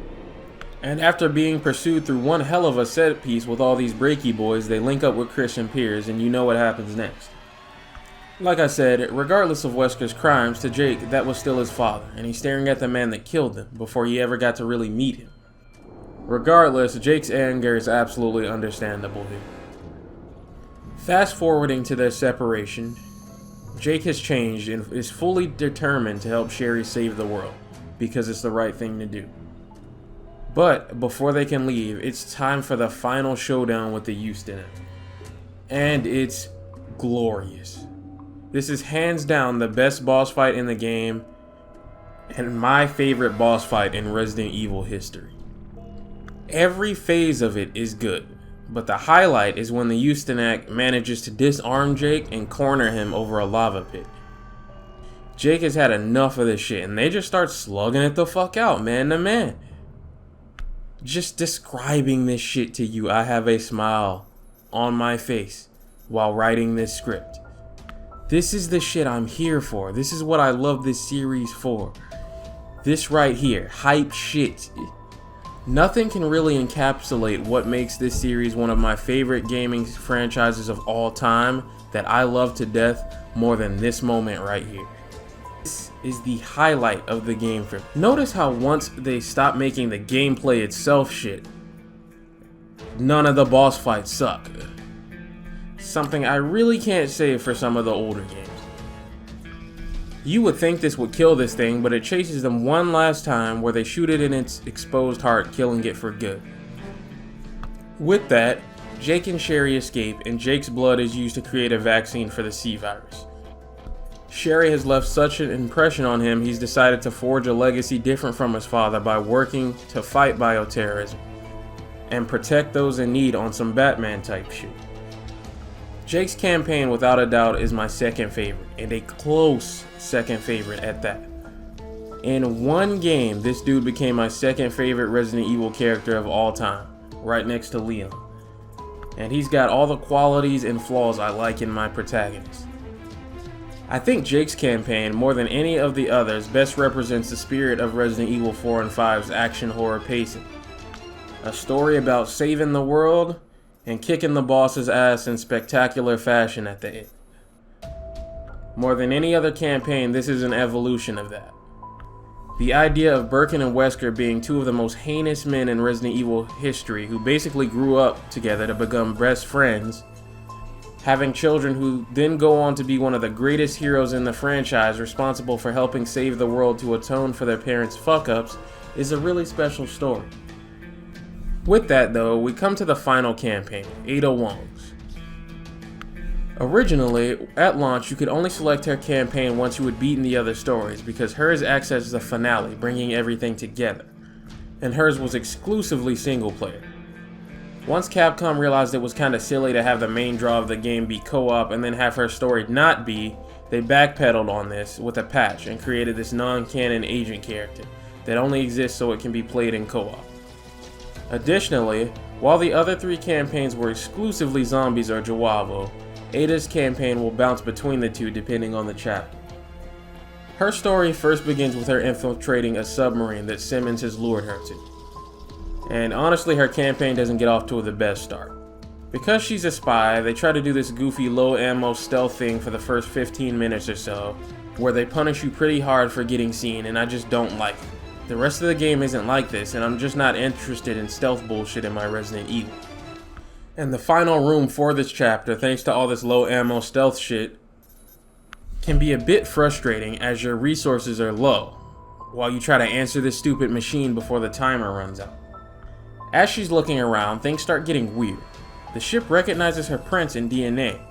Its defense system is attacking any threat to her. She finds things like mission briefings from Simmons for 6 months ago to find Jake. Eventually she pieces together that she's about to be framed by Simmons for a bioterrorist attack on China and escapes before the ship blows up. Her investigations lead her to Tall Oaks Cathedral around the same time that Leon and Helena arrive to investigate Simmons' lab by herself. This is when Ada's campaign starts to really pick up. No more of this goofy stealth shit. Back to the game's strengths. She runs into Leon and Helena during Deborah's meltdown, and after that fight is over, she continues further into the labs while Simmons continues to string her along into finding the tape that Leon saw of Ada being birthed out of a C-virus cocoon, and she pieces everything together. She's not talking to Simmons, she's talking to Carla, and Ada can see right through her bullshit attempt at framing Simmons. Her and Simmons had a brief fling a while back, and Ada left him. Simmons never really moved on, and knowing that the real Ada would never come back, decided to try to use the C-virus created by Carla to make a perfect copy of Ada that would love and obey him. Now, this is a crazy ass fucking idea, but one that I can actually sort of respect. Anyway, Carla was head over heels in love with him, but because she wasn't Ada, Simmons never really loved her at all. He eventually forced her to be the test subject for Project Ada. He over time conditioned her to talk and act like Ada Wong. Doing that, she finally got the attention from Simmons she had always wanted. Carla, knowing deep down what was done to her, grew to resent this entire thing, and the idea that she could never be the real Ada as long as there were two, set this whole thing up to get revenge on them both. If she kills Ada, she becomes the only Ada, and by extension, the real one as far as anyone can tell. If she kills Simmons, she gets revenge for what was done to her, and gets to burn this entire operation down, wipe the slate clean, and do whatever the hell she wants as the real Ada Wong. Ada calls Simmons and tells him of Carla's plan, and also blows his lab to shit. So that's why he left for China back in Leon's campaign, which is also where Ada herself is headed now. In China, she learns from eavesdropping on the BSAA that Carla was spotted at the harbor. On the way, running into the Chainsaw Joavo the earliest, who chases her around this city relentlessly. In the fight with it, a train knocks it down below right on top of Jake and Sherry, which is how it ended up just dropping out of absolutely fucking nowhere in their campaign. Man, like I said, I love how this shit all just comes together. She also manages to catch sight of Leon crashing that fucking plane into the city, then runs into Jake and Sherry again to lend them a hand in the bullshit she just sent their way, and saves Sherry from almost certain death. She ain't regenerating from that shit. These bits and pieces from every campaign that come together like this are without a doubt one of this game's biggest strengths. With that done, she slips on the ship that Chris and Piers are pursuing Carla onto, and they of course start fucking chasing her in the biggest misunderstanding in Resident Evil history. She's able to catch sight of Carla getting killed by Derek's hitmen as she picks up a key to the quad tower, which is Carla's main lab. Ada makes her way past Carla's body and is somewhat saddened by what was done to her, but notices that Carla injected herself with an improved C-virus, and she mutates into this giant goo monster, having completely lost it, believing herself to be the real Ada Wong. And she's killed with liquid nitrogen for good. On our way to the quad tower, which Ada borrows a chopper to get to faster. Arriving after the C-virus missile drop, she passes by Leon to give him a hand, as always, and assist in bringing down Simmons. Ditches the chopper, leaving Leon a present as she always does. And on our way to the lab, Simmons attacks her since he's still not dead, and she's forced to fight him again, leading to her and Leon's campaigns merging for the final time as they work to protect one another and put Simmons down. With that, she arrives at the lab to see another Ada doppelganger being built. Furious at the idea that Carla was willing to do this again to someone else in case her plan failed and she died, she destroys the lab completely and burns it all to the ground. And her part in the story is now over. Ada's campaign is good. It's definitely not bad, but I still enjoy it the least. It does its job well, which is clean up and interconnect everything together, and I'm sure if Ada's one of your favorite characters, she'll probably be higher on the campaign rankings. But Leon and Jake's campaigns are just so good to me that the other ones have an impossible bar to try to jump over. And Ada's first chapter can be a bit annoying on a first playthrough before it really picks up the pace and gets to the action. But yeah, that's all 4 campaigns down. I really like the way this story is told, and I'm down with how everything turned out. I really respect the ambition here. Resident Evil 6's story is by far the best example of multiple scenarios Capcom has ever done. Resident Evil 1 and 2's attempts both completely contradict and are a jumbled mess because of it. Here, each campaign is a puzzle piece in a really big grand scheme, and by the end they all fit together. I don't have to sit here and worry about how confusing it is that Mr. X was killed in one campaign, but is the final boss of another. Whether or not you think the plot is good is your business, but I don't think it's any more nonsense than any of the other plots of any other Resident Evil game. Besides maybe the first and second one, which tell good stories individually but fall apart when you realize Capcom wants every single fucking thing in the game to be canon. And at least 6 has a plot with characters that have some sort of agency, unlike the original Resident Evil 3. That game was literally just Jill has no fucking idea what to do until Carlos figures it out for her, not once, but twice. And we're not even gonna speak on whatever the fuck Resident Evil 0 had going with reviving an old man from the dead to be a twink via leeches. I'm also not even gonna dignify Code Veronica with a response. If you're gonna sit here and tell me that this plot is any more ridiculous than Veronica or 0, I can't even process you as an intelligent organism on Earth in my brain. The point is, Resident Evil plots for the most part are all nonsensical, convoluted, grand tales of some corrupt thing going on that leads to some full of themselves cheesy villain doing something for their own benefit and unleashing a virus and the politics behind it. Resident Evil 6 is as true to the brand identity as any other Resident Evil game in that regard. It's just funner to play than most of the others while it does it, which is why it's in my top 5 favorites in the franchise. I will never understand this mundane, boring idea that it stepped out of line or something, because if you've been paying any fucking attention in class, this is about as Resident Evil as it gets. Leon and Chris's power level are definitely correct in this game, and if your eyes function, and the correct voltage of electricity is sending that information to your brain, you'll start to notice that you're not seeing anything that you wouldn't expect from putting these two in these kinds of situations. The CGI movies have them right about here in terms of power level. This is what they do. This is who they are. I played every game and watched every CGI movie set in between Resident Evil 4 to 6, including Infinite Darkness. I didn't see anything in this game that didn't make me say, yeah, that looks about Leon and Chris.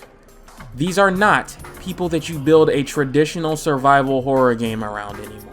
They are the horror game for whatever the fuck villain decided to pop up on any given day of the week.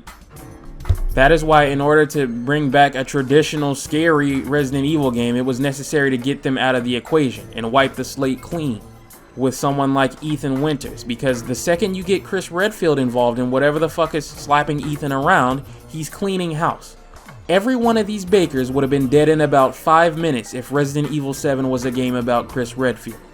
He kills shit like this in his sleep by sneezing. But with the main campaign down, let's talk about the bonus modes.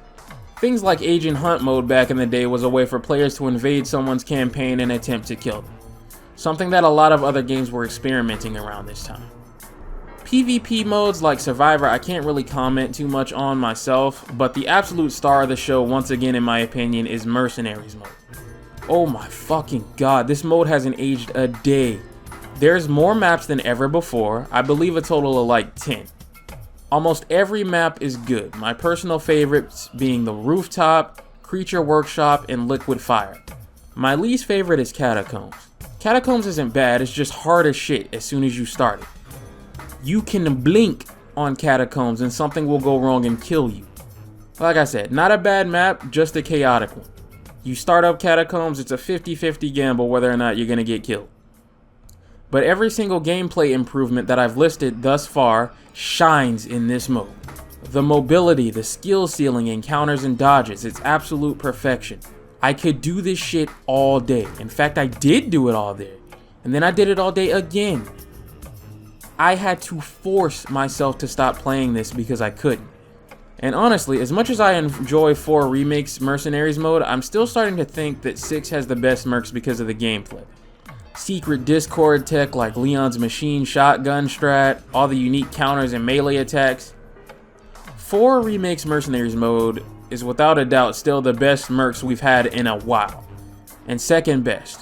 But 6 has the advantage of still being from a more quick and agile era in Resident Evil with less weighty movement and aim. You run faster, you aim faster, everything you do is more quick and agile, things like that. In fact, I went back to 4 Remake after being in 6's Mercenaries mode Vortex for like a week, and I was definitely feeling the stiffness, even in aiming. There were times where things got in my face that would have never gotten in my face in this game. I found myself trying to do quick shots from muscle memory, only to remember that they aren't in this game. And I constantly found myself begging the character I was playing to hurry the fuck up and swap weapons or to a grenade, only to realize how long it was actually taking. Everything in Resident Evil 6 is quick, snappy, and responsive. And while there's something to be said about how much more realistic that makes Resident Evil 4 Remake in comparison, we have to remember that we are still playing a video game and it has to be fun. No Mercy mode in Resident Evil 6 is actually playable and enjoyable this time around in comparison to 5 because of the improved gameplay. It's a good balance of one fuck up getting you killed by the swarm versus the insane satisfaction of being against an unrelenting horde. People are still bumping this shit on the daily, and the community for this game is a lot better than 5's. Because now, when you're hosting a session or looking to join a session, you can set your playstyle. Options like setting it to playing for fun let people know you're here not to be sweaty, but to just have a good time. And tryhards can sit in their corner alone with their shit set to serious players only the entire day until they find the one dude willing to join them 6 hours after waiting in the lobby. So you can avoid some of the friction there is getting into Resident Evil 5's Mercenaries mode. All of the main cast is playable, including Carla, And man, I'm telling you, once I finish this script, I'm headed right back in. So as you can see, in closing, I absolutely love Resident Evil 6. I knew what this game was from day one because I was invested in all the marketing. I adore this game. For years, I had the character cards from the original release that came in the case up on my wall. You can see them in a lot of my early YouTube videos. From the moment they showed it to me in the marketing, I was on board every step of the way. It was everything I hoped it would be and everything I ever dreamed of doing gameplay and mechanic-wise in a Resident Evil game. There was never a time where I replay this game and I don't enjoy it. It is an absolutely ridiculous roller coaster ride of twists, turns, explosive set pieces, corrupt bad guys in suits pulling strings, and trying to destroy the world for fame, and other ridiculous Resident Evil shit. The most ambitious, packed with content, feature-rich Resident Evil ever produced. And by extension, the most Resident Evil that's ever Resident Evil. And I don't vibe with this pussy-ass cop-out way of trying to admit that it's a good game by saying, oh, well, it's a good game, it's just not a very good Resident Evil game. People who say shit like this get on my nerves, and that goes for every franchise that people use this nebulous fucking term in. It's a good game, it's a Resident Evil game, and that means it's a good Resident Evil game. Common fucking sense. I don't agree with the idea that it's trying to do too many things at once either. It's trying to do exactly what it does, and that's bring two enemy types it's known for and blending them together in one of the craziest action horror games ever made, and it does exactly that. So I'm giving the game its fucking flowers. And that cements my love for this trilogy as a whole and what it's focused on exploring. The action-packed, highest-stake, into-the-world adventures of some of the greatest heroes in Resident Evil in their prime. Doing the shit that they do best, which is fighting bioterrorism, saving the day, making friends, stopping the bad guys, and looking damn good doing it. It's something that absolutely no other horror franchise can do like this, and it's what makes Resident Evil special in comparison to its competitors. Resident Evil is not afraid to bring the action and make their characters look cool. And I'm glad to see these games getting the love and appreciation they deserve from people who value what I value, who aren't really interested in all the boomer-ass complaints you hear from this franchise all the time. And that value is good, solid gameplay beyond just, oh, it's scary. Gameplay in a game is the most important part by far, and each one of these games excels at it. As soon as I see someone blabbering on about how, oh, well, the gameplay may be fun, but no, I mean, that's it. You can stop right there. That's the sentence. That's what's more important than anything else. Gameplay is the most important part of a game, period. Gameplay is what determines whether or not you pop a game back in after you've beaten it, how valuable it will be as something you own, and how often you revisit it. And that's what every one of these games has. That Jack Baker jumping around and doing a cute little spooky thing to make all the streamers do a little squeal the first and often the only time they ever play this game can never match. And for the record, I don't agree an inch with the idea that enemies with guns don't belong in horror games, nor Resident Evil. Like I said, they've been around since the genre's early years. This is such a boring, dry-ass, mundane, swagless, sauceless, flavorless way of thinking that even the games directly inspired by this era in Resident Evil in their atmosphere or gameplay include enemies with guns mixed in with aggressive melee targets. Over time, these games have aged beautifully, like the Star Wars prequels, and have really blown up in terms of love and appreciation. The amount of times I've been scrolling through TikTok or YouTube or some shit to find someone playing Resident Evil 5 or 6 only to be baffled as to why the vocal minority acts like these games are awful because they're having the time of their lives is too many to count. Completely surprised by how fun this shit actually is, and my response to that is, yeah, it always was. You've been getting scammed since Resident Evil 7 with combat that fucking sucks, but this wasn't always the case. I hear shit from some of these channels that think they speak for the entire fucking fan base in their echo chamber. Like, oh, Capcom mistakenly thought fans wanted more action. Capcom didn't mistakenly think shit. You don't consistently sell over 12 million copies by making 3 games in a row of something that people don't want. That doesn't happen. If you think it does, then I'm not gonna sugarcoat it, you're a fucking idiot. What it actually is that this franchise makes two types of games. Slower, more atmospheric survival horror ones, and balls to the wall action horror ones. And therefore is divided by people looking for different things out of Resident Evil. The franchise is in a constant tug of war as to what direction to go. For the longest time, the older fans were the classic survival horror ones and the loudest ones in the room. They were the adults, the ones giving a lot of their feedback. But the action horror fans are now in the same position that the Star Wars prequel fans are in. And that we're older now and we've grown up. We're full-fledged adults that can now vote with our wallets, and we clearly did. Because what these channels that suck off Resident Evil 7 as the great savior of the franchise always forget to tell you is that 7 is divisive in its own right. I'll explain why when we get to it, but there are a lot of people that straight up didn't like 7. Which is why Mr. Savior of the franchise here actually has had trouble trying to outsell 6. That is where the divide is still created. Between people who enjoy this and people who enjoy this.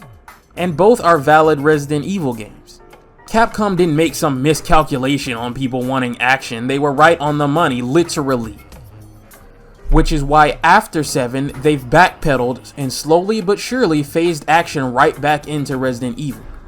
Yeah, we'll get to that analysis, but Resident Evil 8 is an insane backpedal on this supposed return to the roots from the apparent messiah of the franchise to these people, that is 7. And part of that reason is because as much as these people try to deep throat it, it didn't outsell 6. Capcom is in a situation where the part of the fan base that misses classic survival horror is telling them one thing, and the side of the fan base that's down with the action and the actual numbers they're seeing are telling them something else. That's to say nothing of the canceled version of 7 that sounded way fucking better than what we got. A Resident Evil game with sea-based creatures starring Leon and Sherry? Sign me the fuck up. This must be how classic Resident Evil fans feel about Resident Evil 3.5, so I'm getting a taste of my own medicine here. And hey, that's fair. If I can't take it, I shouldn't dish it out.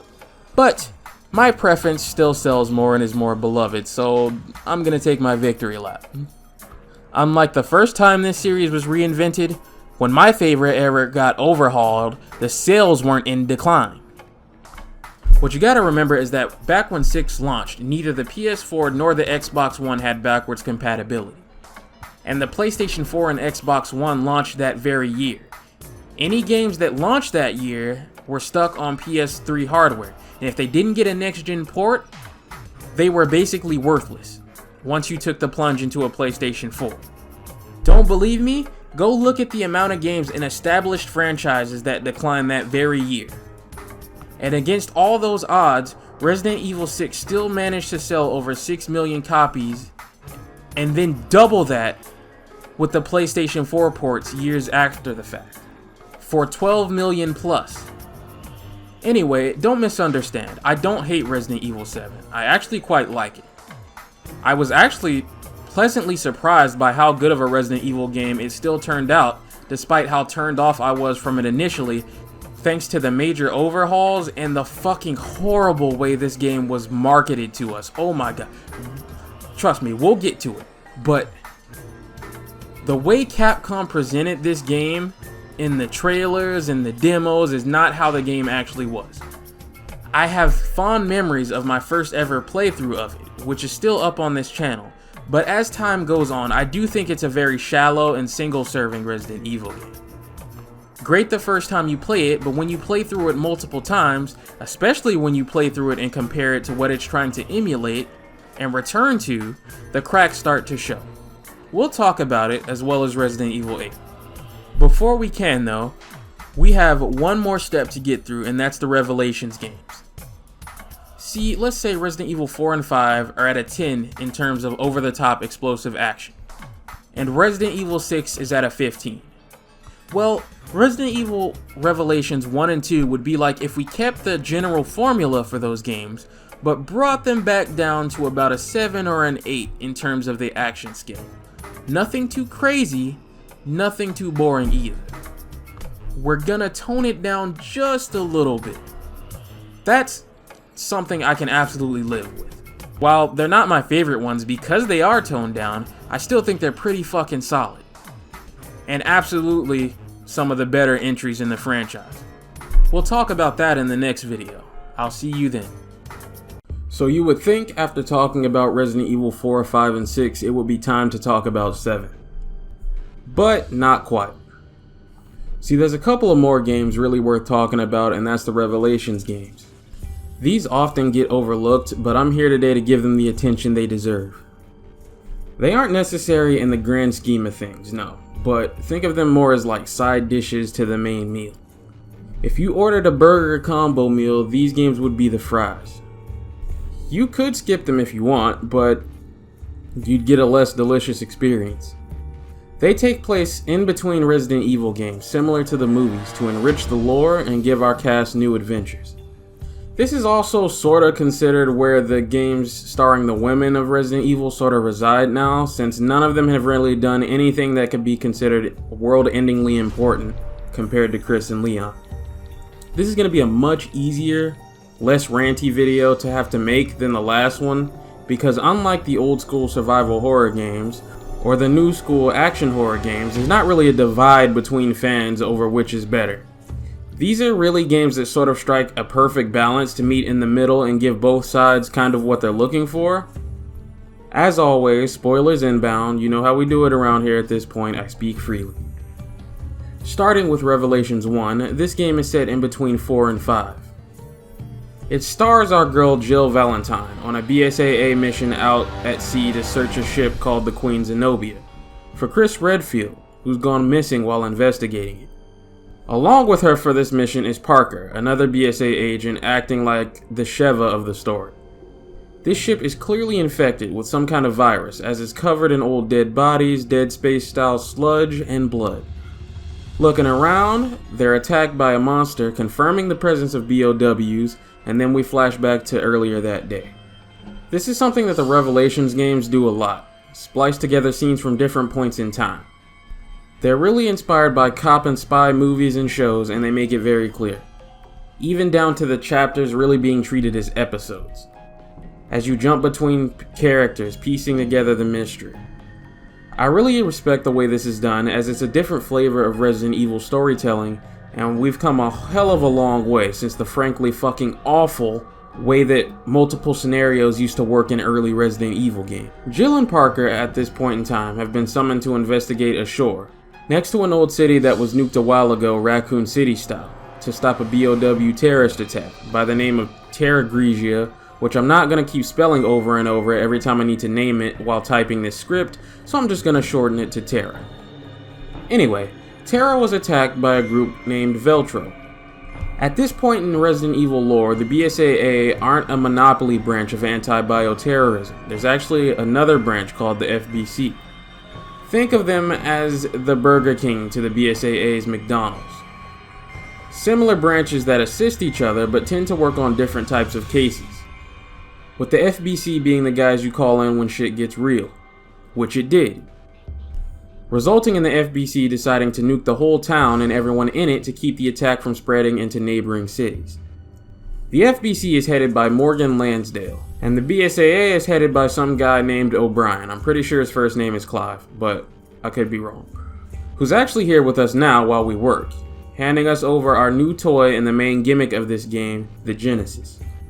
The Genesis is just a scanner that assesses bioorganic material for research later. In terms of gameplay, its use is mostly to create herbs. You fill the scanner bar and you fill up one herb. Different enemies fill the bar at different lengths, and you get more herb juice for scanning things that are alive rather than dead. Pretty nice way to shake up the way herbs and healing work, which we'll talk about in just a second. Scanner also works as a way to find hidden ammo and items in the world. Helpful, but not necessary. Just a little something to reward you for using it every now and then. I like this little scanner thing. It's neat while not being completely intrusive. You could play most of this game and forget it's even a mechanic. For right now, we're using it to scan these weird fleshy things, which are all over the shore here, some of which are alive and nowhere close to friendly. While working, we find a mysterious vial inside one of them, and O'Brien receives a call and tells Jill that Chris and his partner Jessica have gone missing. Resuming where we left off in real time, Jill and Parker continue looking for Chris on the ship, coming across a woman who's killed before they can get to her, who will be important later, but for right now, they're lured into a trap with a fake Chris doll that is surprisingly accurate, and are captured by some dude in a mask. Turns out, Chris was never even on the fucking ship in the first place. He was on a separate mission to investigate an old Veltro base around the same time that Jill boarded the ship. They simply couldn't make contact due to harsh weather conditions.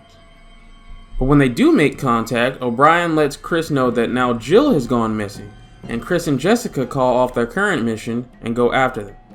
Jill wakes up deeper in the ship and escapes her room, meeting up with Parker, claiming their gear back and looking for a way to contact HQ and get the fuck out of there. And with the initial story now set up, it's time to talk gameplay. The gameplay is mostly like the last few games before it, over-the-shoulder shooter that at this point is simply the industry standard. Emphasis is on precision and well-placed shots. What separates this game from the last few are the way the inventory management works. Little more of that ammo conservation from the old days has been injected back into the DNA, only less strict. You'll still feel it, but not so much to where you're gonna brick your fucking playthrough or something. The item boxes are back after being missing from the franchise for about 8 years, but they've been streamlined into being probably the most tolerable example of them in the franchise. You're not gonna be wasting time running back and forth because your stupid ass shotgun or armor key won't fit in your inventory. Your ammo isn't even stored in your inventory. All that shit has been left in 1996 where it fucking belongs. Instead, the game has the usual plethora of weapons to choose from and swap between. The standard pistols, shotguns, assault rifles, Resident Evil shit. But you can only hold 3 at a time. And since if you have any common sense, one of the slots will always be taken up by your handgun, that leaves room for 2 big boy weapons. That also applies to green herbs, which are the only kind needed in this game. There's no real status screen or health bar to speak of, more so that as you take damage, the screen gets bloodier and loses more and more color, letting you know how close you are to death. Green herbs have been buffed to first aid spray tier and heal you basically to full health. The catch is you can only hold so many in your inventory and can only hold so much ammo as well. Typically, I hate this kind of shit in games, but I would much rather have an ammo cap than spend half of my fucking playtime trekking back to item boxes whenever I need bullets or to store bullets. This still gives you a reason to backpedal every now and then, just a little across the ship if you remember you left an ammo box here or an herb there because you couldn't pick it up at the time, but not to the point of putting you to fucking sleep. Smart and clever ways to bring back some old school ideas in a way that isn't going to get on someone like me's fucking nerves like they used to, reinvent it to better blend with how the franchise has evolved for the better over time. For example, I mentioned ammo scarcity, but enemies still will occasionally drop bullets when you kill them, in case you are completely dry on everything. But instead of letting yourself get dry on everything in the first place, you should instead run back to the item box and maybe replace a weapon running low with something else for a little while. Encouraged, but not forced.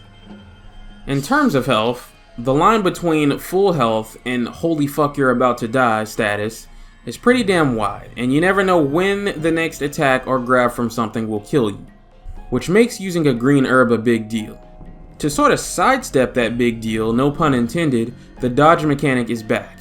It works less like Resident Evil 6 and more like Resident Evil 3, where you have to time it with the enemy's attack to add a bit of a skill requirement, as different attacks have different timings. Fuck it up and you'll be spending one of those precious herbs. Now, to deal with these caps on things, as you explore the Queen Zenobia, you can find ammo pouches to allow you to carry more ammo or herbs. I use the term explore very loosely because you can go off the beaten path every now and then, but don't get it twisted. This may look like the Spencer Mansion, but it ain't. You can look around slightly, but this is still a locked-in linear game mostly. Where you can go is kind of locked off by chapter. If the game doesn't want you somewhere, it will make it very clear most of the time. There's really only a couple of designated exploration chapters in the game, and that's fine with me. As far as enemies, typically called ooze monsters, this time around I won't say that I dislike them or anything, I'm just kinda indifferent to them. The combat in this game is fine, but coming off of 4, 5, and especially 6, it feels like a step down. You shoot things, and for the most part they don't really react or care, and everything is extremely spongy, which is something not even the shotgun can solve. They have a stagger chance. It's not really as big of a problem as it's about to be in the Winters games, but you will definitely feel it. When I first ever played this game as a teenager in the early chapters, I wasn't really feeling it, but that's because I wasn't understanding the new melee system, which I thought was completely gone. It's not, it's just a little different from what you're used to. Likely what you'll do if you don't know any better is load this game up, start popping shit in the head, and realize that didn't prompt a melee and feel the downgrade. But in reality, a lot of enemies have specific weak points. Something that I wish the scanner would fucking show you. On something like the basic grunts, it's actually their arms. If you shoot both of them out, they'll go limp and you can get your melee off.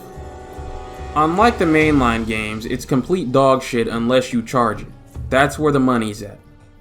Once you start to realize that, it becomes a mind game. You could stun an enemy and attempt a full charged attack, but you might get hit by his buddies for getting greedy. So you might want to cash out the damage early and let go. Or you could hold on to the charge, trying intentionally to catch the rest of his buddies. There's even more strats and tactics when it comes to maxing damage on these in multiplayer. Oh yeah, multiplayer. Sadly, you can kiss the co-op of the last few games goodbye now. At least in the main game, which is kinda silly because what's the point of Chris and Jill still having partners for damn near the entirety of the game if there's no co-op? Now, in other modes that's a different story, but we'll save that for later. I guess maybe part of that is a limitation of the hardware. You see, Revelations 1, if you couldn't tell by how it looks, was originally released as a mobile spin-off game for the DS or some shit, before being so well received and beloved that it was remastered and reworked into a traditional Resident Evil console experience. Which is why it feels so weird to control movement-wise and looks the way it does. And yeah, let's keep it real. It looks respectable for what it is, but it can look kinda ass sometimes, even compared to Resident Evil 5. It's not an issue of lighting or shadows or anything like that, more so just the texture and polygon budget. Capcom tried to bring it up to snuff for PlayStation 3 standards of the time, and they did what they could, but they're not magicians. This ain't no Crisis Core reunion, let's put it that way. Lastly, new to this game is the weapon parts. Kinda the signature of the Revelation games. As you explore and progress, you can find upgrades to improve ammo capacity, damage, all the type of shit you would expect. Think power nodes from Dead Space. I will briefly mention that Jill has a new face model in this game. For some reason, those fucking weirdos who spend their entire life making fan accounts on Twitter and Tumblr and shit thought this was like a really big deal at the time. Honestly, I don't really give a fuck that much. Actors change all the time. How much this seemed to matter to people is even more hilarious considering everyone got replaced shortly after this, so they did a bunch of fucking whining over nothing in the grand scheme of things. Either way, it's Jill, and I get to stare at her in this wetsuit for the next several hours, so I don't give a fuck. Moving on. Now that Jill and Parker have all their gear, their next course of action is to head to the flight deck and try to contact HQ, and report back the situation. Getting there, they find all the equipment smashed and destroyed, as well as their boat they came in on bombed. And they're jumped by Parker's old friend Raymond. This nigga is ugly as shit. Oh my god, dude, what the fuck? The game then flashes back to the Terra City nuke incident. As it turns out, Raymond and Parker know each other pretty well as Raymond is an FBC rook, and Parker is ex-FBC turned BSAA, as well as Jessica. Now, explaining this flashback simply how the game presents it is a challenge because the game will later flash back again to just before where it flashes back here, so I'm just gonna discuss this whole flashback sequence ordeal and combine them both in chronological order so that I will never have to talk about this again. So, during the incident, Parker, Jessica, and Raymond were part of the team assisting rescue efforts in the city, trying and failing to contain the outbreak. Raymond feels like something is off about this whole thing, and starts asking some hard-ass questions that his peers shut him down for some reason. His suspicions lead to him eavesdropping on Lansdale, who you can tell is evil just by looking at him. He's currently in bed with Veltro, having helped them attack this city so he can keep the government funding the FBC, but nobody has caught on to his shenanigans at this point in time. Besides maybe Raymond, who happened to walk in just as Lansdale and Norman, who's the leader of Veltro, argue and double-cross each other. With Lansdale having gotten the green light from the government to nuke the city, Hammer of Dawn style, which solves the problem of Norman, who got the feeling he might be double-crossed and recorded all his interactions. O'Brien, who was also present for this incident, never approved of the Resident Evil Hammer of Dawn, and is horrified by what they're about to do, but since the FBC at the time had higher authority over the BSAA, he had to just eat shit. But after this, Parker and Jessica left the FBC to join the BSAA out of disapproval, while Raymond stayed with the FBC. Back in real time, Raymond tells them to fuck off and leave, so they search around and make a plan to hit up the comms room directly, in the hopes of contacting HQ. This leads to our first boss fight, and a run-in with the chainsaw enemy of this game, the Skagdad, who happens to have the key we need. By the time they get to the comms room proper, it's also smashed to shit, but Raymond claims he didn't do it. They also catch a worldwide broadcast of Norman from Veltro, who's resurfaced after the Terra City incident with a virus called the T-Abyss that he threatens to infect 1/5 of the Earth's waters with. This is the same vial Jill and Parker found on the beach earlier that day. Because the person who knocked out Jill had the same kind of mask on, they believe it was Norman, and that Veltro is on this ship. Raymond is looking for his partner Rachel, who he hasn't been able to reach in forever. As it would turn out, the comm system is damaged but still usable. It just needs power from the main router, and they'll have to cut through the casino and take a lift down. Problem with that is, the lift is missing a key, and the last person to have it was Rachel, who was actually the woman Jill saw get killed earlier, and she ain't exactly so dead anymore. She's also surprisingly sexy for an ooze monster. Just hear me out for a second. Anyway, from this point on, she'll chase the player around the ship every now and then. But it is nothing as fucking annoying as it will be a couple of games from now, as unlike those, you are actually encouraged to shoot her and make her run away if you can. With our new shiny key, we head for the power room. This is when the game interjects the story of some more side characters who I'm just gonna call by their code names, Grinder and Jackass. By this point in the series, creating worthless throwaway characters that will never matter after one game is basically in full swing and completely out of control. So, I'm just gonna go ahead and talk about their role in the story in full right now as well, so this shit doesn't become a jumbled mess. Not that I dislike them, I mean they're cool and all, they're just comic relief in an otherwise serious game. They're basically the guys called in to finish Chris and Jessica's original mission to investigate this area for any Veltro activity, which they are able to confirm, as well as grab a shit ton of data on their operations before Lansdale is able to bomb the site and prevent them from getting it. See, this is where the plot starts to confuse me a bit. As it turns out, Veltro isn't actually back in action. It's a trick by O'Brien, using an old abandoned Veltro base and old unreleased footage like the T-Abyss video from earlier to scale Lansdale enough to do something stupid and incriminate himself. Which he does end up doing. But in the case of this airport, even though I can only assume these are BSAA agents dressed up as Veltro, these monsters are actually real, dangerous, and kill quite a few BSAA guys. So that means either they set all this up without making sure the area was clear of any BLWs, or O'Brien sprinkled some of them around the site to make it look more authentic. The first option being straight up incompetence, and the later option just being straight up a fucking crime? Also a betrayal of his team that are only doing what is asked of them. Unless I'm missing something here, this part of the plot is definitely morally questionable? Returning to Jill, the ship has been severely damaged and is starting to flood. They managed to get the power on, but almost drowned doing it.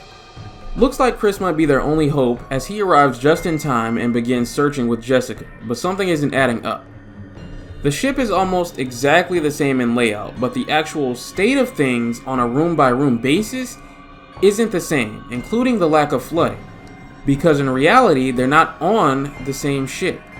Veltro created more than one ship to operate from, and Chris has found the Queen Ceremyos, not the Queen Zenobia.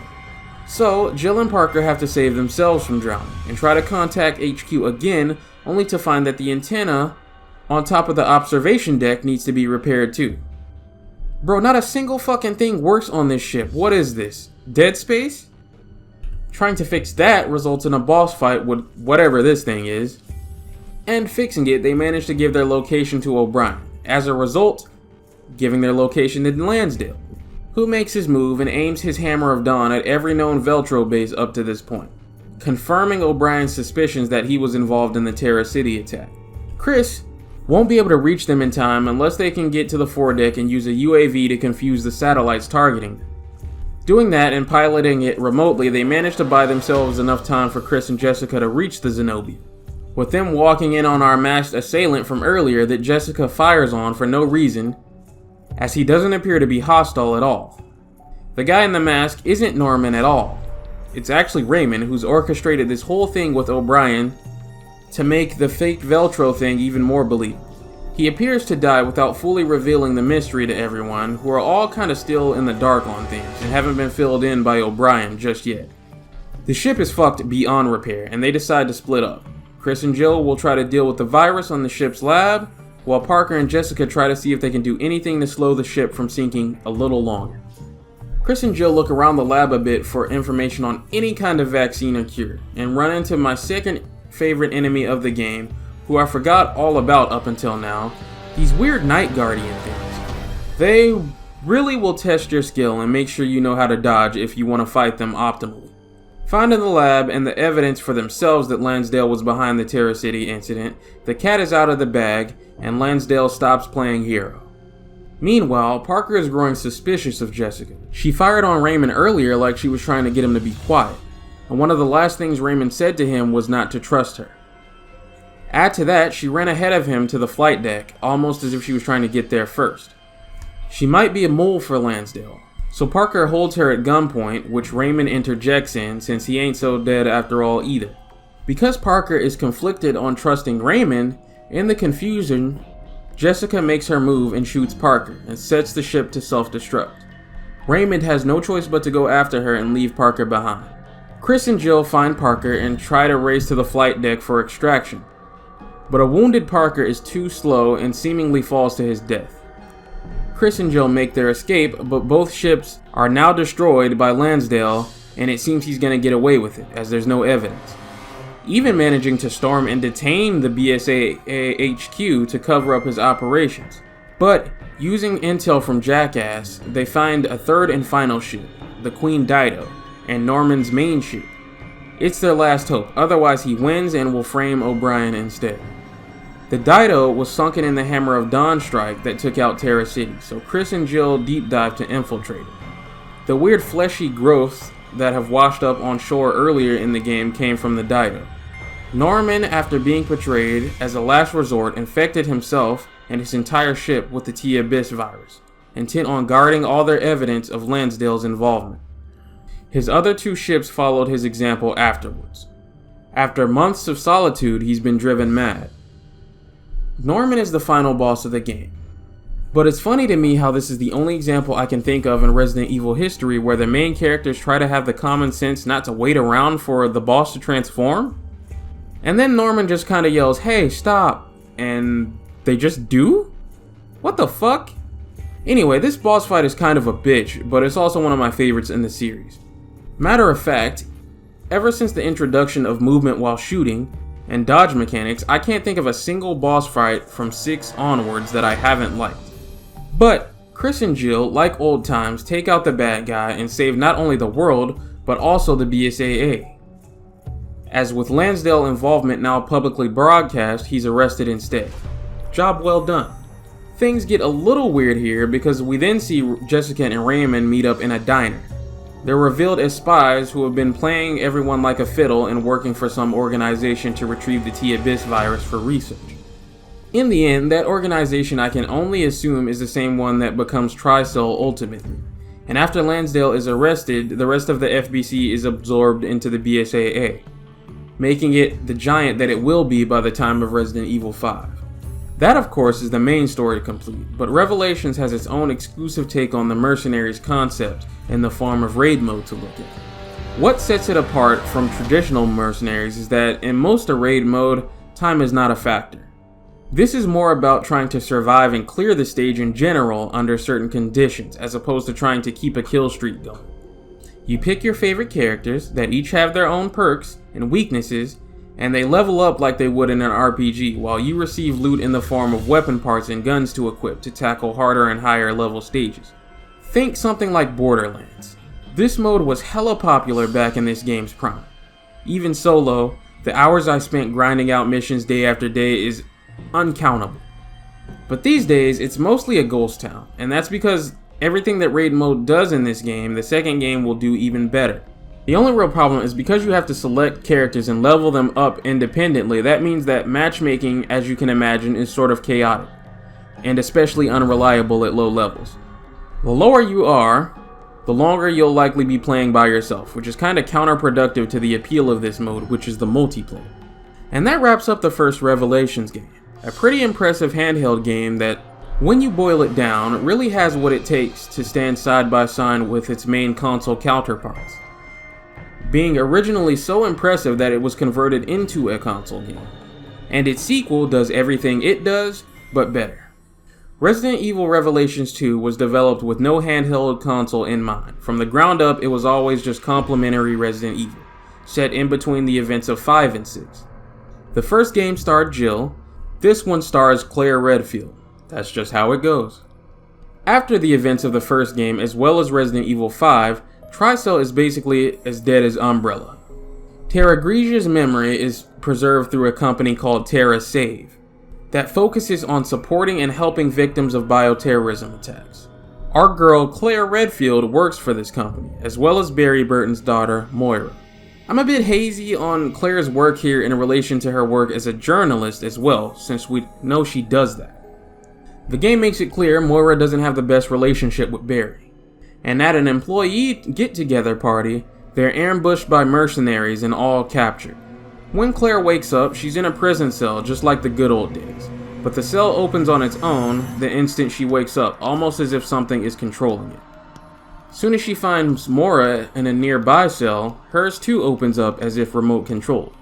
This is one of those old school Silent Hill looking prisons that are run down, brown, grimy, tortured bodies everywhere, real good vibes. Honestly, it's such a shame that this area of the game is so short and just a footnote, because really, I would have loved to have spent more time here. Regardless, the two run into one of their old co-workers who dies on the spot, and Claire manages to secure a gun for herself and a flashlight and crowbar for Moira, before all hell breaks loose and they're attacked by infected. While exploring, they're contacted by someone called the Overseer that seems obsessed with fear, and can tell how scared they are by the bracelets she's placed on everyone that change color in response to their emotions. This is clearly an experiment of hers, as she's infected everyone here with some sort of virus, so if they get too scared, they'll mutate. For now, they've got to find a way out of the prison in the usual Resident Evil style. You know, go here, find that thing, plug that thing into the other thing while you turn power on so you can press that switch, that kind of shit. Suppose now is as good of a time as any to talk about Claire's half of the game in terms of gameplay. Resident Evil Revelations is the idea of taking the action horror approach of Resident Evil 4 to 6 and blending in those old school elements.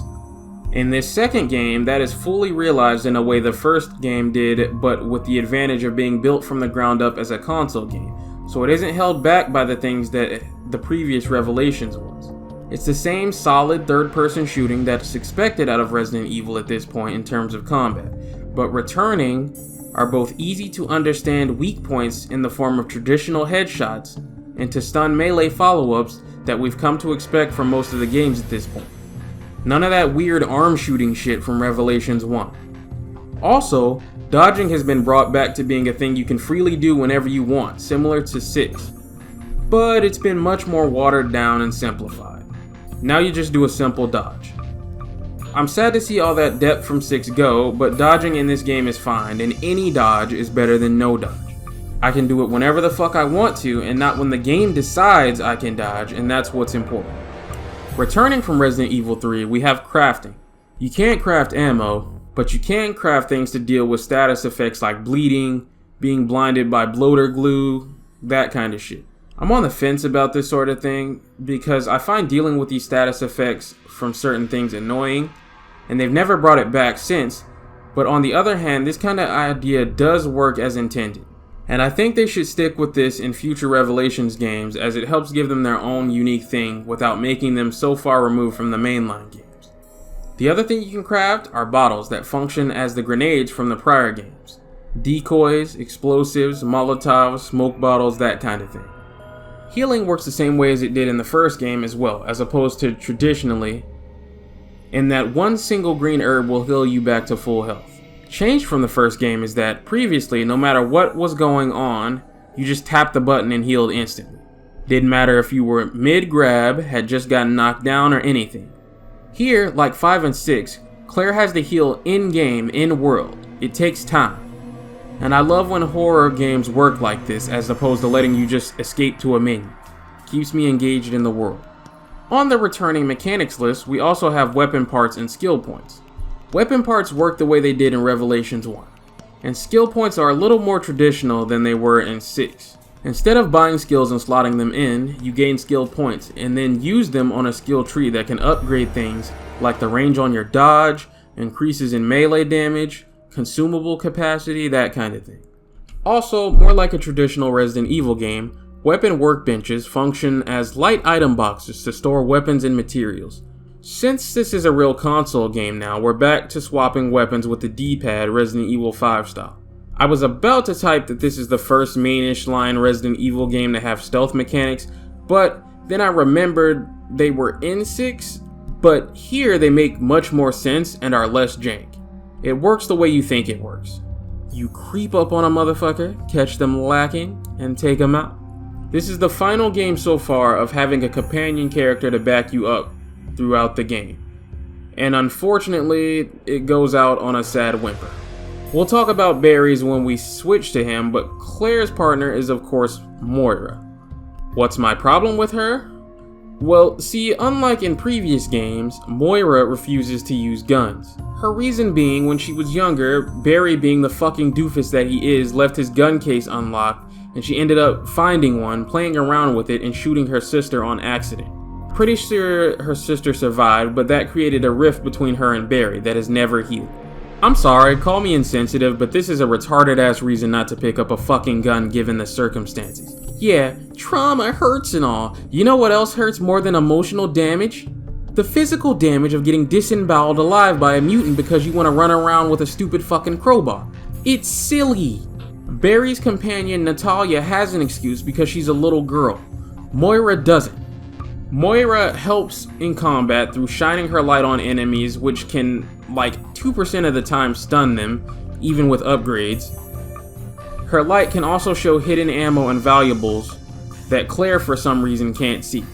Natalia can also do this, and while this may have sounded like something really nice to put in the game when a bunch of guys were in a room brainstorming mechanics on paper, what this actually leads to is you spending the majority of the game walking into a room, switching to the sidekick, and letting them scan for ammo and supplies every time you take a couple of steps.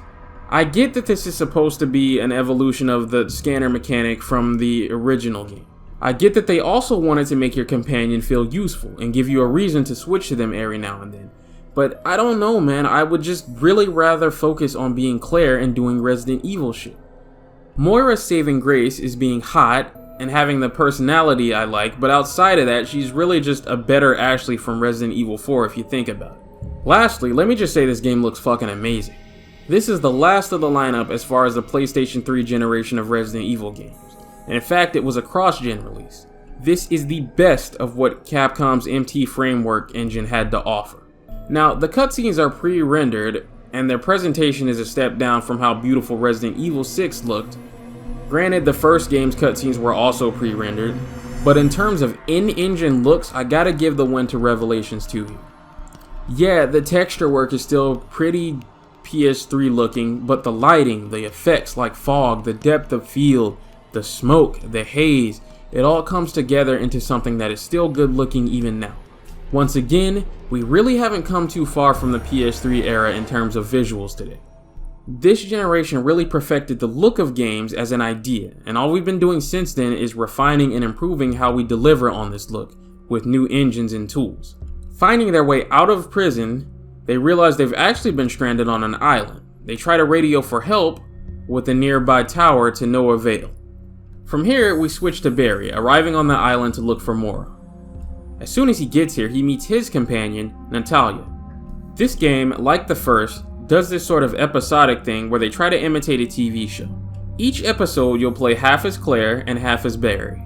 Back in these days, there was this fad that games like Telltale's The Walking Dead started of dropping games in episodes every month or so.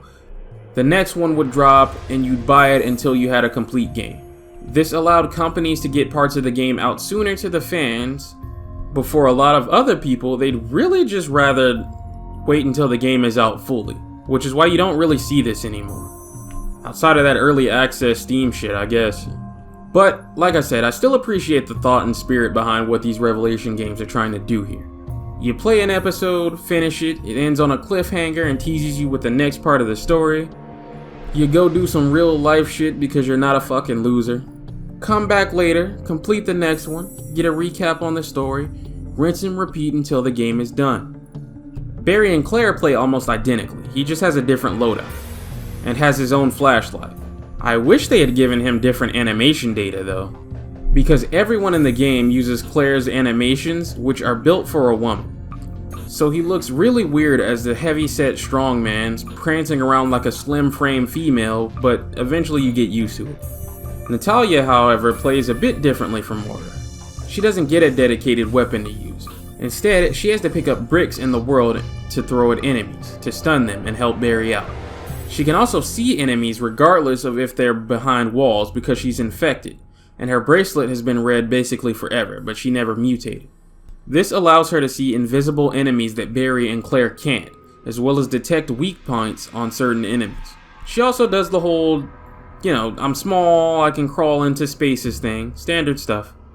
Barry decides to let her tag along, and they're trying to get to the radio tower Moira and Claire sent their distress signal from earlier.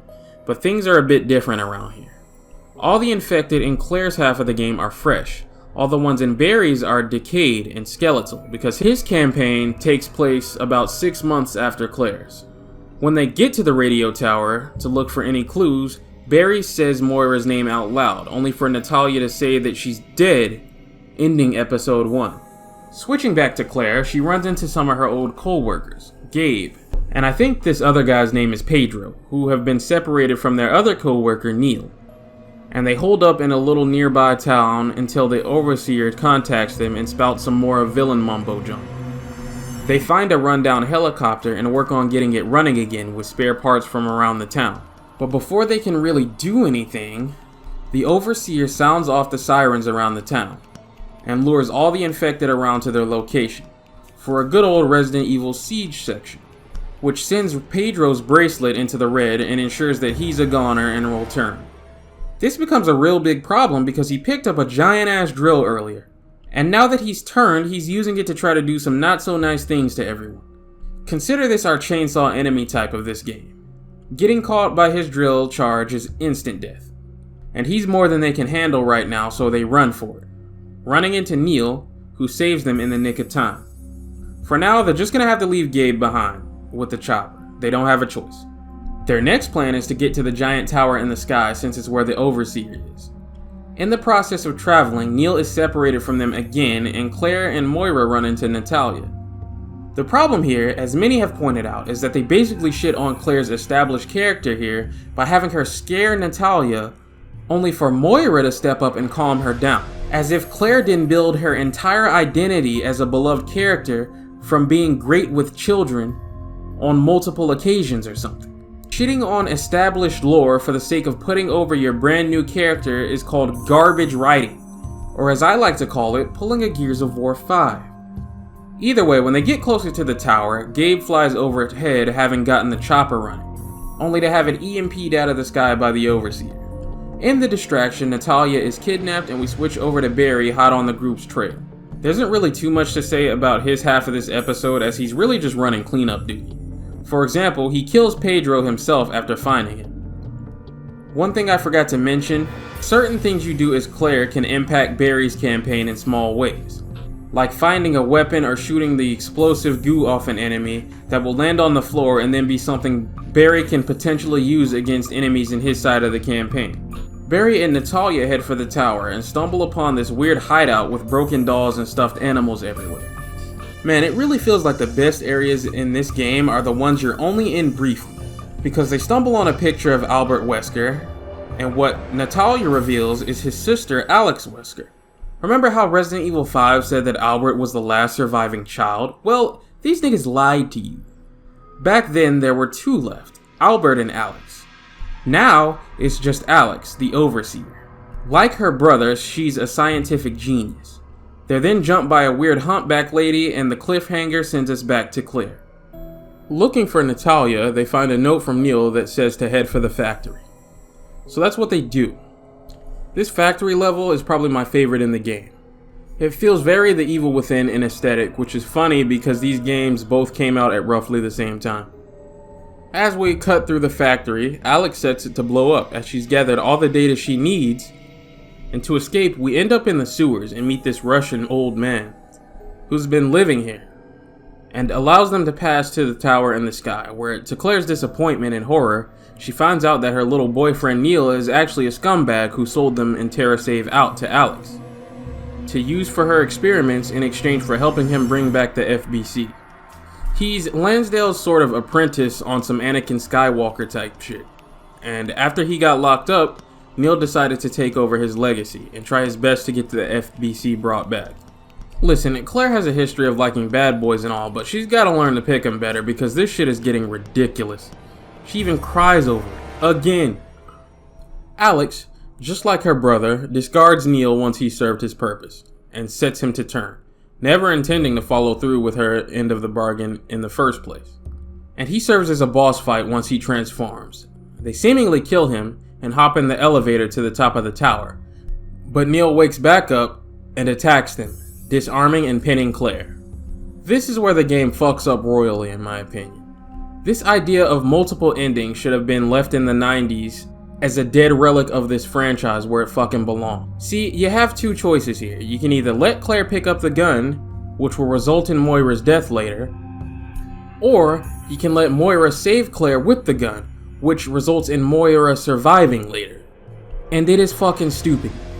As I've said before, in a series like this where canon and events are important in terms of how every game connects, and especially in terms of main characters and what happens to them and how they act when they return in later entries, it makes zero sense to even do this. What the fuck does this even do for anyone besides waste their time and fool morons into thinking they're getting more replayability than they actually are? This is a waste of everyone's fucking time. They're not gonna kill Barry's daughter in canon, and they made an entire DLC focused on her and what she was doing in the 6 months of surviving. DLC which was planned in advance, as seeds of that are planted in the main game. So why even fucking bother with this? This is a waste of time. This is time you could have spent doing something like designing more cool locations to take the player through. Or better yet, why not expand on some of your best ones that I've already mentioned earlier in the game? This is a problem here and in the next game, so expect me to rant about it there, because it's even worse there than it is here. But for now, that's the end of Claire for a bit while she makes her way up the elevator, with Alex shown to have Natalia, as Neil was the one who kidnapped her and delivered her to Alex when Claire wasn't looking. Back to her and Barry we go. Turns out this hunchback is Alex, and she seems obsessed with trying to kill Natalia. Barry questions her on Moira, and Alex says she killed her and everyone else 6 months ago. Now, she didn't, but because of what happened here, she thinks she did. More on that a little later. This sends Barry into a rage, and they escape the ambush after Barry swears revenge. And that becomes his ultimate goal now, to kill Alex. Passing through the sewers, Barry finds the old man dead, as well as Moira's phone where she's recorded a goodbye message to her family, including Barry. They explore the island some more and get ambushed yet again by Alex, who knocks Barry out, starts to strangle Natalia, and then stops and screams when she sees her reflection in her eyes. Ending the episode and switching us back to Claire. Claire's last section in the final episode is very brief and really just exposition. See, from what I understand, this entire operation was Alex's desperate attempt to save herself from a terminal illness. She spent forever looking for a way to stop it, until one day, while Albert was visiting her, he shared his plans for Ouroboros with her, to create his new world. Intrigued by what he had come up with, she used his creation after he died to see if it might help her. In making some of her own adjustments, she's figured out a way to transfer her consciousness over to a new body, to inhabit, so that she can retain all her knowledge and start fresh. That's where Neil comes in. Neil's been using TerraSave as a front to help Alex find people to experiment on, usually taking a survivor here and there that they save from bioterrorist incidents, which is how Natalia got there. Claire, Moira, and everyone else brought here were all singled out by Neil personally as potential vessels for Alex, but none are as perfect for her to move to as Natalia. And now that she has her, she's made the transfer, which should take around 6 months if her estimates are correct. So she puts her to sleep in a safe place underground. But Alex isn't as stupid as Simon from Soma, so she knows she hasn't made a transfer, but a copy of her mind. So to prevent there being 2 Natalias and to free herself from the pain of her illness, she does the old unalive in front of Claire and Moira, much to their confusion. And she's rigged the whole place to blow, but only the upper part of it so that Natalia is safe. While trying to escape, Moira is crushed and pinned by falling debris, and tells Claire to run to save herself. This is where she fake dies if you made the proper choice in the Neil fight, and actually dies if you made the wrong one. But this too is executed like complete dog shit from top to bottom. Ignoring how the player has no way of knowing they were making any sort of important decision there in the first place, you aren't really given enough time to let Moira get her supposed final words out. As if you try to listen to what she has to say, which is very important for her character as well as the game, as this is supposed to be a gut punch moment here, the player is supposed to think she really is about to die and this is supposed to be the last time you see her. You're left with mere seconds to turn around and leave, and 9 times out of 10 you likely won't make it. It's almost like they designed this part, programmed it, and just never fucking tested it. Because if they had, they would have figured out that Moira and Claire's back and forth taking 25 seconds out of the 30 seconds they give you to leave here can only be described as complete head-assery game design. Regardless, Claire jumps into the ocean to escape. Now, we could talk about the fact that jumping into the water from how high she was up should have killed her, or ask how the fuck anyone even managed to find an unconscious Claire in the ocean who should have drowned, even if she survived the fall, since she has nowhere close to any kind of safety or civilization to get to, and no one had even come looking for her. But you know how it is with Resident Evil, this is the shit you just have to kind of wave away and let rock. We got motherfuckers crashing cars that proceed to explode into flames as they get out completely unharmed. If it hasn't dawned on you since Code Veronica that these plots are fucking ridiculous and not to ask any questions, you probably should just quit the franchise. It's never gonna make you happy. We're 3 out of 10 on main games that don't have ridiculous plots. And it ain't going away anytime soon, trust me. Either way, Claire is found and she tells Barry at the hospital that Moira is dead, which sent Barry to the island in the first place, meaning this man had to be told 3 fucking times by people that Moira is dead before he accepted it. Which speaks to his character, but it's still funny to me. Speaking of which, Claire thinks Moira is dead because she saw it. Alex thinks she's dead because she set the whole place to self-destruct and thinks everyone is dead. But how the hell does Natalia think she's dead? She wasn't there. I'm gonna assume she only does because she's gaining parts of Alex's memories as she tries to take control of her mind or something, which is why she had a headache when she said it. I don't know. Regardless, it's time for Barry to close out the story. After he wakes up from being bitch slapped, Natalia tells him Alex just ran off randomly, and now their plan is to catch her and put her down for good.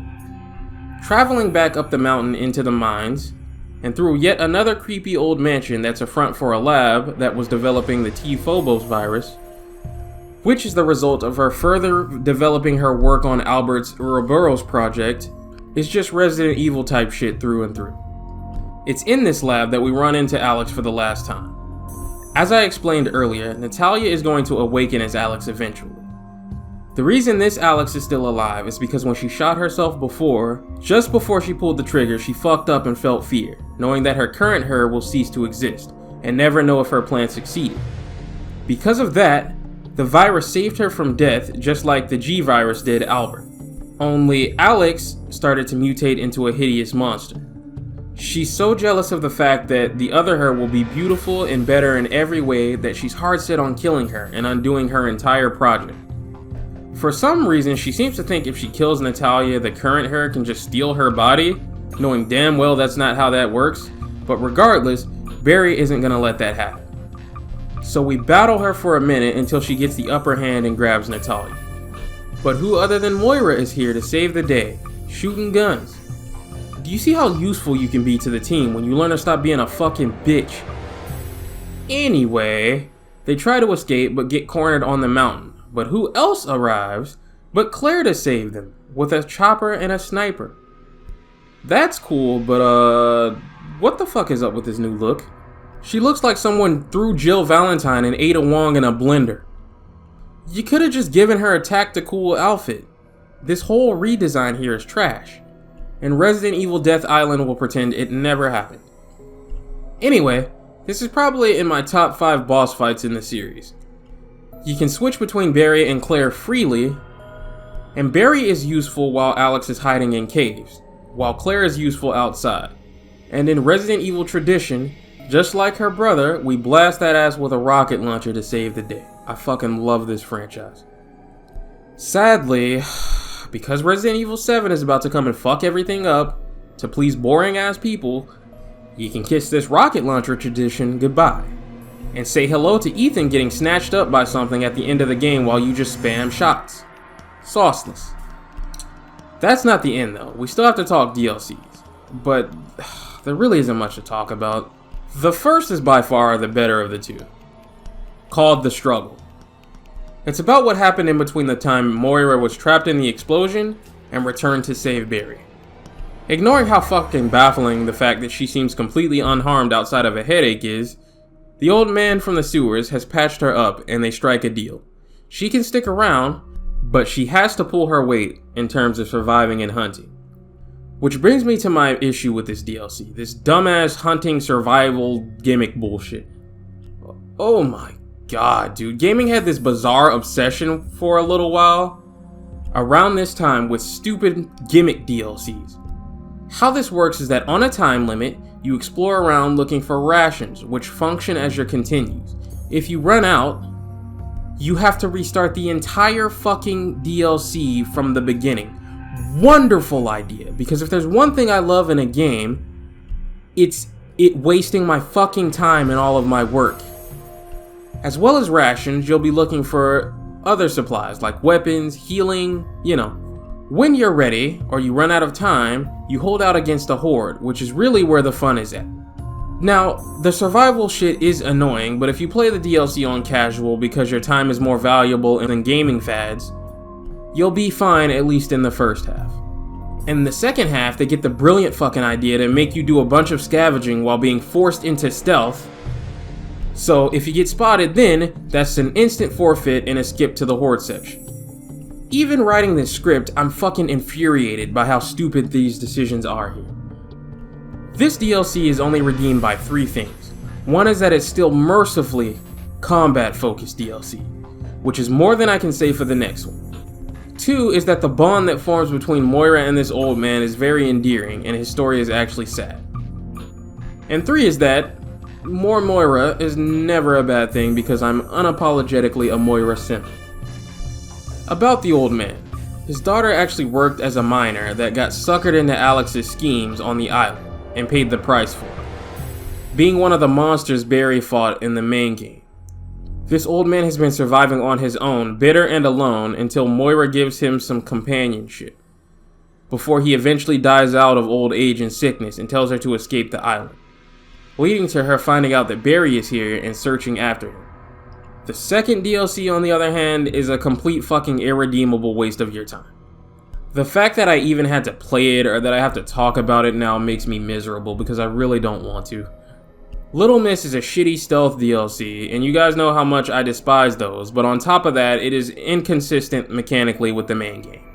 It starts with Natalia being trapped in her mind while Alex, called Dark Natalia, attempts to con her into befriending her by helping her find her little teddy bear. Unlike the main game, Natalia can't sense any of the infected, only Dark Natalia can. You can use Dark Natalia to scout ahead since the infected can't see or attack her, as she really doesn't exist, and then guide the real Natalia through the room, avoiding detection based off of patrol patterns. You can pick up smoke bottles to help get through some of the trickier rooms. There are a total of 3 or 4 chapters of this shit, and by the end of it I was begging for death. I wouldn't play this shit ever again for the $50 million that Jake wanted for a pint of his blood. All that really happens is Dark Natalia strings her along, trying and failing to convince her to leave her teddy bear behind and become best friends with her instead, so she can take control of her body. But Natalia doesn't go for that, so she just gives up and leaves, leading to Natalia standing on the dock where Barry finds her. If you like this shit, good for you, I guess. Enjoy. I personally can't stand it. In summary, neither of these DLCs are worth it. They fumbled this easy bag.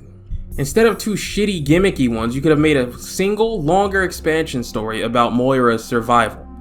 You had an entire 6 months of lore time in between Claire's campaign and Barry's campaign to work with, and could have just made a really good story at DLC with no gimmicks or bullshit attached to help her develop into a badass. She already looks the part by the time she saves Barry. This outfit is sick. I just wish it wasn't a slog to unlock in raid mode, which we will talk about now. Really, raid mode in this game is just raid mode in the first game, but better. Works mostly the same way. You pick a character, take them into missions as you upgrade and level up, personalizing and building their loadout and skill set to your liking. If you like the first game's raid mode, I can't imagine any reason you wouldn't love this one. Even Leon, Chris, and Wesker can get in on some of this. The gameplay of this game absolutely shines in this mode, and this and 6's Mercenaries are probably the most fun I've ever had with this series. In closing on Revelations 2, it's a fantastic Resident Evil game. Shitty DLC aside, it deserves its seat at the table with Resident Evil 4 and 6 as some of my favorite entries in the franchise. It even managed to make me care about a character I've never really liked in Barry. All Barry ever did was walk Jill like a toddler through every problem she ever faced in the old games on training wheels. But here he's shown to be every bit as badass and capable as Chris and Jill. And unlike the games we're about to talk about next, I can say the gameplay is slightly toned down from 6, but not watered down from 4 and 5. Ironically, sitting somewhere in between 5 and 6 in terms of gameplay overall. This franchise used to be so special, it really did. It had everything I wanted. Solid gameplay, lovable characters, even the one and dones. Infinite replayability, signature beloved weapons. You pick up something like a Desert Eagle in any other game, it's just that. In Resident Evil, it's that motherfucking Lightning Hawk. My favorite magnum in the franchise. Many other horror games have emerged, and while many give Resident Evil a good fight, right up about from Resident Evil 4 to here, nothing could ever compete with it. It was a giant. The classics, they have their charm, but games like Silent Hill started to come out and do what they did, but better. This era here, no horror franchise, not even Dead Space, as much as I love it, especially Dead Space 2, as much as I love that game to death, can say they managed to compete with this series in terms of bang for the buck around this time, nor popularity in sales. And that's me talking facts over feelings. Talking actual feelings, this is when I was the most in love with Resident Evil I've ever been. Resident Evil 4 came out January 2005. Resident Evil Revelations came out in February 2015. That means for 10 solid years, this franchise was the most treasured thing in gaming to me. I loved everything about it. And then I saw the first teaser trailer for Resident Evil 7 and my heart fucking shattered. But that's a tale for another time. I'll see you then. So I want you to imagine it's around 2015 to 2016. And the Resident Evil fan base is basically at war, divided. On one side, you have part of the fan base, typically older, longing for the old days of more traditional old-school horror game design. Something that by this point just about every big-name horror franchise has abandoned. And those who are fans of the more action-packed, combat-focused new school approach to horror game design. And the battle here is brutal. I'm talking a complete bloodbath. Spartans just ripping each other to pieces. Everyone is playing tug-of-war with this franchise by this point. I get nostalgic just thinking about these days. Arguing in the forums, calling older fans a bunch of bald, gray-haired, old-back, watch-my-cholesterol-ass bitches. Good times. Around 2014 to 2015, we were still fresh off of Resident Evil Revelations 2. Nobody knew what was coming next, but a lot of us just assumed they continued down the path they were on in terms of the franchise. Despite the whining about it from the older fans, the smartest course of action would have been to just keep the action horror coming. Statistically speaking, it was doing the numbers. And that was their original plan. The next game in the franchise, like I've mentioned before, was initially planned to build off of 6 and follow Leon and Sherry as they dealt with a new aquatic infection. And once again, I can't believe I was fucking robbed like this. Like, this sounds like a banger-ass game. Now, you may assume, since that isn't what we ended up getting, that I'm just salty because I liked Resident Evil the way it was, and I'm just mad I got a taste of my own medicine because I've been shitting on the classic fans for several videos straight now. And admittedly, yeah, I'm a little salty. I believe in being transparent on where my biases lie, but I'm only salty in retrospect. See, info on this prototype Resident Evil 7 didn't leak until a few years ago. Long after Resident Evil 8 was already out, so that has no bearing on what I think of Resident Evil 7 as of these days. This won't be the last time I say this, but I don't believe there's a such thing as an objective video game review.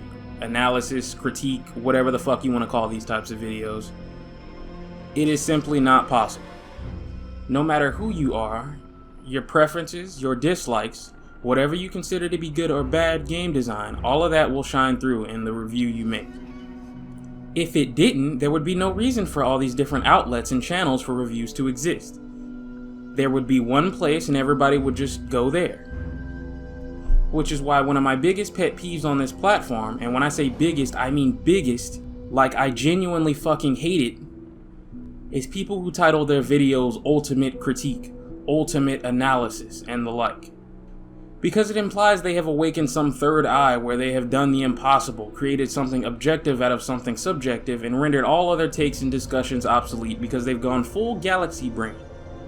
When in reality, they're just doing the same thing as everybody else. They just know how to articulate their points and opinions a little bit. Now, I know I tend to go on these rants and tangents where I just find a long-winded way to say I don't fucking like anybody else on this platform to the point where it's become comical. But in this case, all that is to say, at the end of the day, all I'm ever really telling you is what I think. I think I may have a more realistic outlook on video games that considers everyday gamers in the real world in comparison to a lot of other channels, but I believe in being fair to games as well. I have my limits, of course, but I'm often open to change. Hot take here, I know, but DMC Devil May Cry is probably my second favorite Devil May Cry game of all time. It used to be my favorite, until Devil May Cry 5 came out and refined everything the series had ever done up to that point into a supreme masterpiece pizza. Hell, I'll probably tell you about that sometime. But that's what I mean when I say I give every game a fair chance and form my own opinion. I don't hate bait. I started this channel specifically because I was tired of that. And to be honest, it genuinely bothers me that since I started making these kinds of videos, the two most popular ones I've ever made are ones where a franchise I love had gone so far down the shitter in terms of story that I felt like I had no choice but to say something. And another video where I just verbally stomped on Susie's head because I was so fucking sick of this tunnel vision view on horror games and what they can and can't do anymore, compared to the vast sea of diverse games we used to get that don't exist because of these kinds of people, that I felt I was just forced to say something. I love video games. I love talking about video games. And I especially love talking about what I like about a game instead of what I don't like about a game. And I hope the fact that I try to be pretty damn fair has shown through me being able to criticize my own favorite video games of all time for their shortcomings, even while still singing their praises. Now, what has this long introduction here, where I blabber on and on about this shit, been for? Well, it's because part way through making these videos, I decided that I'm probably going to combine them all when I finish every game. But in this case, because I know the individual videos have to come out first, I know how I titled this one in particular. Which means I know some people are just going to get upset that I don't think Resident Evil 7 and 8 are the best things to ever happen to the franchise, get upset I have problems with them, leave a dislike, and then leave. And to those people, I mean, fuck you or something, I guess. I really don't care. This is more to say to those of you whose favorite game in the franchise is either 7 or 8 and still cared to watch the video anyway. I do appreciate your time. This is the internet and I can't make you do a bitch ass thing. And I've been in your shoes before where I have to watch my favorite games get nitpicked and whined about by some guy who's upset over his favorite franchise changing. I've been the guy making fun of that guy, and now it's my turn to be that guy. But rest assured, if these are your favorite games in the franchise, I still do like them, but they have some problems. What problems? Well, the best way I can describe what is wrong with these games is that Resident Evil 7 wants desperately to be this and doesn't really get it right. And Resident Evil 8 wants desperately to be this and doesn't really get it right either. It makes a far better attempt at it, but ultimately still ends up falling short like its predecessor. Because, in the end, they are held back by the initial decision to shift Resident Evil into trying to be this. Now, to understand what went wrong with these games, we have to take a journey back to like early to mid 2010s. Fucking fantastic time to be a music fan. Some of my favorite albums of all time were released around this time. And I'm fresh out of school into mega late teens to early adulthood. Let's Plays are starting to really pop off. Everybody wants GTA 5's next gen update so they can play in first person. And we are smack dab in the beginning of the YouTuber bait horror game. These days, now that streaming is more popular for this kind of thing, I just call it streamer bait. But back in the day, shit like Twitch wasn't that big, so most people were just recording Let's Plays. This is like peak PewDiePie, peak Markiplier, Jacksepticeye, the good old days. Whether you were a little kid or you were around 17 to 20-ish, like me, these were good years and happier, simpler times for YouTube. The only problem is that as much as I look back fondly on these games like Slender, the 8 Pages and stuff like that, you know, Outlast, Amnesia, all great games I still cherish for the memories and the good times, they ended up doing damage to the horror genre and Resident Evil specifically that is irreparable. There are more cheap, simple indie horror games now where a thing just follows you around or you walk around doing fuck all in some hallways until something finally shows up and does a spooky thing in a creepy place than there are failed rappers in the world. And none influenced the way Resident Evil 7 turned out more than one of the most famous ones, PT. A lot of you already know by now, PT was a playable teaser for a Silent Hill game with the then director of Metal Gear Solid and some other notable names before it was ultimately cancelled and the teaser was pulled from PSN. And I think it was, and still is, overrated as fuck. It was cute and all, it was creepy, and genuinely had good atmosphere, but it is the prime example of my problem with atmospheric horror. Once it wears off, there's simply nothing to the gameplay to come back to. There's not a single reason to ever launch this application again. Because once you boil it down, you're just walking through the same fucking hallway over and over and over and over and over and over and over, waiting for something to finally happen.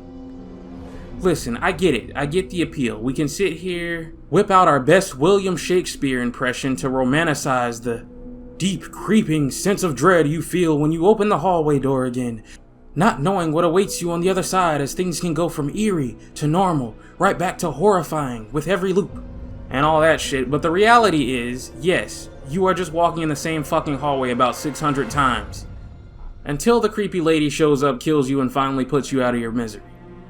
I can't expect premium gameplay from a free short teaser, and that's fine, but watching people go apeshit and pay thousands to get a console with this still on it was pretty fucking funny.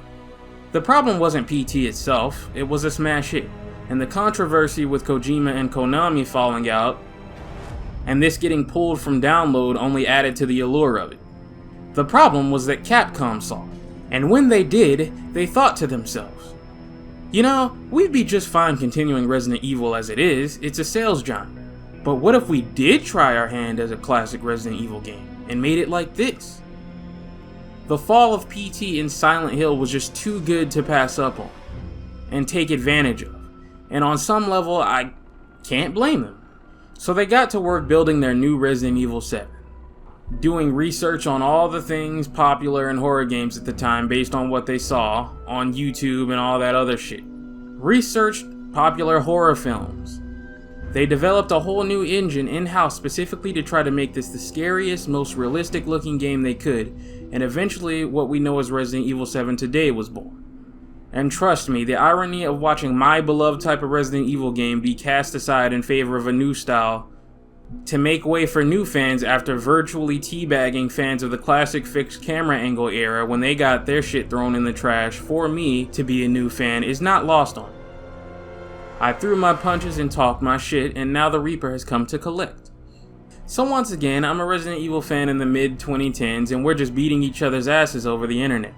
Man, I pissed the Chris Redfield fan page off so bad that loved the classic games more than the action horror ones that he messaged me on his personal account to argue with me.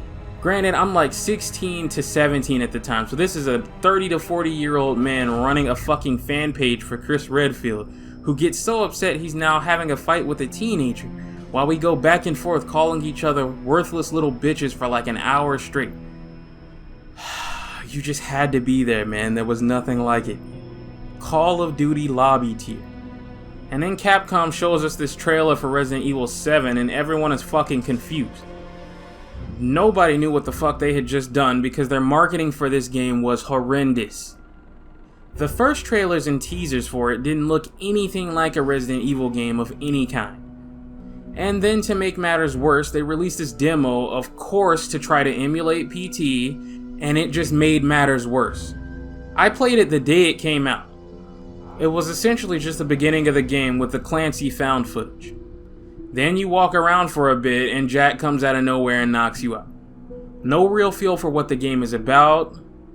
It was essentially just a glorified tech demo of their new engine, and just a blatant and obvious cash-in on trying to be the next PT at the expense of giving the player any impression of what the actual game is. Because of that, this is probably the worst demo Capcom has ever released for one of these games, in a history of mostly excellent ones from them, barring silly time limit shenanigans in some. See, Resident Evil games, as you know, usually come in two kinds: survival horror and action horror. A lot of Capcom fans can be pretty fucking stupid, but worry not. If you haven't picked up on how to easily identify the kind of Resident Evil game you're looking at, I've created this handy dandy list of points that almost always check out with very few exceptions. Does the game contain an item box with mostly limited space as far as what you can carry on you at a time?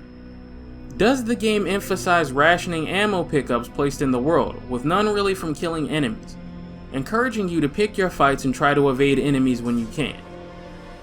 Are key items placed in your inventory instead of in their own separate menu, taking up precious space? Then you are looking at a more traditional survival horror experience. Does the game do away with the item box in favor of carrying as much on you as you can? Do you pick up ammo and healing items in the sandbox from killing enemies, encouraging you to engage with them and clear out rooms? Are key items in their own separate menu completely unrelated to your own inventory? Then you are looking at a more action horror experience. Now, the Revelations games kind of break these rules a bit as they seek to blend some of these mechanics all together to create their own unique flavor. And Resident Evil 3 steps on these lines a bit with its more action-focused approach to traditional survival horror rules, while Resident Evil 5 steps on these lines a bit because of its inventory space being limited to encourage sharing ammo and supplies with your partner.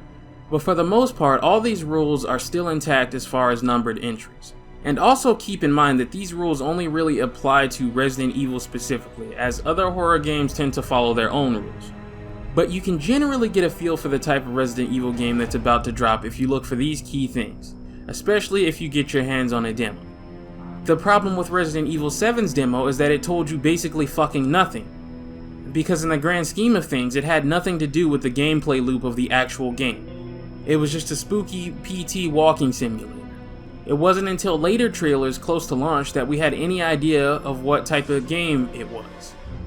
And even then, they didn't do the best job of making it look like a Resident Evil game. It looked like every fucking horror game to come out since Slender Man. And this created a divide right off the bat. A lot of people checked out of the series right here, because it didn't matter what kind of RE game you liked, this was nothing like either. All they told you was that it was trying to be scary again. But it could tell you it was trying to return to its roots in the interviews and marketing all it wanted. The demo sure didn't fucking make it feel that way. But there were those that were optimistic. Let's give it a try when the full game comes out and see how it is, you know? And I was one of these people. Like I said, I was put off by the Devil May Cry reboot, and once I opened my mind and just tried it for myself, I enjoyed it a hell of a lot. So in my eyes, Capcom was already 1 for 1 on doing some wild shit to a franchise and it turning out pretty damn good to me. So despite my disappointment in what I saw and what I played here in the demo, it's Resident Evil. It's my favorite franchise. Let's just buy it anyway and hear them out. In the end, I'm glad I did, because I think ultimately this is still a great Resident Evil game. It gets enough right to be worthy of the name. It's just that the best qualities of what it's trying to imitate from its predecessors have to take a back seat or get mistranslated to make room for trying to imitate trends. And the fucking long ass introduction before you get to anything recognizable as a Resident Evil game doesn't help either. So beware of spoilers for both Resident Evil 7 and 8 from here on out. So Resident Evil 7 starts us with a woman named Mia Winters, clearly in distress, and sending her husband Ethan a video message apologizing for lying about her work trip and telling him to stay away and never look for her. 3 years later, in typical woman fashion, she's backpedaled on the breakup and mysteriously emailed him her location, and Ethan rushes to the Baker house to get her. Now, Ethan is a character that tends to get a lot of shit from some Resident Evil fans as being more boring and plain than the beloved characters of old.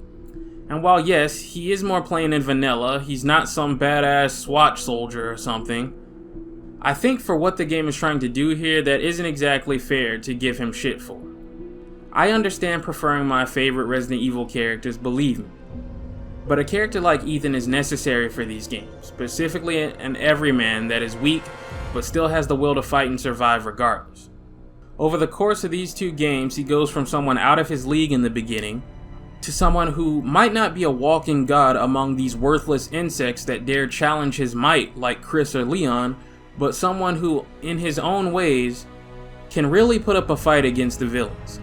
And these games couldn't work as far as what they're trying to achieve without him. If this was a game about Chris Redfield, this entire Baker family would have been dead in about 2 minutes from him waking up at this table.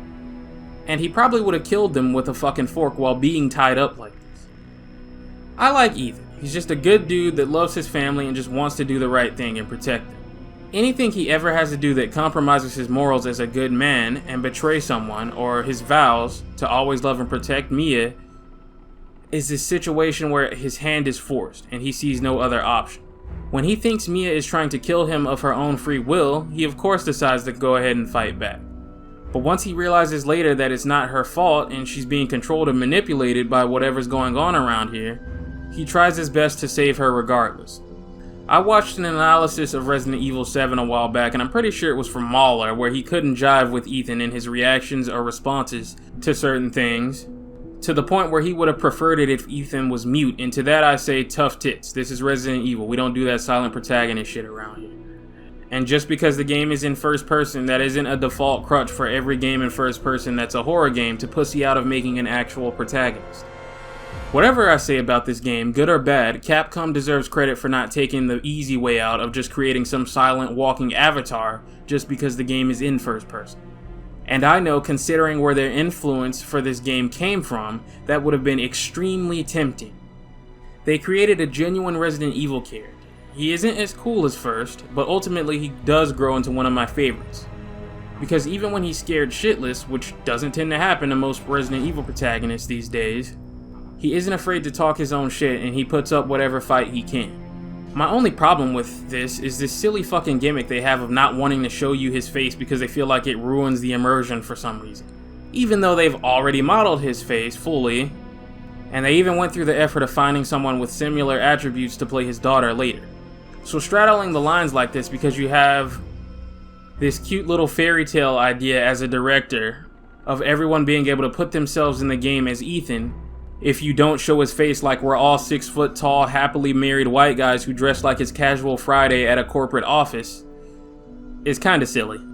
I don't think anybody modding Resident Evil 2, 3, or 4 to be in first person or playing any of the VR games feels like they can't put themselves in the character's shoes because they know what they look like. It's not that deep. When Ethan gets to the Baker farm, everything is locked down. And while trying to get through a side house, he finds some of Mia's belongings, like an ID. As well as a lot of creepy shit like the video from the demo of Clancy and his crew, who are part of one of those ghost hunter show type things. Only this time they fuck up and either all get killed or kidnapped.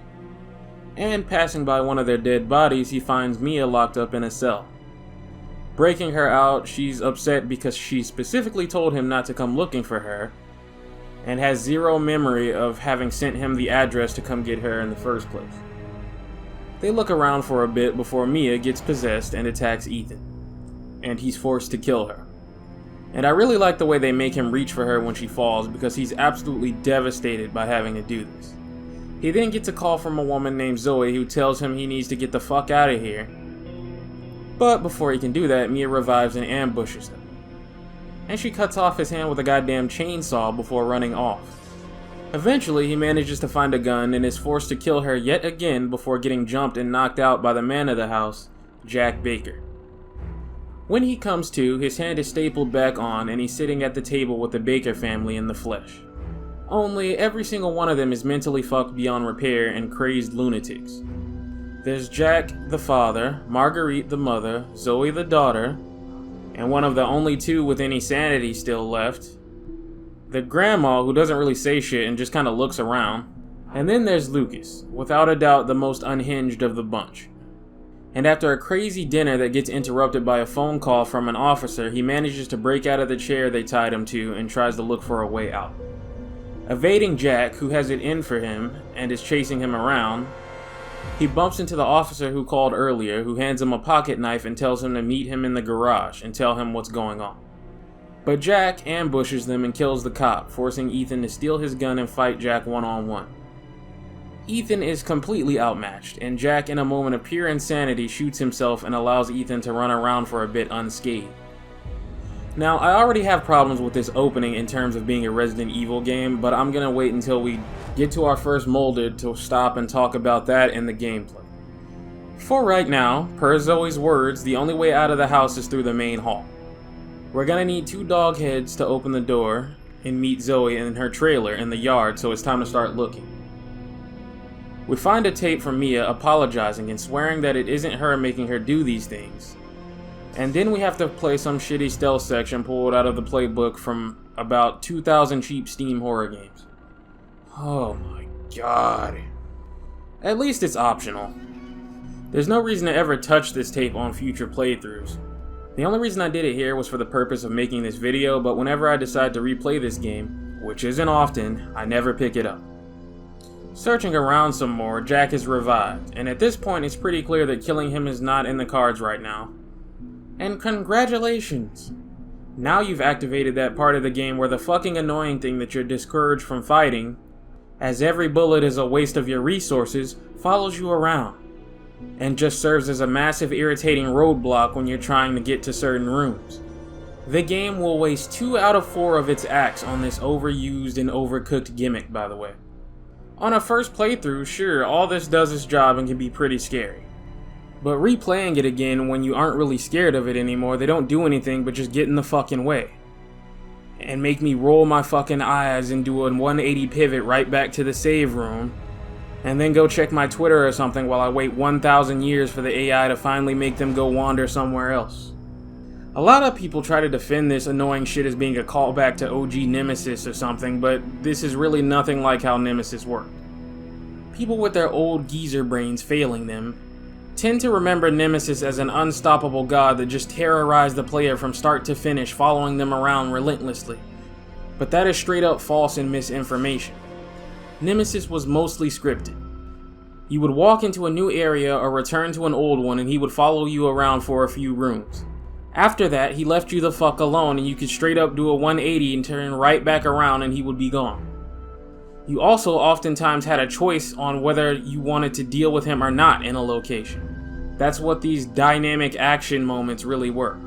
You also actually got something for fighting back, even though it was better to run in most cases.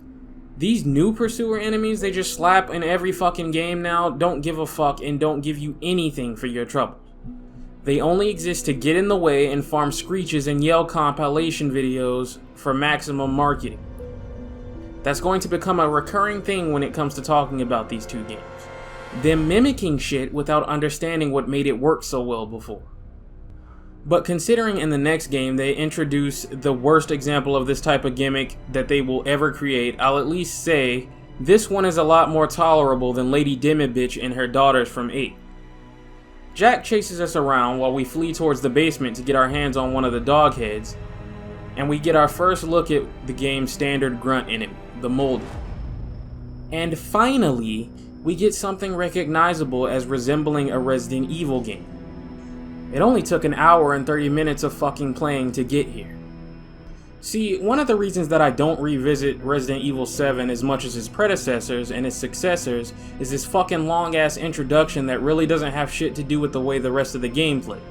Before you have even fought your first basic enemy and started playing any actual Resident Evil, you've had to fight 2 separate bosses, each of them that just kind of focused on being some viral spectacle and bullet spongy, and the time that you haven't spent on that has mostly been spent playing Outlast.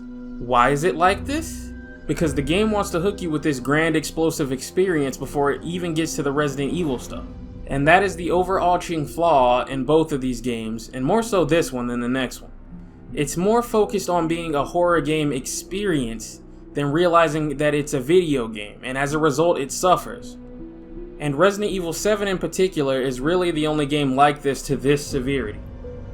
Despite my gripes with some of the older games when it came to some of their introductions in terms of misdirection, or getting you to your first item box or whatever, all of those were from the perspective of what it's like for a new player that doesn't know any better.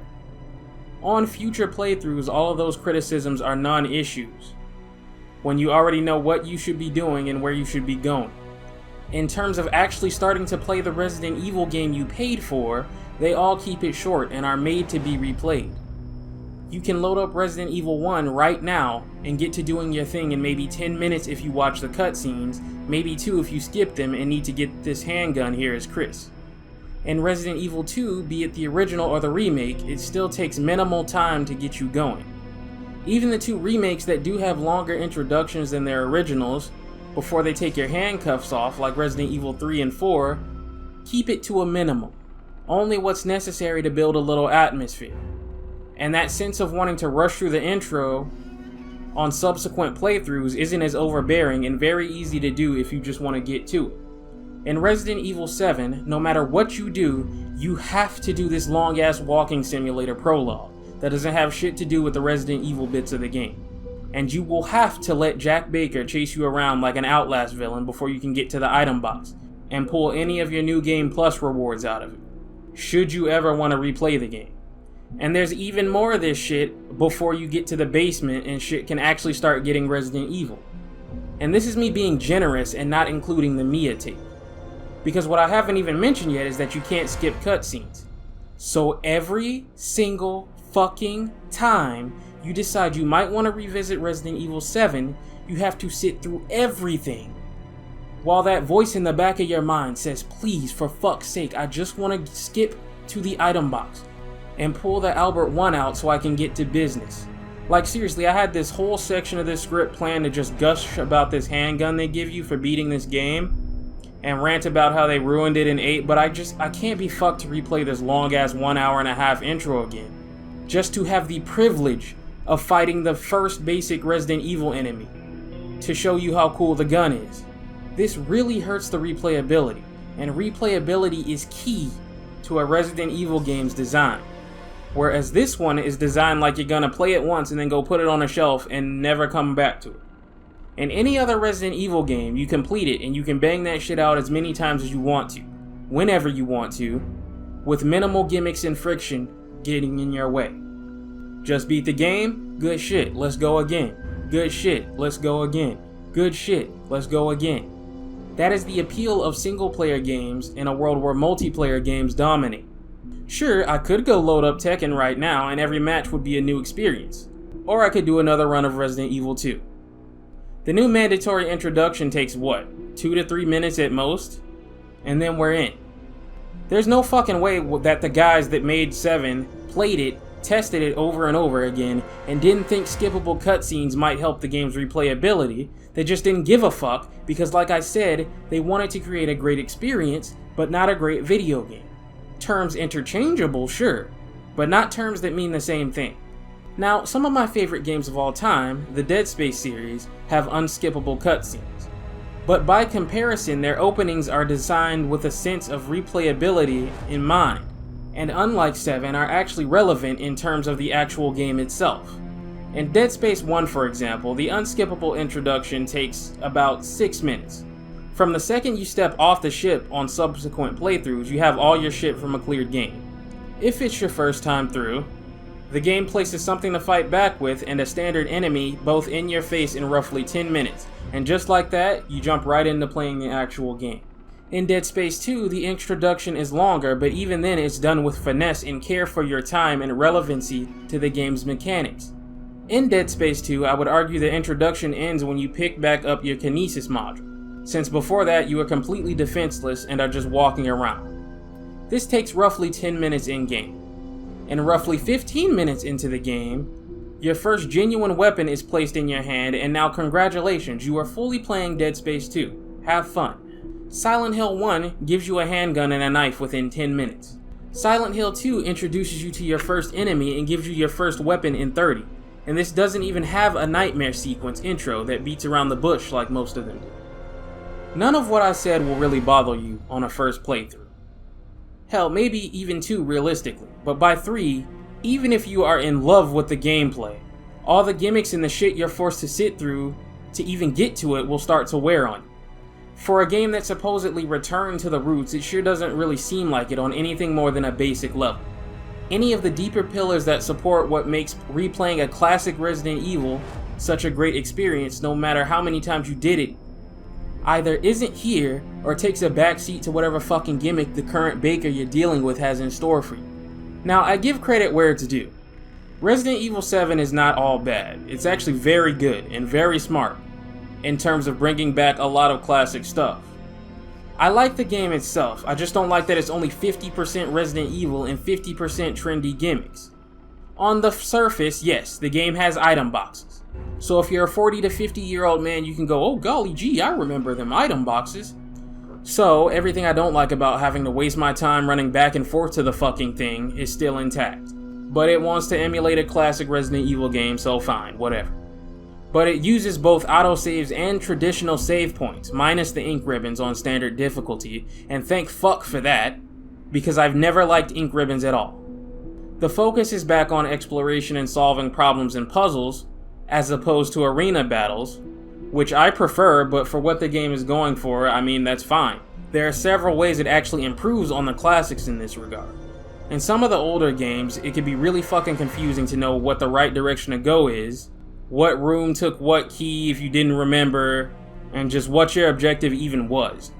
So Resident Evil 7 remedies that by giving you a handy dandy objective list to always let you know what you should be doing and what you're working towards. It is also far more generous with its inventory and carry limits than any survival horror geared Resident Evil that's come before it. The crafting mechanic sort of combines a lot of versions from its predecessors. You can craft handgun ammo, grenade rounds, and several other things to help you on your journey. But the star of the crafting mechanic, and what I would argue is the Winter Game's crowning achievement, is Jesus Juice. Jesus Juice is the replacement for first aid sprays. You can eat green herbs by themselves, and they may replenish a chunk of health, but Jesus Juice is what really heals you up. There is no problem that Jesus Juice can't solve, short of a beheading. Severed limbs, severe burns, internal bleeding, broken bones, you name it. You slap that motherfucking Jesus juice on it and you're good. It's goofy, it makes no sense, and it's the exact kind of shit that makes this series special. Several times through these two games, something will fuck Ethan up bad and Jesus juice will take care of it immediately. Capcom should be selling this shit in bottles at convenience stores. So let's talk about combat itself. It ranges from being pretty alright to janky and unfinished. Just you wait until we talk about the end of Zoe. And it's never really consistent either. Sometimes I'll fight something, kill it, and think to myself, it's better than I give it credit for, it's not really that bad.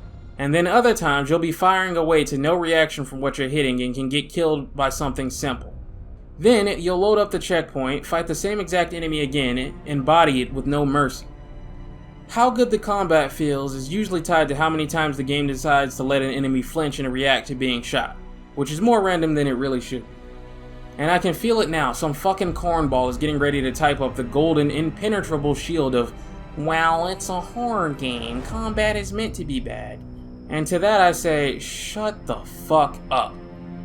I don't know how or why this misconception and shitty defense that some people use to deflect any sort of strive for horror games to do better in regards to its gameplay came from, but this has always been false. Plenty of horror games have excellent combat. When you take the same ideas and principles from the original in terms of combat, they still work, not only in this very franchise, but in its peers and competitors. I'm not asking it to feel as good as Devil May Cry or Gears of War or some shit, but considering we just came off an era in Resident Evil beloved for its combat mechanics, I do expect better here. In terms of the simple act of firing off shots.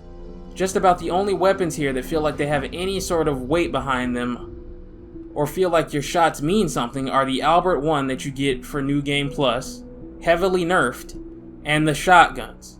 Even the fucking grenade launcher can feel a bit weak sometimes. The Magnum might as well not even be in the game. You find like 3 bullets for the fucking thing, and you have to make a choice between that or medicine that increases your health or your accuracy, and why the fuck would I choose the Magnum over any of that to shoot it a couple of times the entire playthrough?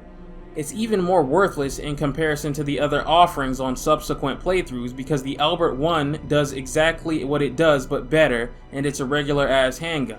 I have never picked this thing up a single time I've played this game, and I probably never will.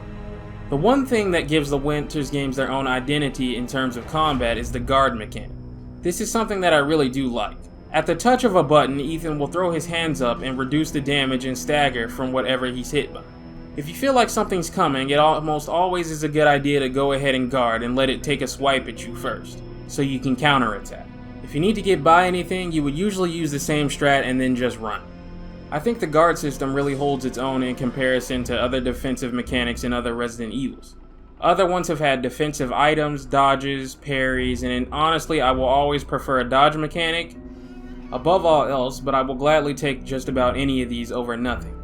I can't believe I forgot to talk about the engine. What the fuck am I doing? This engine has to be one of my favorites made up until now.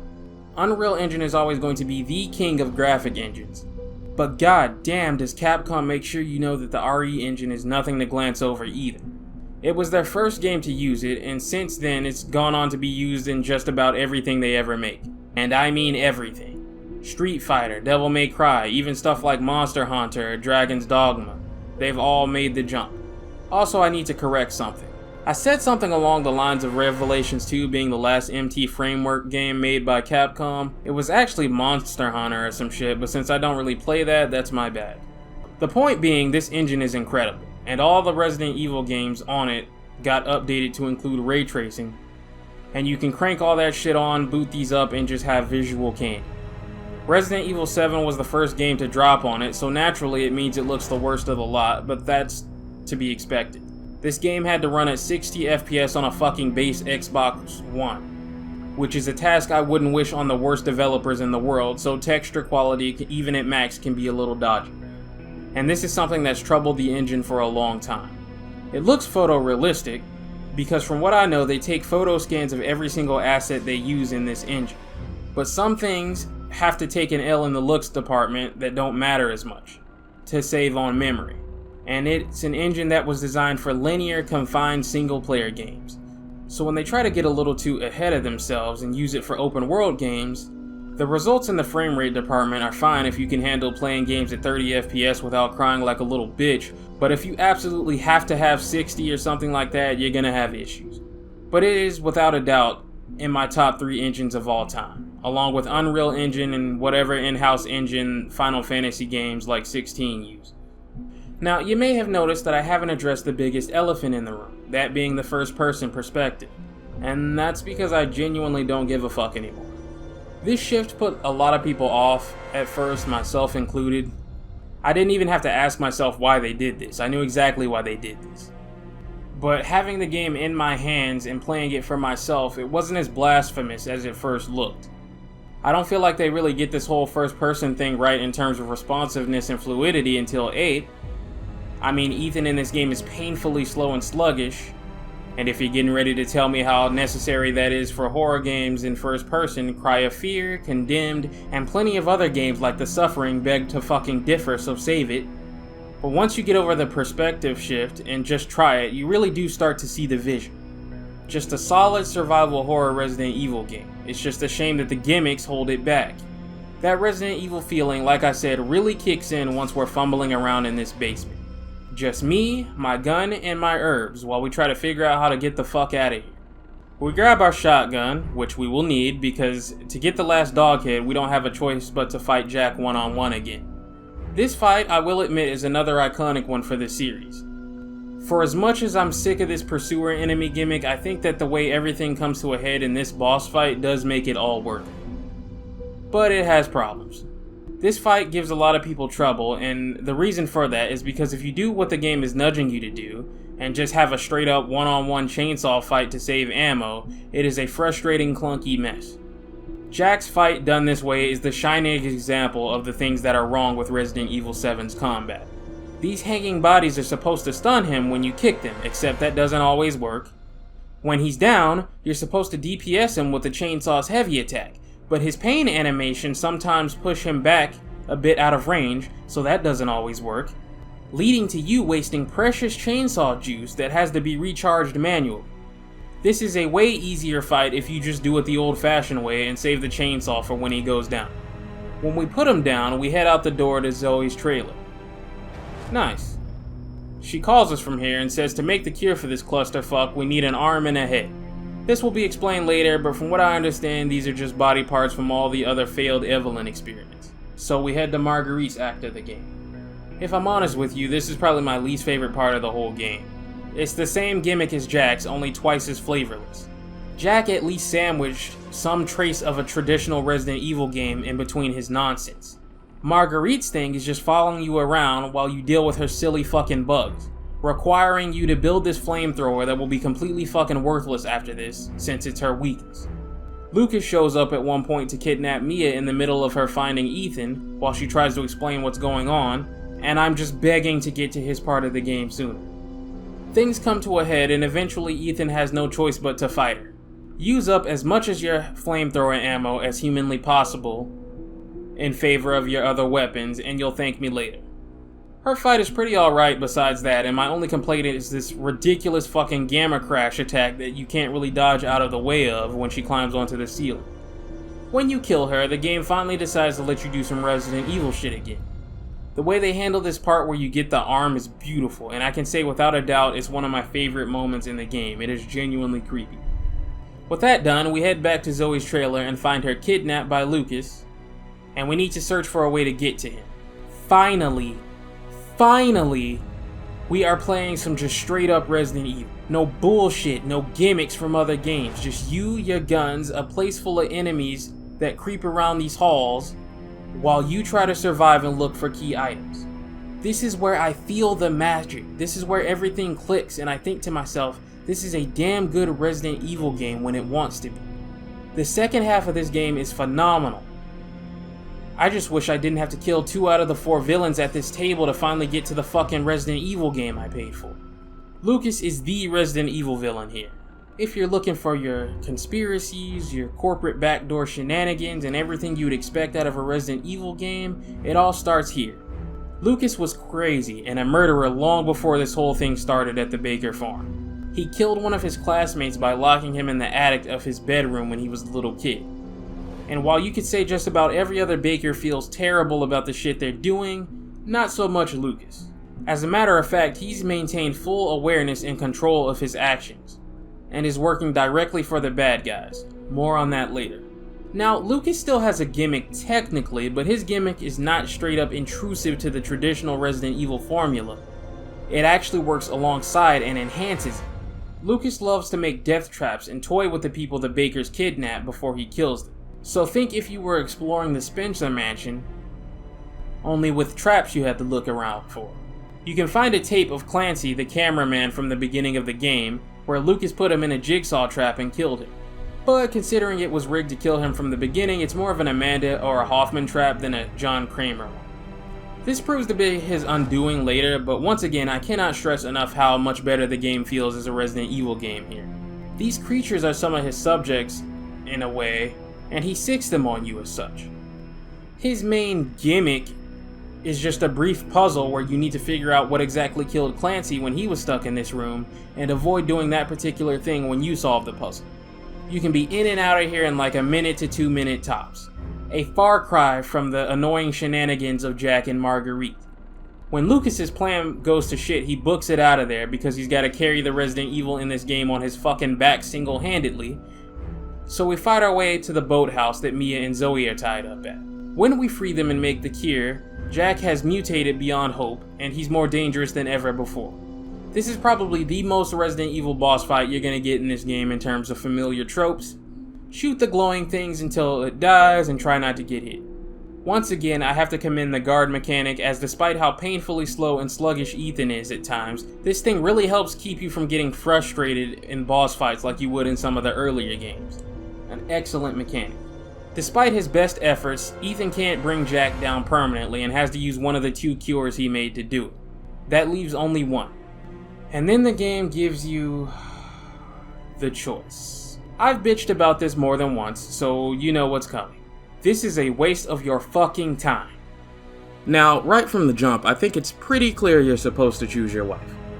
It just makes the most sense. She's the entire reason he's here. And clearly, if the Bakers are keeping her locked up like this, they've done something to her. Despite Zoe's good intentions, she's just not Mia. Ethan would never do that to her. Now, I guess if you're reading too much into it, like Mahler or something, you could argue it makes sense to cure Zoe, since Mia's tried to kill you more than once and Zoe has been nothing but helpful. But sometimes you just have to think simpler, alright? Not everything is a fucking convoluted Souls-like riddle. Man love wife, man save wife. A tale as old as time itself. It does feel pretty shitty to betray Zoe like this every time I make this choice, but I love my wife. The problem is the choice itself is just silly in terms of how they handle it. They don't even pretend you did the right thing. They kill Zoe almost immediately after this, and then kill Mia later. Yeah, I fucking get it. Some old school Resident Evil games had multiple endings. But it was also just a headache and a clusterfuck for them to deal with in old canon because of it. That's why they stopped doing it. At this point, it feels like they're just forcing it. Especially when you have to turn around and pick an ending as canon by the time you make the story DLC, which they have done twice now. I'm so sick of this multiple ending shit. The time you wasted crafting a story branch that is canonically worthless is time you could have spent building more rooms and encounters elsewhere. Like, I don't know, improving Marguerite's section of the game to where there's more than one room with molded in it in her act, and it isn't fucking placed after you've already killed her and basically beat it. But hey, I guess chasing indie game fads is more important to the game's integrity. Anyway, Ethan and Mia escape by boat, and Ethan tells her she needs to come clean about everything that's going on here. But Mia can't remember much of anything. When they pass by a destroyed ship, something in the water attacks them and throws them both overboard, and Ethan is knocked unconscious and taken, and control is given to Mia while she looks around the ship. The jig is up now. It's time for Evelyn's act, the real big bad, and this is probably my second favorite one in the game. This is where it all comes together. Now, I'm a little annoyed by the weaponless start where you have to run around defenseless. I mean, there isn't even a hiding or stealth mechanic really, it's just sloppily plopped in the game. And the moment anything sees you and starts chasing you and blocking your paths, it's just a clunky mess. But it is very brief. You get some good supplies for her section pretty quickly.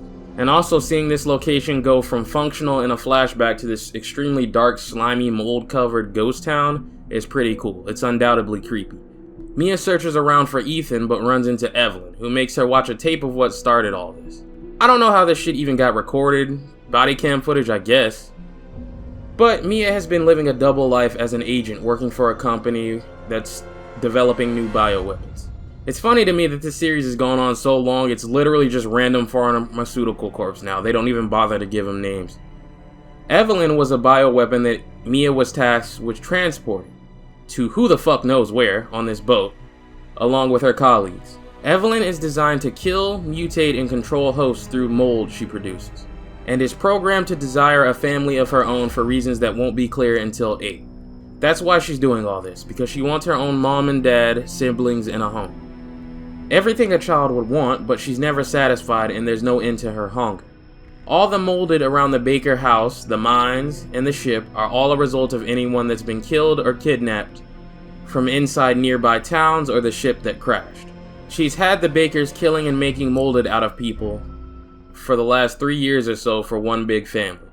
Back around the time of this flashback, she got loose and Mia was the only one who could stop it, since it's in her programming not to attack or kill Mia.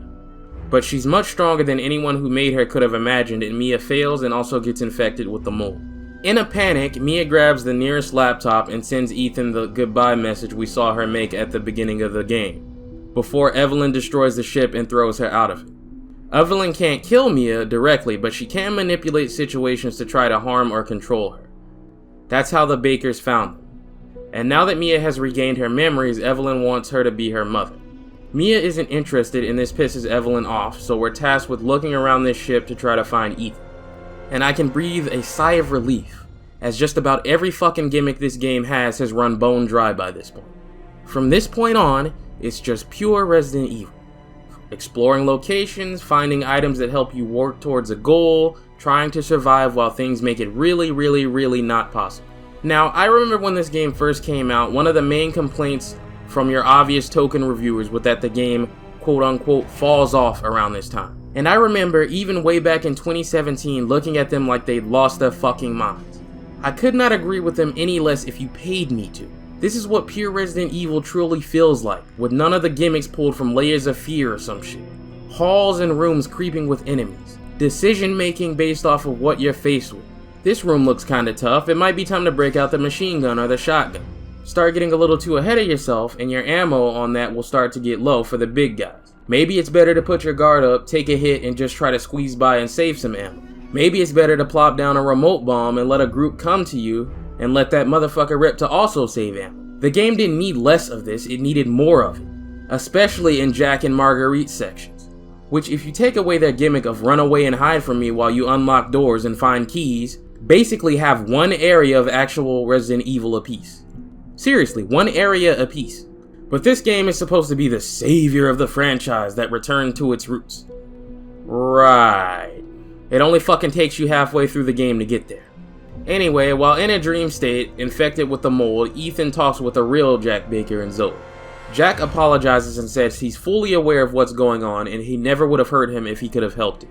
He begs Ethan to put a stop to all of this and save his family, and just after that, Mia finds him, wakes him up, and sacrifices herself to buy Ethan some time, to find what he needs to stop Evelyn, which is in a briefcase that she had the key to.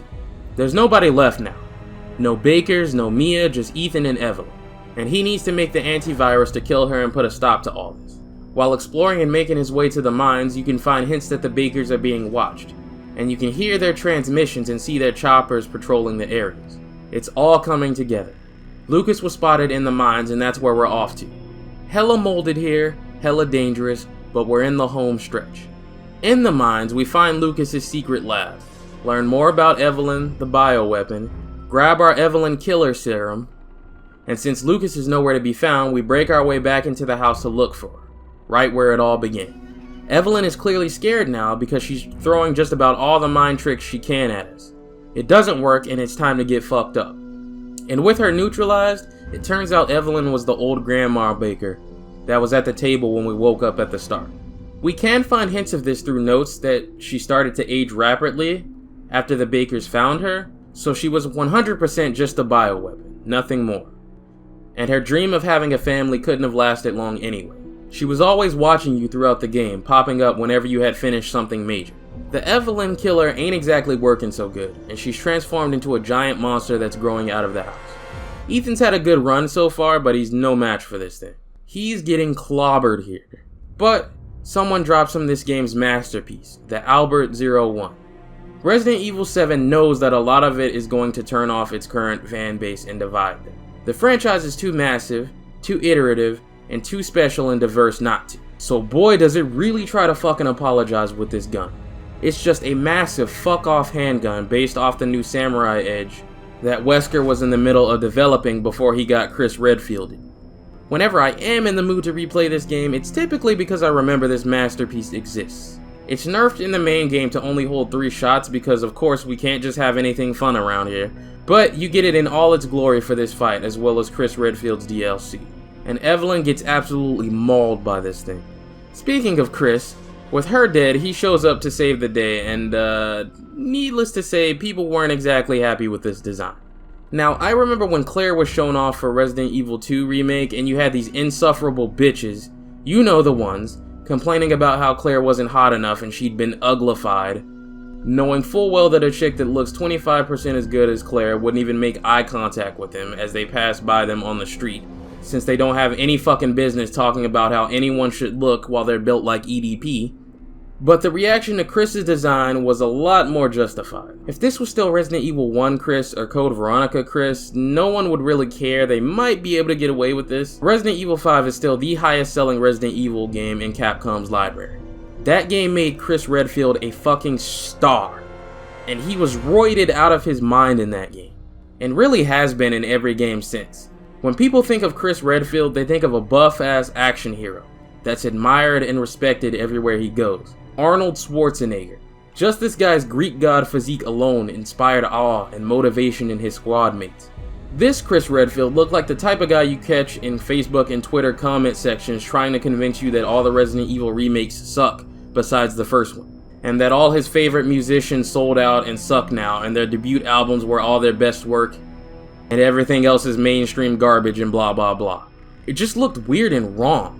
Add to that the fact that he's working with Umbrella here, which without any context is something anyone who's ever played a Resident Evil game before in their life would tell you is something that is just impossible for him. You had people speculating this wasn't even Chris but an imposter. I'll cut them some slack here and say this is really their first time working with this engine, and finding somebody who looks like Chris in both face and physique is really fucking hard, and they weren't too comfortable manipulating their models and scans too drastically yet.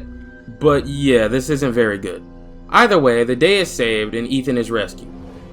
As it would turn out, they found Mia alive too. Ethan did what he came here to do, and he went through hell to get Mia back. And that's it for the main game of Resident Evil 7. But we have DLC and bonus modes to talk about. Listen, I'm sorry, I'm not going to sit here and play every DLC. A lot of it just isn't worth talking about. They're shitty mini games just to pass the time, and if stuff like the card game or Jack's birthday is fun for you, then good for you. But even back when this game first launched, the only one I gave a shit about was the Chris Redfield one. And for the sake of this review, the only 3 we're going to talk about are Sisters, Not a Hero, and The End of Zoe, as they're the only real story-related ones of any importance. Shit like Ethan Must Die is just another uber-hard challenge minigame that will fit great into Resident Evil with combat that wasn't so mediocre, but in Resident Evil 7 I'm not even interested in this game's poor attempt at a mercenary substitute. So, of the 3 ones that mean anything, let's go ahead and get the worst one out of the way first. Have you ever played or watched just about any old Markiplier or PewDiePie video where they played one of those one-and-done indie games that came out around 2012 to 2015? You know, where they play a walking simulator for about 15 minutes, pushing buttons and finding items until they get to the end where something grabs them and drags them away. Then congratulations, you've played Sisters without ever having to play it. You've seen it a million times already. It tells the story of how Jack found Evelyn and then the family went batshit within about 15 minutes. Also, by this point, they found Mia way earlier, so if you're hoping for any sort of elaboration on how she went from being unconscious at the bottom of the ocean, to being found by Jack, to being tripped into sending Ethan some message to come get her, to being locked in a cell, you're out of luck. Because even though she's here when all this goes on, you don't see her until the end and she's unconscious the whole time. Great. Also, this is another fucking multiple ending waste of time. If you just play it the normal way, you get the bad ending where Zoe gets captured. If you do a bunch of weird obtuse shit that requires you to go out of your way of the intended experience, breaking the urgency in the narrative, then you get the real ending, where Zoe gets captured any fucking way, but reads a note first. Wow. Do you see what I mean by multiple endings in this kind of game just being a waste of fucking time? Zoe has to be captured no matter what for the main game to take place. So instead of wasting your time and my time with this multiple ending shit, why not spend that time making the DLC longer? Maybe including Mia Winters in the fucking thing since she's already here. Let's just get through this shit before I bang my head against my fucking TV. So, Jack finds Evelyn and tells Zoe to get her a fresh change of clothes. When Zoe brings them to Evelyn, she goes psycho and turns out all the lights. And one by one, the Bakers go crazy and chase her around the house, where she runs into the trailer for safety, reads a note about how to make the cure for the virus, to stay the hell away from Evelyn if they find her, which of course is a little too late to read. All of this left by an unconscious Mia. Evelyn grabs her and the DLC's over. Goody gumdrops. I'll never touch this DLC again. No combat, no real substance. It is a pure example of everything wrong with this game and none of what is right with it. Oh, here comes Jack chasing you around. Oh, here comes Marguerite. Stay out of her sight. The only good thing about it I can say is that it's story related and it is mercifully short and doesn't drag on the way Little Miss did in Revelations 2. Now for something actually worth your time and what I consider to be the greatest DLC in the game, and one of the only two worth ever revisiting more than once, Not a Hero. This is the big one I was waiting on when it came to this game back in the day. I didn't give a fuck about the banned footage because I knew just from looking at it that it was nothing but mini games and gimmicks. But this is more like it. Now we're fucking talking. This is some Resident Evil. This DLC is fantastic. It picks up right after Chris has rescued Ethan and Mia. Lucas is of course still on the loose and Chris needs to rendezvous with a team further in the mines to help apprehend him. This is Chris Redfield and a squad under his command of course, so things don't go as planned. Lucas tricks Chris and straps a bomb to his arm that will detonate at the push of a button if he follows him. So Chris, being Chris, does exactly that anyway the moment Lucas leaves the room. And his only help finding and apprehending Chris will be his very own Hunnigan from Umbrella HQ. Oh yeah, about the whole Umbrella thing. So Umbrella obviously do bad thing, right? So it's now reformed by both ex and new members of the old Umbrella, with the goal being to help fight bioterrorism and make up for their past misdeeds. I believe they call themselves Blue Umbrella now. If you don't trust them, I don't blame you because neither does Chris. But they are clearly making an effort, so the BSAA are here to cooperate with them on a joint rescue effort. So like I said, this DLC is basically an apology meant to satisfy the fans of the then recent Resident Evil games like me that felt burned by the base game. Chris can stagger an enemy and punch the pure shit out of them just like the good old days. It's beautiful. Fellas, we are fucking back.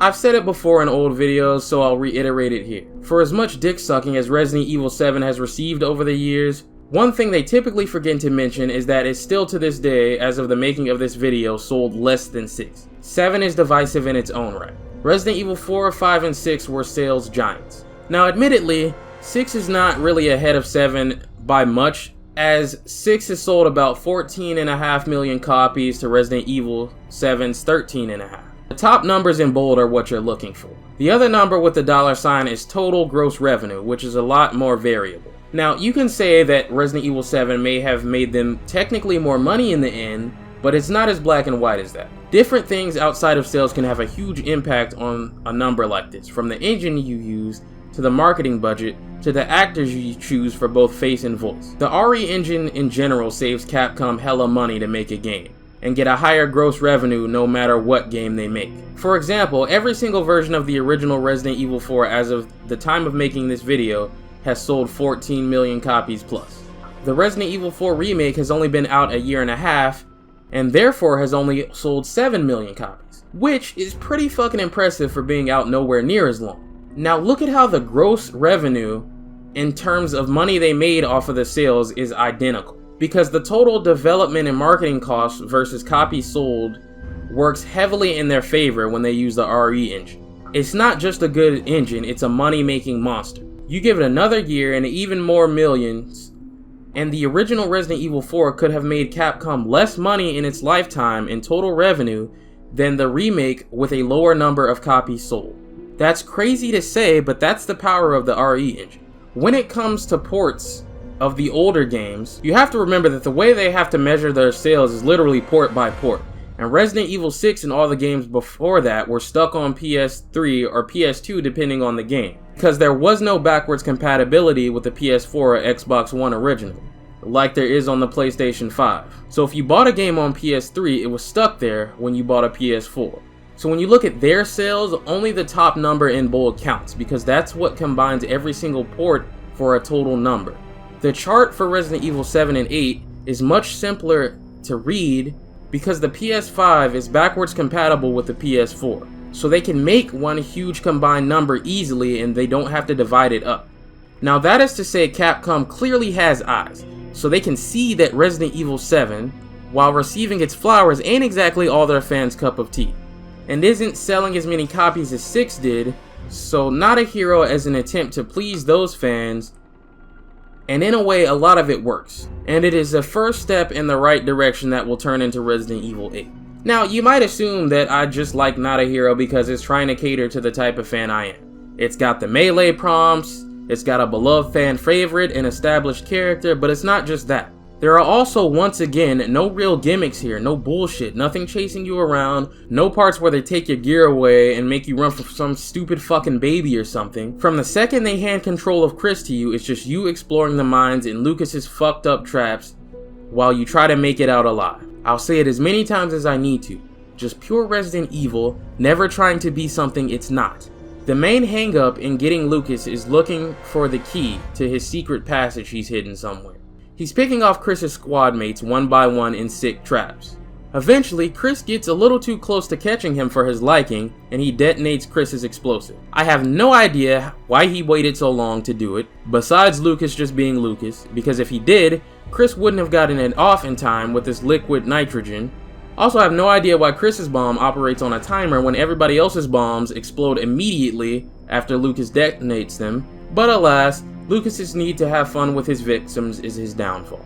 With the device off our hands, Lucas is in deep shit and he knows it. He has one last trick up his sleeve where he tries to turn on a furnace and burn Chris alive that he assumes works. Was definitely pretty annoying the trial and error winch vent to try to open before I'm burned alive, but Lucas is now out of tricks and we catch him with his ass out in his little underground lab, where he's been working with some sort of company to further research on the mold. And he's trying to sell off the data in exchange for a way out of here. But there is no way out of this.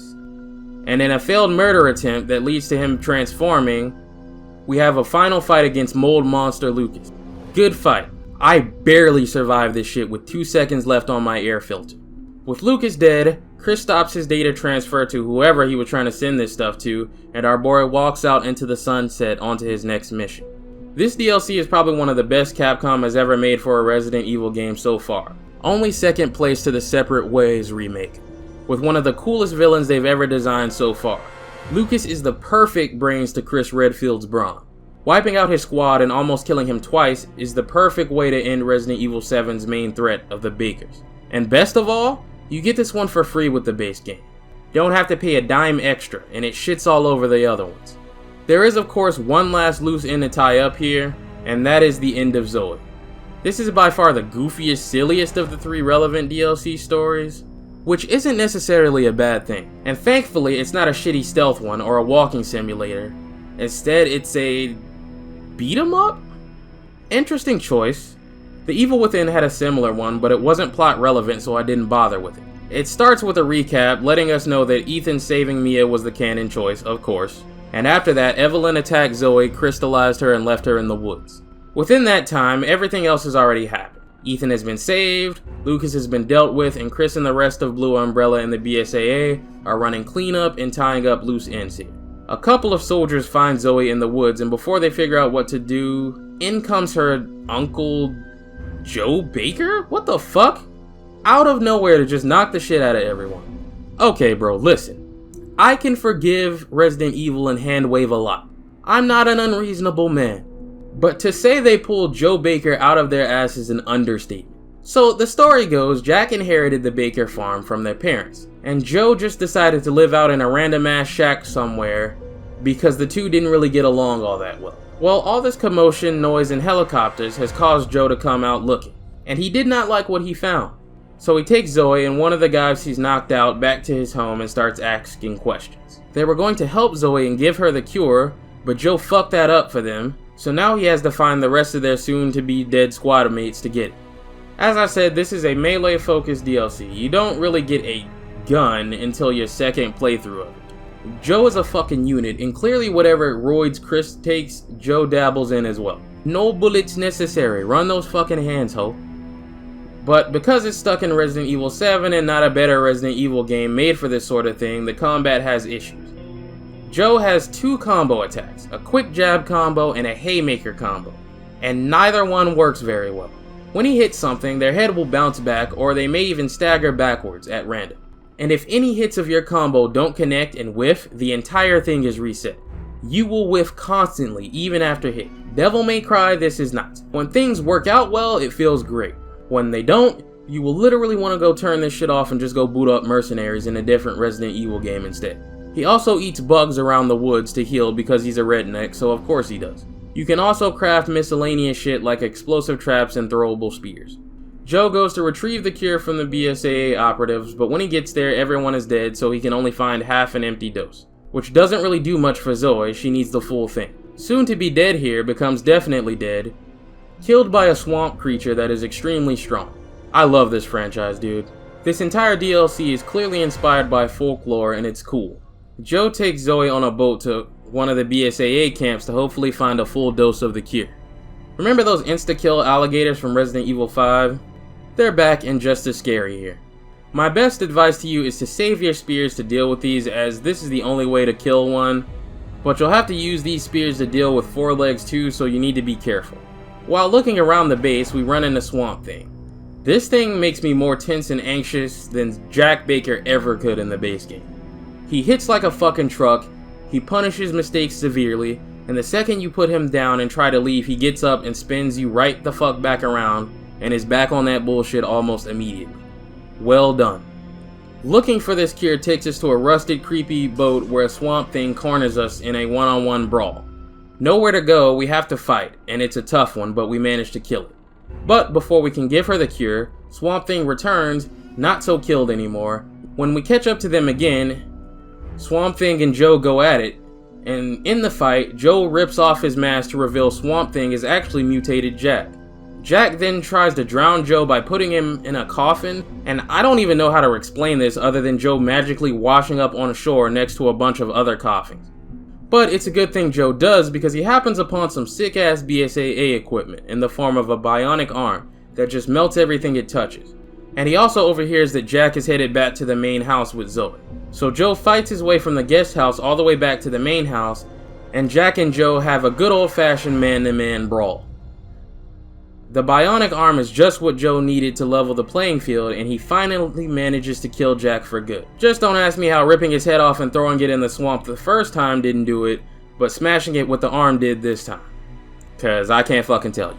With Zoe cured, all's well that ends well. Chris and the BSAA find and rescue them both, and Zoe even gets a call from Ethan. He's the one who sent Chris to look for her in the first place. And with that, that's the end of Resident Evil 7. I think in the end, despite what I've said and its issues, I do think it's a good game.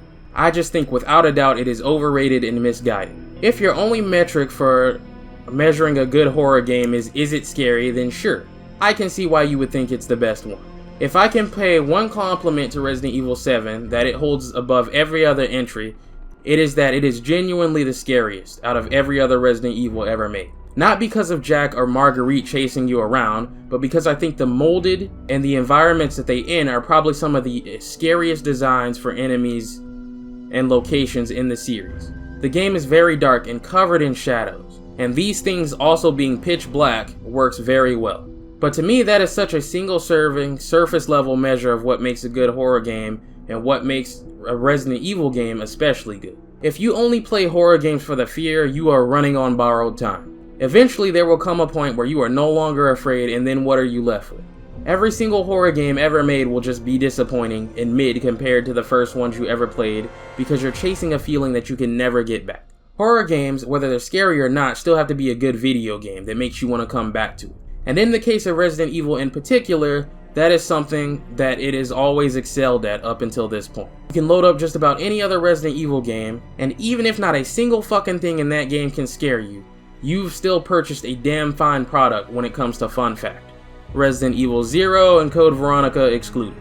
At least on the first playthroughs, they get way better on their second ones. You can fall in love with the Resident Evil franchise and not be scared of it a single day, because the gameplay loop is so engaging. The same way you can go see a new Michael Myers movie and not be scared of anything in it really, but still fall in love with the franchise. Because it's about the attitude, the mood, the fun of the horror genre in general, and what makes that particular franchise unique. In Resident Evil's case, that's what made it a gaming giant. And Resident Evil 7 is at its best when it throws out the shitty gimmicks and fads that it's attempting to imitate, and just tries to be a first-person take on a classic Resident Evil game formula. But the problem of trying to cash in on shit like Outlast and PT diluted. When you peel back the layers of the game beyond, is it scary? And examine its inner workings compared to its predecessors, and its successors, you realize that when you take away all the silly gimmicks, there isn't really enough Resident Evil in it. And there are good things to say overall about the Resident Evil parts of the game in terms of improvements over the classic Resident Evil formula that makes sense. You always have your objective whenever you open the inventory, so you always know how to progress, where in earlier games you could easily get stuck. The puzzles in this game are also reasonable, unlike some of the previous ones, like the fucking water treatment one. The ways that it brings back the classic survival horror formula and adapts it into first person are enjoyable and smart. Smart enough to make it worthy of the Resident Evil title, but there simply isn't enough of it because it's trying to make room for this shit. Resident Evil 7 feels like if I ordered a strawberry milkshake and it was blended to the perfect consistency. The sweetness is just right. There's whipped cream and a cherry on top. And then the server brought it out and dumped half a fucking jug of water on top of it. Because people drink water, they like water. They also order water all the time. So clearly the milkshake needs a little more water in it, right? Resident Evil 7 is made for you if you like horror games in general. But only about half of it is made for you if you like Resident Evil, for what Resident Evil is. It's made for the type of person who plays a horror game and never touches it again, or lets it sit on their shelf for a couple of years and then comes back to it to play it maybe once or twice every now and then. Because just about every other one before it was made to create a great experience and be a good video game that you can pop in whenever you want and always have a good time, because they were made to be replayable. And I am absolutely not against looking to indie games when it comes to inspiration. But when you're trying to return to your roots, maybe look at the games made by people genuinely in love with and inspired by what you made in terms of those roots, instead of the ones that don't have shit to do with you. Something like Cry of Fear is the type of survival horror game that Resident Evil 7 thinks that it is, and was one of the best at the time modern attempts at a classic survival horror game formula in first person ever made, and it's fucking free. Resident Evil has reinvented itself twice now. The first time it was born out of someone's desire to create something new and fresh for the series that took a massive risk. And while I would never suggest a franchise ever do what Resident Evil 4 did ever again because it is simply far too risky, this was a 1 in a million chance of success. And it is literally the type of thing that can kill a franchise and studio entirely. But it paid off so massively that it not only revolutionized the franchise, but revolutionized the third-person shooter genre as we know it today. And it was all done off the dome. No trend following, just vision and passion. The second time it reinvented itself, it was done to bring back some of the old horror and game design lost in the massive appeal of the franchise's modern entries. Only it was born out of a desire to chase and follow what every other horror game around its time was doing. That is why there is less Resident Evil specifically, and more of the other horror tropes you would find in any other horror game around that time. And to me, that is simply less interesting and something that didn't even pay off. They still sold about the same amount of copies as what they were making before, so they didn't exactly move the needle anywhere and just divided the fan base even further.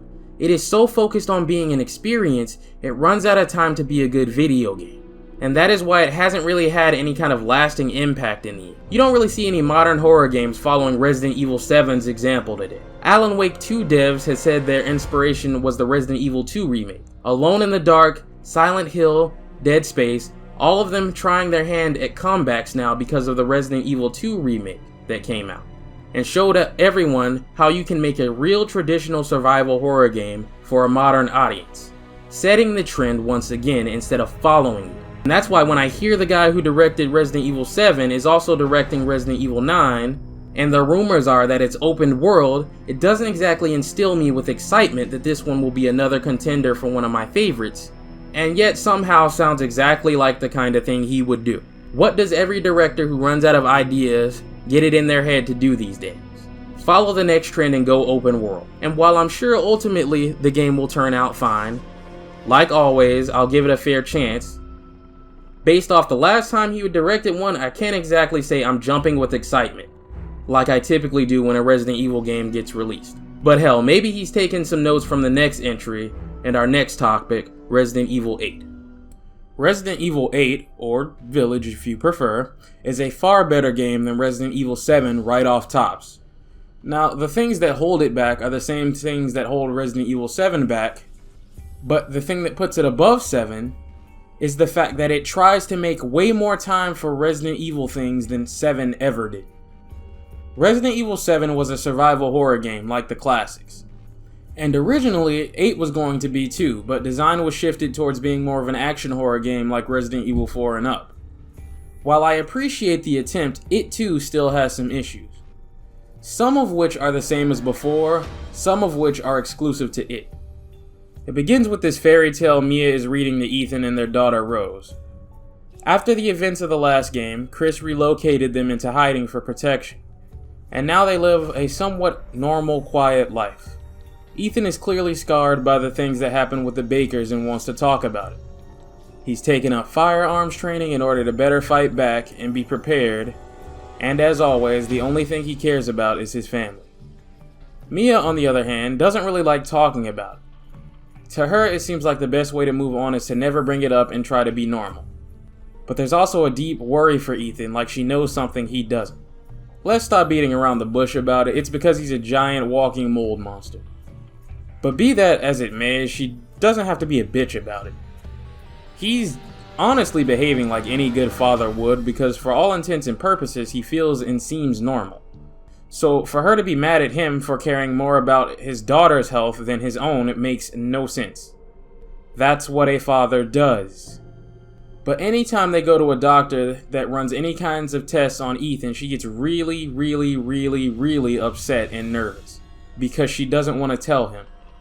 Well, on this particular night, after putting Rose to sleep, Mia is shot to death by Chris Redfield and a bunch of his squad, and Rose and Ethan are taken away by car after he's knocked out.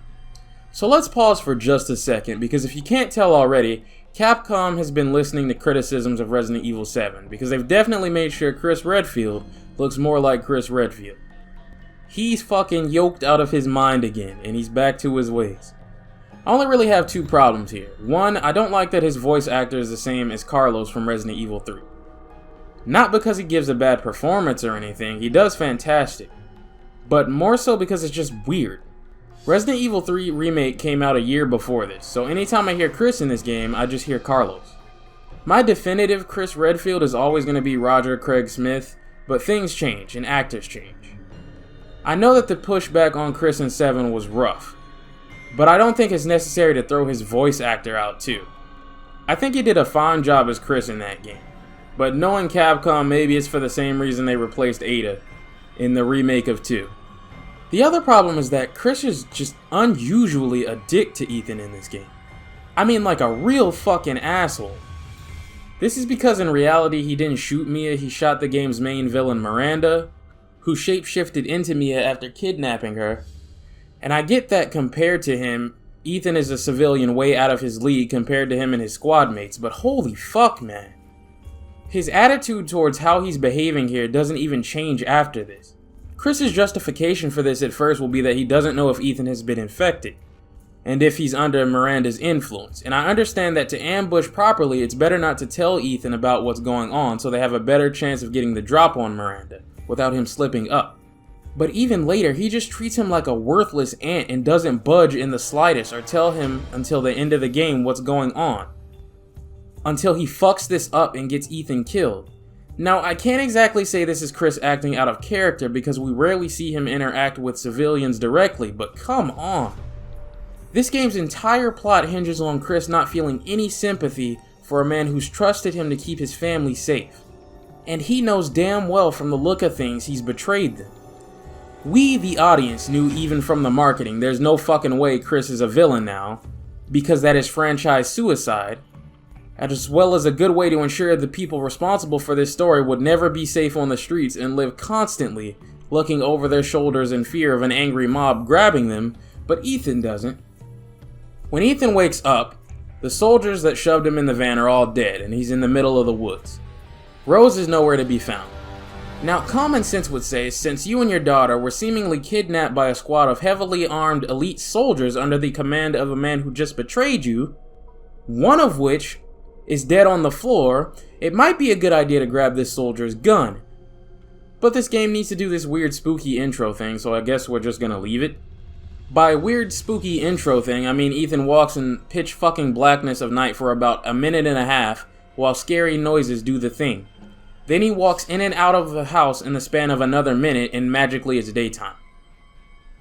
What the fuck? Alright then, I guess. I guess you gotta keep the "it's not scary" bitches please somehow. So Ethan happens upon this village that apparently he's been living close to, and things aren't looking so hot. There's blood everywhere and the entire town seems empty and destroyed. Scary type shit. The only person he manages to find alive almost kills him before handing him a gun. Then all hell breaks loose. Grandpa gets grabbed and killed, and before Ethan can process things, he's also grabbed and attacked by fucking werewolves. Missing about 30% of his left hand now, Ethan is eventually swarmed on all sides by a village full of lichens.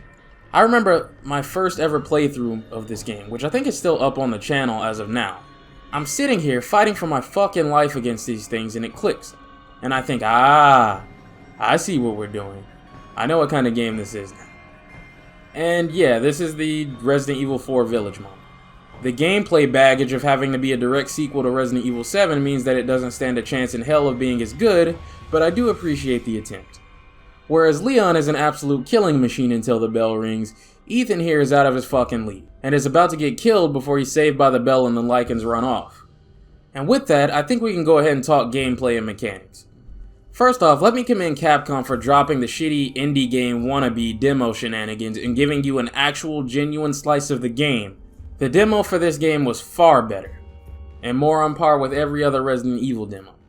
I mean, there was the Maiden demo too, but that was just a shitty tech one to show off the ways they'd improved the engine and the ray tracing.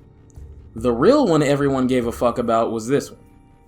Also, they deserve some flowers for just making a better intro to the game overall. Within 30 minutes or less, watching all the cutscenes, you have your first weapon in your hands and are introduced to your first enemy to get a feel of the game's mechanics. No bullshit, no fucking around, lock in and let's do this shit. So it's already started on the right foot. But it's also just far better to play than 7 ever was. Ethan moves like he actually has 2 pair of legs that fucking work in this game. His sprint in Resident Evil 7 felt like it should have been his base speed. Now it actually is, and he actually has a sprint. He's been practicing his weapon skills because his reloads are satisfying and well animated. The sniper rifle is a real highlight, extremely satisfying to reload.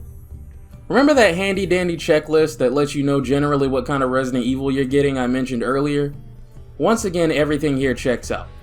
Enemies drop ammo, health, supplies, and etc. on death. There's no item box, all your shit is on you at all times like you'd expect from an action horror RE. The crafting mechanic is back in this one as well, but tailored more towards this game's playstyle, showing that it doesn't really matter whether or not it's an action horror or survival horror Resident Evil game, the system is so versatile it can fit either. Let's talk about combat itself then. Swapping weapons is now much faster and can actually be pretty beneficial to do to bypass the rate of fires on certain guns. Shotgun rifle switching like you're playing Doom Eternal melts things. The guard mechanic is back and better than ever. We can't have our glorious melee prompts back, but to throw the boys a bone and also give us something useful, if you guard against an attack, you can push whatever swiped at you away, oftentimes knocking back enemies around them too. It's not all good though. This game is forever shackled to what Resident Evil 7 was, and because of that, nothing can really save the simple act of shooting things from feeling anywhere from alright to awful. Part of which is because the weapon balance itself is fucked, but I want to save discussing that for when we discuss the Duke. Now, when you land a headshot and you hear that pop, the game can feel good. Even 7 has that, but something about 8's combat has always felt off, even though it is clearly years ahead of 7's. Like it just can't keep up in comparison to the games it's trying to be like. I think it's the enemy reaction.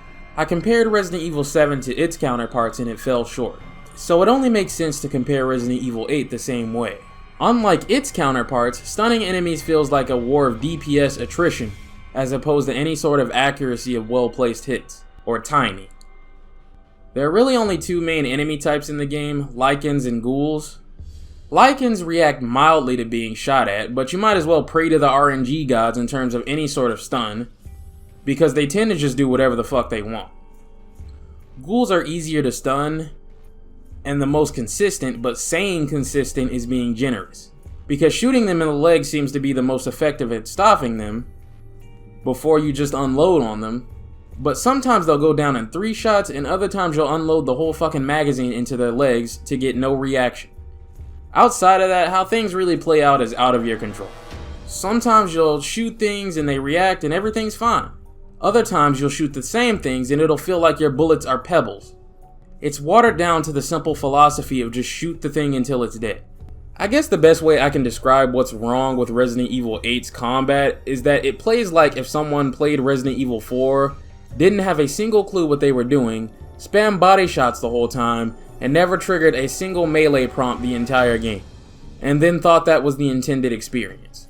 So they created a game inspired by that and then balanced the weapons and how they feel to shoot around that too. So, Ethan goes looking around the village and questions this weird old lady standing around about what's going on.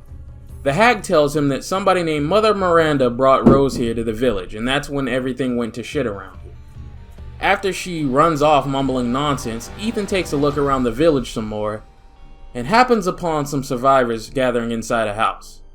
I don't really remember their names besides Elena and her ungrateful bitch ass dad, and it won't matter anyway because everybody in the house will be dead in about 5 minutes. Elena's dad starts to turn and he kills everybody but Ethan and her and sets the house on fire like a fucking moron.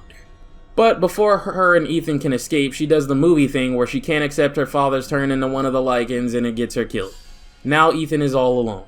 Great! What was the point of these characters again? Seriously, we had an entire table here of supporting characters we could have scattered throughout the village. You know, give us some more of those Rebeccas, Marvins, Carloses, or Louise type characters. Or just about any of the other one-offs that tend to be beloved and make each game unique and special, despite typically never appearing again. You know, signature Resident Evil shit. No? None of that? We're just gonna chop out half the shit that makes Resident Evil cool for the same shitty Four Kings gimmick from the last game? Well, alright. So, with nowhere to go and all alone, Ethan makes his way back to Castle Dimitrescu. And before he can even go anywhere, he runs into our boy Heisenberg. He's got Magneto powers, and is clearly not a good guy, so he captures Ethan and drags him before Mother Miranda and her 4 lords. Those 4 lords of which being Carl Heisenberg, Donna Beneviento, Moreau, and Alicina Dimitrescu. Carl and Alicina clearly don't get along or like each other very much and are arguing over what to do with Ethan, who drops this absolute banger of a line. Hey, don't I get a say in this? Silence! Our boy is learning how to be a Resident Evil protagonist with the best of them. Anyway, Miranda gives Carl the honors of killing Ethan, and goddamn does he make a show out of it. Ethan really lucks out here when it comes to surviving, but alas, all he can really do is push forward to Lady Triple D's castle. At the entrance, he meets the Duke, this game's Resident Evil 4 merchant, and I'll sure say he's pretty good at it too. He's actually connected to the story and really crucial to the plot. Duke, listen bro, they killed all their potential supporting characters they could have used to make a better Resident Evil game in one giant worthless detour to get a crest earlier, so you're gonna have to carry that part on your back. Duke has some improvements over the Resident Evil merchant, since he actually sells you some goddamn ammo, and you can find meat in the world that he can cook for upgrades to improve Ethan's speed, health, guard damage reduction, etc.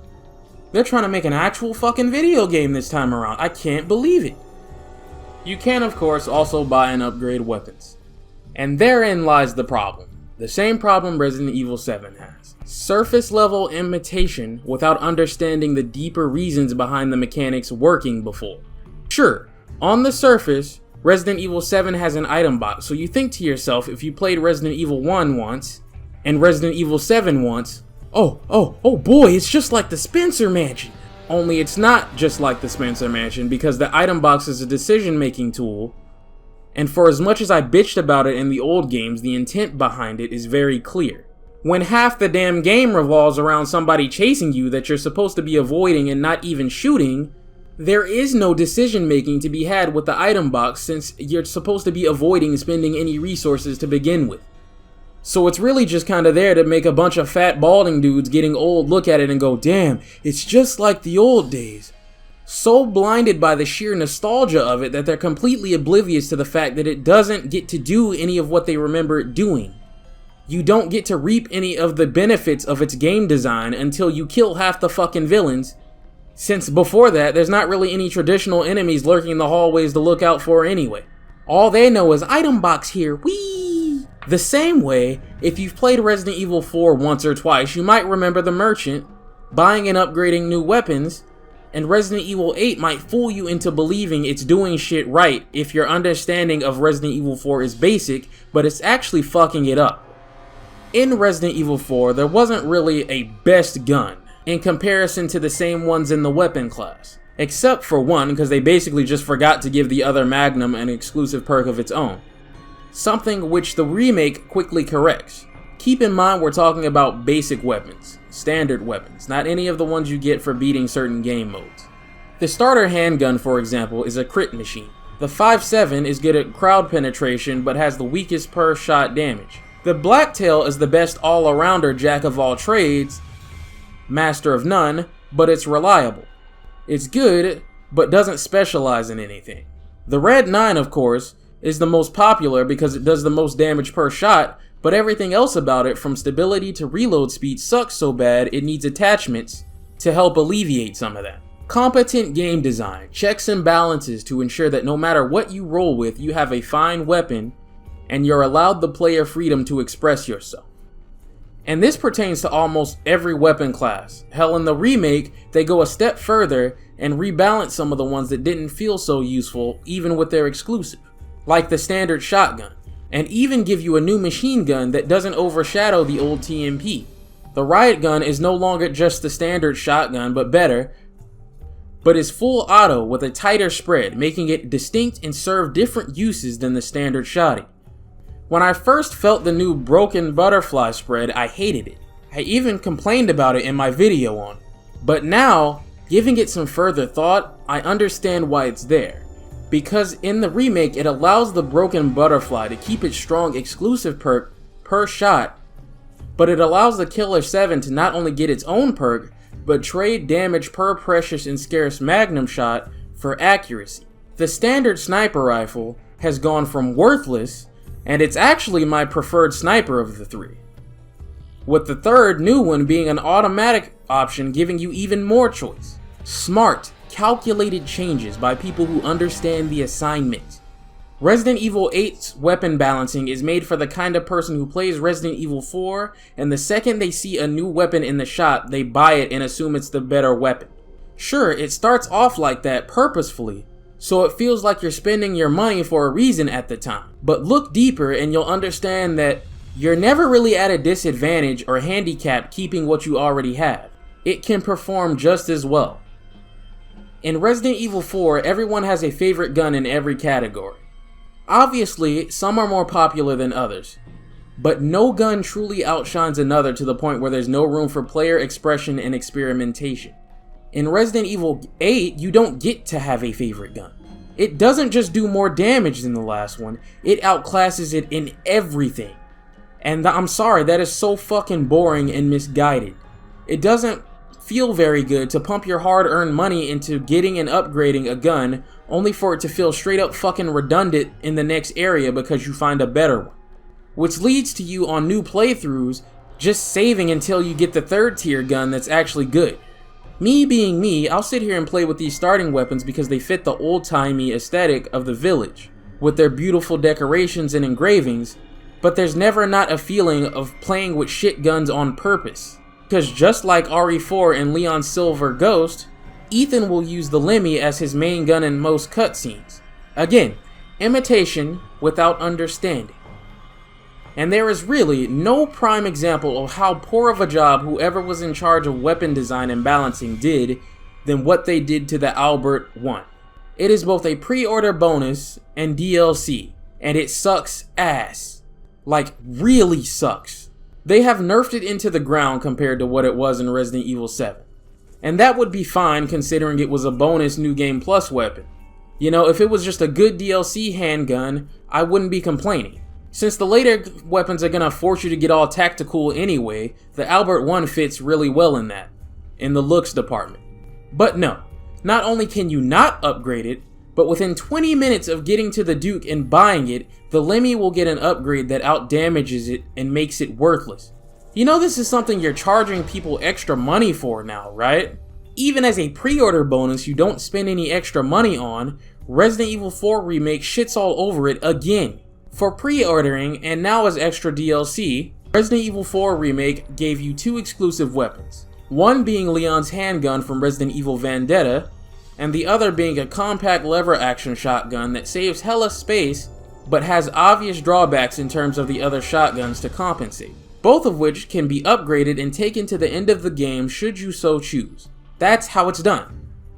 Or how about the laughable fucking weapon charms that come in the same pack for the Lemmy and the starting shotgun, both of which will be replaced by the time of the Second Lord.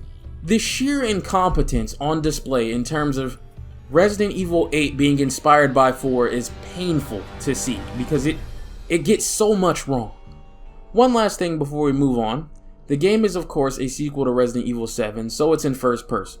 That's what the game launched like, but as of the Shadow of Rose DLC, Ethan's campaign was patched with a third-person mode, so you can enjoy it like a normal Resident Evil game. It's not perfect, but given what they're working with, they did an excellent job, all things considered. The only real glaring issue I see with it is the reticule in third person is still fucking big chungus, like it's right in front of Ethan's face, so it never really feels quite right. But since the game was designed in first person, most of the cutscenes just zoom in, and switch back to it whenever one needs to play. But hey, I'll take what I can get. So, Ethan walks into Lady Triple D's castle with the dick out and ends up getting captured by her 3 crazy vampire daughters. Something interesting is of course when Lady D cuts open his hand to taste his blood, it tastes like shit because he's dead but doesn't know it. They string him up by his hands, and the way he has to escape this always hurts to watch. Like Isaac Clarke eye needle machine tier. But it's all good, there's some Jesus juice nearby.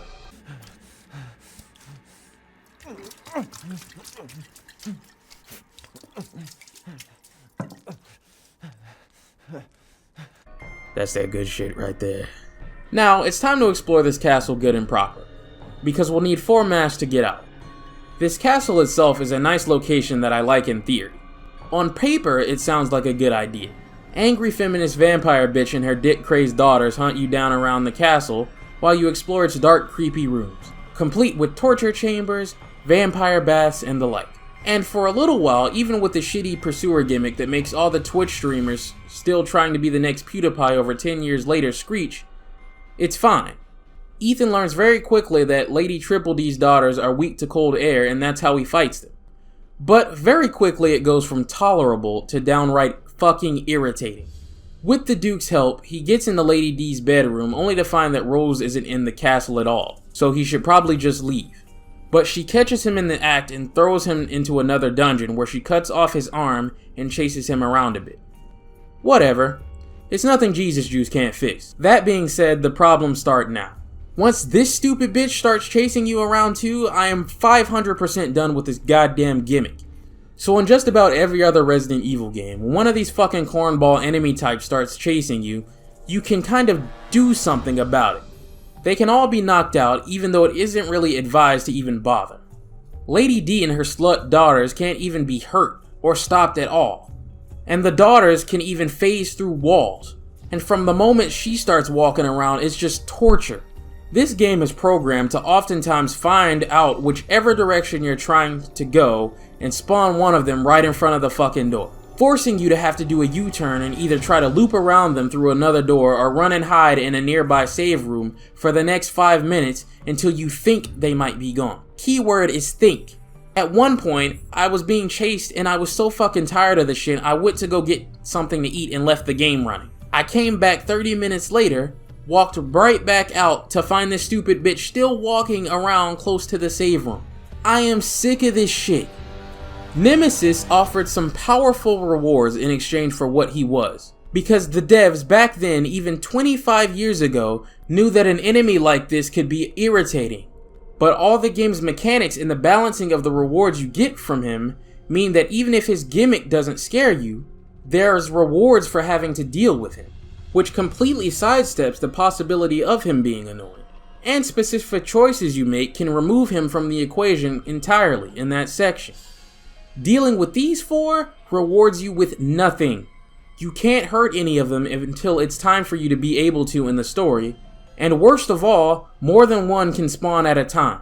I didn't have it happen in this playthrough, but I've replayed this game about 8 times total across PlayStation and PC, and trust me, it has. And honestly, nothing about this bitch seems scary at all to me personally. I mean, think about it. The community turned this chick and her daughters into a joke within the first week, and just started modding her and her daughters ass naked and smacking their asses with spatulas. You might say, oh, well, fear is subjective. Some are scared by blah blah blobbity fucking blah. Yeah, I know. I'd say sure. You're right. But the thing is, if Nemesis doesn't scare you, he still provides spectacle and a fun sub-boss battle. You get something out of his tomfoolery. I've never been scared of Nemesis a single day in my life. If you aren't scared of Lady D and her daughters, what do you get out of all this until their fights when the game decides to finally let you actually play it again? Anyway, Ethan slaughters all her daughters and gets all the mass to leave. And he picks up this ancient dagger. This is the entire reason you can't do anything to these 4 in the castle. There's a note about a legendary dagger that is so powerful it can kill a vampire somewhere in the castle. That explains what this does. But since this is a Resident Evil game, there's a scientific explanation for what's wrong with Vampire Bitch here. She has a rare genetic blood disease that runs in her family, that was made worse by being infected by whatever the hell Miranda gave her.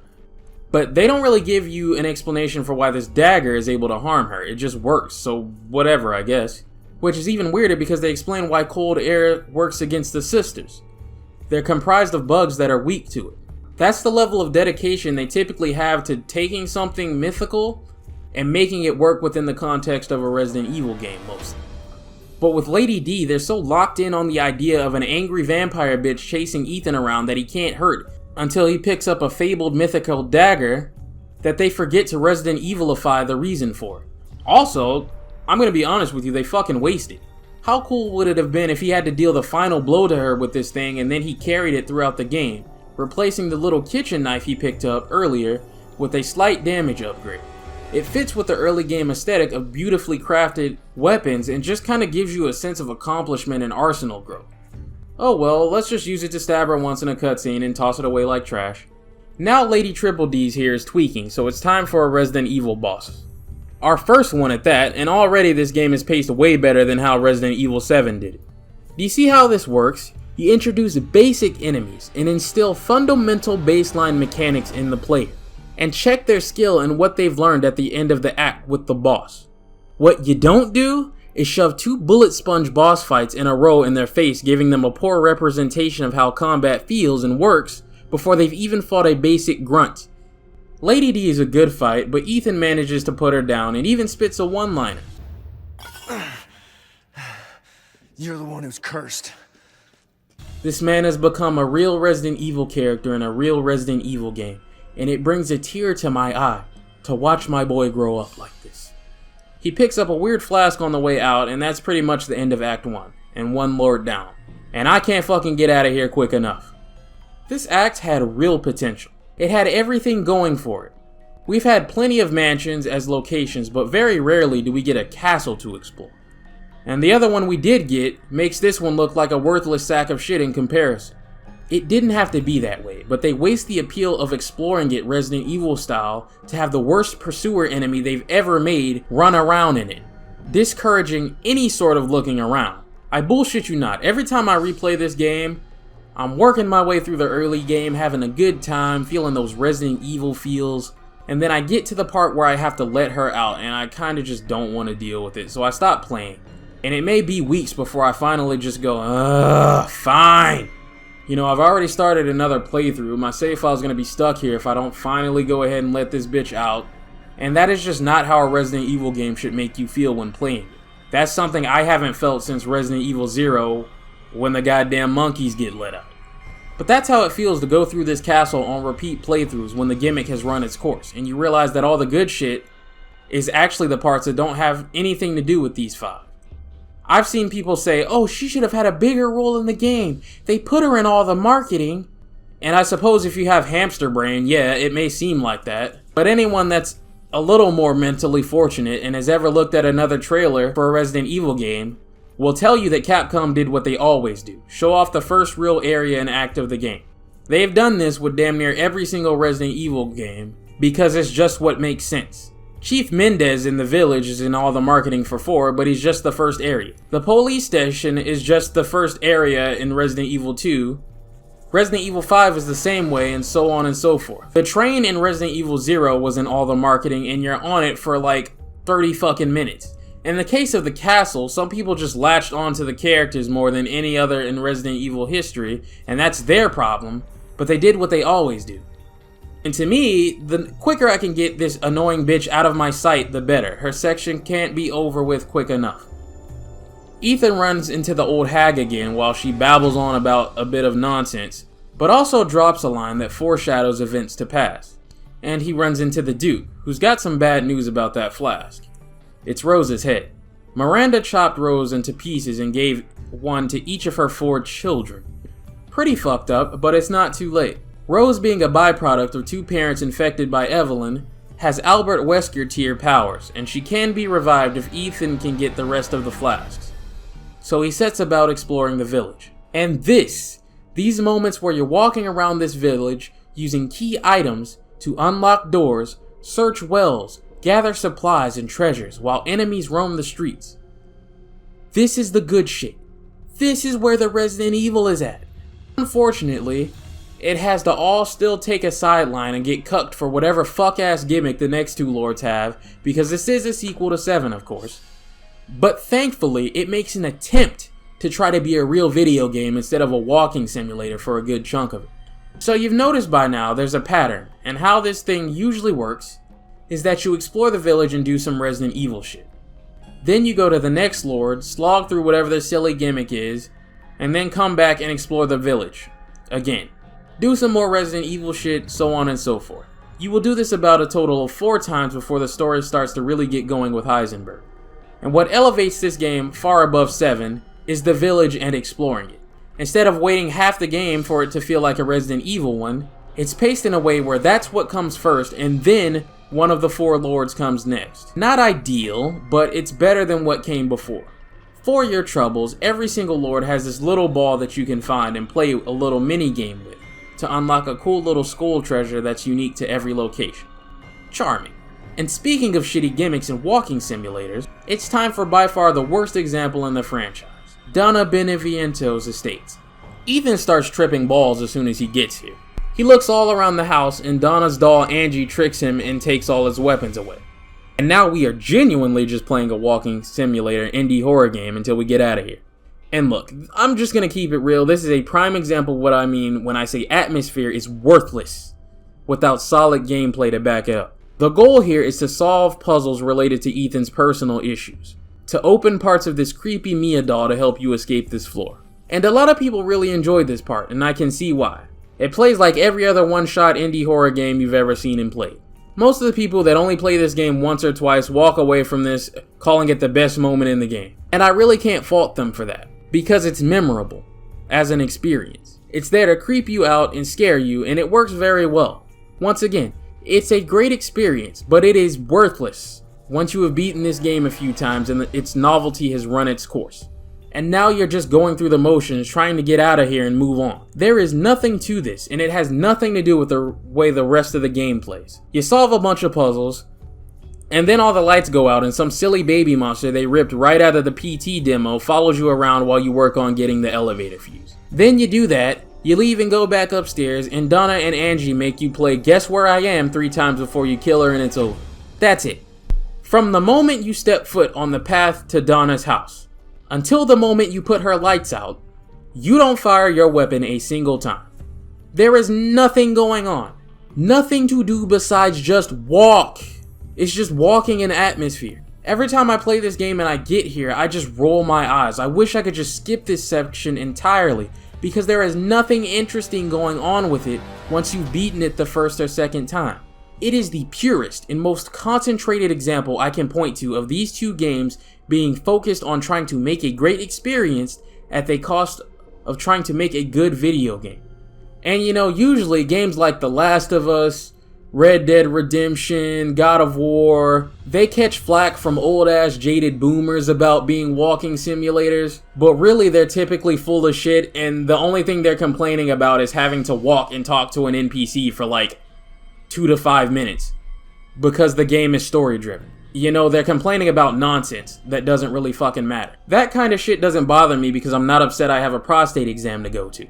I think in my case, this critique is a bit more justified, because in this game's case, they dedicate an entire villain to this. This isn't just walking and talking with an NPC for a little bit for the sake of the story.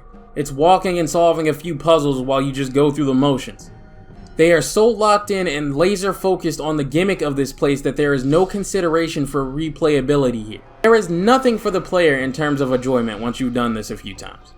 And I'm sorry, but this is just fucking pathetic compared to how games pre-7 were from start to finish.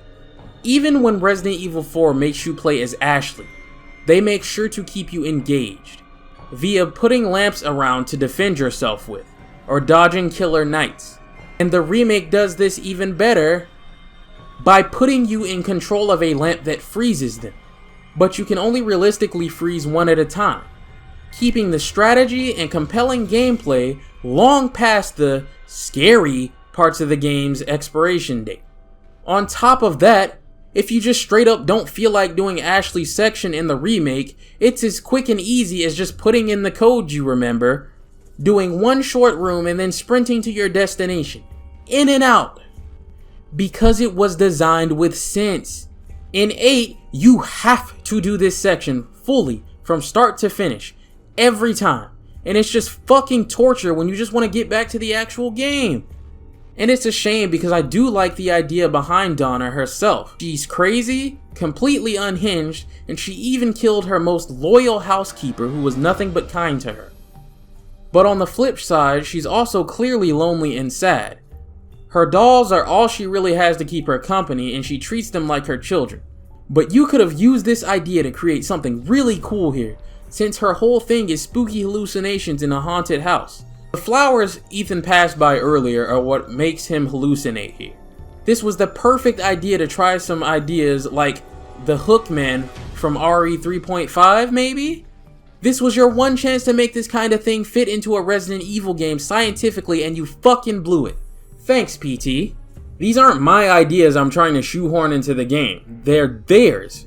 You couldn't make something like the Hookman work in the original Resident Evil 4 because it didn't make sense with that type of virus, right? That's why they cut it. Here, you have the perfect slot to fit it in, ready to go. And I guess, fuck it, PT Baby Monster. Anyway, let's move on from this fucking disappointment. With Donna dead, Ethan collects another piece of Rose. So we explore the village a bit more, because if we don't get some more Resident Evil to make up for this fucking waste of a boss slot, I think I might fall asleep. And luckily, they do make up for it pretty well. This fight against this giant for the slab treasure was pretty fucking tough on a fresh save. Fishman Moreau's act is one I'm kinda conflicted over. Because on one hand, coming off of what the last one was, mercifully, you do get to fire your fucking gun in it.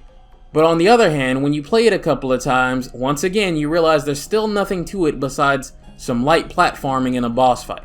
So Ethan gets here and this fucking idiot left his flask out, just in the open by the window, and we grab it. But then Ethan gets tricked into getting trapped in with no way out, because he also is an idiot. So we hop on a boat and explore a nearby lake, coming across a big ass fish monster that's been terrorizing it for the longest time. We also run into Chris and his hound squad, smack dab in the middle of their recon. And once again, while it is cool to see what it looks like when Chris and his boys are out doing their thing from the eyes of a civilian who's not on their level, the way Chris is acting here is ridiculous. I can forgive it in the beginning because of the situation, but here, he treats him like shit and tells him to stay out of their business. Like, bro, what the fuck? The man thinks you killed his wife. His fucking daughter is missing and he couldn't leave the village even if he wanted to because he's been locked in here. This is his fucking business. The entire reason Chris went down this path is to protect these kinds of people. So to see him written to behave like this is fucking silly. Capcom has done this whole make a new character and try to trick the audience into thinking the old one is the bad guy now thing before, with Devil May Cry 4. There it made more sense because of how they came into conflict. Here it doesn't really work, and it feels forced, because once again there's tunnel vision on the idea at whatever the cost. This is a far cry from the Chris Redfield that inspired rookie soldiers to believe in him, and was brought to his fucking breaking point when he failed them because that's how good of a dude he is. All of this could have been solved with 3 simple words. That wasn't Mia. Anyway, the fish monster attacks them mid-argument and it turns out it's Moreau. Like I said, we can't fight him how he is now, so we'll have to drain the water around here, which requires us to do this set piece where we look for a working crank. I understand they want to have a sense of urgency here, but they really could sprinkle some enemies around this part so that replaying it didn't feel like I was just pulling a couple of levers here and then walking into a boss fight, but you know, that's something a better Resident Evil game would do, so we can't have any of that. Just the gimmick, nothing else please. This is a sequel to 7. After we drain Fish Boy's water, his threat level depreciates greatly, and it's time for a boss fight. Once again, very solid, but we put him down. And also, once again, another lord that when you break it down really has nothing to their location besides their gimmick. With him dead, all that changes. It's time for Heisenberg to fucking carry this game to the finish line, the way Lucas has to in 7. Heisenberg is the Resident Evil villain here. He is the biggest threat of the 4, the most powerful, and the most intelligent. The Lycans mostly answer to him, and he seemingly wants to help? He tells Ethan his flask is in the Lycan stronghold. Get it, put all the pieces in the altar, and they can talk. So it's off to the stronghold we go. This is more like it. Lycans everywhere. Doing this part is always tense. It's pretty tough to get through this. But Ethan manages, and it definitely puts him over. He has grown into a hell of a Resident Evil character from what he started as. And I'd say Jesus Juice plot armor aside, he's earned his spot. We even have a rematch with the giant Lycan that was terrorizing him at the start of the game, and he manages to beat it and get the last rose flask. He heads back to the altar, puts all the pieces there, and heads to Heisenberg's factory. I mean, I guess we just have to gloss over him being comfortable leaving the chopped up pieces of his daughter behind that he worked so hard to retrieve, but hey, the plot has to move somehow. Unlike the rest of the lords, Heisenberg hates Miranda with a passion. He didn't ask for this shit. He was forced to join and he wants out. So he wants to work with Ethan to kill Miranda. Seems like a blossoming partnership, only there's one problem. Heisenberg wants to use Rose's power to do it. Ethan is not gonna fly for that, so Magneto loses his cool and shoves him into a dungeon with whatever the fuck this thing is. Let's call him Choppy. Choppy cannot be stopped right now, so our job is to run and escape his gaze. Every now and then he'll show up, chase you for a bit, then go away. Already an improvement over Lady Triple D's, but it gets better because Heisenberg's factory is where all the good shit is at. Heisenberg has his own enemies here, unique to his location. I forgot their names too, so we're just gonna call them Drill Sergeants. Drill Sergeants are extremely tough, extremely lethal, and if they hit you, you're gonna feel that shit. These are bioweapons that Magneto here has been developing to secretly start a war with Miranda, kill her, and then earn his freedom. They are extremely resilient to damage and their weakness is their mechanical heart, which will require precision and risk versus reward to hit, or a good understanding of spacing on their attacks. And their designs vary. Some of them have 1 arms, 2 arms, jetpacks. Hell, some of them have their heart on their back. I mean, it doesn't surprise me that some certain individuals thought that Heisenberg's act was the worst, and the castle and the walking simulator were the best, and I think you know which person I'm talking about. To each their own, but I for the life of me cannot figure out why.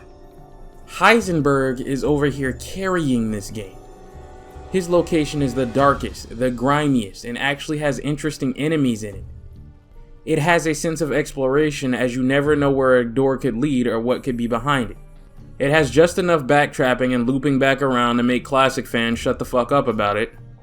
I don't see what's not to like here. But I watched Susie talk about Heisenberg's act and how it drags on in her review, and I was just baffled. It's really only like 2 floors and a backtrack to one to get a key. The 3rd floor is just a boss room. Allow me to go on another tangent. First off, if you hadn't rushed the review out the door to get it out day 1 like you tend to do, and maybe looked at the game under a more thorough lens as a fan, and not as someone trying to collect a check, and played it maybe a couple of times to really sink your teeth into it, and analyzed each of the villains section by section, it may have dawned on you that Heisenberg and Dimitrescu actually have pretty similar links to their sections, counting from the moment you step foot in their building to the moment you kill them. Why you may feel that Heisenberg's act drags on, quote unquote, is because the 2 lords that directly preceded him are short. Donna is a walking point and click simulator, when you boil it down, and Moreau is literally just pushing some buttons in a boss fight. So I guess relative to those, when you get to Heisenberg's place and it actually feels like there's some meat on the bones for the first time since Triple D, it can feel quote unquote long. But again, that's just straight up wrong. Pale Femibitch here actually has a slightly longer act on average. Not by much, only 15-ish minutes or so, but it actually makes the complaint that Lady D doesn't get enough screen time even sillier. Now, I can't expect everybody to sit and play a game 2 or 3 times before they review or talk about it. That's fucking ridiculous and unreasonable. Even with the other games I review, I'm not gonna do that shit. But this is Resident Evil. This is your favorite franchise of all time. This is my favorite franchise of all time. When you're talking about the franchise that put you on the map and allows you to do what you do, I don't think I'm asking too much for you to take your time with it and really lock in. If there's any game you should replay more than once to make sure you get a real thorough review of it out, it's Resident Evil. It's kinda your whole brand. And I know I've made fun of Avalanche reviews a few times in these videos, but it's really just in jest. I really respect the guy, and if I could pay him one compliment above his peers, it's that the motherfucker takes his time. A game could launch and you won't see a video on it for a month to 2. Sometimes even longer, because he prioritizes dropping a quality video over being the quickest on the draw. And I don't have to agree with all his old man takes to respect his work. There has never been a time, even disagreeing with his opinions, which he is within his rights to have, where I've watched a video and just thought he farted it out, which I cannot say for everyone. Tangent, I know, but tangents are kind of becoming my thing. The difference in Heisenberg's section is that it is more interested in the fact that it's a fucking video game, and a Resident Evil one, as opposed to trying to be a gimmick. Real enemies and real threats to combat litter the place like they would in any other Resident Evil game. You're not worried about some pursuer enemy walking around the place, because there are actual enemies lurking around the place. Does that sound familiar? Here's some RE shenanigans. Go for it. Creations made by a bad guy with his own agenda trying to get ahead. Behind the scenes political power struggles within the bad guys, with the protagonist just trapped in the mix. Fucking finally. All of this sounds like prime Resident Evil to me. Matter of fact, this section ain't long enough. Give me more, please. Why the fuck couldn't Donna and Monroe have special enemy types exclusive to their sections too? Anyway, Heisenberg has had enough, and since Ethan is just in the way of his plans for Rose at this point, he 6 choppy on him one last time. And this fight, let me tell you, if you've played this, you know what I mean. Things go from reasonable to out of control very quickly. When he starts to overheat, he just becomes hard to lure where you want him to go, and this is probably the most tense battle in the game. One fuck up can hurt like a motherfucker, but deflecting and sending him to Africa with one of your long guns feels damn good to do. But with him down, all that's left is to get the fuck out of here. But Magneto has other plans. He's about to make his move to snatch Rose and kill Miranda, and swats us away like Ethan's name is Yamcha. Lucky for us, he swats us right next to Chris, who finally, after feeling bad, explains that he didn't shoot Mia, he shot Miranda, who kidnapped her. He didn't tell Ethan because he knew Ethan would want to be involved, which is a dumbass reason not to, at least that he didn't kidnap his daughter for no good reason. Do you think he's gonna involve himself any less if you kill his wife and kidnap his daughter with no elaboration? Like, this is fucking silly. A lot of Resident Evil plots can be ridiculous with their twists and turns and motivations, and I hand wave it all. Even the Leech twins. But come on, dude. Basic communication? After Chris explains, things go from bad to worse. Miranda has already revived and taken Rose, and Heisenberg is still on the loose, so they split up. Chris will blow the factory to shit so that Magneto can't use his army, and Ethan will fight him directly, in a fucking chainsaw tank car that Heisenberg built himself out of metal he can't control. Oh my god, bro, alright. You would think that metal that he can control would be more useful to him fighting a person that basically controls him, but I've given up on all logic with this game. It's Resident Evil, what can I say? This boss fight is sick. Blocking attacks with a fucking chainsaw arm always feels good. And whoever made sure that rocket blast always knocks back the car, I hope that man got promoted. Oh yeah, and let's not forget the best line in this game.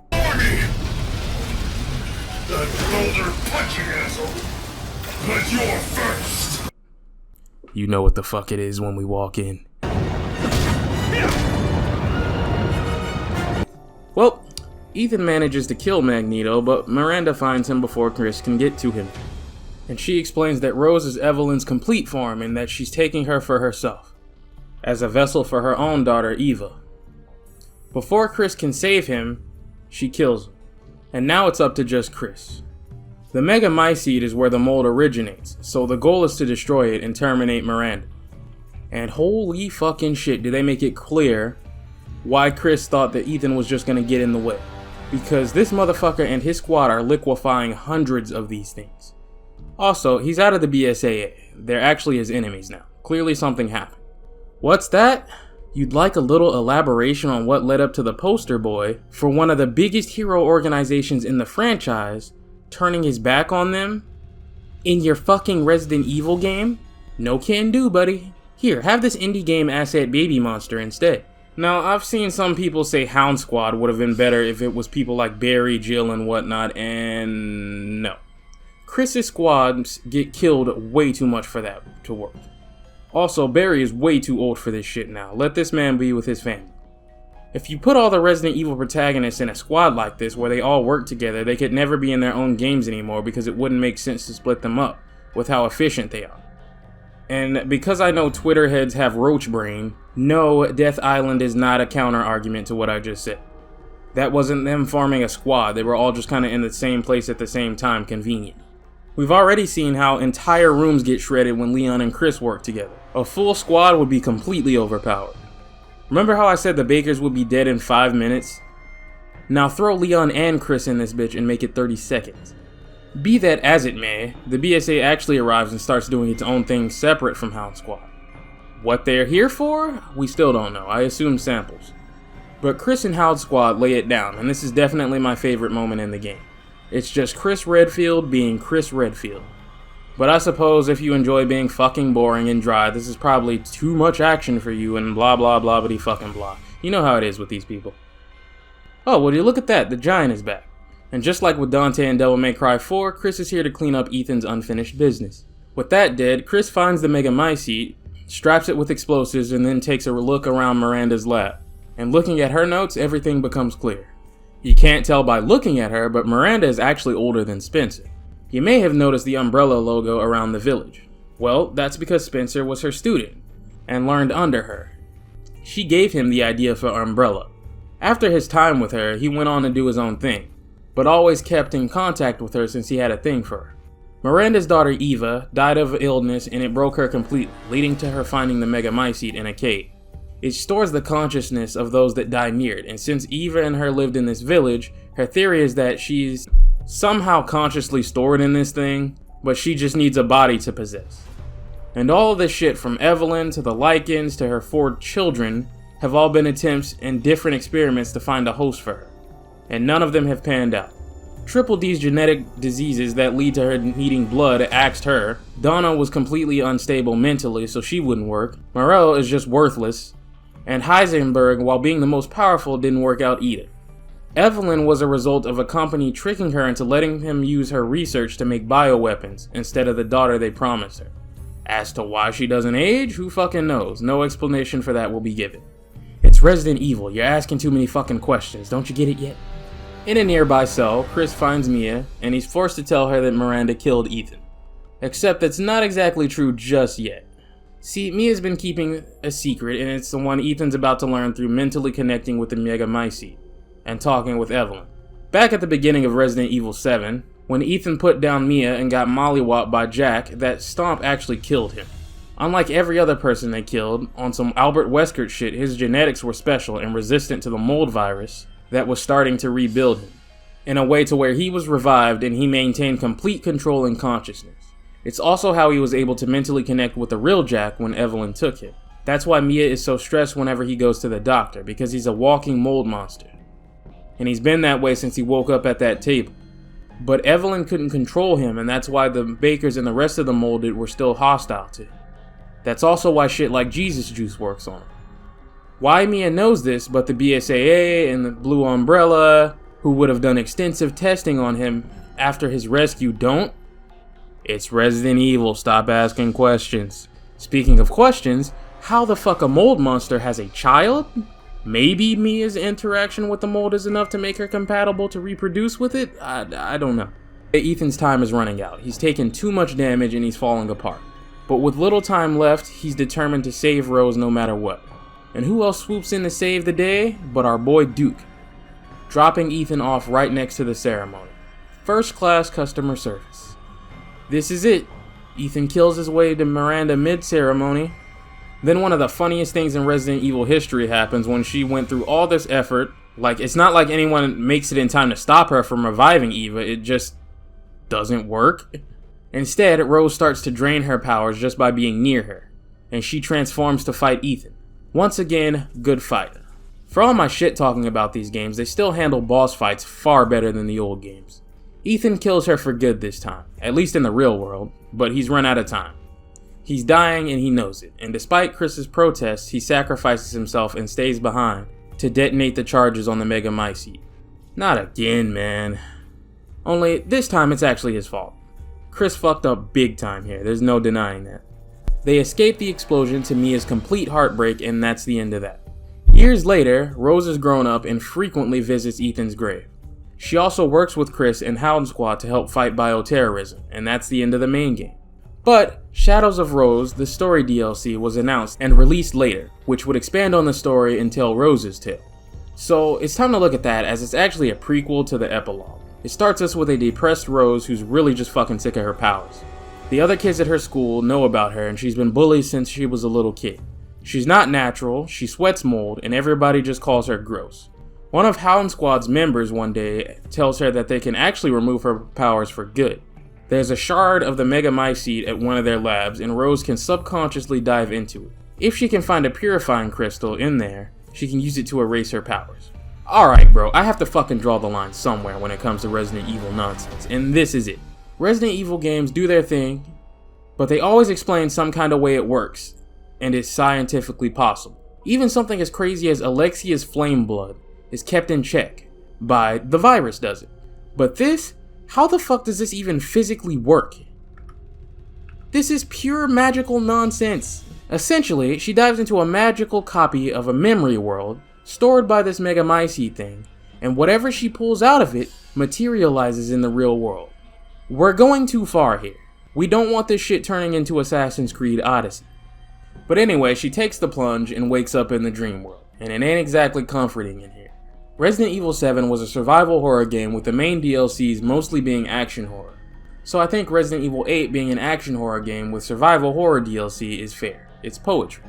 Rose fumbles around this dungeon for a little while until she almost gets eaten alive by mold, and she's saved by a copy of herself. Shit's definitely weird in here. Her copy gets killed by white molded, which are mutated Rose copies themselves, and she's forced to run away, saved by some invisible ghost who she nicknames Michael. Apparently this is some sort of Bible reference or something, I don't know. Anyway, it's pretty fucking obvious from the jump that this is Ethan, so let's not sit here and pretend in the script for this video that it isn't. Anyway, she's back at Castle Dimitrescu, only it's all fucked up. The Duke is also here with the purifying crystal, only he's been corrupted into some twisted psycho. The My Seat apparently stores memories, which is why these locations are here but warped, but it also stores minds in their entirety, so people like Duke, Ethan, Evelyn, and Miranda are all fully conscious and aware of their own actions with powers of their own here, and it's just a jumble-ass fucking mess of plot holes. So to get the crystal, Rose needs several masks spread throughout the castle. Sound familiar? Good. And you know what? This DLC makes a far fucking better use of this castle than the main game ever did. This is a genuine Resident Evil game we're looking at here. Ethan will even give Rose tips on what to do next or help her out with some ammo or healing items from time to time. The twist on the formula here is that as you progress, Rose can use her powers to deal with puzzles and even slow enemies to either run or help fight them. She can even use her power charges to break grabs, which I highly suggest doing your best at saving them for. We explore some areas we've never seen before, as well as some that we have. The biggest threat here is the monster that the Duke will unleash a while in, that is way stronger than the others and is following Rose around every now and then. He does his thing when he shows up and never overstays his welcome. And unlike this piece of game design shit here, you can actually do something to him other than just look at him get in your fucking way. Eventually, Rose gets all 3 masks, and it turns out it was all a trick. The purifying crystal Duke had was fake. Now he's had his fun and just wants to kill Rose. So it's us versus the Executioner 2.0. Pretty solid fight. I think it could have definitely used some more shotgun ammo drops, and maybe an extra power flower, but I like it mostly. But killing this allows us to escape the Duke by jumping down some random pit. I cannot stress how great this first half of the DLC was. They had something really interesting on their hands here, and were able to make Rose's powers fit in a survival horror context almost flawlessly. But unfortunately, the second half of this DLC is a complete nosedive until the final boss. So do you like the Beneviento house in the main game? Well, congratulations, this second half is for you. It's the same gimmick as that, only drug out in length, and you have to do a shitty forced stealth sequence right after that. She walks in, Evelyn takes all her weapons, and you get to play some indie game you could have bought on Steam for like $2 for the next hour. Whee! If you didn't like the house, because like me, on your next few playthroughs, you also saw it as just in the way of the rest of the game, then you already know what the problem with it is. Now, I give credit here. It's a lot more captivating to piece together Rose's childhood, as it tells a pretty sad story of her just wanting friends and being constantly tricked and betrayed by people she trusted. And the gimmick of the Mia dolls is definitely a lot freakier and engaging than the baby monster, because you actually have to decision make here, and there are multiple dolls you have to deal with. It allows for things to be tense, freaky, and ever so slightly different even on multiple playthroughs. In some ways, parts of me thinks that I was originally too hard on it when I did my first Let's Play of it, because I was just so fucking annoyed it even existed that I just wanted to rush through it and get it over with. I was completely irritated the entire time I went through it. But in others, I still stand by the fact that I would have rather had more of the absolute quality Resident Evil game the first half of this DLC was, than having that ruined by this. The next part though is almost completely worthless padding. Like I said, it's a shitty forced stealth section, where you hide from a bunch of children dolls, and a giant Mia doll, and I just straight up do not like it at all. Learn the patrol pattern, then pass by. To add insult to injury, in the grand scheme of things, it goes nowhere narratively. You basically go down a hallway until a cutscene plays where you get spotted, and then you do a U-turn and run the other way. You're essentially just killing time until Ethan can find you again. With that out of the way, Ethan shows Rose the family home while she looks around, until Evelyn shows up and captures her. Her and Evelyn have a fight, which ends with Ethan finally revealing himself long enough to buy Rose time to escape. And now that we're out of this snooze fest, the game gives us all our weapons back, finally being fun again. Passing by Miranda's hideout, we get our hands on the real purifying crystal, and Miranda shows herself and reveals her master plan. She never gave up after death, since the My Seat stored her mind, or whatever the fuck this game wants to call it. The reason her plan to revive Eva didn't work the first time was because Rose's powers are too strong as a defense. So, she tricked Rose into coming here through having her hallucinate the Hound Squad member that she talked to at the start of the DLC, Fight Club style, to get her to come here and get rid of her powers so that she could try to revive Eva again. How that is supposed to work, I don't know. This is probably the silliest Resident Evil plot that has ever existed, but Evelyn got in the way for a little while and sidetracked her plans a bit until now. Ethan shows up to save the day again and help Rose escape, but takes a beating to do it. This is hella silly because, once again, Ethan and Miranda are dead. They can't really do shit in the real world. So nothing here matters. They're already dead. They can't die again. But Rose smashes the purifying crystal to save Ethan anyway, giving up her chance to get rid of her powers to fight Miranda. And I must say, this boss fight is fucking dope. Probably one of my favorites in the franchise. Rose gets a short teleport dodge and it's really cool. Nothing will ever top Jake beating the dog shit out of the Houston act for me, probably. But this is a solid attempt at going to that level. As far as epic boss finishes go in the franchise, this stands with the best of them. Rose says a tearful goodbye to Ethan for the last time and returns to the real world. Only, Ethan left her a parting gift, his wedding ring, from a magic mind world, transported into the real world. Jesus fucking Christ, dude, what are we doing? Anyway, the final cutscene is just the same one from the main game, showing that this DLC happened before that, and Rose helps fight BOWs to this day, and that's the end of that. Listen, I really wish I could say I like this DLC so bad, I really do. Honestly, it had the winning formula for greatness, and its first half and its final boss are fucking A tier. But the second half just kills it for me. I don't think I'll ever play it again. You don't get anything for beating it either. No special weapons, no new game plus, nothing. Separate ways, this is not. Hell, it's not even on the level of Not a Hero. Which is such a shame to say, because it could have been. But once again, it's another case of the Winters games taking what has the potential to be absolutely solid Resident Evil and flooding in so much gimmicky bullshit that it just gets in the way of the good flavor that you can tell it could have had because you taste a hint of it. And speaking of watered down, I guess we should talk about whatever the fuck this Mercenaries mode is supposed to be. Good God, how the mighty have fallen. If I had to explain what my problem is with this game in the gameplay department, I would just hand someone a copy of the Resident Evil 4 remake. Take them straight into the Mercenaries mode, let them play for a bit, then hand them a copy of Resident Evil 8 and take them into Mercenaries mode again. This is a fucking embarrassment. And it is simply inadequate for anyone that's played Mercs or Raid mode in a previous game. Resident Evil 8's Mercenaries mode is made for the type of moron that genuinely believes that horror games shouldn't have good gameplay or combat, because being shit adds to the quote-unquote tension. Now, originally, the mode only had Ethan in it, but Shadows of Rose added Lady D, Heisenberg, and Chris Redfield. But none of those characters interest me because of the fact that they're all just some shitty gimmick. Mercenaries fans tore this mode apart when it first launched, myself included. And these extra characters are supposed to be a way to, I guess, apologize for that. But it's like trying to fix a hull breach in the goddamn Titanic. The closest you're gonna get to any sort of recognizable Mercenaries experience is with Ethan. So, how it works is you pick a stage, which really isn't a stage, but more like a set of missions with a theme. As you progress further, you earn money to buy more supplies like ammo, better guns, you know. My best advice to you is to dump all your upgrades into rate of fire and reload speed as soon as you can, especially for pistols and shotguns. Doing that, regardless of sacrificing damage, you can try to inject something resembling the feeling of fun back into the mode. The enemy health values had to be significantly nerfed for this to even be considered playable in the first place, so damage and magazine size isn't as important as you might think, especially with the real star of this show coming into play, which is the perks.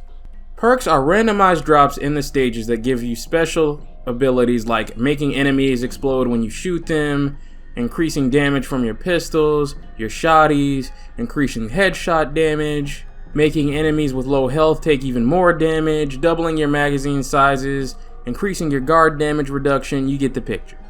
Really strong stuff that can be a lot of fun. Beelining rate of fire and reload upgrades to just let you get more shots out and letting the abilities handle your damage is the way I've found to be the most optimal and fun.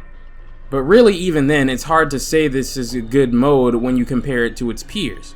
All the characters in a good Mercenaries mode are standard and traditional. What separates them is their loadout and melee moves. Well, there's none of the former, since we had to throw all of that out to appease the fucking boring fuckwads. Because of the incompetent weapon balancing, they couldn't even do that if they tried.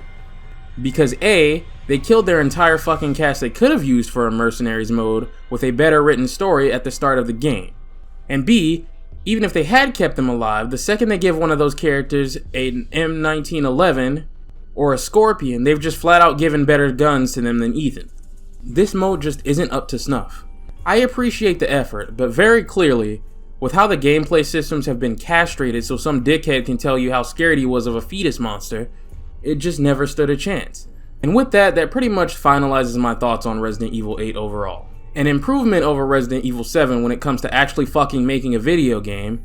It's better at trying to be what it's inspired by than its prequel, but in the end, all it really ends up being is a knockoff. If Resident Evil 2 is Dr. Pepper, Resident Evil 7 is Dr. Thunder.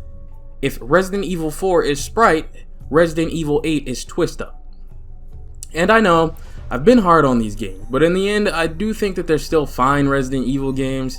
This could have been a lot worse, and they turned out to be pretty good. Great on your first playthroughs, but always a drag to replay. Like I said, Resident Evil 7 is without a doubt the scariest mainline Resident Evil in the franchise. It just gives up too much of what made this franchise beloved in the first place to do it. And Resident Evil 8 tries to be better, but half its DNA is still exactly what's wrong with Resident Evil 7, so it falls short. It didn't have to be this way, but it is. And you know, it's a real shame when you have cheaper indie games inspired by Resident Evil providing more Resident Evil gameplay than either of these games combined. If we did some math here and you combine both Resident Evil 7 and 8 together, you might get one full proper Resident Evil game's worth of gameplay. But in the case of the indies, I'd rather play those or load up another Resident Evil game than really ever bring myself to ever start another playthrough of Resident Evil 7 or 8. Most of the time, because there's always a section where I just lose interest knowing that instead of doing this, I'll be doing this for the next 30 to 40 minutes and have to drag myself through it. Like the motherfucker that walked into the Krusty Krab starving to death in SpongeBob. And it's sad to say. If we stopped right here, I would probably say that while I like both of them, this would be me falling out of love with Resident Evil because all its seasoning had been washed off in the kitchen sink, but it's not, because 2 remakes came out and fucking changed everything. And me and Resident Evil rekindled that old flame like nothing ever went wrong between us. 2 more to go, guys. I'll see you soon. So, it's safe to say I liked Resident Evil 7, but wasn't exactly in love with how it only partially chose to resurrect old school survival horror, and then spent half the game trying to be something else. But then, about a year and some change later, Capcom dropped a teaser for a remake of Resident Evil 2. This was something that people had been asking for since the remake of the original came out, but they just never really considered it or got around to it as worth their time. I mean, the way Resident Evil 0 ended up didn't help things, and a little game called Resident Evil 4 was too busy revolutionizing the entire third-person shooter genre for the next 20 years, so I mean, well, that was until a fan project called Resident Evil 2 Reborn started to make some waves around 2015, when Resident Evil Revelations 2 was still fresh. I remember it, I was there. It wasn't 2002 anymore, so a fixed camera angle remake was not gonna cut it. So Resident Evil 2 Reborn was a modern over-the-shoulder fan remake of Resident Evil 2, in Unreal Engine. And a lot of people were excited for it, myself included. This was made by fans, and while looking at it, of course you can tell this isn't very polished and very indie jank. You can see the passion in it, from what happens when fans look at something with realistic modern eyes, while caring about what they're making. Being developed by Invader Games, who would go on to change their name to Invader Studios and work on the Daymare franchise, which are indie horror games inspired by games like Resident Evil. Absolutely go check them out, they're great, especially the second one.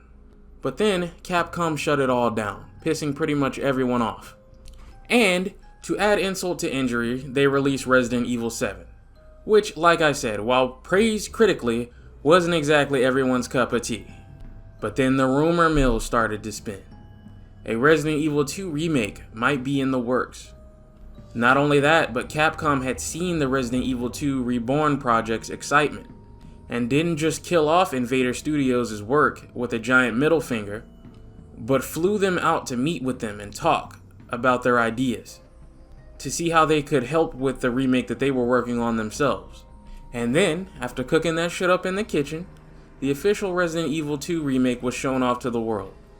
And the world went crazy. This wasn't just faithful fixed camera recreation with some added improvements like the Resident Evil 1 remake, but a complete modern reimagining, made as if it came out today in the RE engine. An engine which Resident Evil 7 had done a good job of putting over. Some people, typically a little on the senior citizen side, are still a little salty about the fixed camera angles getting the axe. But I mean, they're just fucking wrong. Go lower your cholesterol or some shit, I don't know. Listen, the point is, we lost our fucking minds. It didn't matter if you were an old school Resident Evil fan or a modern Resident Evil fan. They were thinking about you when they made this game, and it shows. So I waited, patiently, January 2019. We got the one-shot demo in the meantime. I think you got like 20 to 30 minutes to complete it, and then you couldn't play it again, which was a fucking horrible idea for a demo. And I hope whoever thought of it was called into the corporate office, doused in cold water, and then slapped as hard as humanly possible. And then the day came. I sat there waiting and streamed it. I look back on streaming both the Resident Evil 2 remake and Doom 2016 as peak YouTube hobby nostalgia for me. And did this game live up to the hype? You're damn fucking right. This is your spoiler warning for both Resident Evil 2 and Resident Evil 3, both original and remake. Though, since these are remakes, things will be a bit more summarized than usual, especially in the case of Resident Evil 2. Remake 3 is a bit more complicated, but we'll get to that. Oh yeah, and before we start this, there's one thing I need to address. In the last video on Resident Evil 7 and 8, a couple of people were bothered by the fact that I didn't think PT was that good, and that it influenced Resident Evil 7's final design. And thought they were clever because they could use Google and see that Resident Evil 7 started development a few months before PT even came out. Only they're not. Not only could started development mean a million different things from pre-planning right down to some concept art, but Capcom wasn't even done with Revelations 2 until mid-2015. So started development in 2014 refers to their initial build of the game that was still based on RE6's mechanics. Which, if you do the math and take into account that Capcom said that this version didn't make it too far in development before they switched up, makes sense. Starting development on the actual overhauled Resident Evil 7 sometime around late 2014 to early 2015 would give them plenty of time to change direction, look to their peers in things like PT and Outlast for inspiration, and start building their new engine. And make it to E3 2015 to test the reactions of everyone to an even more bare-bones demo, which at the time they hadn't let anyone in the public know was set up to be the next Resident Evil game, because they weren't sure if they were making the right call yet and hadn't fully committed, which is also why it took another year for an announcement, while they worked on developing the engine further, as well as the game. I know you want to show mommy and daddy that you can use Google, but show them you have a little common fucking sense too. Like I didn't already research all of that before I said what I said. Anyway, moving on to the current video at hand. As always, I'm starting with Leon first and Claire second scenarios, because who the hell wouldn't want to play Leon first? Resident Evil 2 Remake starts slightly different from the original, in that Leon stops at a gas station on his way to Raccoon City, and while trying to help injured in there, he's attacked by a zombie, and runs into Claire from there. From there, everything plays out similar enough to the original, with the truck driver being bitten and crashing into the car, separating Leon and Claire. And the second this camera pans around and you get control of Leon, let me tell you, 20 years of gaming evolution rushes straight to your fingertips. The graphics, the sound, the controls, this 200% feels like what if Resident Evil 2 was made today.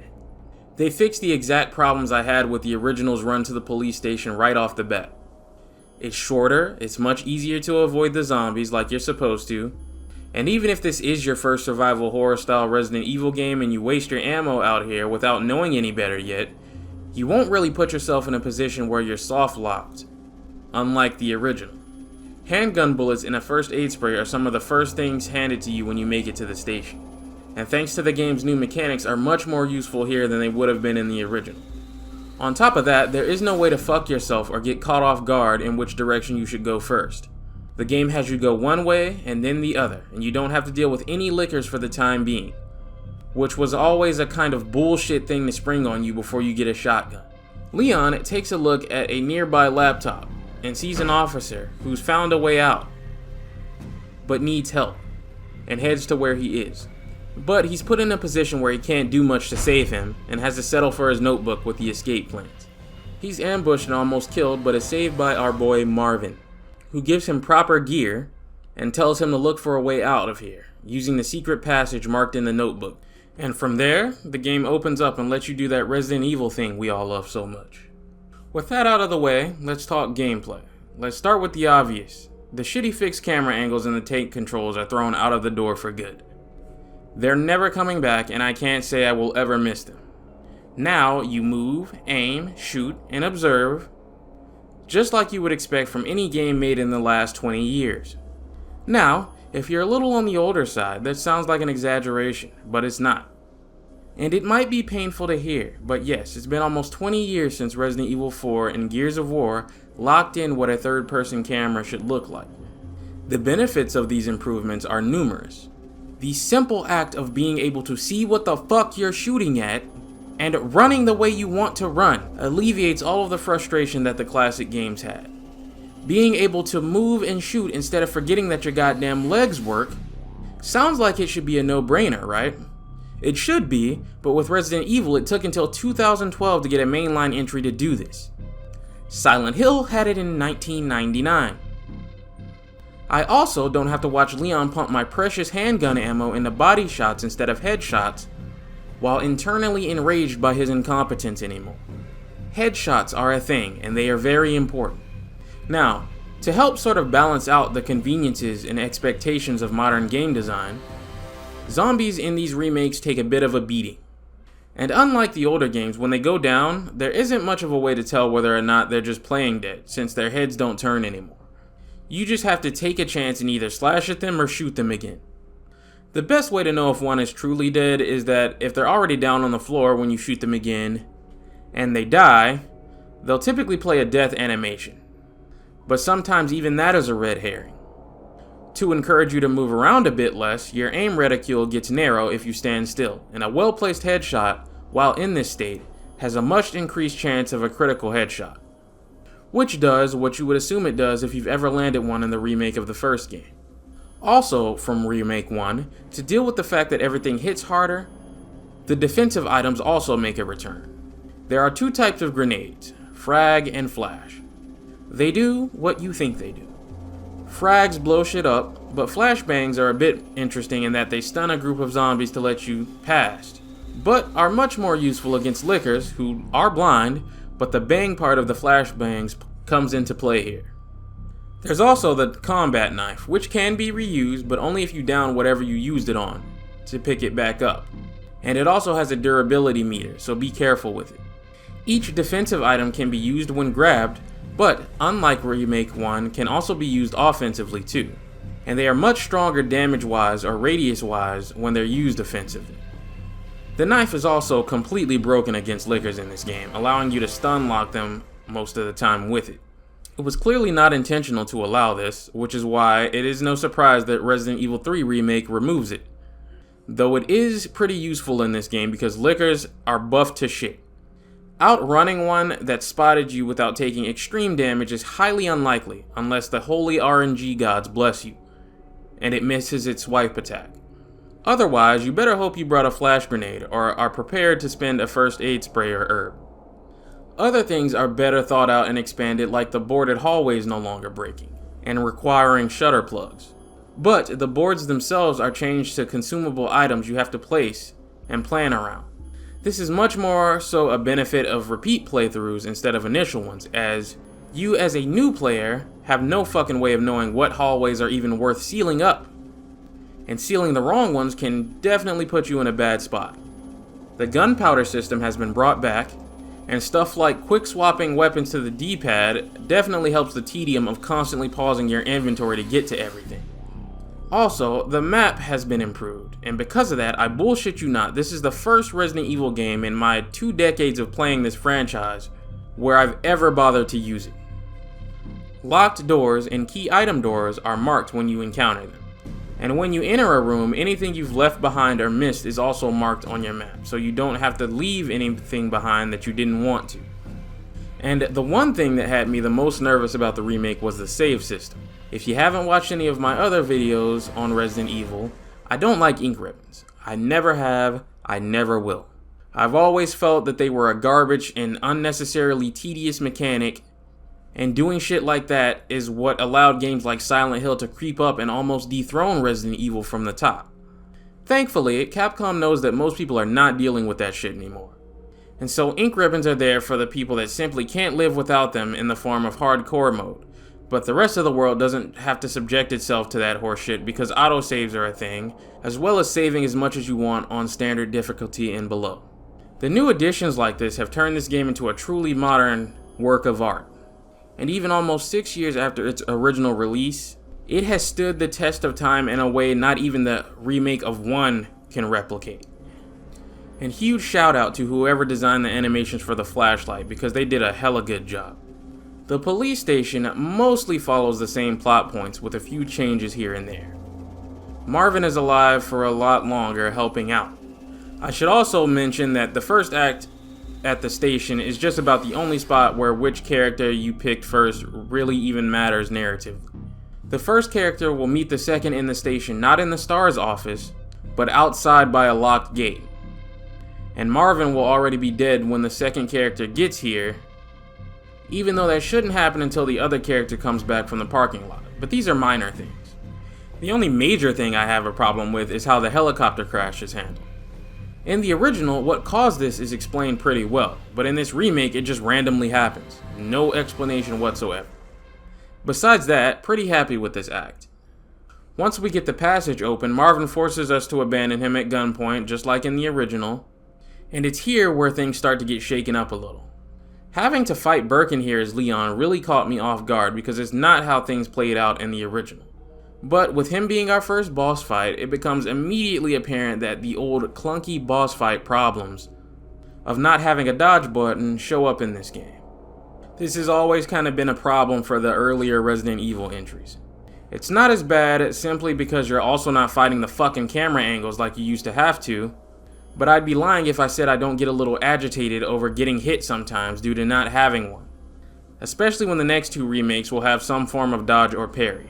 It's not so awful that you'll want to break your controller like it used to be in the old games, and you can manage without it, and I understand why it's not here for the same reason that there is a dodge mechanic in Resident Evil 3 Remake, but no defensive items, and that's balance. But I guess I just much prefer dodges to defensive items because it's a lot easier to take a hit that doesn't feel like it's your fault in 2 than it is in 3.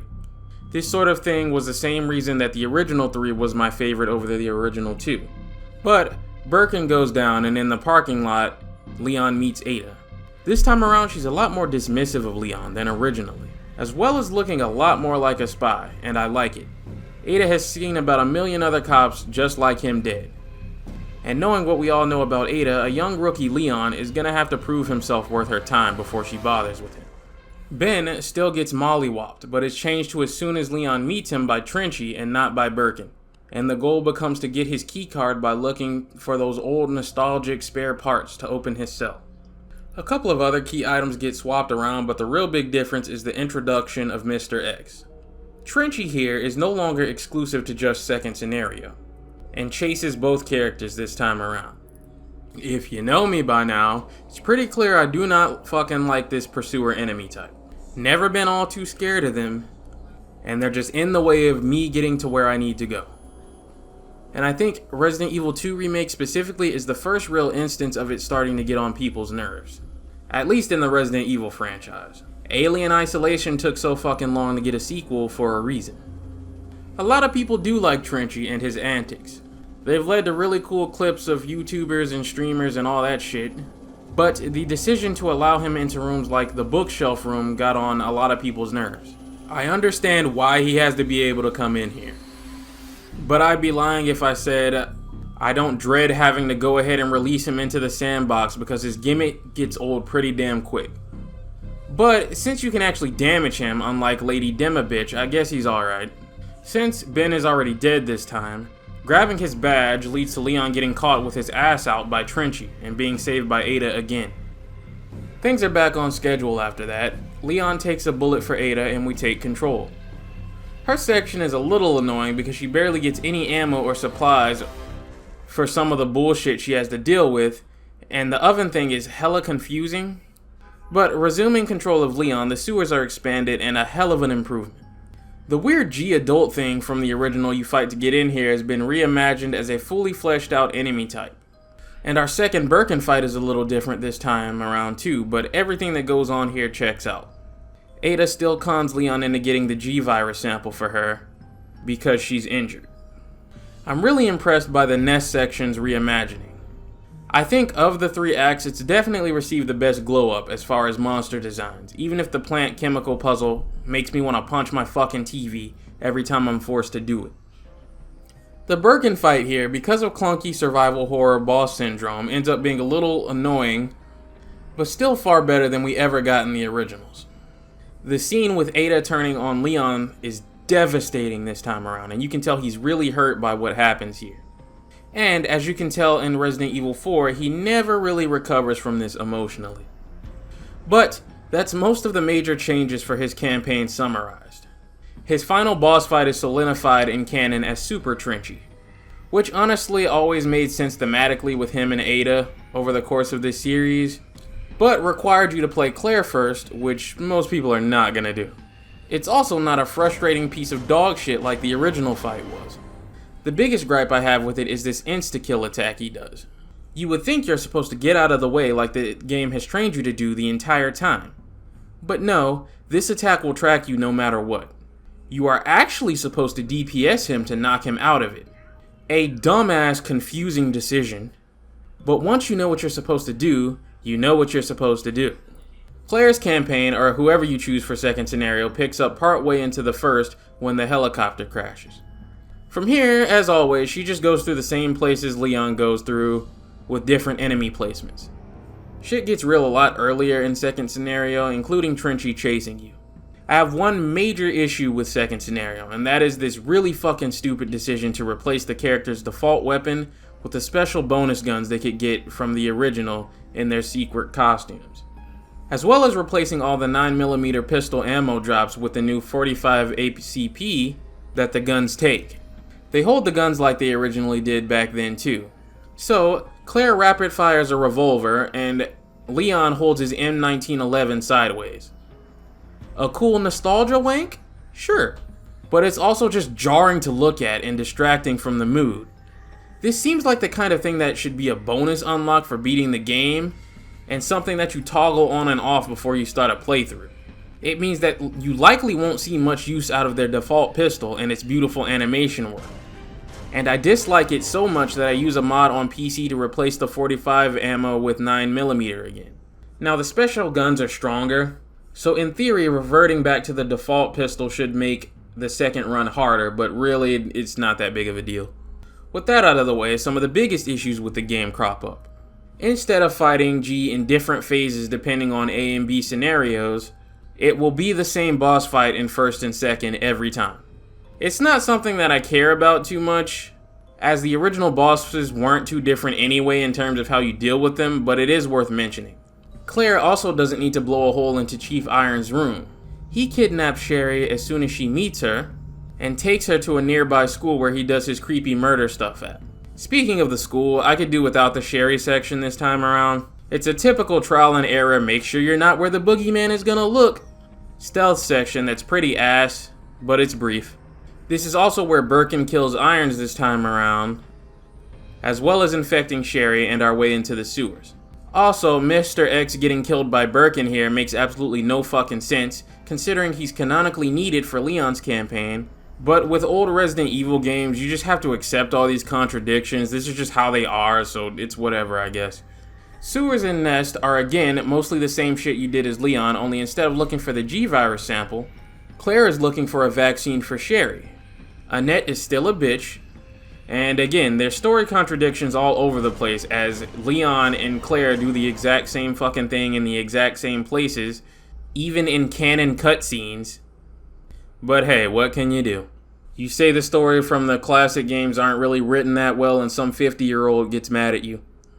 Claire's final boss is Birkin, and she gets a sick minigun to help this time around.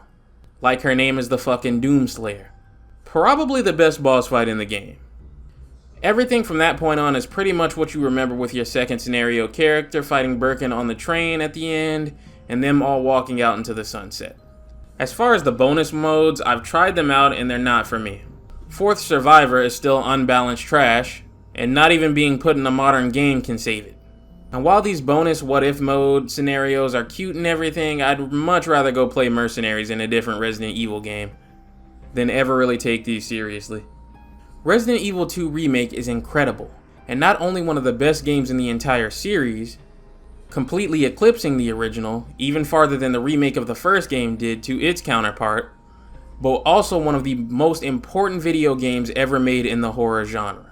You know, when I hear Avalanche reviews gloating over how good it is, and how right he was about classic survival horror, quit whining and accept that traditional survival horror just can't work today because it's too clunky, obtuse, and inaccessible. To everyone who's told me the formula created by RE4 was the future for the series, I'd like to give a middle finger so fucking large it's visible from space. Not only can survival horror thrive in a modern context, but it's doing it right now in front of our very eyes. For the first time in a decade, I can say that Capcom is headed in more than the right direction. I have no idea what he's doing this victory lap for, because nobody was ever really saying that survival horror couldn't work today. They said survival horror as it was in the 90s and the early 2000s couldn't work anymore. That things would need to change and certain things would have to go because people would not put up with that shit anymore. And this remake proves exactly that. I should be doing a fucking victory lap. This is not Resident Evil 2 remade to be a classic survival horror game. This is Resident Evil 2 remade to show what a modern survival horror game can be.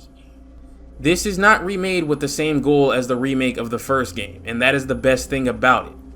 This remake's influence on modern survival horror can be felt half a decade later, whereas you have people even now who still will not touch Resident Evil 1 and say it needs another remake. And even though I like the remake of the first game, I can definitely see why. And you cannot really fault them for that. If you had one chance to get someone into Resident Evil, into survival horror in the real world, day to day, just on the street, you would have to be a complete fucking fool who is out of touch to recommend the remake of Resident Evil 1 over the remake of Resident Evil 2. Knowing fully well that 22 years have passed since it came out. That is facts over feelings. But there is one more remake to talk about, and it gets a little messier here. Resident Evil 3 Remake is a complicated situation. It's good, really fucking good in fact, but it is missing some stuff it shouldn't be missing. Let's talk. So the game starts us with a nightmare sequence in Jill's apartment. The events of the first game have messed with her pretty bad. And like Krish, she's doing her own research into the conspiracies and cover-ups ever since Stars went out sad. And almost immediately the game lets you know what time it is as Nemesis bursts through the wall with the dick out. And I always enjoy the opening to this game. The way she escapes only for Nemesis to burst through a wall and snatch her little ass right back up is diabolical. They put him over like Roman Reigns almost immediately. It creates a way better job of an opening than the original, while also paying respect to the original's weird abrupt opening that started with her flipping out of an exploding building. Meeting with Brad, she finds out Nemesis is hunting down STARS members, and during their escape he ends up being bit, having to sacrifice himself to save her. So already there are big changes from the original, but this one pays off later. From here, she picks up a gun and some gear off a dead officer, since Nemesis forced her to drop her samurai edge, and is chased through the city as Nemesis pretty much cuts off her escape attempt, and Carlos shows up to save the day and take her back to the train, where he and the rest of his squad are held out working to evacuate civilians. Since they are Umbrella employees, of course, she doesn't want anything to do with them, but will put up with them for the sake of saving the civvies. And that's the initial setup for the game. Now, let's go ahead and talk about the new Jill. A lot of people like the new Jill, a lot of people don't. Apparently, she's too much of a girl boss, or whatever the fuck buzzword chud bros use for characters like this, as if they're just not allowed to exist at all. There's clearly a change in Jill from the originals, but honestly I think it's for the better. I never really too much cared for old Jill, specifically in comparison to Chris. It's not like there was necessarily anything wrong with her personality before, it's just that compared to the rest of the Resident Evil women, she's just kind of plain. Claire has that sweet, fragile, emotional thing going for her that makes her great with kids and gives her some interesting boyfriend dynamics, and she's got a pretty cool biker girl thing with a tough big brother who taught her how to handle herself. Ada is a sexy, playful spy that's one of the best at what she does, and is probably one of the most dangerous women in this series, and Jill was always just a good soldier. Like, personality-wise, there isn't much to write home about. It just boils down to, oh, she's nice. Well, most Resident Evil protagonists are. Sure, she looks cool, she's always had a nice design, but she was kinda like vanilla ice cream. If someone gives me some, sure I'll eat it, but I'd rather have New York cheesecake instead. I've heard criticism of her swearing a lot as if that's a bad thing, and to that I say stop being a little soy boy bitch or something, I don't know. I swear all the time, I'm sure my audience has picked up on it. I've never understood people who have a problem with characters who say the bad word. Always just struck me as them being weak. And no, it doesn't make you more clever than anybody else to pull out a thesaurus and use some bloated flavor word to get your point across when you could have just said the word fuck and been done with it. I feel like me and Remake Jill would get along great. Now, modern Jill does have some attitude problems, but for the most part she has a far more believable personality given her circumstances. Like Chris, she's pretty easily set off by bad guys and corruption, and here in this story it works in her favor. In the original, she's apprehensive about working with Umbrella for all of about 2 minutes before she changes her mind. Here, she's standoffish, rightfully and realistically so, and Carlos has to warm his way into her heart over time with his luscious, silky smooth curls. And it takes the train blowing up for her to realize that even employees of Umbrella are being played and aren't all in on this. Some of these guys are just trying to do the right thing. If any chick in this series has what it takes to be the angry, volatile badass, it's Jill. And I'm a huge fan of what they've done with her in comparison to how boring she used to be. They have taken it a bit too far at one point, and that was with the Death Island movie. She's pretty awful in that movie. She does shit like rush into rooms without backup, brush everybody off, and just act real bitchy. There's one scene in particular that is completely unforgivable, where Chris is trying to have a heart-to-heart with her, and he tells her about Piers and how much that event broke his heart and changed him. And she completely shuts him down like he's garbage on the street. If you want even the people who like a character to dislike him, that is 100% how to do it. That scene should have never happened that way. Like I said, I like the new Jill far better than the old one, but let's not get carried away. Dial it back a little. She's starting to turn into Kate from Gears of War 5, and holy fuck, is that a way to make a character completely irredeemable. They also undoubtedly pulled the excuse that she ages extremely slowly out of their ass to justify reusing her Resident Evil 3 model to market her, as logically that would be more profitable. A character like this, you want to write to be tough on the bad guys and people who she doesn't trust, but soft on her friends. That's how you build a layered character that isn't completely one-dimensional. Here, given the situation, like I said, she works, and I really like her dynamic with Nemesis here. She's sure of herself and willing to make some hard decisions, but is still very much afraid in a lot of situations involving him. It's not like she's never killed anything crazy before, it's just that Nemesis is unlike anything she's ever dealt with, and she gets increasingly scared and frustrated over his refusal to die. The city in the remake received some flack for not being bigger, and while I can understand where they're coming from, the reality is while the city in the original had more areas, Jill wasn't exactly doing jack shit when she explored it. The Spencer Mansion and the RCPD work the way they do because one is a secret test lab and the other is a museum or some shit under Umbrella's payroll. But it was always silly in 3 to have to do shit like put blue and green gems in a fucking door to pass through, to walk through a park so that you could get to the damn gas station, when there are like 15 different roads you could have taken to go around. I do not envy having to adapt Resident Evil 3, because the original story they were working with in terms of getting Jill from place to place was not very good back then, and is awful today if you just plop it into a modern game.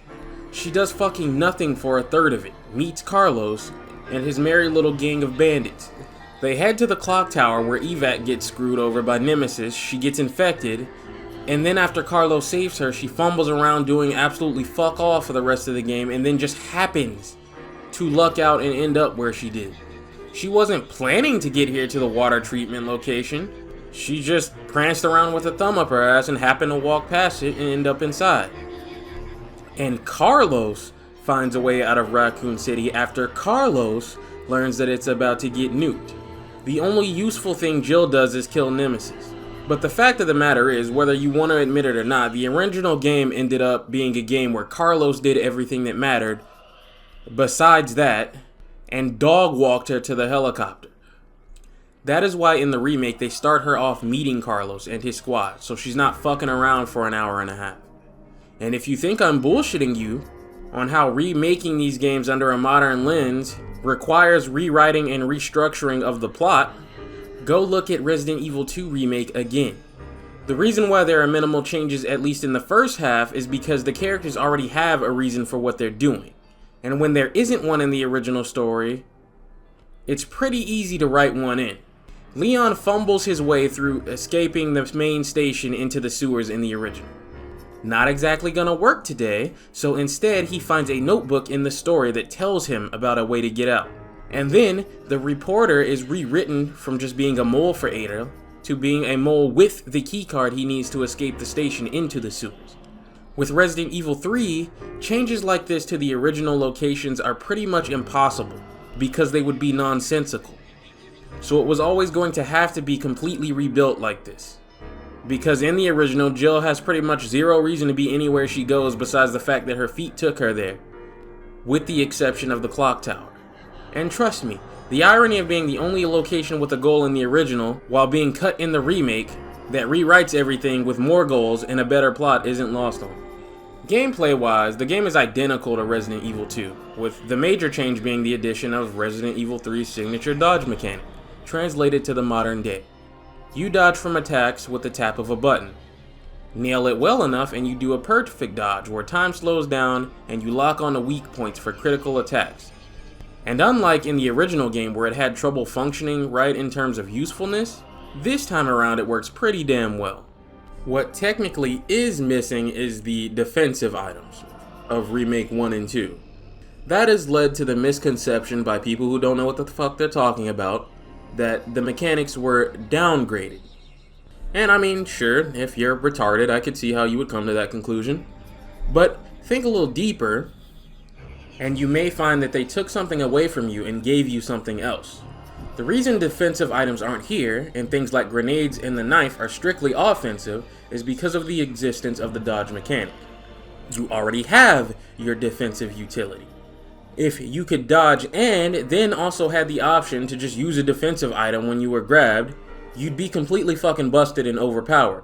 I'm sure they started with the defensive items as well and quickly realized that. Defensive items are also just way less of a risk versus reward as a mechanic than a dodge. The only way you risk anything with a defensive item is ending up getting grabbed from behind, where you can't use it. If you fuck up the dodge, you take extra damage as punishment, and so there's more of a skill requirement to use it. If you give the player the option to do both, they're going to lean towards the less risky of the two, and so that's why the items had to get axed. The dodging is part of RE3's identity. So if you have to axe one or the other, the correct decision is to axe the items and let the dodge do its thing. Listening to people call that a downgrade for almost 5 years in YouTube videos has made me roll my fucking eyes.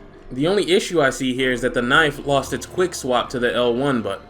That's something they should have kept. I should be able to do that as long as it's in my inventory. Outside of that, most of the gameplay mechanics are the same, with the addition of the environmental hazards from the original game. There are accusations of the gore being downgraded from Remake 2, but I was able to shoot off things like legs just fine, so I don't know where the fuck that came from. The bottom line is that the gameplay is still solid, but flavored with the stuff that makes RE3 what it is, instead of just copying and pasting the stuff from RE2's remake. Everything mostly follows what you would expect from there. Jill learns Nikolai is a piece of shit, like we remember him to be, and gets the train running after getting molested by this bug larva thing that has led to some of the craziest Rule 34 I've ever browsed. And she ends up splitting off from the group for a while to try to save the civilians and distract Nemesis, because they need about half an hour to finish working on the train. These were monsters that had a chance of appearing in the original, so if you don't remember them, I don't blame you.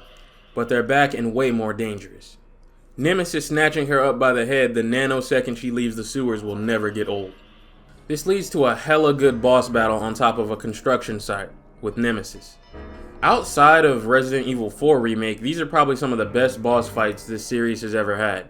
Whenever I think of Resident Evil 3 Remake specifically, this fight is one of the first images that pops in my mind.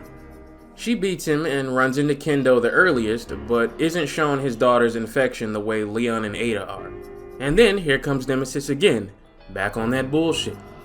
Now let's talk about how Nemesis works in this game compared to his original counterpart. See, the typical comment section nerdsplainer always goes, golly gee, it's really weird how Mr. X was turned into the pursuer enemy, and Nemesis is more scripted this time around.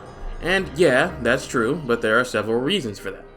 This Nemesis is more dangerous when he's chasing you than anything the OG could ever hope to match. The OG was faster than you, sure, but still had to catch you and could be bobbed and weaved. This motherfucker here does not give a single fuck what you are doing or where you are going. He will just jump in front of you with the dick out and smack you upside the fucking head. This Nemesis is a menace, and he hits like a fucking subway train. The OG was no slouch either, but the most threatening thing about him was his grab attack. Outside of that, he wasn't too bad one-on-one. This one here, I always save my grenades for him specifically to down him, because if you don't have any, holy fuck bro, these streets ain't no Disneyland. He still drops weapon parts and items when you down him, but you gotta make sure you get everything you need here before you get on the train with Nikolai. Which I failed to do this time, so I just switched to the unlockable Samurai Edge, which has its best ever showing in this game in terms of feeling like the elite pistol of a STARS officer. This thing is godly. Crit machine. Another part of the reason he works the way he does this time around is that, like I've said before, Mr. X was not to everyone's taste, and Capcom got a lot of flack in reviews from major outlets you'd expect like IGN and GameRanks, that he was kind of annoying to deal with. And like I mentioned earlier, yeah, there is some truth to that. Definitely find Remake Nemesis a lot more fun to deal with than Remake Mr. X. So, based on that feedback, they toned Nemesis down here in terms of being an actual pursuer. I mean, if the people are already complaining about Mr. X, what are they going to think of Nemesis, who's 3 times as dangerous when he's chasing you? They simply had to make a decision on who to listen to here, and whether or not they made the right call here is up to you, but I think in the end, the way they did Mr. X works better for how he is in the remake. But if they tried that with the upgraded and more dangerous Nemesis here, that was simply not going to work out as well. He's also been romanticized in nostalgia winking as being this unrelenting force that never let you breathe in the original, and that is just a complete lie. Maybe it's that old geezer back in my day brain rot, but Nemesis in the original was also extremely scripted. He shows up when the game tells him to, he follows you around for a couple of rooms or so, and then he's gone. Most of the time you can turn right back around when his music stops and he'll be gone completely. The clock tower works a little differently, but on average it was never really deeper than that. The dynamic actions thing was mostly a glorified do you want Nemesis to follow you right now, yes or no toggle. Outside of that, everyone except the very last one changed pretty much nothing in terms of how the story plays out. So, like I've said before, I can see why they got the axe, and I don't exactly miss them either. Like I've said countless times, multiple endings in a Resident Evil game is always a dumb idea. So yes, he is more of a scripted set piece now, but with how much he's been buffed, it is absolutely in his best interest to be this way. Be that as it may, since everything is ready to go, Jill doubles back to the train station where Carlos and Tyrell get new orders to locate a doctor at the police station and split off from the group, leaving Jill stuck with Nikolai and the captain, who's hip to Nikolai's bullshit this time around. But as expected, Nemesis attacks the train, kills all the civilians, Nikolai betrays everyone, and the whole thing goes to shit. We switch to Carlos for a while as he and Tyrell explore RCPD. Brad ends up here, having already turned, and bites Marvin when he hesitates to shoot him, playing in nicely to Resident Evil 2. Carlos's loadout is pretty nice. Instead of a dodge, he gets a Superman counterpunch that is really fun to use. But Dr. Diddledick isn't even here, and Jill calls Carlos to let him know that Nikolai is a traitor and everyone but her is dead, so he heads out to go save her. And save her he needs to, because Nemesis is starting to mutate now. Another absolutely solid fight. But then, the game commits a sin that is almost unforgivable, and has Nemesis infect her right as soon as she reaches the clock tower, and she passes out, only for Carlos to find her and take her directly to the hospital. Yeah, needless to say, people who played the original game and then played this were not very happy about it. If you've never played the original, and honestly the game is so old I can't fucking blame you, this probably isn't something that even to this day you give a fuck about. But this simply should not have happened this way. There is no defense for this one, no design reason it's cut, it's just cut. This game was probably rushed to meet a deadline as it had to be out almost exactly 1 year before Resident Evil 8. And so there wasn't enough time to make the clock tower and still make the deadline. Knowing Capcom, the higher-ups probably were not going to push back the release date for Village, so Resident Evil 3 ended up having to get shafted. I do not believe for a second that the team that made this game was dumb enough to believe they could just cut the clock tower and it wouldn't disappoint anyone. I'm sure they probably started on it, and that's why Jill gets infected where she does, but this whole thing just turned out to be a mistake. Anyway, Carlos carries her back to the hospital and works on finding a cure and locating Dr. Diddledick, who turns out to be dead, as Nikolai's already got here first. He finds a video where the doctor admits to everything Umbrella was doing as well as finding the vaccine for Jill. And yes, we absolutely do need a holdout section in every Resident Evil game. If you don't fucking like it, stop fucking playing Resident Evil. Please and thanks. Within the time limit of Jill's infection and being passed out, keep in mind Resident Evil 2 is also happening. They learn that the city is about to be nuked, so Carlos goes to see if he can find another vial of the cure since he used the one he found on Jill, while Tyrell stalls the government for time. With Jill awake, she goes after Carlos into a second nest lab and Tyrell is killed by Nemesis. Jill does what she can to synthesize the cure herself so the government will call off the airstrike, while trying her best to stay away from Nemesis. But Nikolai fucks that up for her, steals the cure, and forces her to fight Nemesis. With a little help from Carlos, she melts it and goes after Nikolai. Nemesis still isn't dead and forces her into one final fight. And god damn do they make it an epic finish. This is definitely up there with my favorites. A fucking railgun to the mouth with a one-liner is diabolical work, and pure Resident Evil. But with that, she catches up to Carlos and Nikolai, and the bastard destroys the cure, pretty much dooming Raccoon City to its fate. And for that, they beat his ass and leave him there to die, while they escape on the chopper. Resident Evil 3 Remake is a phenomenal experience, but it's definitely more of a reimagining than it is a faithful remake. And that's because it pretty much has to be. They've always struggled to readapt the narrative because it was never originally a good story in the first place. The story changes are another thing that divides people, but I think that's really just nostalgia wanking. Resident Evil 3 is my favorite of the classics, but that is mostly for gameplay reasons. The original story told is kinda dog shit in terms of any sort of agency. And I've said it before, but Jill by the end of it seems completely incompetent outside of her big moment where she kills Nemesis. In Resident Evil 1, Barry dog-walked her through everything, and that didn't do much for her in terms of cool factor and accomplishments compared to Chris. So Resident Evil 3 is supposed to be her big break, her solo starring act. And for a third of it, until she gets to the train, she fumbles around the city doing pretty much fucking nothing. Someone hands her their own plan for escaping. Until then, you're just doing a bunch of weird shit that doesn't make any sense. Traveling to the RCPD to get a fucking lockpick for a door she could just loop around in a city? Or she could just shoot the lock off of it. Yeah, I know you have to kind of just suspend your disbelief in Resident Evil games a lot of times to make the progression work, but there's a limit to that. And Resident Evil 3 originally definitely pushed those limits. She just ends up where she ends up until the game decides it's time to end. And canonically, in the old timeline, Barry just magically finds her before the city blows. I'm sorry if I'm bursting your nostalgia cherry, but I'm telling you what you need to hear, not what you want to hear. That's why the remake of 3 is reimagined the way it is, because it has to give reasons for shit. Why is Jill frolicking around this city? Because she's found a way out and can save civilian lives if she bites the bullet and works with Umbrella, despite not really wanting her to. Why revisit the RCPD? Well, instead of being something silly like a fucking lockpick, it's to track down an important Umbrella scientist. Instead of fucking around in a water plant at the end, they write something way better by having Jill and Carlos try desperately to get the government to stop the nuke by building a vaccine to save as many people still trapped in the city as possible, instead of heading right for the helicopter. Don't try to feed me some bullshit about this new Jill being a bad person or something, because yeah, she's got an attitude, but seeing Nikolai destroy this cure breaks her fucking heart. What made Resident Evil 3 great despite its narrative problems is Nemesis, and the improvements to the gameplay and fun factor. And in those ways, the game still lives up to its predecessor.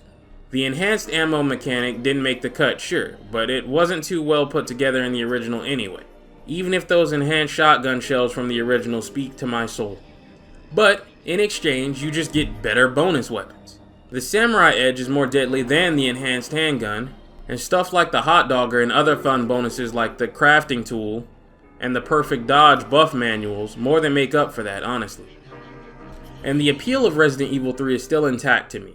This is still the first game in the series where you don't have to share weapons with a secondary character, and almost everything in the game Jill can have for herself. It's all hers, use it however you see fit. No secondary scenarios you need to mess around with that complicate shit way more than it ever needed to be. It's a solid focused game with a solid focused story, and is reimagined faithfully enough to where most of the important shit that needed to happen all still happens. Like I said, it's not all sunshine, it fumbles the clock tower, and beyond that, things like the missing retro costumes that Resident Evil 2 gave us for fun, or the fact that the classic costume is now a fucking skirt instead of a skirt, is also a knock against it. Like seriously, whoever did this needs to be fucking kicked in his balls. The original outfit always looked fucking ridiculous, like she was working street corners on Saturdays, giving a good glaze down, on discount for just $10. But if you do like classic costumes, then yeah, you kinda get shafted here. Also, I don't care for ink ribbons at all, and I'm glad they're gone, but being that the remake of 2 had them on hardcore, as much as it may be to my taste in celebration that this game's hardcore mode throws them in the fucking trash permanently, I have to acknowledge that fans of ink ribbons, for whatever reason for existing, also get shafted here. But overall, I'd say it still turned out great. I don't think it ended up being as complete of a package as the Resident Evil 2 remake turned out, but it still turned out pretty fucking good. And I've said this before in previous videos, but I have to reiterate it. But a game not being as good as something else you compare it to, like Resident Evil 2 Remake, but still being good, still means it's fucking good. I mean seriously, I've seen some people call the game mediocre or awful. And honestly, could you even be more of a melodramatic bitch? Oh wait, I guess you can. It also gets weird criticism that doesn't make sense. Like being called out for the Unlock Everything DLC you can buy, which not only was in the remake of 2, but also has been a thing in most Capcom games since Devil May Cry 4 Special Edition, and has never really been a big deal. You want to do all the requirements to unlock this and that, that's your business. But if Capcom offers me $5 to never have to deal with ink ribbons again and still get my infinite ammo machine gun, and then I spend my fucking money I worked for, that's none of your goddamn business. And you don't even lose anything, so what's the issue? And the bottom line is that the game was still a massive success. 8 million copies sold as of today. Is that as much as the Resident Evil 2 remake? No. But the original Resident Evil 3 didn't sell as much as the original Resident Evil 2 anyway. So that's no surprise there. That's simply the power of Leon Kennedy. And if you don't believe that, there's a reason why Capcom puts Leon in every single movie and animated series. So despite its flaws, it sure wasn't enough to turn off people away from it. It also, like 2, has the advantage of being redesigned for modern gaming expectations. I remember after Resident Evil 8 came out, and it was pretty clear that the Resident Evil remake was over and done with as far as development, there were still these guys demanding some corny Nemesis edition that was going to add in the clock tower, add in more Nemesis, and, you know, fix their personal gripes with it. And I was just looking at this shit like, you know, why would they do that? The fact of the matter is they received more praise than they did any sort of backlash. And statistically speaking, you have 2 gaming generations worth of people who just aren't going to give a fuck that the clock tower was cut, versus the one that was around when this game came out that does. Whether you want to hear it or not, no matter what you say, there are going to be millions on millions who are familiar with later Resident Evil games, go to try one of the original Resident Evils and just don't fucking like it. The reasons why should be obvious.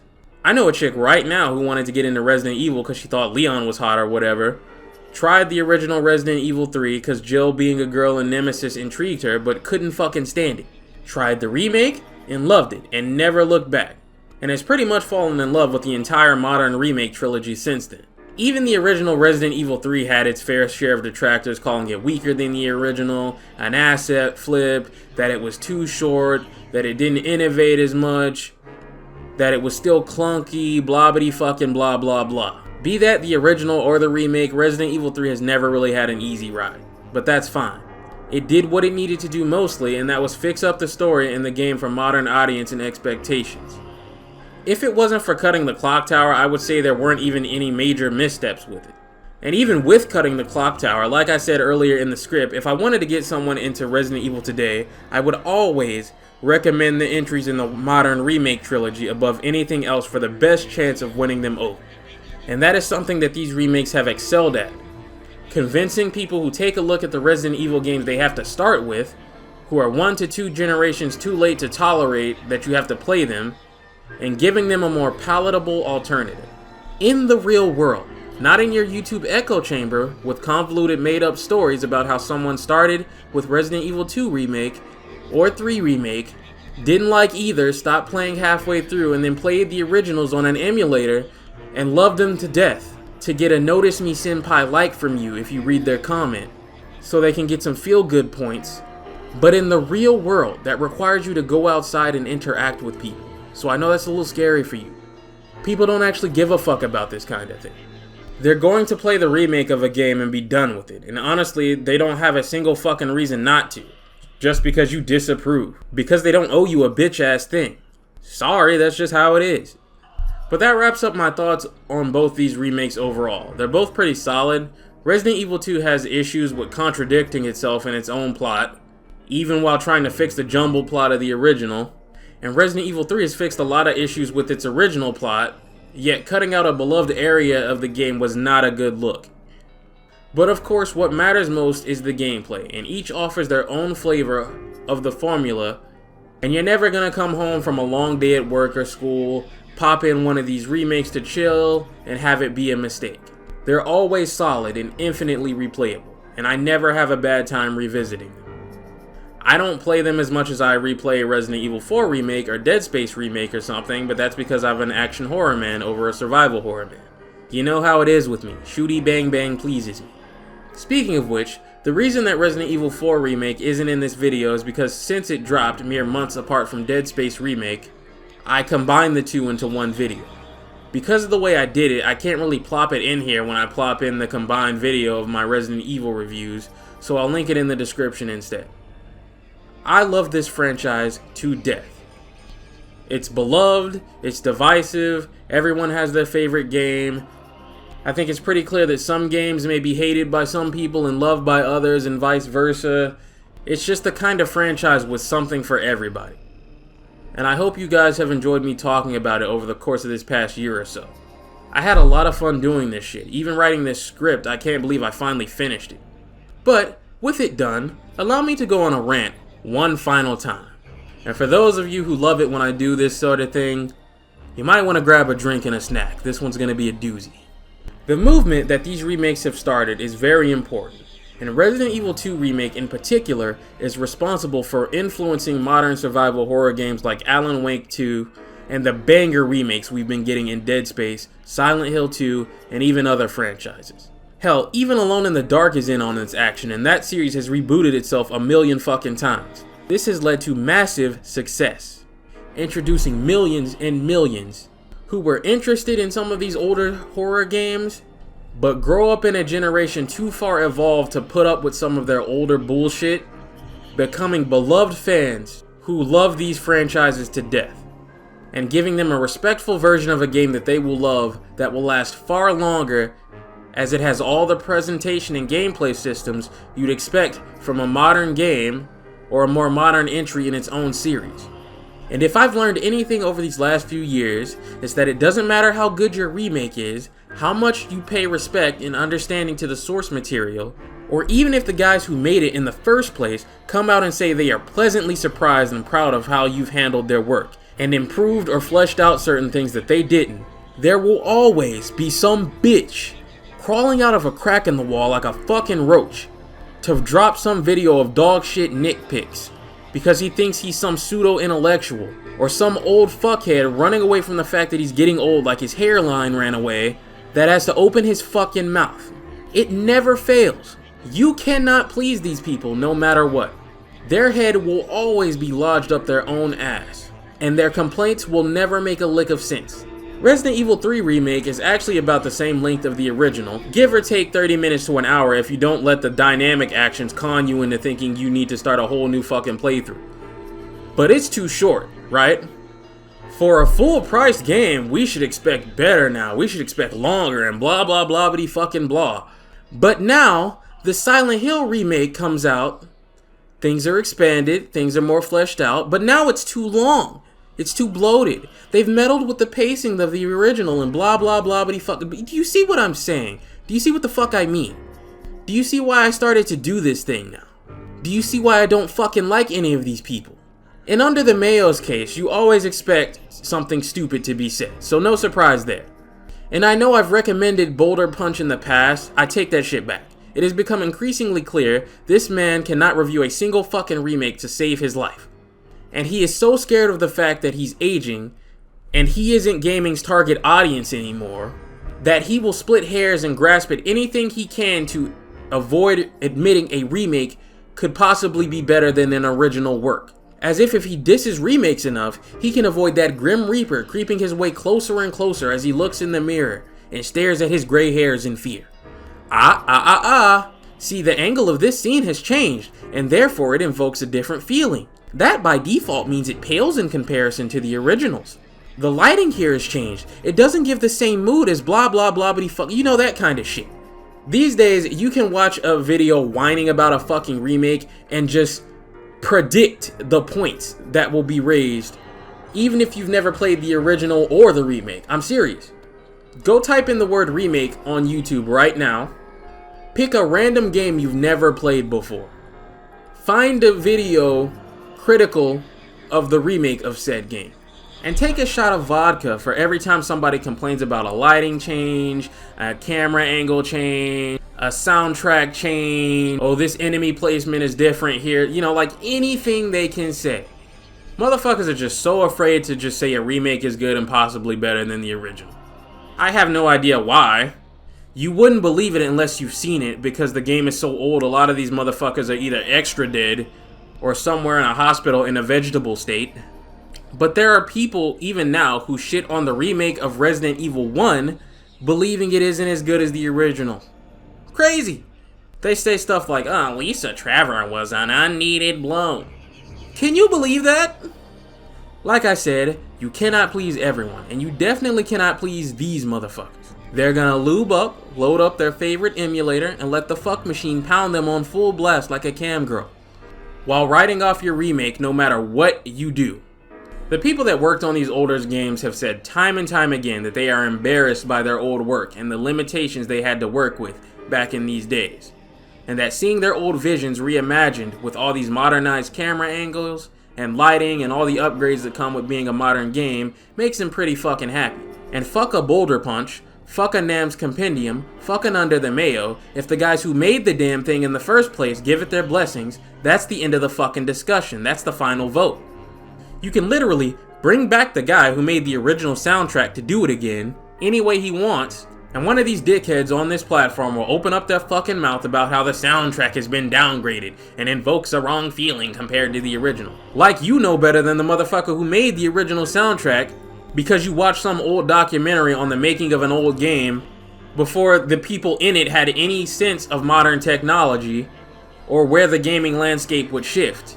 And that somehow makes you the overseeing authority on what's true to the original and what isn't. Get the fuck out of here, dude. For all the whining and complaining that we all do about the state of modern gaming, these remakes have been critical to the resurgence of good quality single player experiences. As publishers and developers look to the past, realizing what worked before can work again if you update it to modern standards and put love and time into it. And that goes on to influence new works. Something like Alan Wake 2 would never have happened the way it did or turned out as good without the Resident Evil 2 remake. And honestly, a lot of this shit being remade is so old that motherfuckers who were born in the year it came out have children and families now. Really think about that.